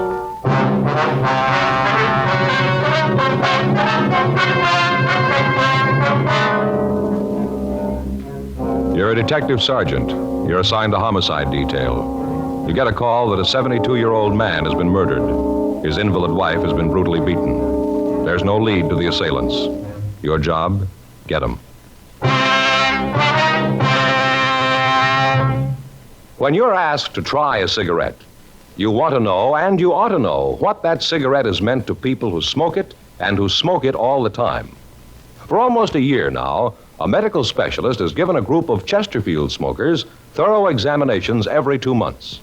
He reports no adverse effects to their noses, their throats, or sinuses from smoking Chesterfields. More and more men and women all over the country are finding out every day that Chesterfield is best for them. Enjoy your smoking. Try Chesterfields today. You'll find Chesterfield much milder, with an extraordinarily good taste.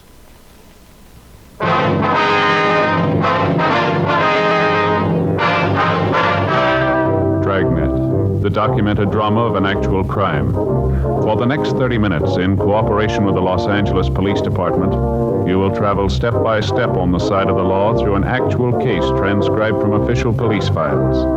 From beginning to end, from crime to punishment, Dragnet is the story of your police force in action.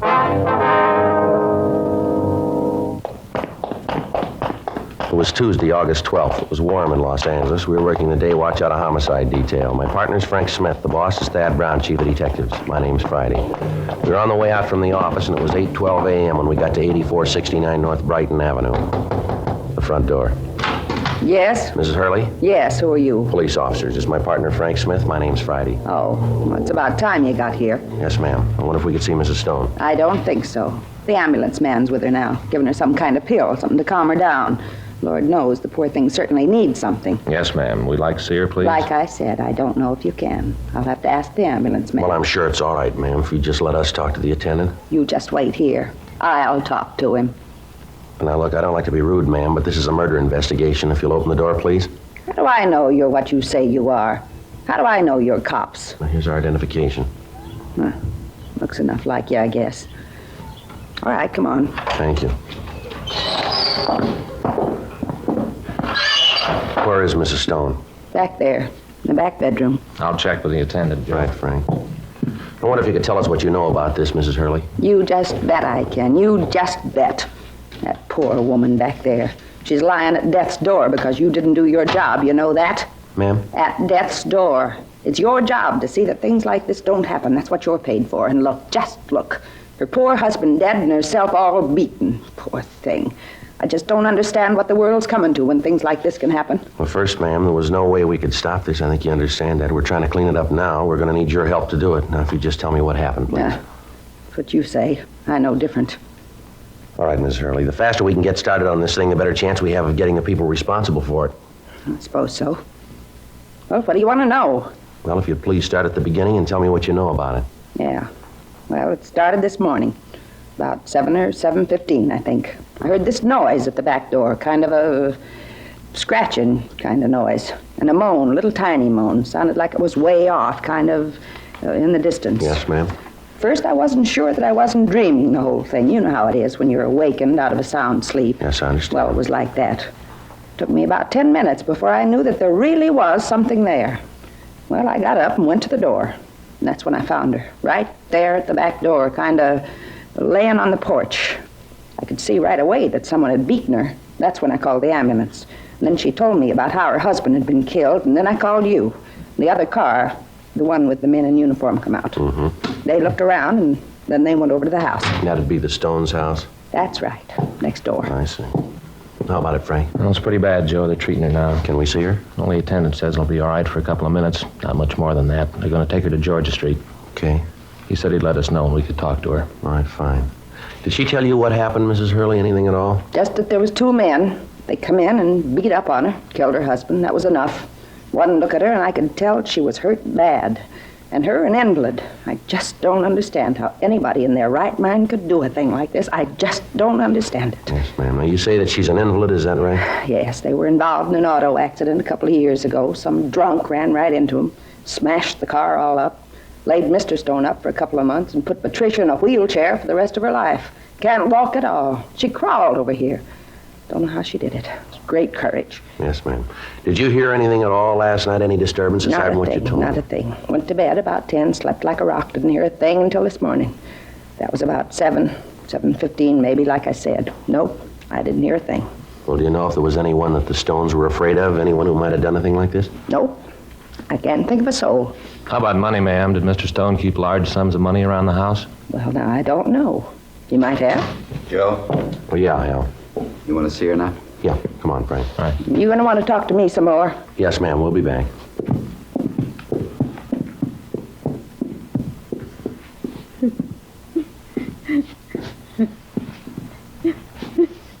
Mrs. Stone? Mrs. Stone? Yes? Who is it? Police officers, ma'am. We know you don't feel well, but there are a few questions we'd like to ask, if you don't mind. You got them in yet? The ones who did this? No, ma'am, not yet. I tried to tell them. I tried. They just wouldn't listen. Ma'am. I told them to take whatever they wanted and leave us alone. Just leave us alone. I tried to tell them. They wouldn't listen. They killed Henry. They tried to kill me. Do you know who they were, Mrs. Stone? What?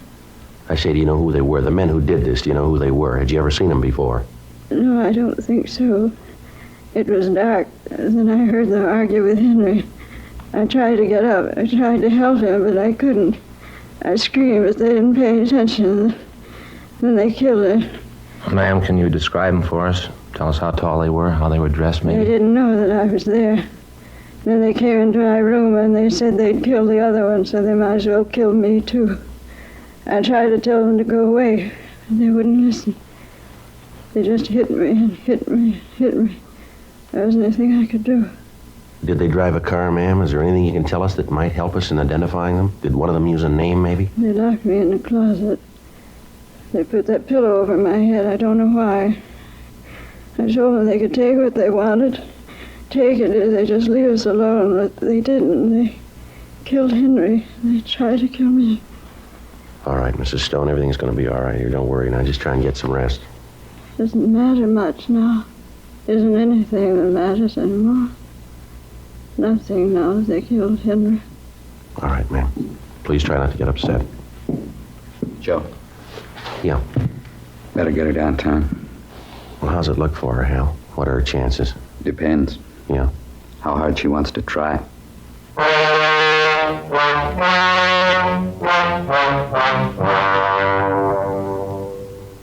8:46 a.m. The ambulance removed Mrs. Stone to Georgia Street Receiving Hospital. We put in a call to the crime lab, and then we talked to the neighbor, Mrs. Hurley.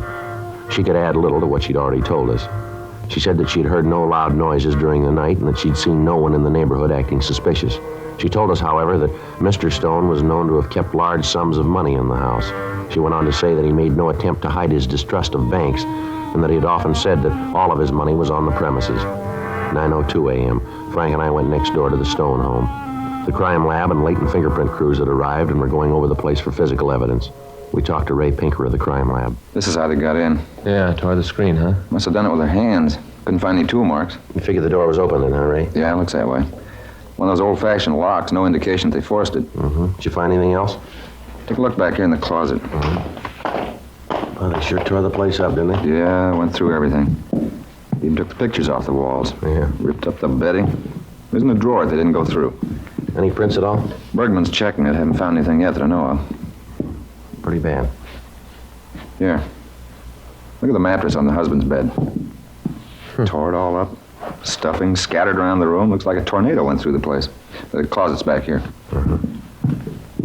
This was Mrs. Stone's room. You can see where they dragged her. Yeah. Must have hit her the first time about here, and then they dragged her over to this closet, dropped her in here. You can see where she stacked those suitcases up there to pull herself out the window. Yeah. I don't know how she did it. Bad off as she was. Looks like robbery was the motive then, huh, Ray? Can't agree with that, Joe. Why? Come on back to Stone's room. We found the murder weapon. Checked around. It looks like they picked him up in the backyard. Here, take a look. A couple of wooden clubs. Looks like they came from a walnut tree just outside the back door. Kind of blows the robbery angle. Yeah. They were ready to kill the Stones when they came in.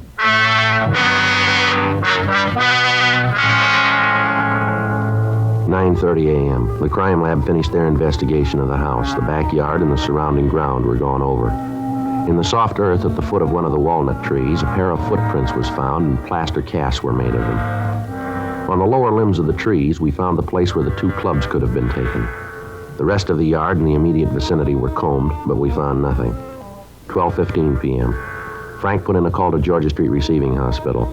They told him that Mrs. Stone had been given emergency treatment and then had been removed to the county hospital. Her condition was listed as critical. They said that it would be some time before we'd be able to talk to her. 1:30 p.m. We began to canvass the neighborhood. From the people in the surrounding houses, we found that Mr. Stone had retired from the wholesale grocery business about 10 years ago. He devoted himself to the cultivation of prize roses and the care of Mrs. Stone. The neighbors told us that the Stones were quiet and that they seldom entertained. 3:15 p.m. We went back to talk to Mrs. Hurley. I knew you'd be back. Ma'am? I knew you'd come back to talk to me again. Could have told you a lot, but I thought I'd just let you try and find out for yourself. Didn't do too well, did you? Did you? I don't think I understand, Miss Hurley. Simple. Anything you want to know about this neighborhood, you come to the source. That's me. Anybody knows what's going on here, I do. Yeah, well, if you had information that you thought we should have had, why didn't you tell us before, ma'am? I didn't want to. Ma'am? I said I didn't want to. I still say that you were responsible for this whole thing, done your job, and it wouldn't have happened. Oh, I still haven't forgot. Oh, no, sir. Now, look, Miss Hurley, this is a murder investigation. I've told you that before. A man has been killed, a woman's been badly beaten. We're going to need all the cooperation from you that we can get. I'm ready now. What? I'll cooperate. I'll tell you what you want to know. All right, Miss Hurley. First, do you have any idea who might have done this? You just bet I have.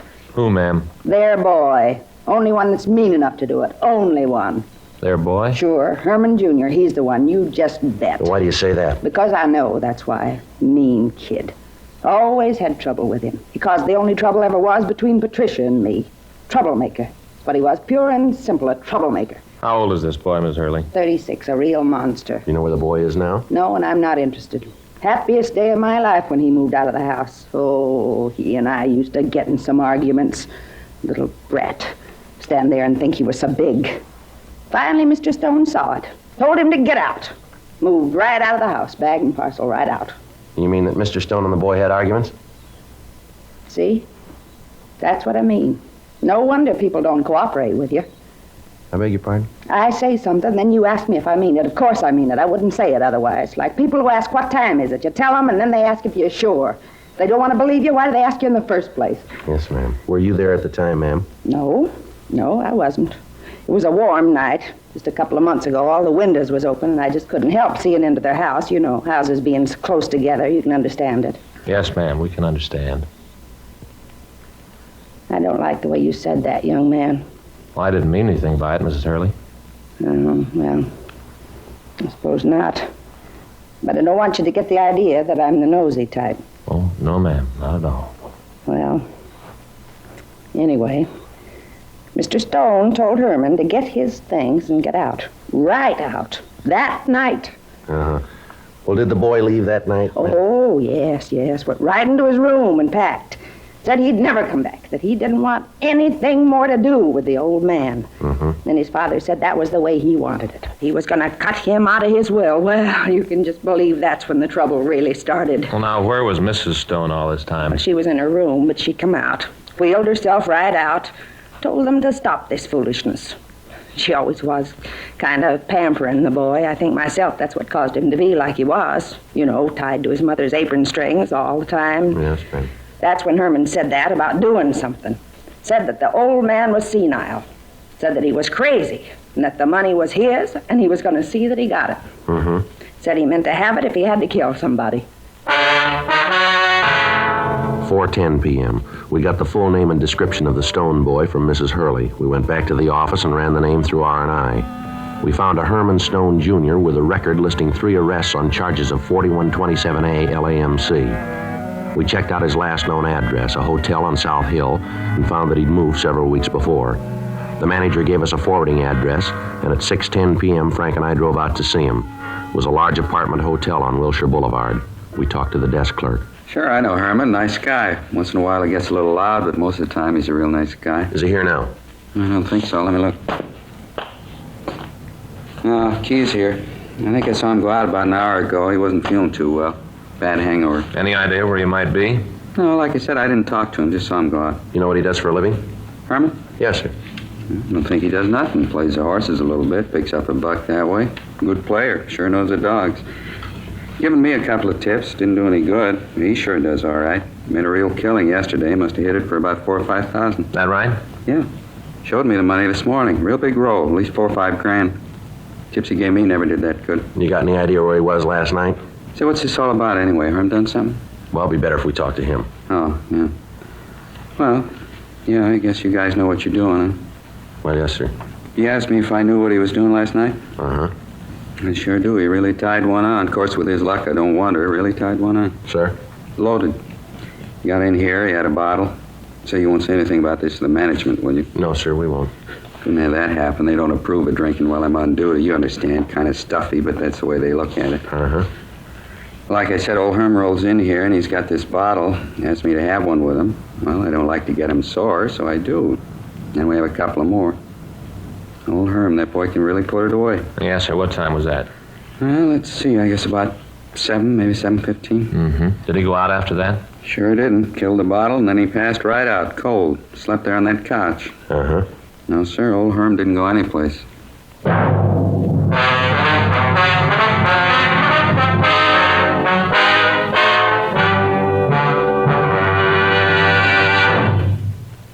'You are listening to Dragnet, the authentic story of your police force in action. Chesterfield is the first cigarette to offer smokers premium quality in both regular and king size. King size Chesterfield contains tobaccos of better quality and higher price than any other king size cigarette. Chesterfield is first to name all its ingredients that make the best possible smoke. And Chesterfield gives you this scientific report. No adverse effects to the nose and throat of a group smoking only Chesterfields. So enjoy your smoking. Change to Chesterfield today. Much milder, with an extraordinarily good taste.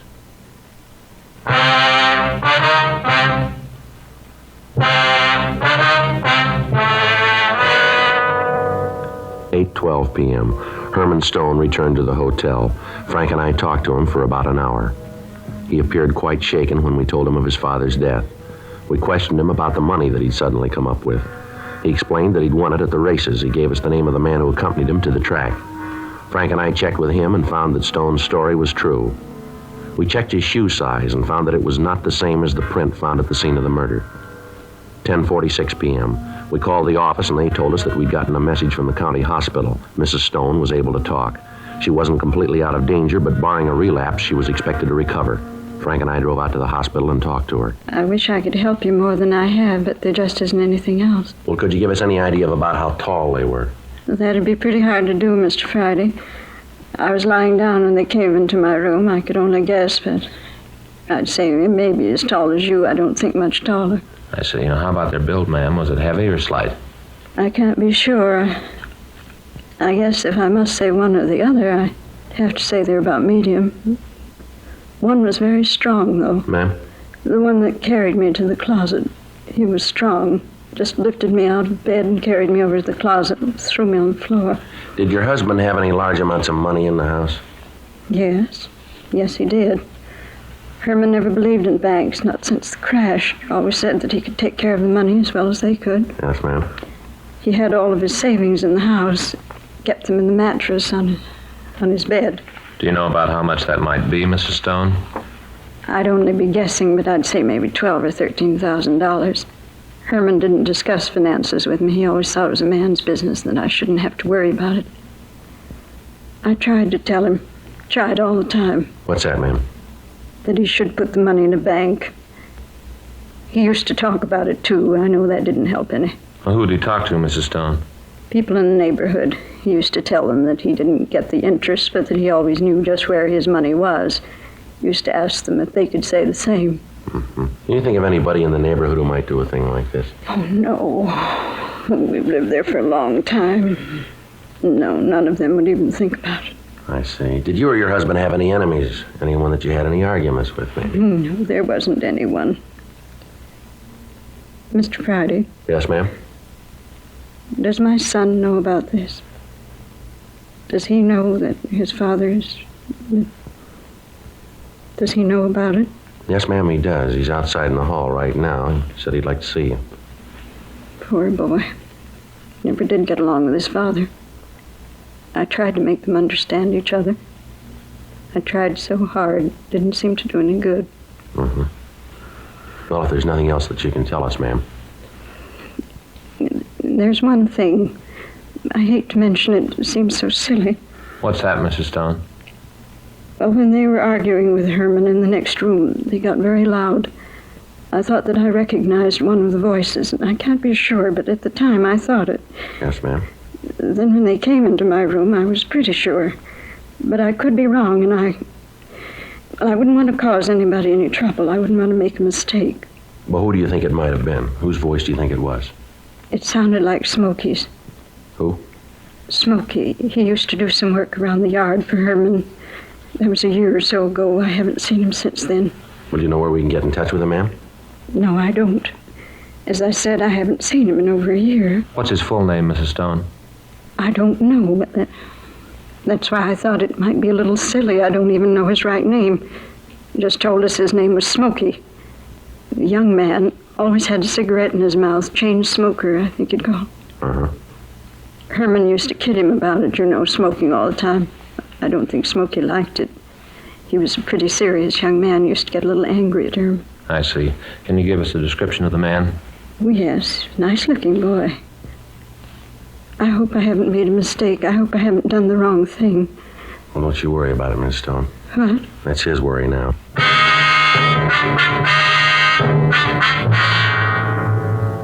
We continued to talk to Mrs. Stone. We got the description of the handyman who'd worked for her husband. 11:28 p.m. We went back to the city hall and ran the name and description through the moniker files in R&I. We came up with one good possible.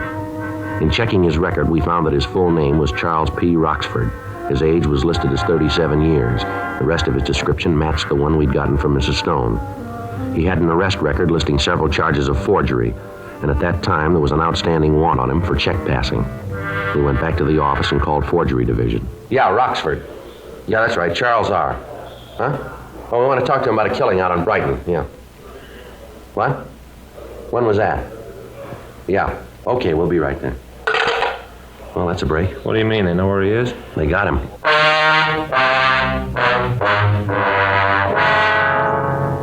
Charles Roxford had been picked up a few minutes before by officers in Forgery Division while he was trying to pass a bad check. Frank and I went down the hall and took the prisoner to the interrogation room. We talked to him for 2 hours. During that time, he'd admit nothing except his name and that he'd been trying to pass a phony check. Well, you're off your rocker, and you know it. You got me for one thing, hanging paper. That's it, and you can't make anything more out of it. How about this money we found on you? Yeah, how about it? Where'd it come from? I won it. Where? In a crap game. Where was the game? I forgot. It was a floating game. Moved around a lot. You worked for the Stone family a year or so ago? I don't know. I might have. I worked for a lot of people. You worked for them? I might have, like I said. They seem to think you did. All right, so I did. What's that mean? You ever have any arguments with Stone? No, got along good. Never had no trouble. His wife thinks different. Oh, that's so? That's right. And she's off a rocket, too. Now, look, maybe you guys got all night, but I You haven't. aren't going anyplace. Well, how about booking me in? Let's talk in the morning, then, huh? All right, fine, Roxford. As soon as you answer a few more questions. I told you all I know. Maybe you forgot something. Let's go over it again. What do you say? All right. Where do you want to start? Well, can you tell us what you've been doing the last few days? Any day in particular, or do you want to run down minute by minute? You just tell us what you've been doing, will you? Let's see. This is Tuesday, isn't it? Yeah, it's Tuesday. All right, let's start with Monday. That all right with you? Come on, get on with it. Well, I got up yesterday morning about, I think it was 11:30, lit a cigarette, got dressed, went downstairs and had some breakfast. Interesting? Go ahead. Oh, I can spice it up for you, if you want. It's kind of dull when you tell it straight. You just tell a story. Oh, what are you guys trying to prove? What are you trying to tell? What'd you do last night? I had dinner and went to a show. Where'd you eat dinner? Place down on the Spring. Did you eat alone? Yeah. What'd you do then? Like I said, I went to a show. Who went with you? Nobody. I didn't say anybody went with me. Oh, I must have thought you said that. Yeah. I went alone. All right. Where'd you go after that? I walked around, had a couple of drinks. Where? A bar down on 5th. What time was that? About 12:30 or so. Anybody with you? No. You know the bartender? No, I never went in a place before. Then you got no way of proving you were there, isn't No, do I have to? It'd help. Well, why? I'm a big boy now. I don't have to explain anything to you guys. Now get off my back, will you? I'm getting sick of playing footsie. Where'd with you go after you left that bar? I went home. Where's that? It's a place over on 4th. What time'd you get in? I don't know. Maybe 1:30, 2. Mm-hmm. Desk clerk see you come in? No, he's asleep. How long ago did you say you worked for the Stones? I didn't. You said I worked for him a year ago. Is that right? I guess so. I forgot. What's this bit about the Stones? You got any way of proving where you were last night? Like I said, I don't have to. That's the way you look at it, mister. You're in trouble if you can't come up with an alibi we can't break. That right? Yeah. Why? Because Mrs. Stone got a good look at you. She couldn't have. The lights were out. Yeah, no, that's clever, Roxford. Do you want to tell us about it now? Come on, Roxford. All right, I should have known. I should have known. I never should have done it, but I didn't have any choice. You can't figure that, can you? What do you mean? Well, I owed this money. The guys were getting tired of waiting. They said I had to come up with it. I didn't have any choice. That right? Sure. Well, you can see it, can't you? I had to come up with the money. I tried to win it back. The more I played, the more I owed him. There just wasn't any other way. I knew old man Stone had it. Wasn't doing him any good, and I needed it, and I knew where he kept the money. Who was with you? Jackie Forbes. You know where we can find him? Yeah, I'll tell you. All right, you want to get the stenographer, Frank? Yeah. I should have known. Should have known, but there just wasn't any choice. There wasn't any other way. Well, why'd you kill him? He knew who I was. There's no choice. I had to. Is that right? Well, sure, you can see that yourself, can't you? I couldn't find any other way. You didn't look very hard, did you?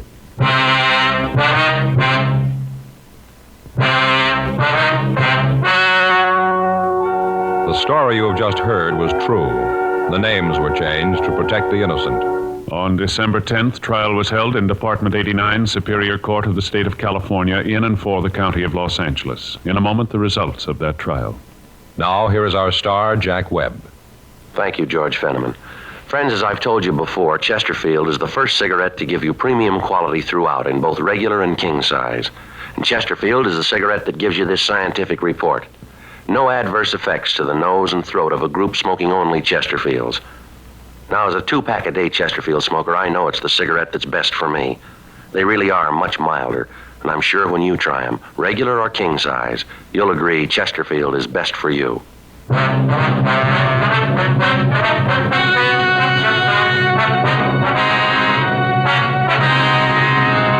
Charles Richard Roxford and Jack Allen Forbes were tried and convicted of murder in the first degree. They were executed in the lethal gas chamber at the State Penitentiary, San Quentin, California.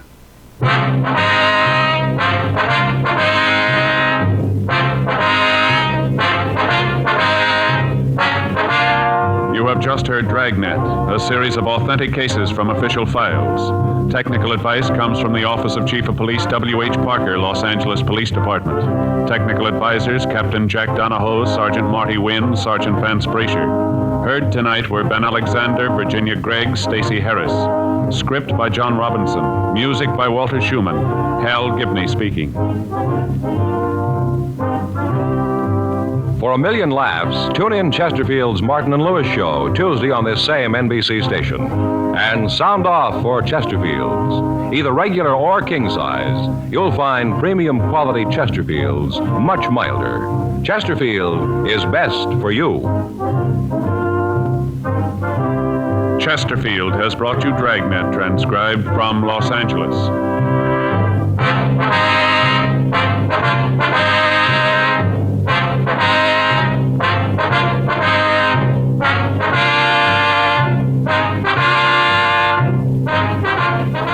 tonight, it's Adventure with Barry Craig, confidential investigator on NBC.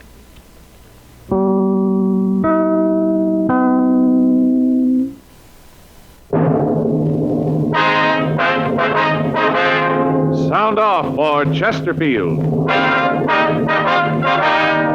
Chesterfield, first cigarette with premium quality throughout in both regular and king size, brings you Dragnet.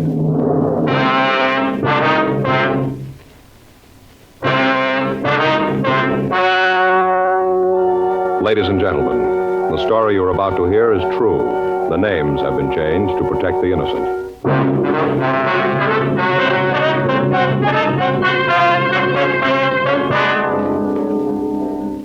You're a detective sergeant. You're assigned to Bunko Fugitive Detail. You get a call from another city to pick up a burglary suspect. You know the name he's using. You know where he's living. Your job, pick him up. When you're asked to try a cigarette, you want to know, and you ought to know, what that cigarette has meant to people who smoke it and who smoke it all the time. For almost a year now, a medical specialist has given a group of Chesterfield smokers thorough examinations every 2 months. He reports no adverse effects to their noses, their throats, or sinuses from smoking Chesterfields. More and more men and women all over the country are finding out every day that Chesterfield is best for them. Enjoy your smoking. Try Chesterfields today. You'll find Chesterfield much milder, with an extraordinarily good taste.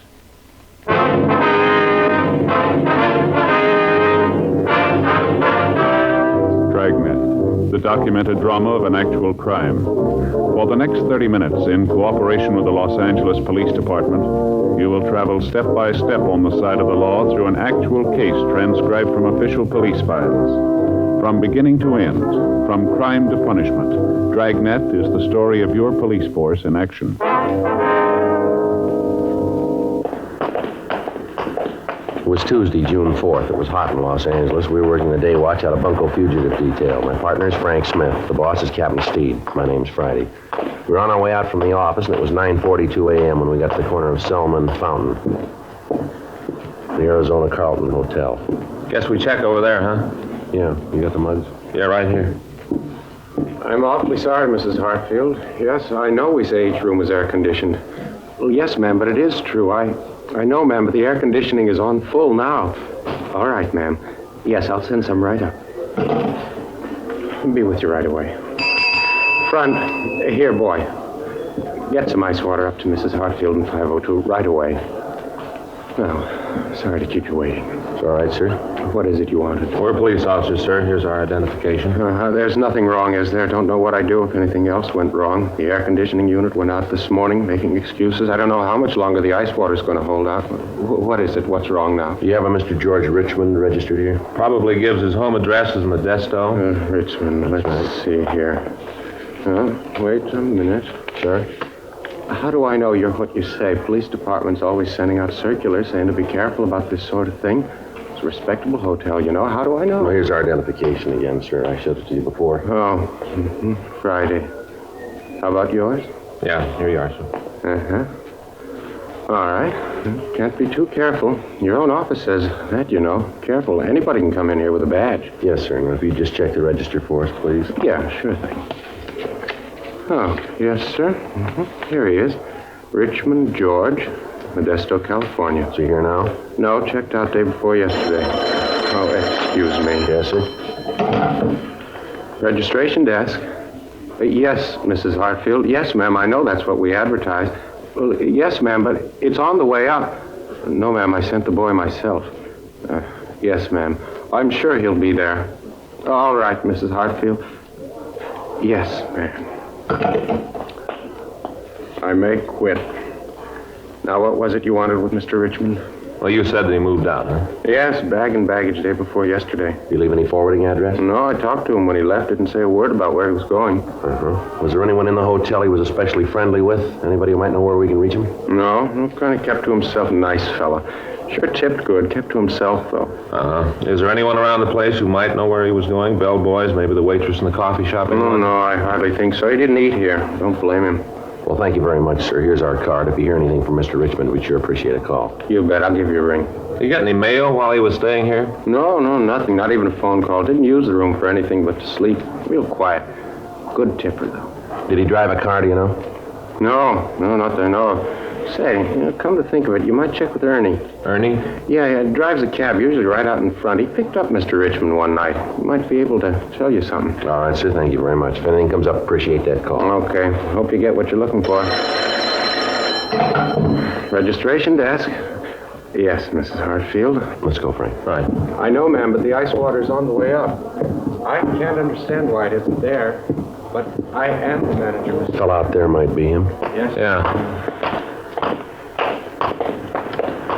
Excuse me a minute. Yeah? Your name, Ernie?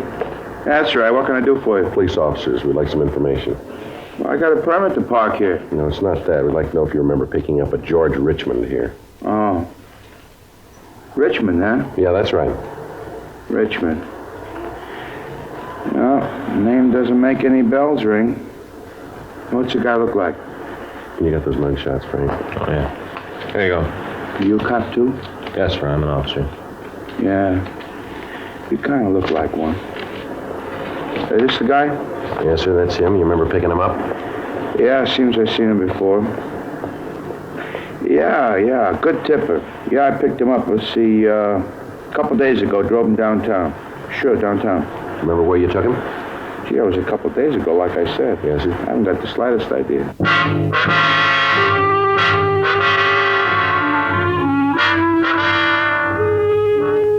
10:07 a.m. We continued to talk to the cab driver. He was sure that he'd picked up George Richmond on Sunday night, but he was unable to tell us where he'd taken the suspect. We drove back downtown and checked with the cab company.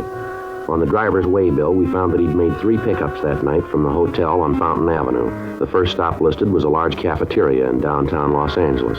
We checked with the cashier. She was unable to identify the mugshots of Richmond. The second stop was a large apartment out on Wilshire Boulevard.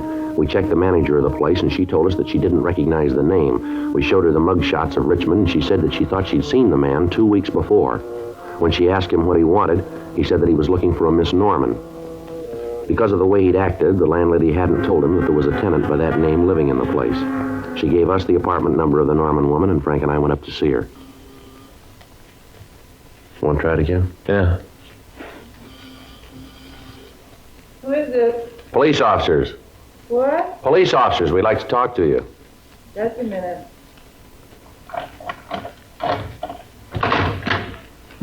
And what's this all about? Miss Margaret Norman? Yeah, that's right. What do you want with me? What if we could come in, please? Be a little better than talking out here in the hall. Yeah, I guess so. Come in. Thank you. My name's Friday. This is my partner, Frank Smith. Pleased to meet you, ma'am. Yeah. Hi. You alone here, Miss Norman? Yeah, I just got up. Have to excuse the way the place looks. Kind of messy. Yes, ma'am. Mind if I put on some coffee? I'm not going to be able to answer any questions before I have a cup of coffee. You go right ahead, ma'am. What is it you want to see me about? You know a man named Richmond? Richmond? Yes, ma'am. George Richmond. Why'd you ask that? What's he done? We'd just like to know if you know him, do you? Yeah, I know him. What do you guys want him for? Well, we'd like to talk to him, Miss Norman. Uh-huh. Don't want to tell me what it's about, huh? Well, it'll be better if we talk to him. Yeah. Either one of you got a cigarette? Yes, ma'am. Here you go. Match? Thanks. Thanks. You know, there's no love lost between me and George. Is that right? You bet there isn't, lousy bummer. Get a drugstore cowboy. Takes a girl out for dinner one lousy night and a cheap dinner. Figures he owns her. You know where he is now? No, I haven't got the slightest idea. If I did know, I'd sure tell you. Bet I would. I'd like to see him get his way he treated me. You know any of his friends? Anyone who might know where he is? I don't think he's got a friend. At least I never met any of them. Does he drive a car, do you know? No, not him. Always took a cab. Used to kill me. Anywhere we went, he'd take a cab. One lousy block and he took a cab. Liked to be a sport. Always tipping big. Regular drugstore cowboy. Mm-hmm. When'd you see him last? That must have been a couple of weeks ago. That much, anyway. Last time I saw him. Don't care if I never see him again where he acted. I thought he was going to kill me. Ma'am? Went out to dinner and we got back here. He'd been drinking a lot. Got real nasty. I told him he better be going. You know, it was late and all. Yes, ma'am. Well, like I said, it was late and he got real nasty. Started yelling at me. Called me all sorts of things. I'm not going to let any man say things like that to me, so I told him to get out. I'd never want to see him again. One lousy dinner, and he thought he owned me. Mm-hmm. Will you go ahead, Mr. Arnold? He hauled off and hit me, right there in the hall. Hit me as hard as he could, almost broke my jaw. Well, I let out a scream, and he beat it. Caused such a commotion, I had to move. Then this didn't happen here, is that it? No, a place over on Vermont. I moved the next day. Mm-hmm. Where'd you meet Richmond? At the club. Say, you got another cigarette? Yeah. There you are. Match. Thanks. What club's that, ma'am? Where I work, in Green Lantern, downtown. I'm the cigarette girl. I met him there. He came in one night, acted real big. Asked me if I'd have dinner with him. As it happened, I didn't have an engagement that night, so I said yes. Well, we kind of went together for a while. I see. Sure hope you get him. A real bad guy. The way he treats women, terrible. He say, wait a minute. Yes, ma'am. I know someone who might be able to tell you where he is. Who's that, ma'am? A fellow named Hank. Used to hang around the club. I saw George talk to him at the bar once in a while. Well, do you know where we can find this fella, Hank? No, but I can tell you where his girlfriend lives. That help? Yes, ma'am, it will. Place over on 3rd out near Fairfax. Do you know his full name, ma'am? Gee, I gotta think about that. Let's see. Jeanette, that's the girl. Jeanette introduced him as Palmer. That's it, Hank Palmer. I don't know about him, though. What's that, Miss Norman? He's a real mean one. Kind of quiet, not like George. George likes to shoot his mouth off, but Hank is quiet. He's trouble, though. Ma'am? Well, one night we went up to Jeanette's for a couple of drinks. Hank took off his coat. That's why I say he's rough. Yeah? Sure. Carries a gun.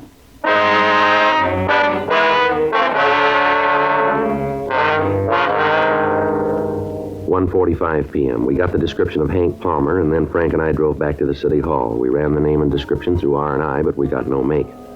We sent the name to George Brereton, CII, up at Sacramento. We got communication off to Washington, asking them for information on Palmer. We also checked the name of Palmer's girlfriend through our records, but we got no information. We contacted Captain Steed and arranged for a stakeout to be placed on the apartment of Palmer's girlfriend, Jeanette Allen. 2 days went by. Palmer and Richmond failed to make an appearance. We talked to Jeanette Allen, but she couldn't supply us with any information as to the whereabouts of the two men. Descriptions of the men were broadcast. Informants were questioned. We contacted the Modesto Police Department, and they sent us all information on the places Richmond was known to frequent while he was in Los Angeles. The kickback from Sacramento and Washington gave us no new information on Richmond, but Washington had him listed as having 2 arrests for armed robbery and ADW in the East.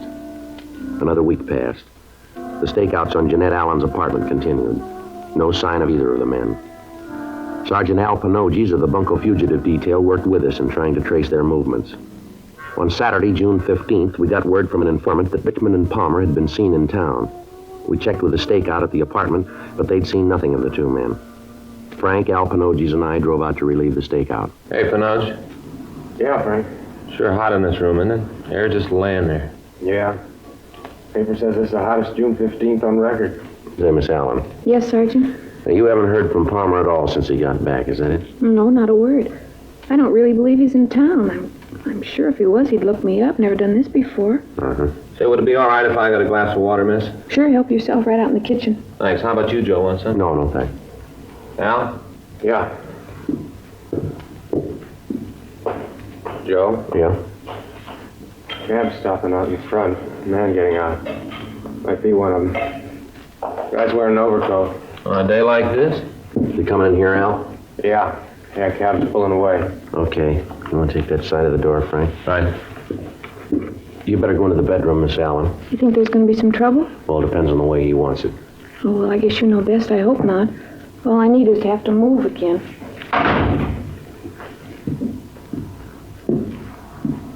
Somebody in the hall. He's stopping. All set? Right. Who are you? You Hank Palmer? Yeah, so what? Police officers. Lousy cop! Joe, he's got a gun. I'll get him. All right, hold it up, Palmer. Stop or I'll fire. Get away from me, cop! Hold it up, Palmer. All right, mister. Come on, pull out of here. Come on, go.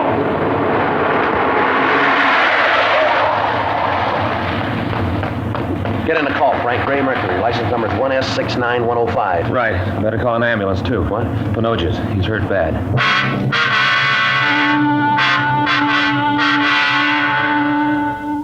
15th, 8:40 p.m. Sergeant Al Panoges was removed to Georgia Street Receiving Hospital. His condition was listed as critical. The bullet had entered his chest and was still embedded below the left lung. His family was notified, and after Frank and I got out the APB on Palmer, we drove by to pick up Mrs. Panoges. We dropped her off at the hospital, and Frank stayed with her. Palmer's description was put out, as was the description of the car he'd commandeered to get away. I ran the number through our DMV and found that it was registered to a William Evans, 1627 East Poinsettia, Hollywood. Along with Sergeant Ullery, I checked out the address. Mrs. Evans told us that she hadn't seen her husband for several hours, that when he left the house, he had told her that he was going to a lodge meeting. We got a description of him and got out a local and an APB on him. I called the hospital and found that they'd operated on Panoges, but that they were unable to remove the bullet. His wife collapsed. Frank had her taken home where she was cared for by their family doctor. 12:46 a.m. A radio car out in Chatsworth picked up Evans. He told them that Palmer had forced him at gunpoint to drive him to the valley. There, he'd forced Evans from the car and driven off. Evans couldn't give the officers any idea of where the suspect might have been headed. 2 hours later, the car was found abandoned on Spring Street. It was placed under surveillance, and a dragnet of the downtown area was started. Metro Division assigned 20 teams of men to make a block-by-block search of the vicinity. The details at the bus stations and at the airports were alerted. 4:12 a.m. I got a call from Frank, and I drove over to Georgia Street Receiving Hospital. Hi. How's it going? Not good. Just saw the doctor. Well, how's Al? He just died.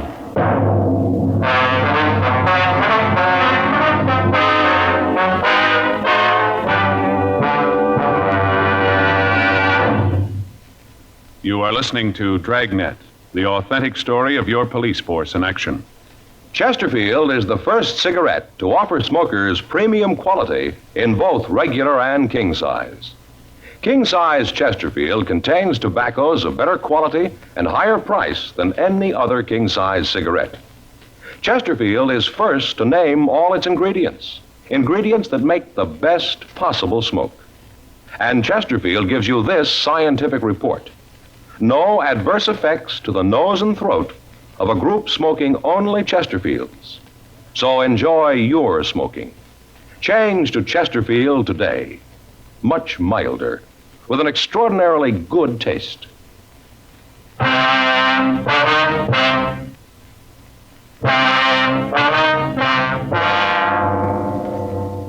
When an officer is first accepted by the police force, he spends 13 weeks at the police academy.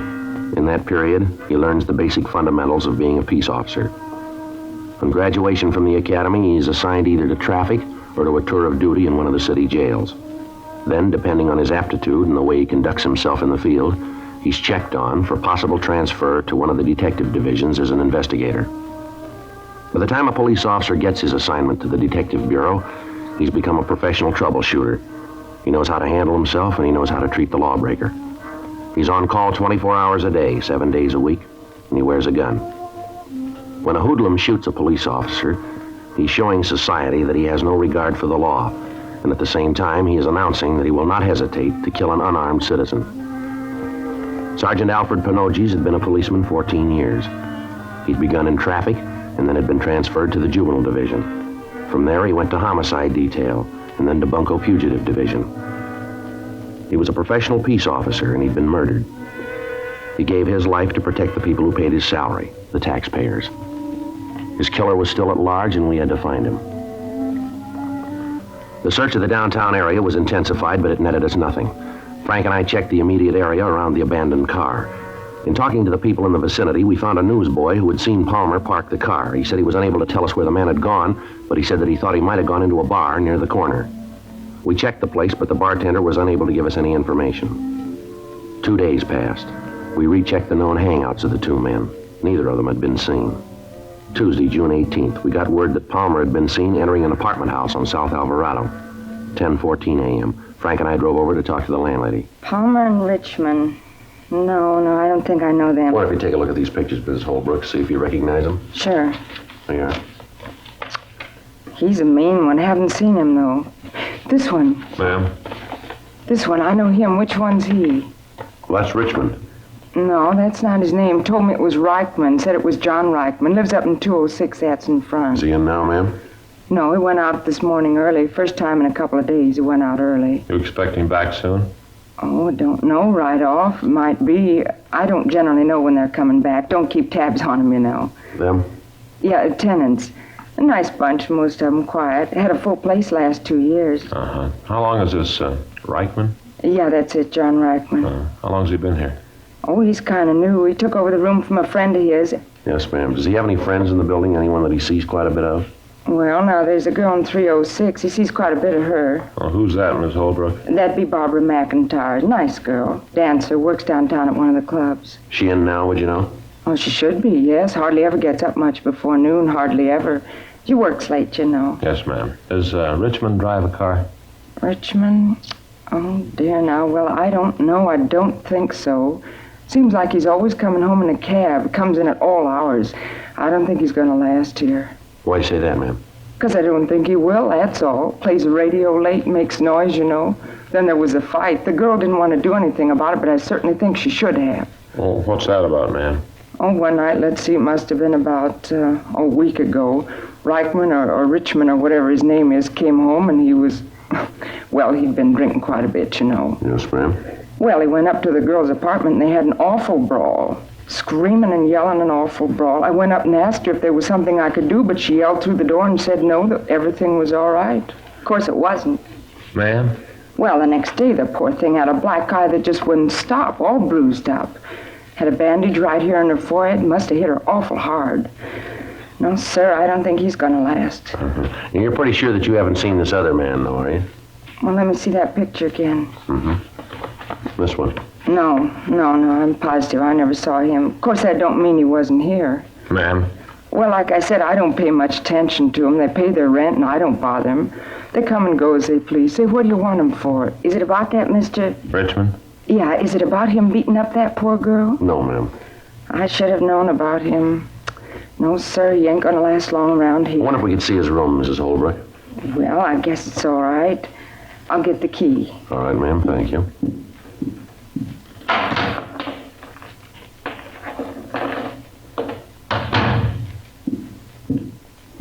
Here you are. It's right up the stairs and then to the front of the hall. It's on the right at the far end of the hall. Well, we'd rather you'd come up with us, ma'am. Oh, well, all right. Glad to help.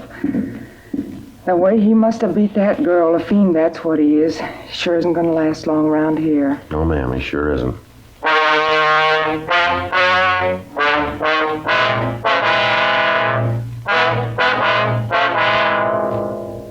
Before we looked at Richmond's apartment, we tried to check with his girlfriend. We found that she wasn't in. The manager let us into her apartment, but we found no indication where she might have gone. Then we went downstairs and searched Richmond's place. He wasn't there. The landlady stood by when we searched the place.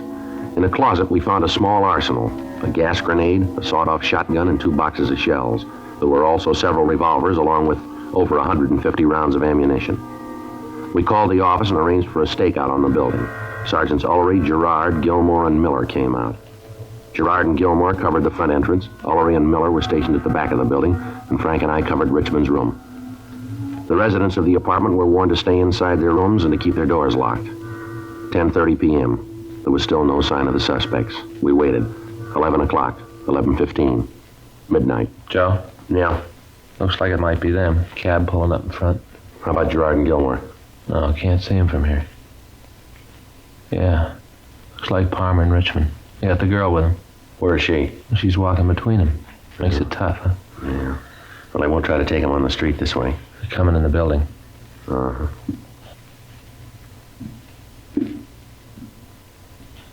They should be here pretty quick. Yeah, figures if they're coming here. Upstairs. Girl's apartment, huh? Sounds like it. Wonder if they went in with her. We'll just have to wait. Wait a minute. Somebody outside there in the hall. Yeah. Hold it. I don't feel right, I tell you. It's too quiet. Something's up. All right, mister, let's hold it. Cops, George, beat it! Oh, all right, give it up, Palmer. Well, they made the street. Gilmore and Gerard should get him. In that car, Joe. Let's go. Looks like they're in that store. You want to cover me while I try to get over there? All right, take it easy. Right. You all right, Frank? Right. All right, I'm coming over. I'll cover you. You see see Gilmore and Gerard? Yeah, they're behind the Buick over there. Come on out of there! Richmond, Palmer, come on! Throw the guns out! You come here and take us, cop! Give it up, Richmond. You're at a dead end. There's no way out of there. And we'll make one! They're coming out, Joe. Okay, I quit! You got Richmond, I quit! Now don't shoot anymore! Please don't shoot anymore! You won't shoot anymore, will you please? Throw that gun out here. Come on. All right. Here it is. I'm throwing it out. Now don't shoot anymore, please! Got it. All right, I'll check Richmond. Right. I haven't got any gun. I gave it to you.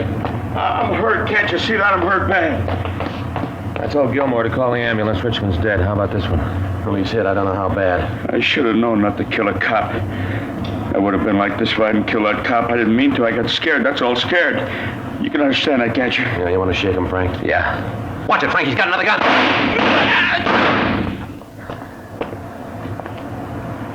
You all right? Yeah. Palmer? Palmer. I'll check him. How about it? He's dead. Look here, Jar. What's that? Had these in his pockets. Must be 50 or 60 rounds of ammunition there. Yeah.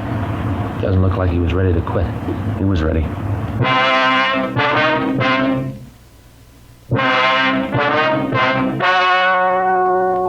The story you have just heard was true. The names were changed to protect the innocent. On July 26th, an inquest was held in the coroner's office in and for the county of Los Angeles. In a moment, the results of that inquest. Now, here is our star, Jack Webb. Thank you, George Fenneman. Friends, every day more and more people are changing to Chesterfield and finding Chesterfield is best for them. One reason for this is premium quality. Chesterfield is first to give you premium quality in both regular and king size. Another reason, Chesterfield gives you this scientific report. No adverse effects to the nose and throat of a group smoking only Chesterfield. I smoke an average of 2 packs a day, and I'm convinced Chesterfield is best for me. Try 'em, regular or king size. I think you'll find Chesterfield is best for you.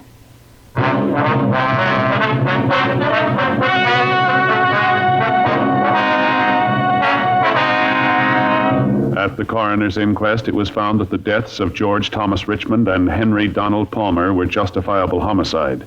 It was found that they were armed and were killed while resisting arrest.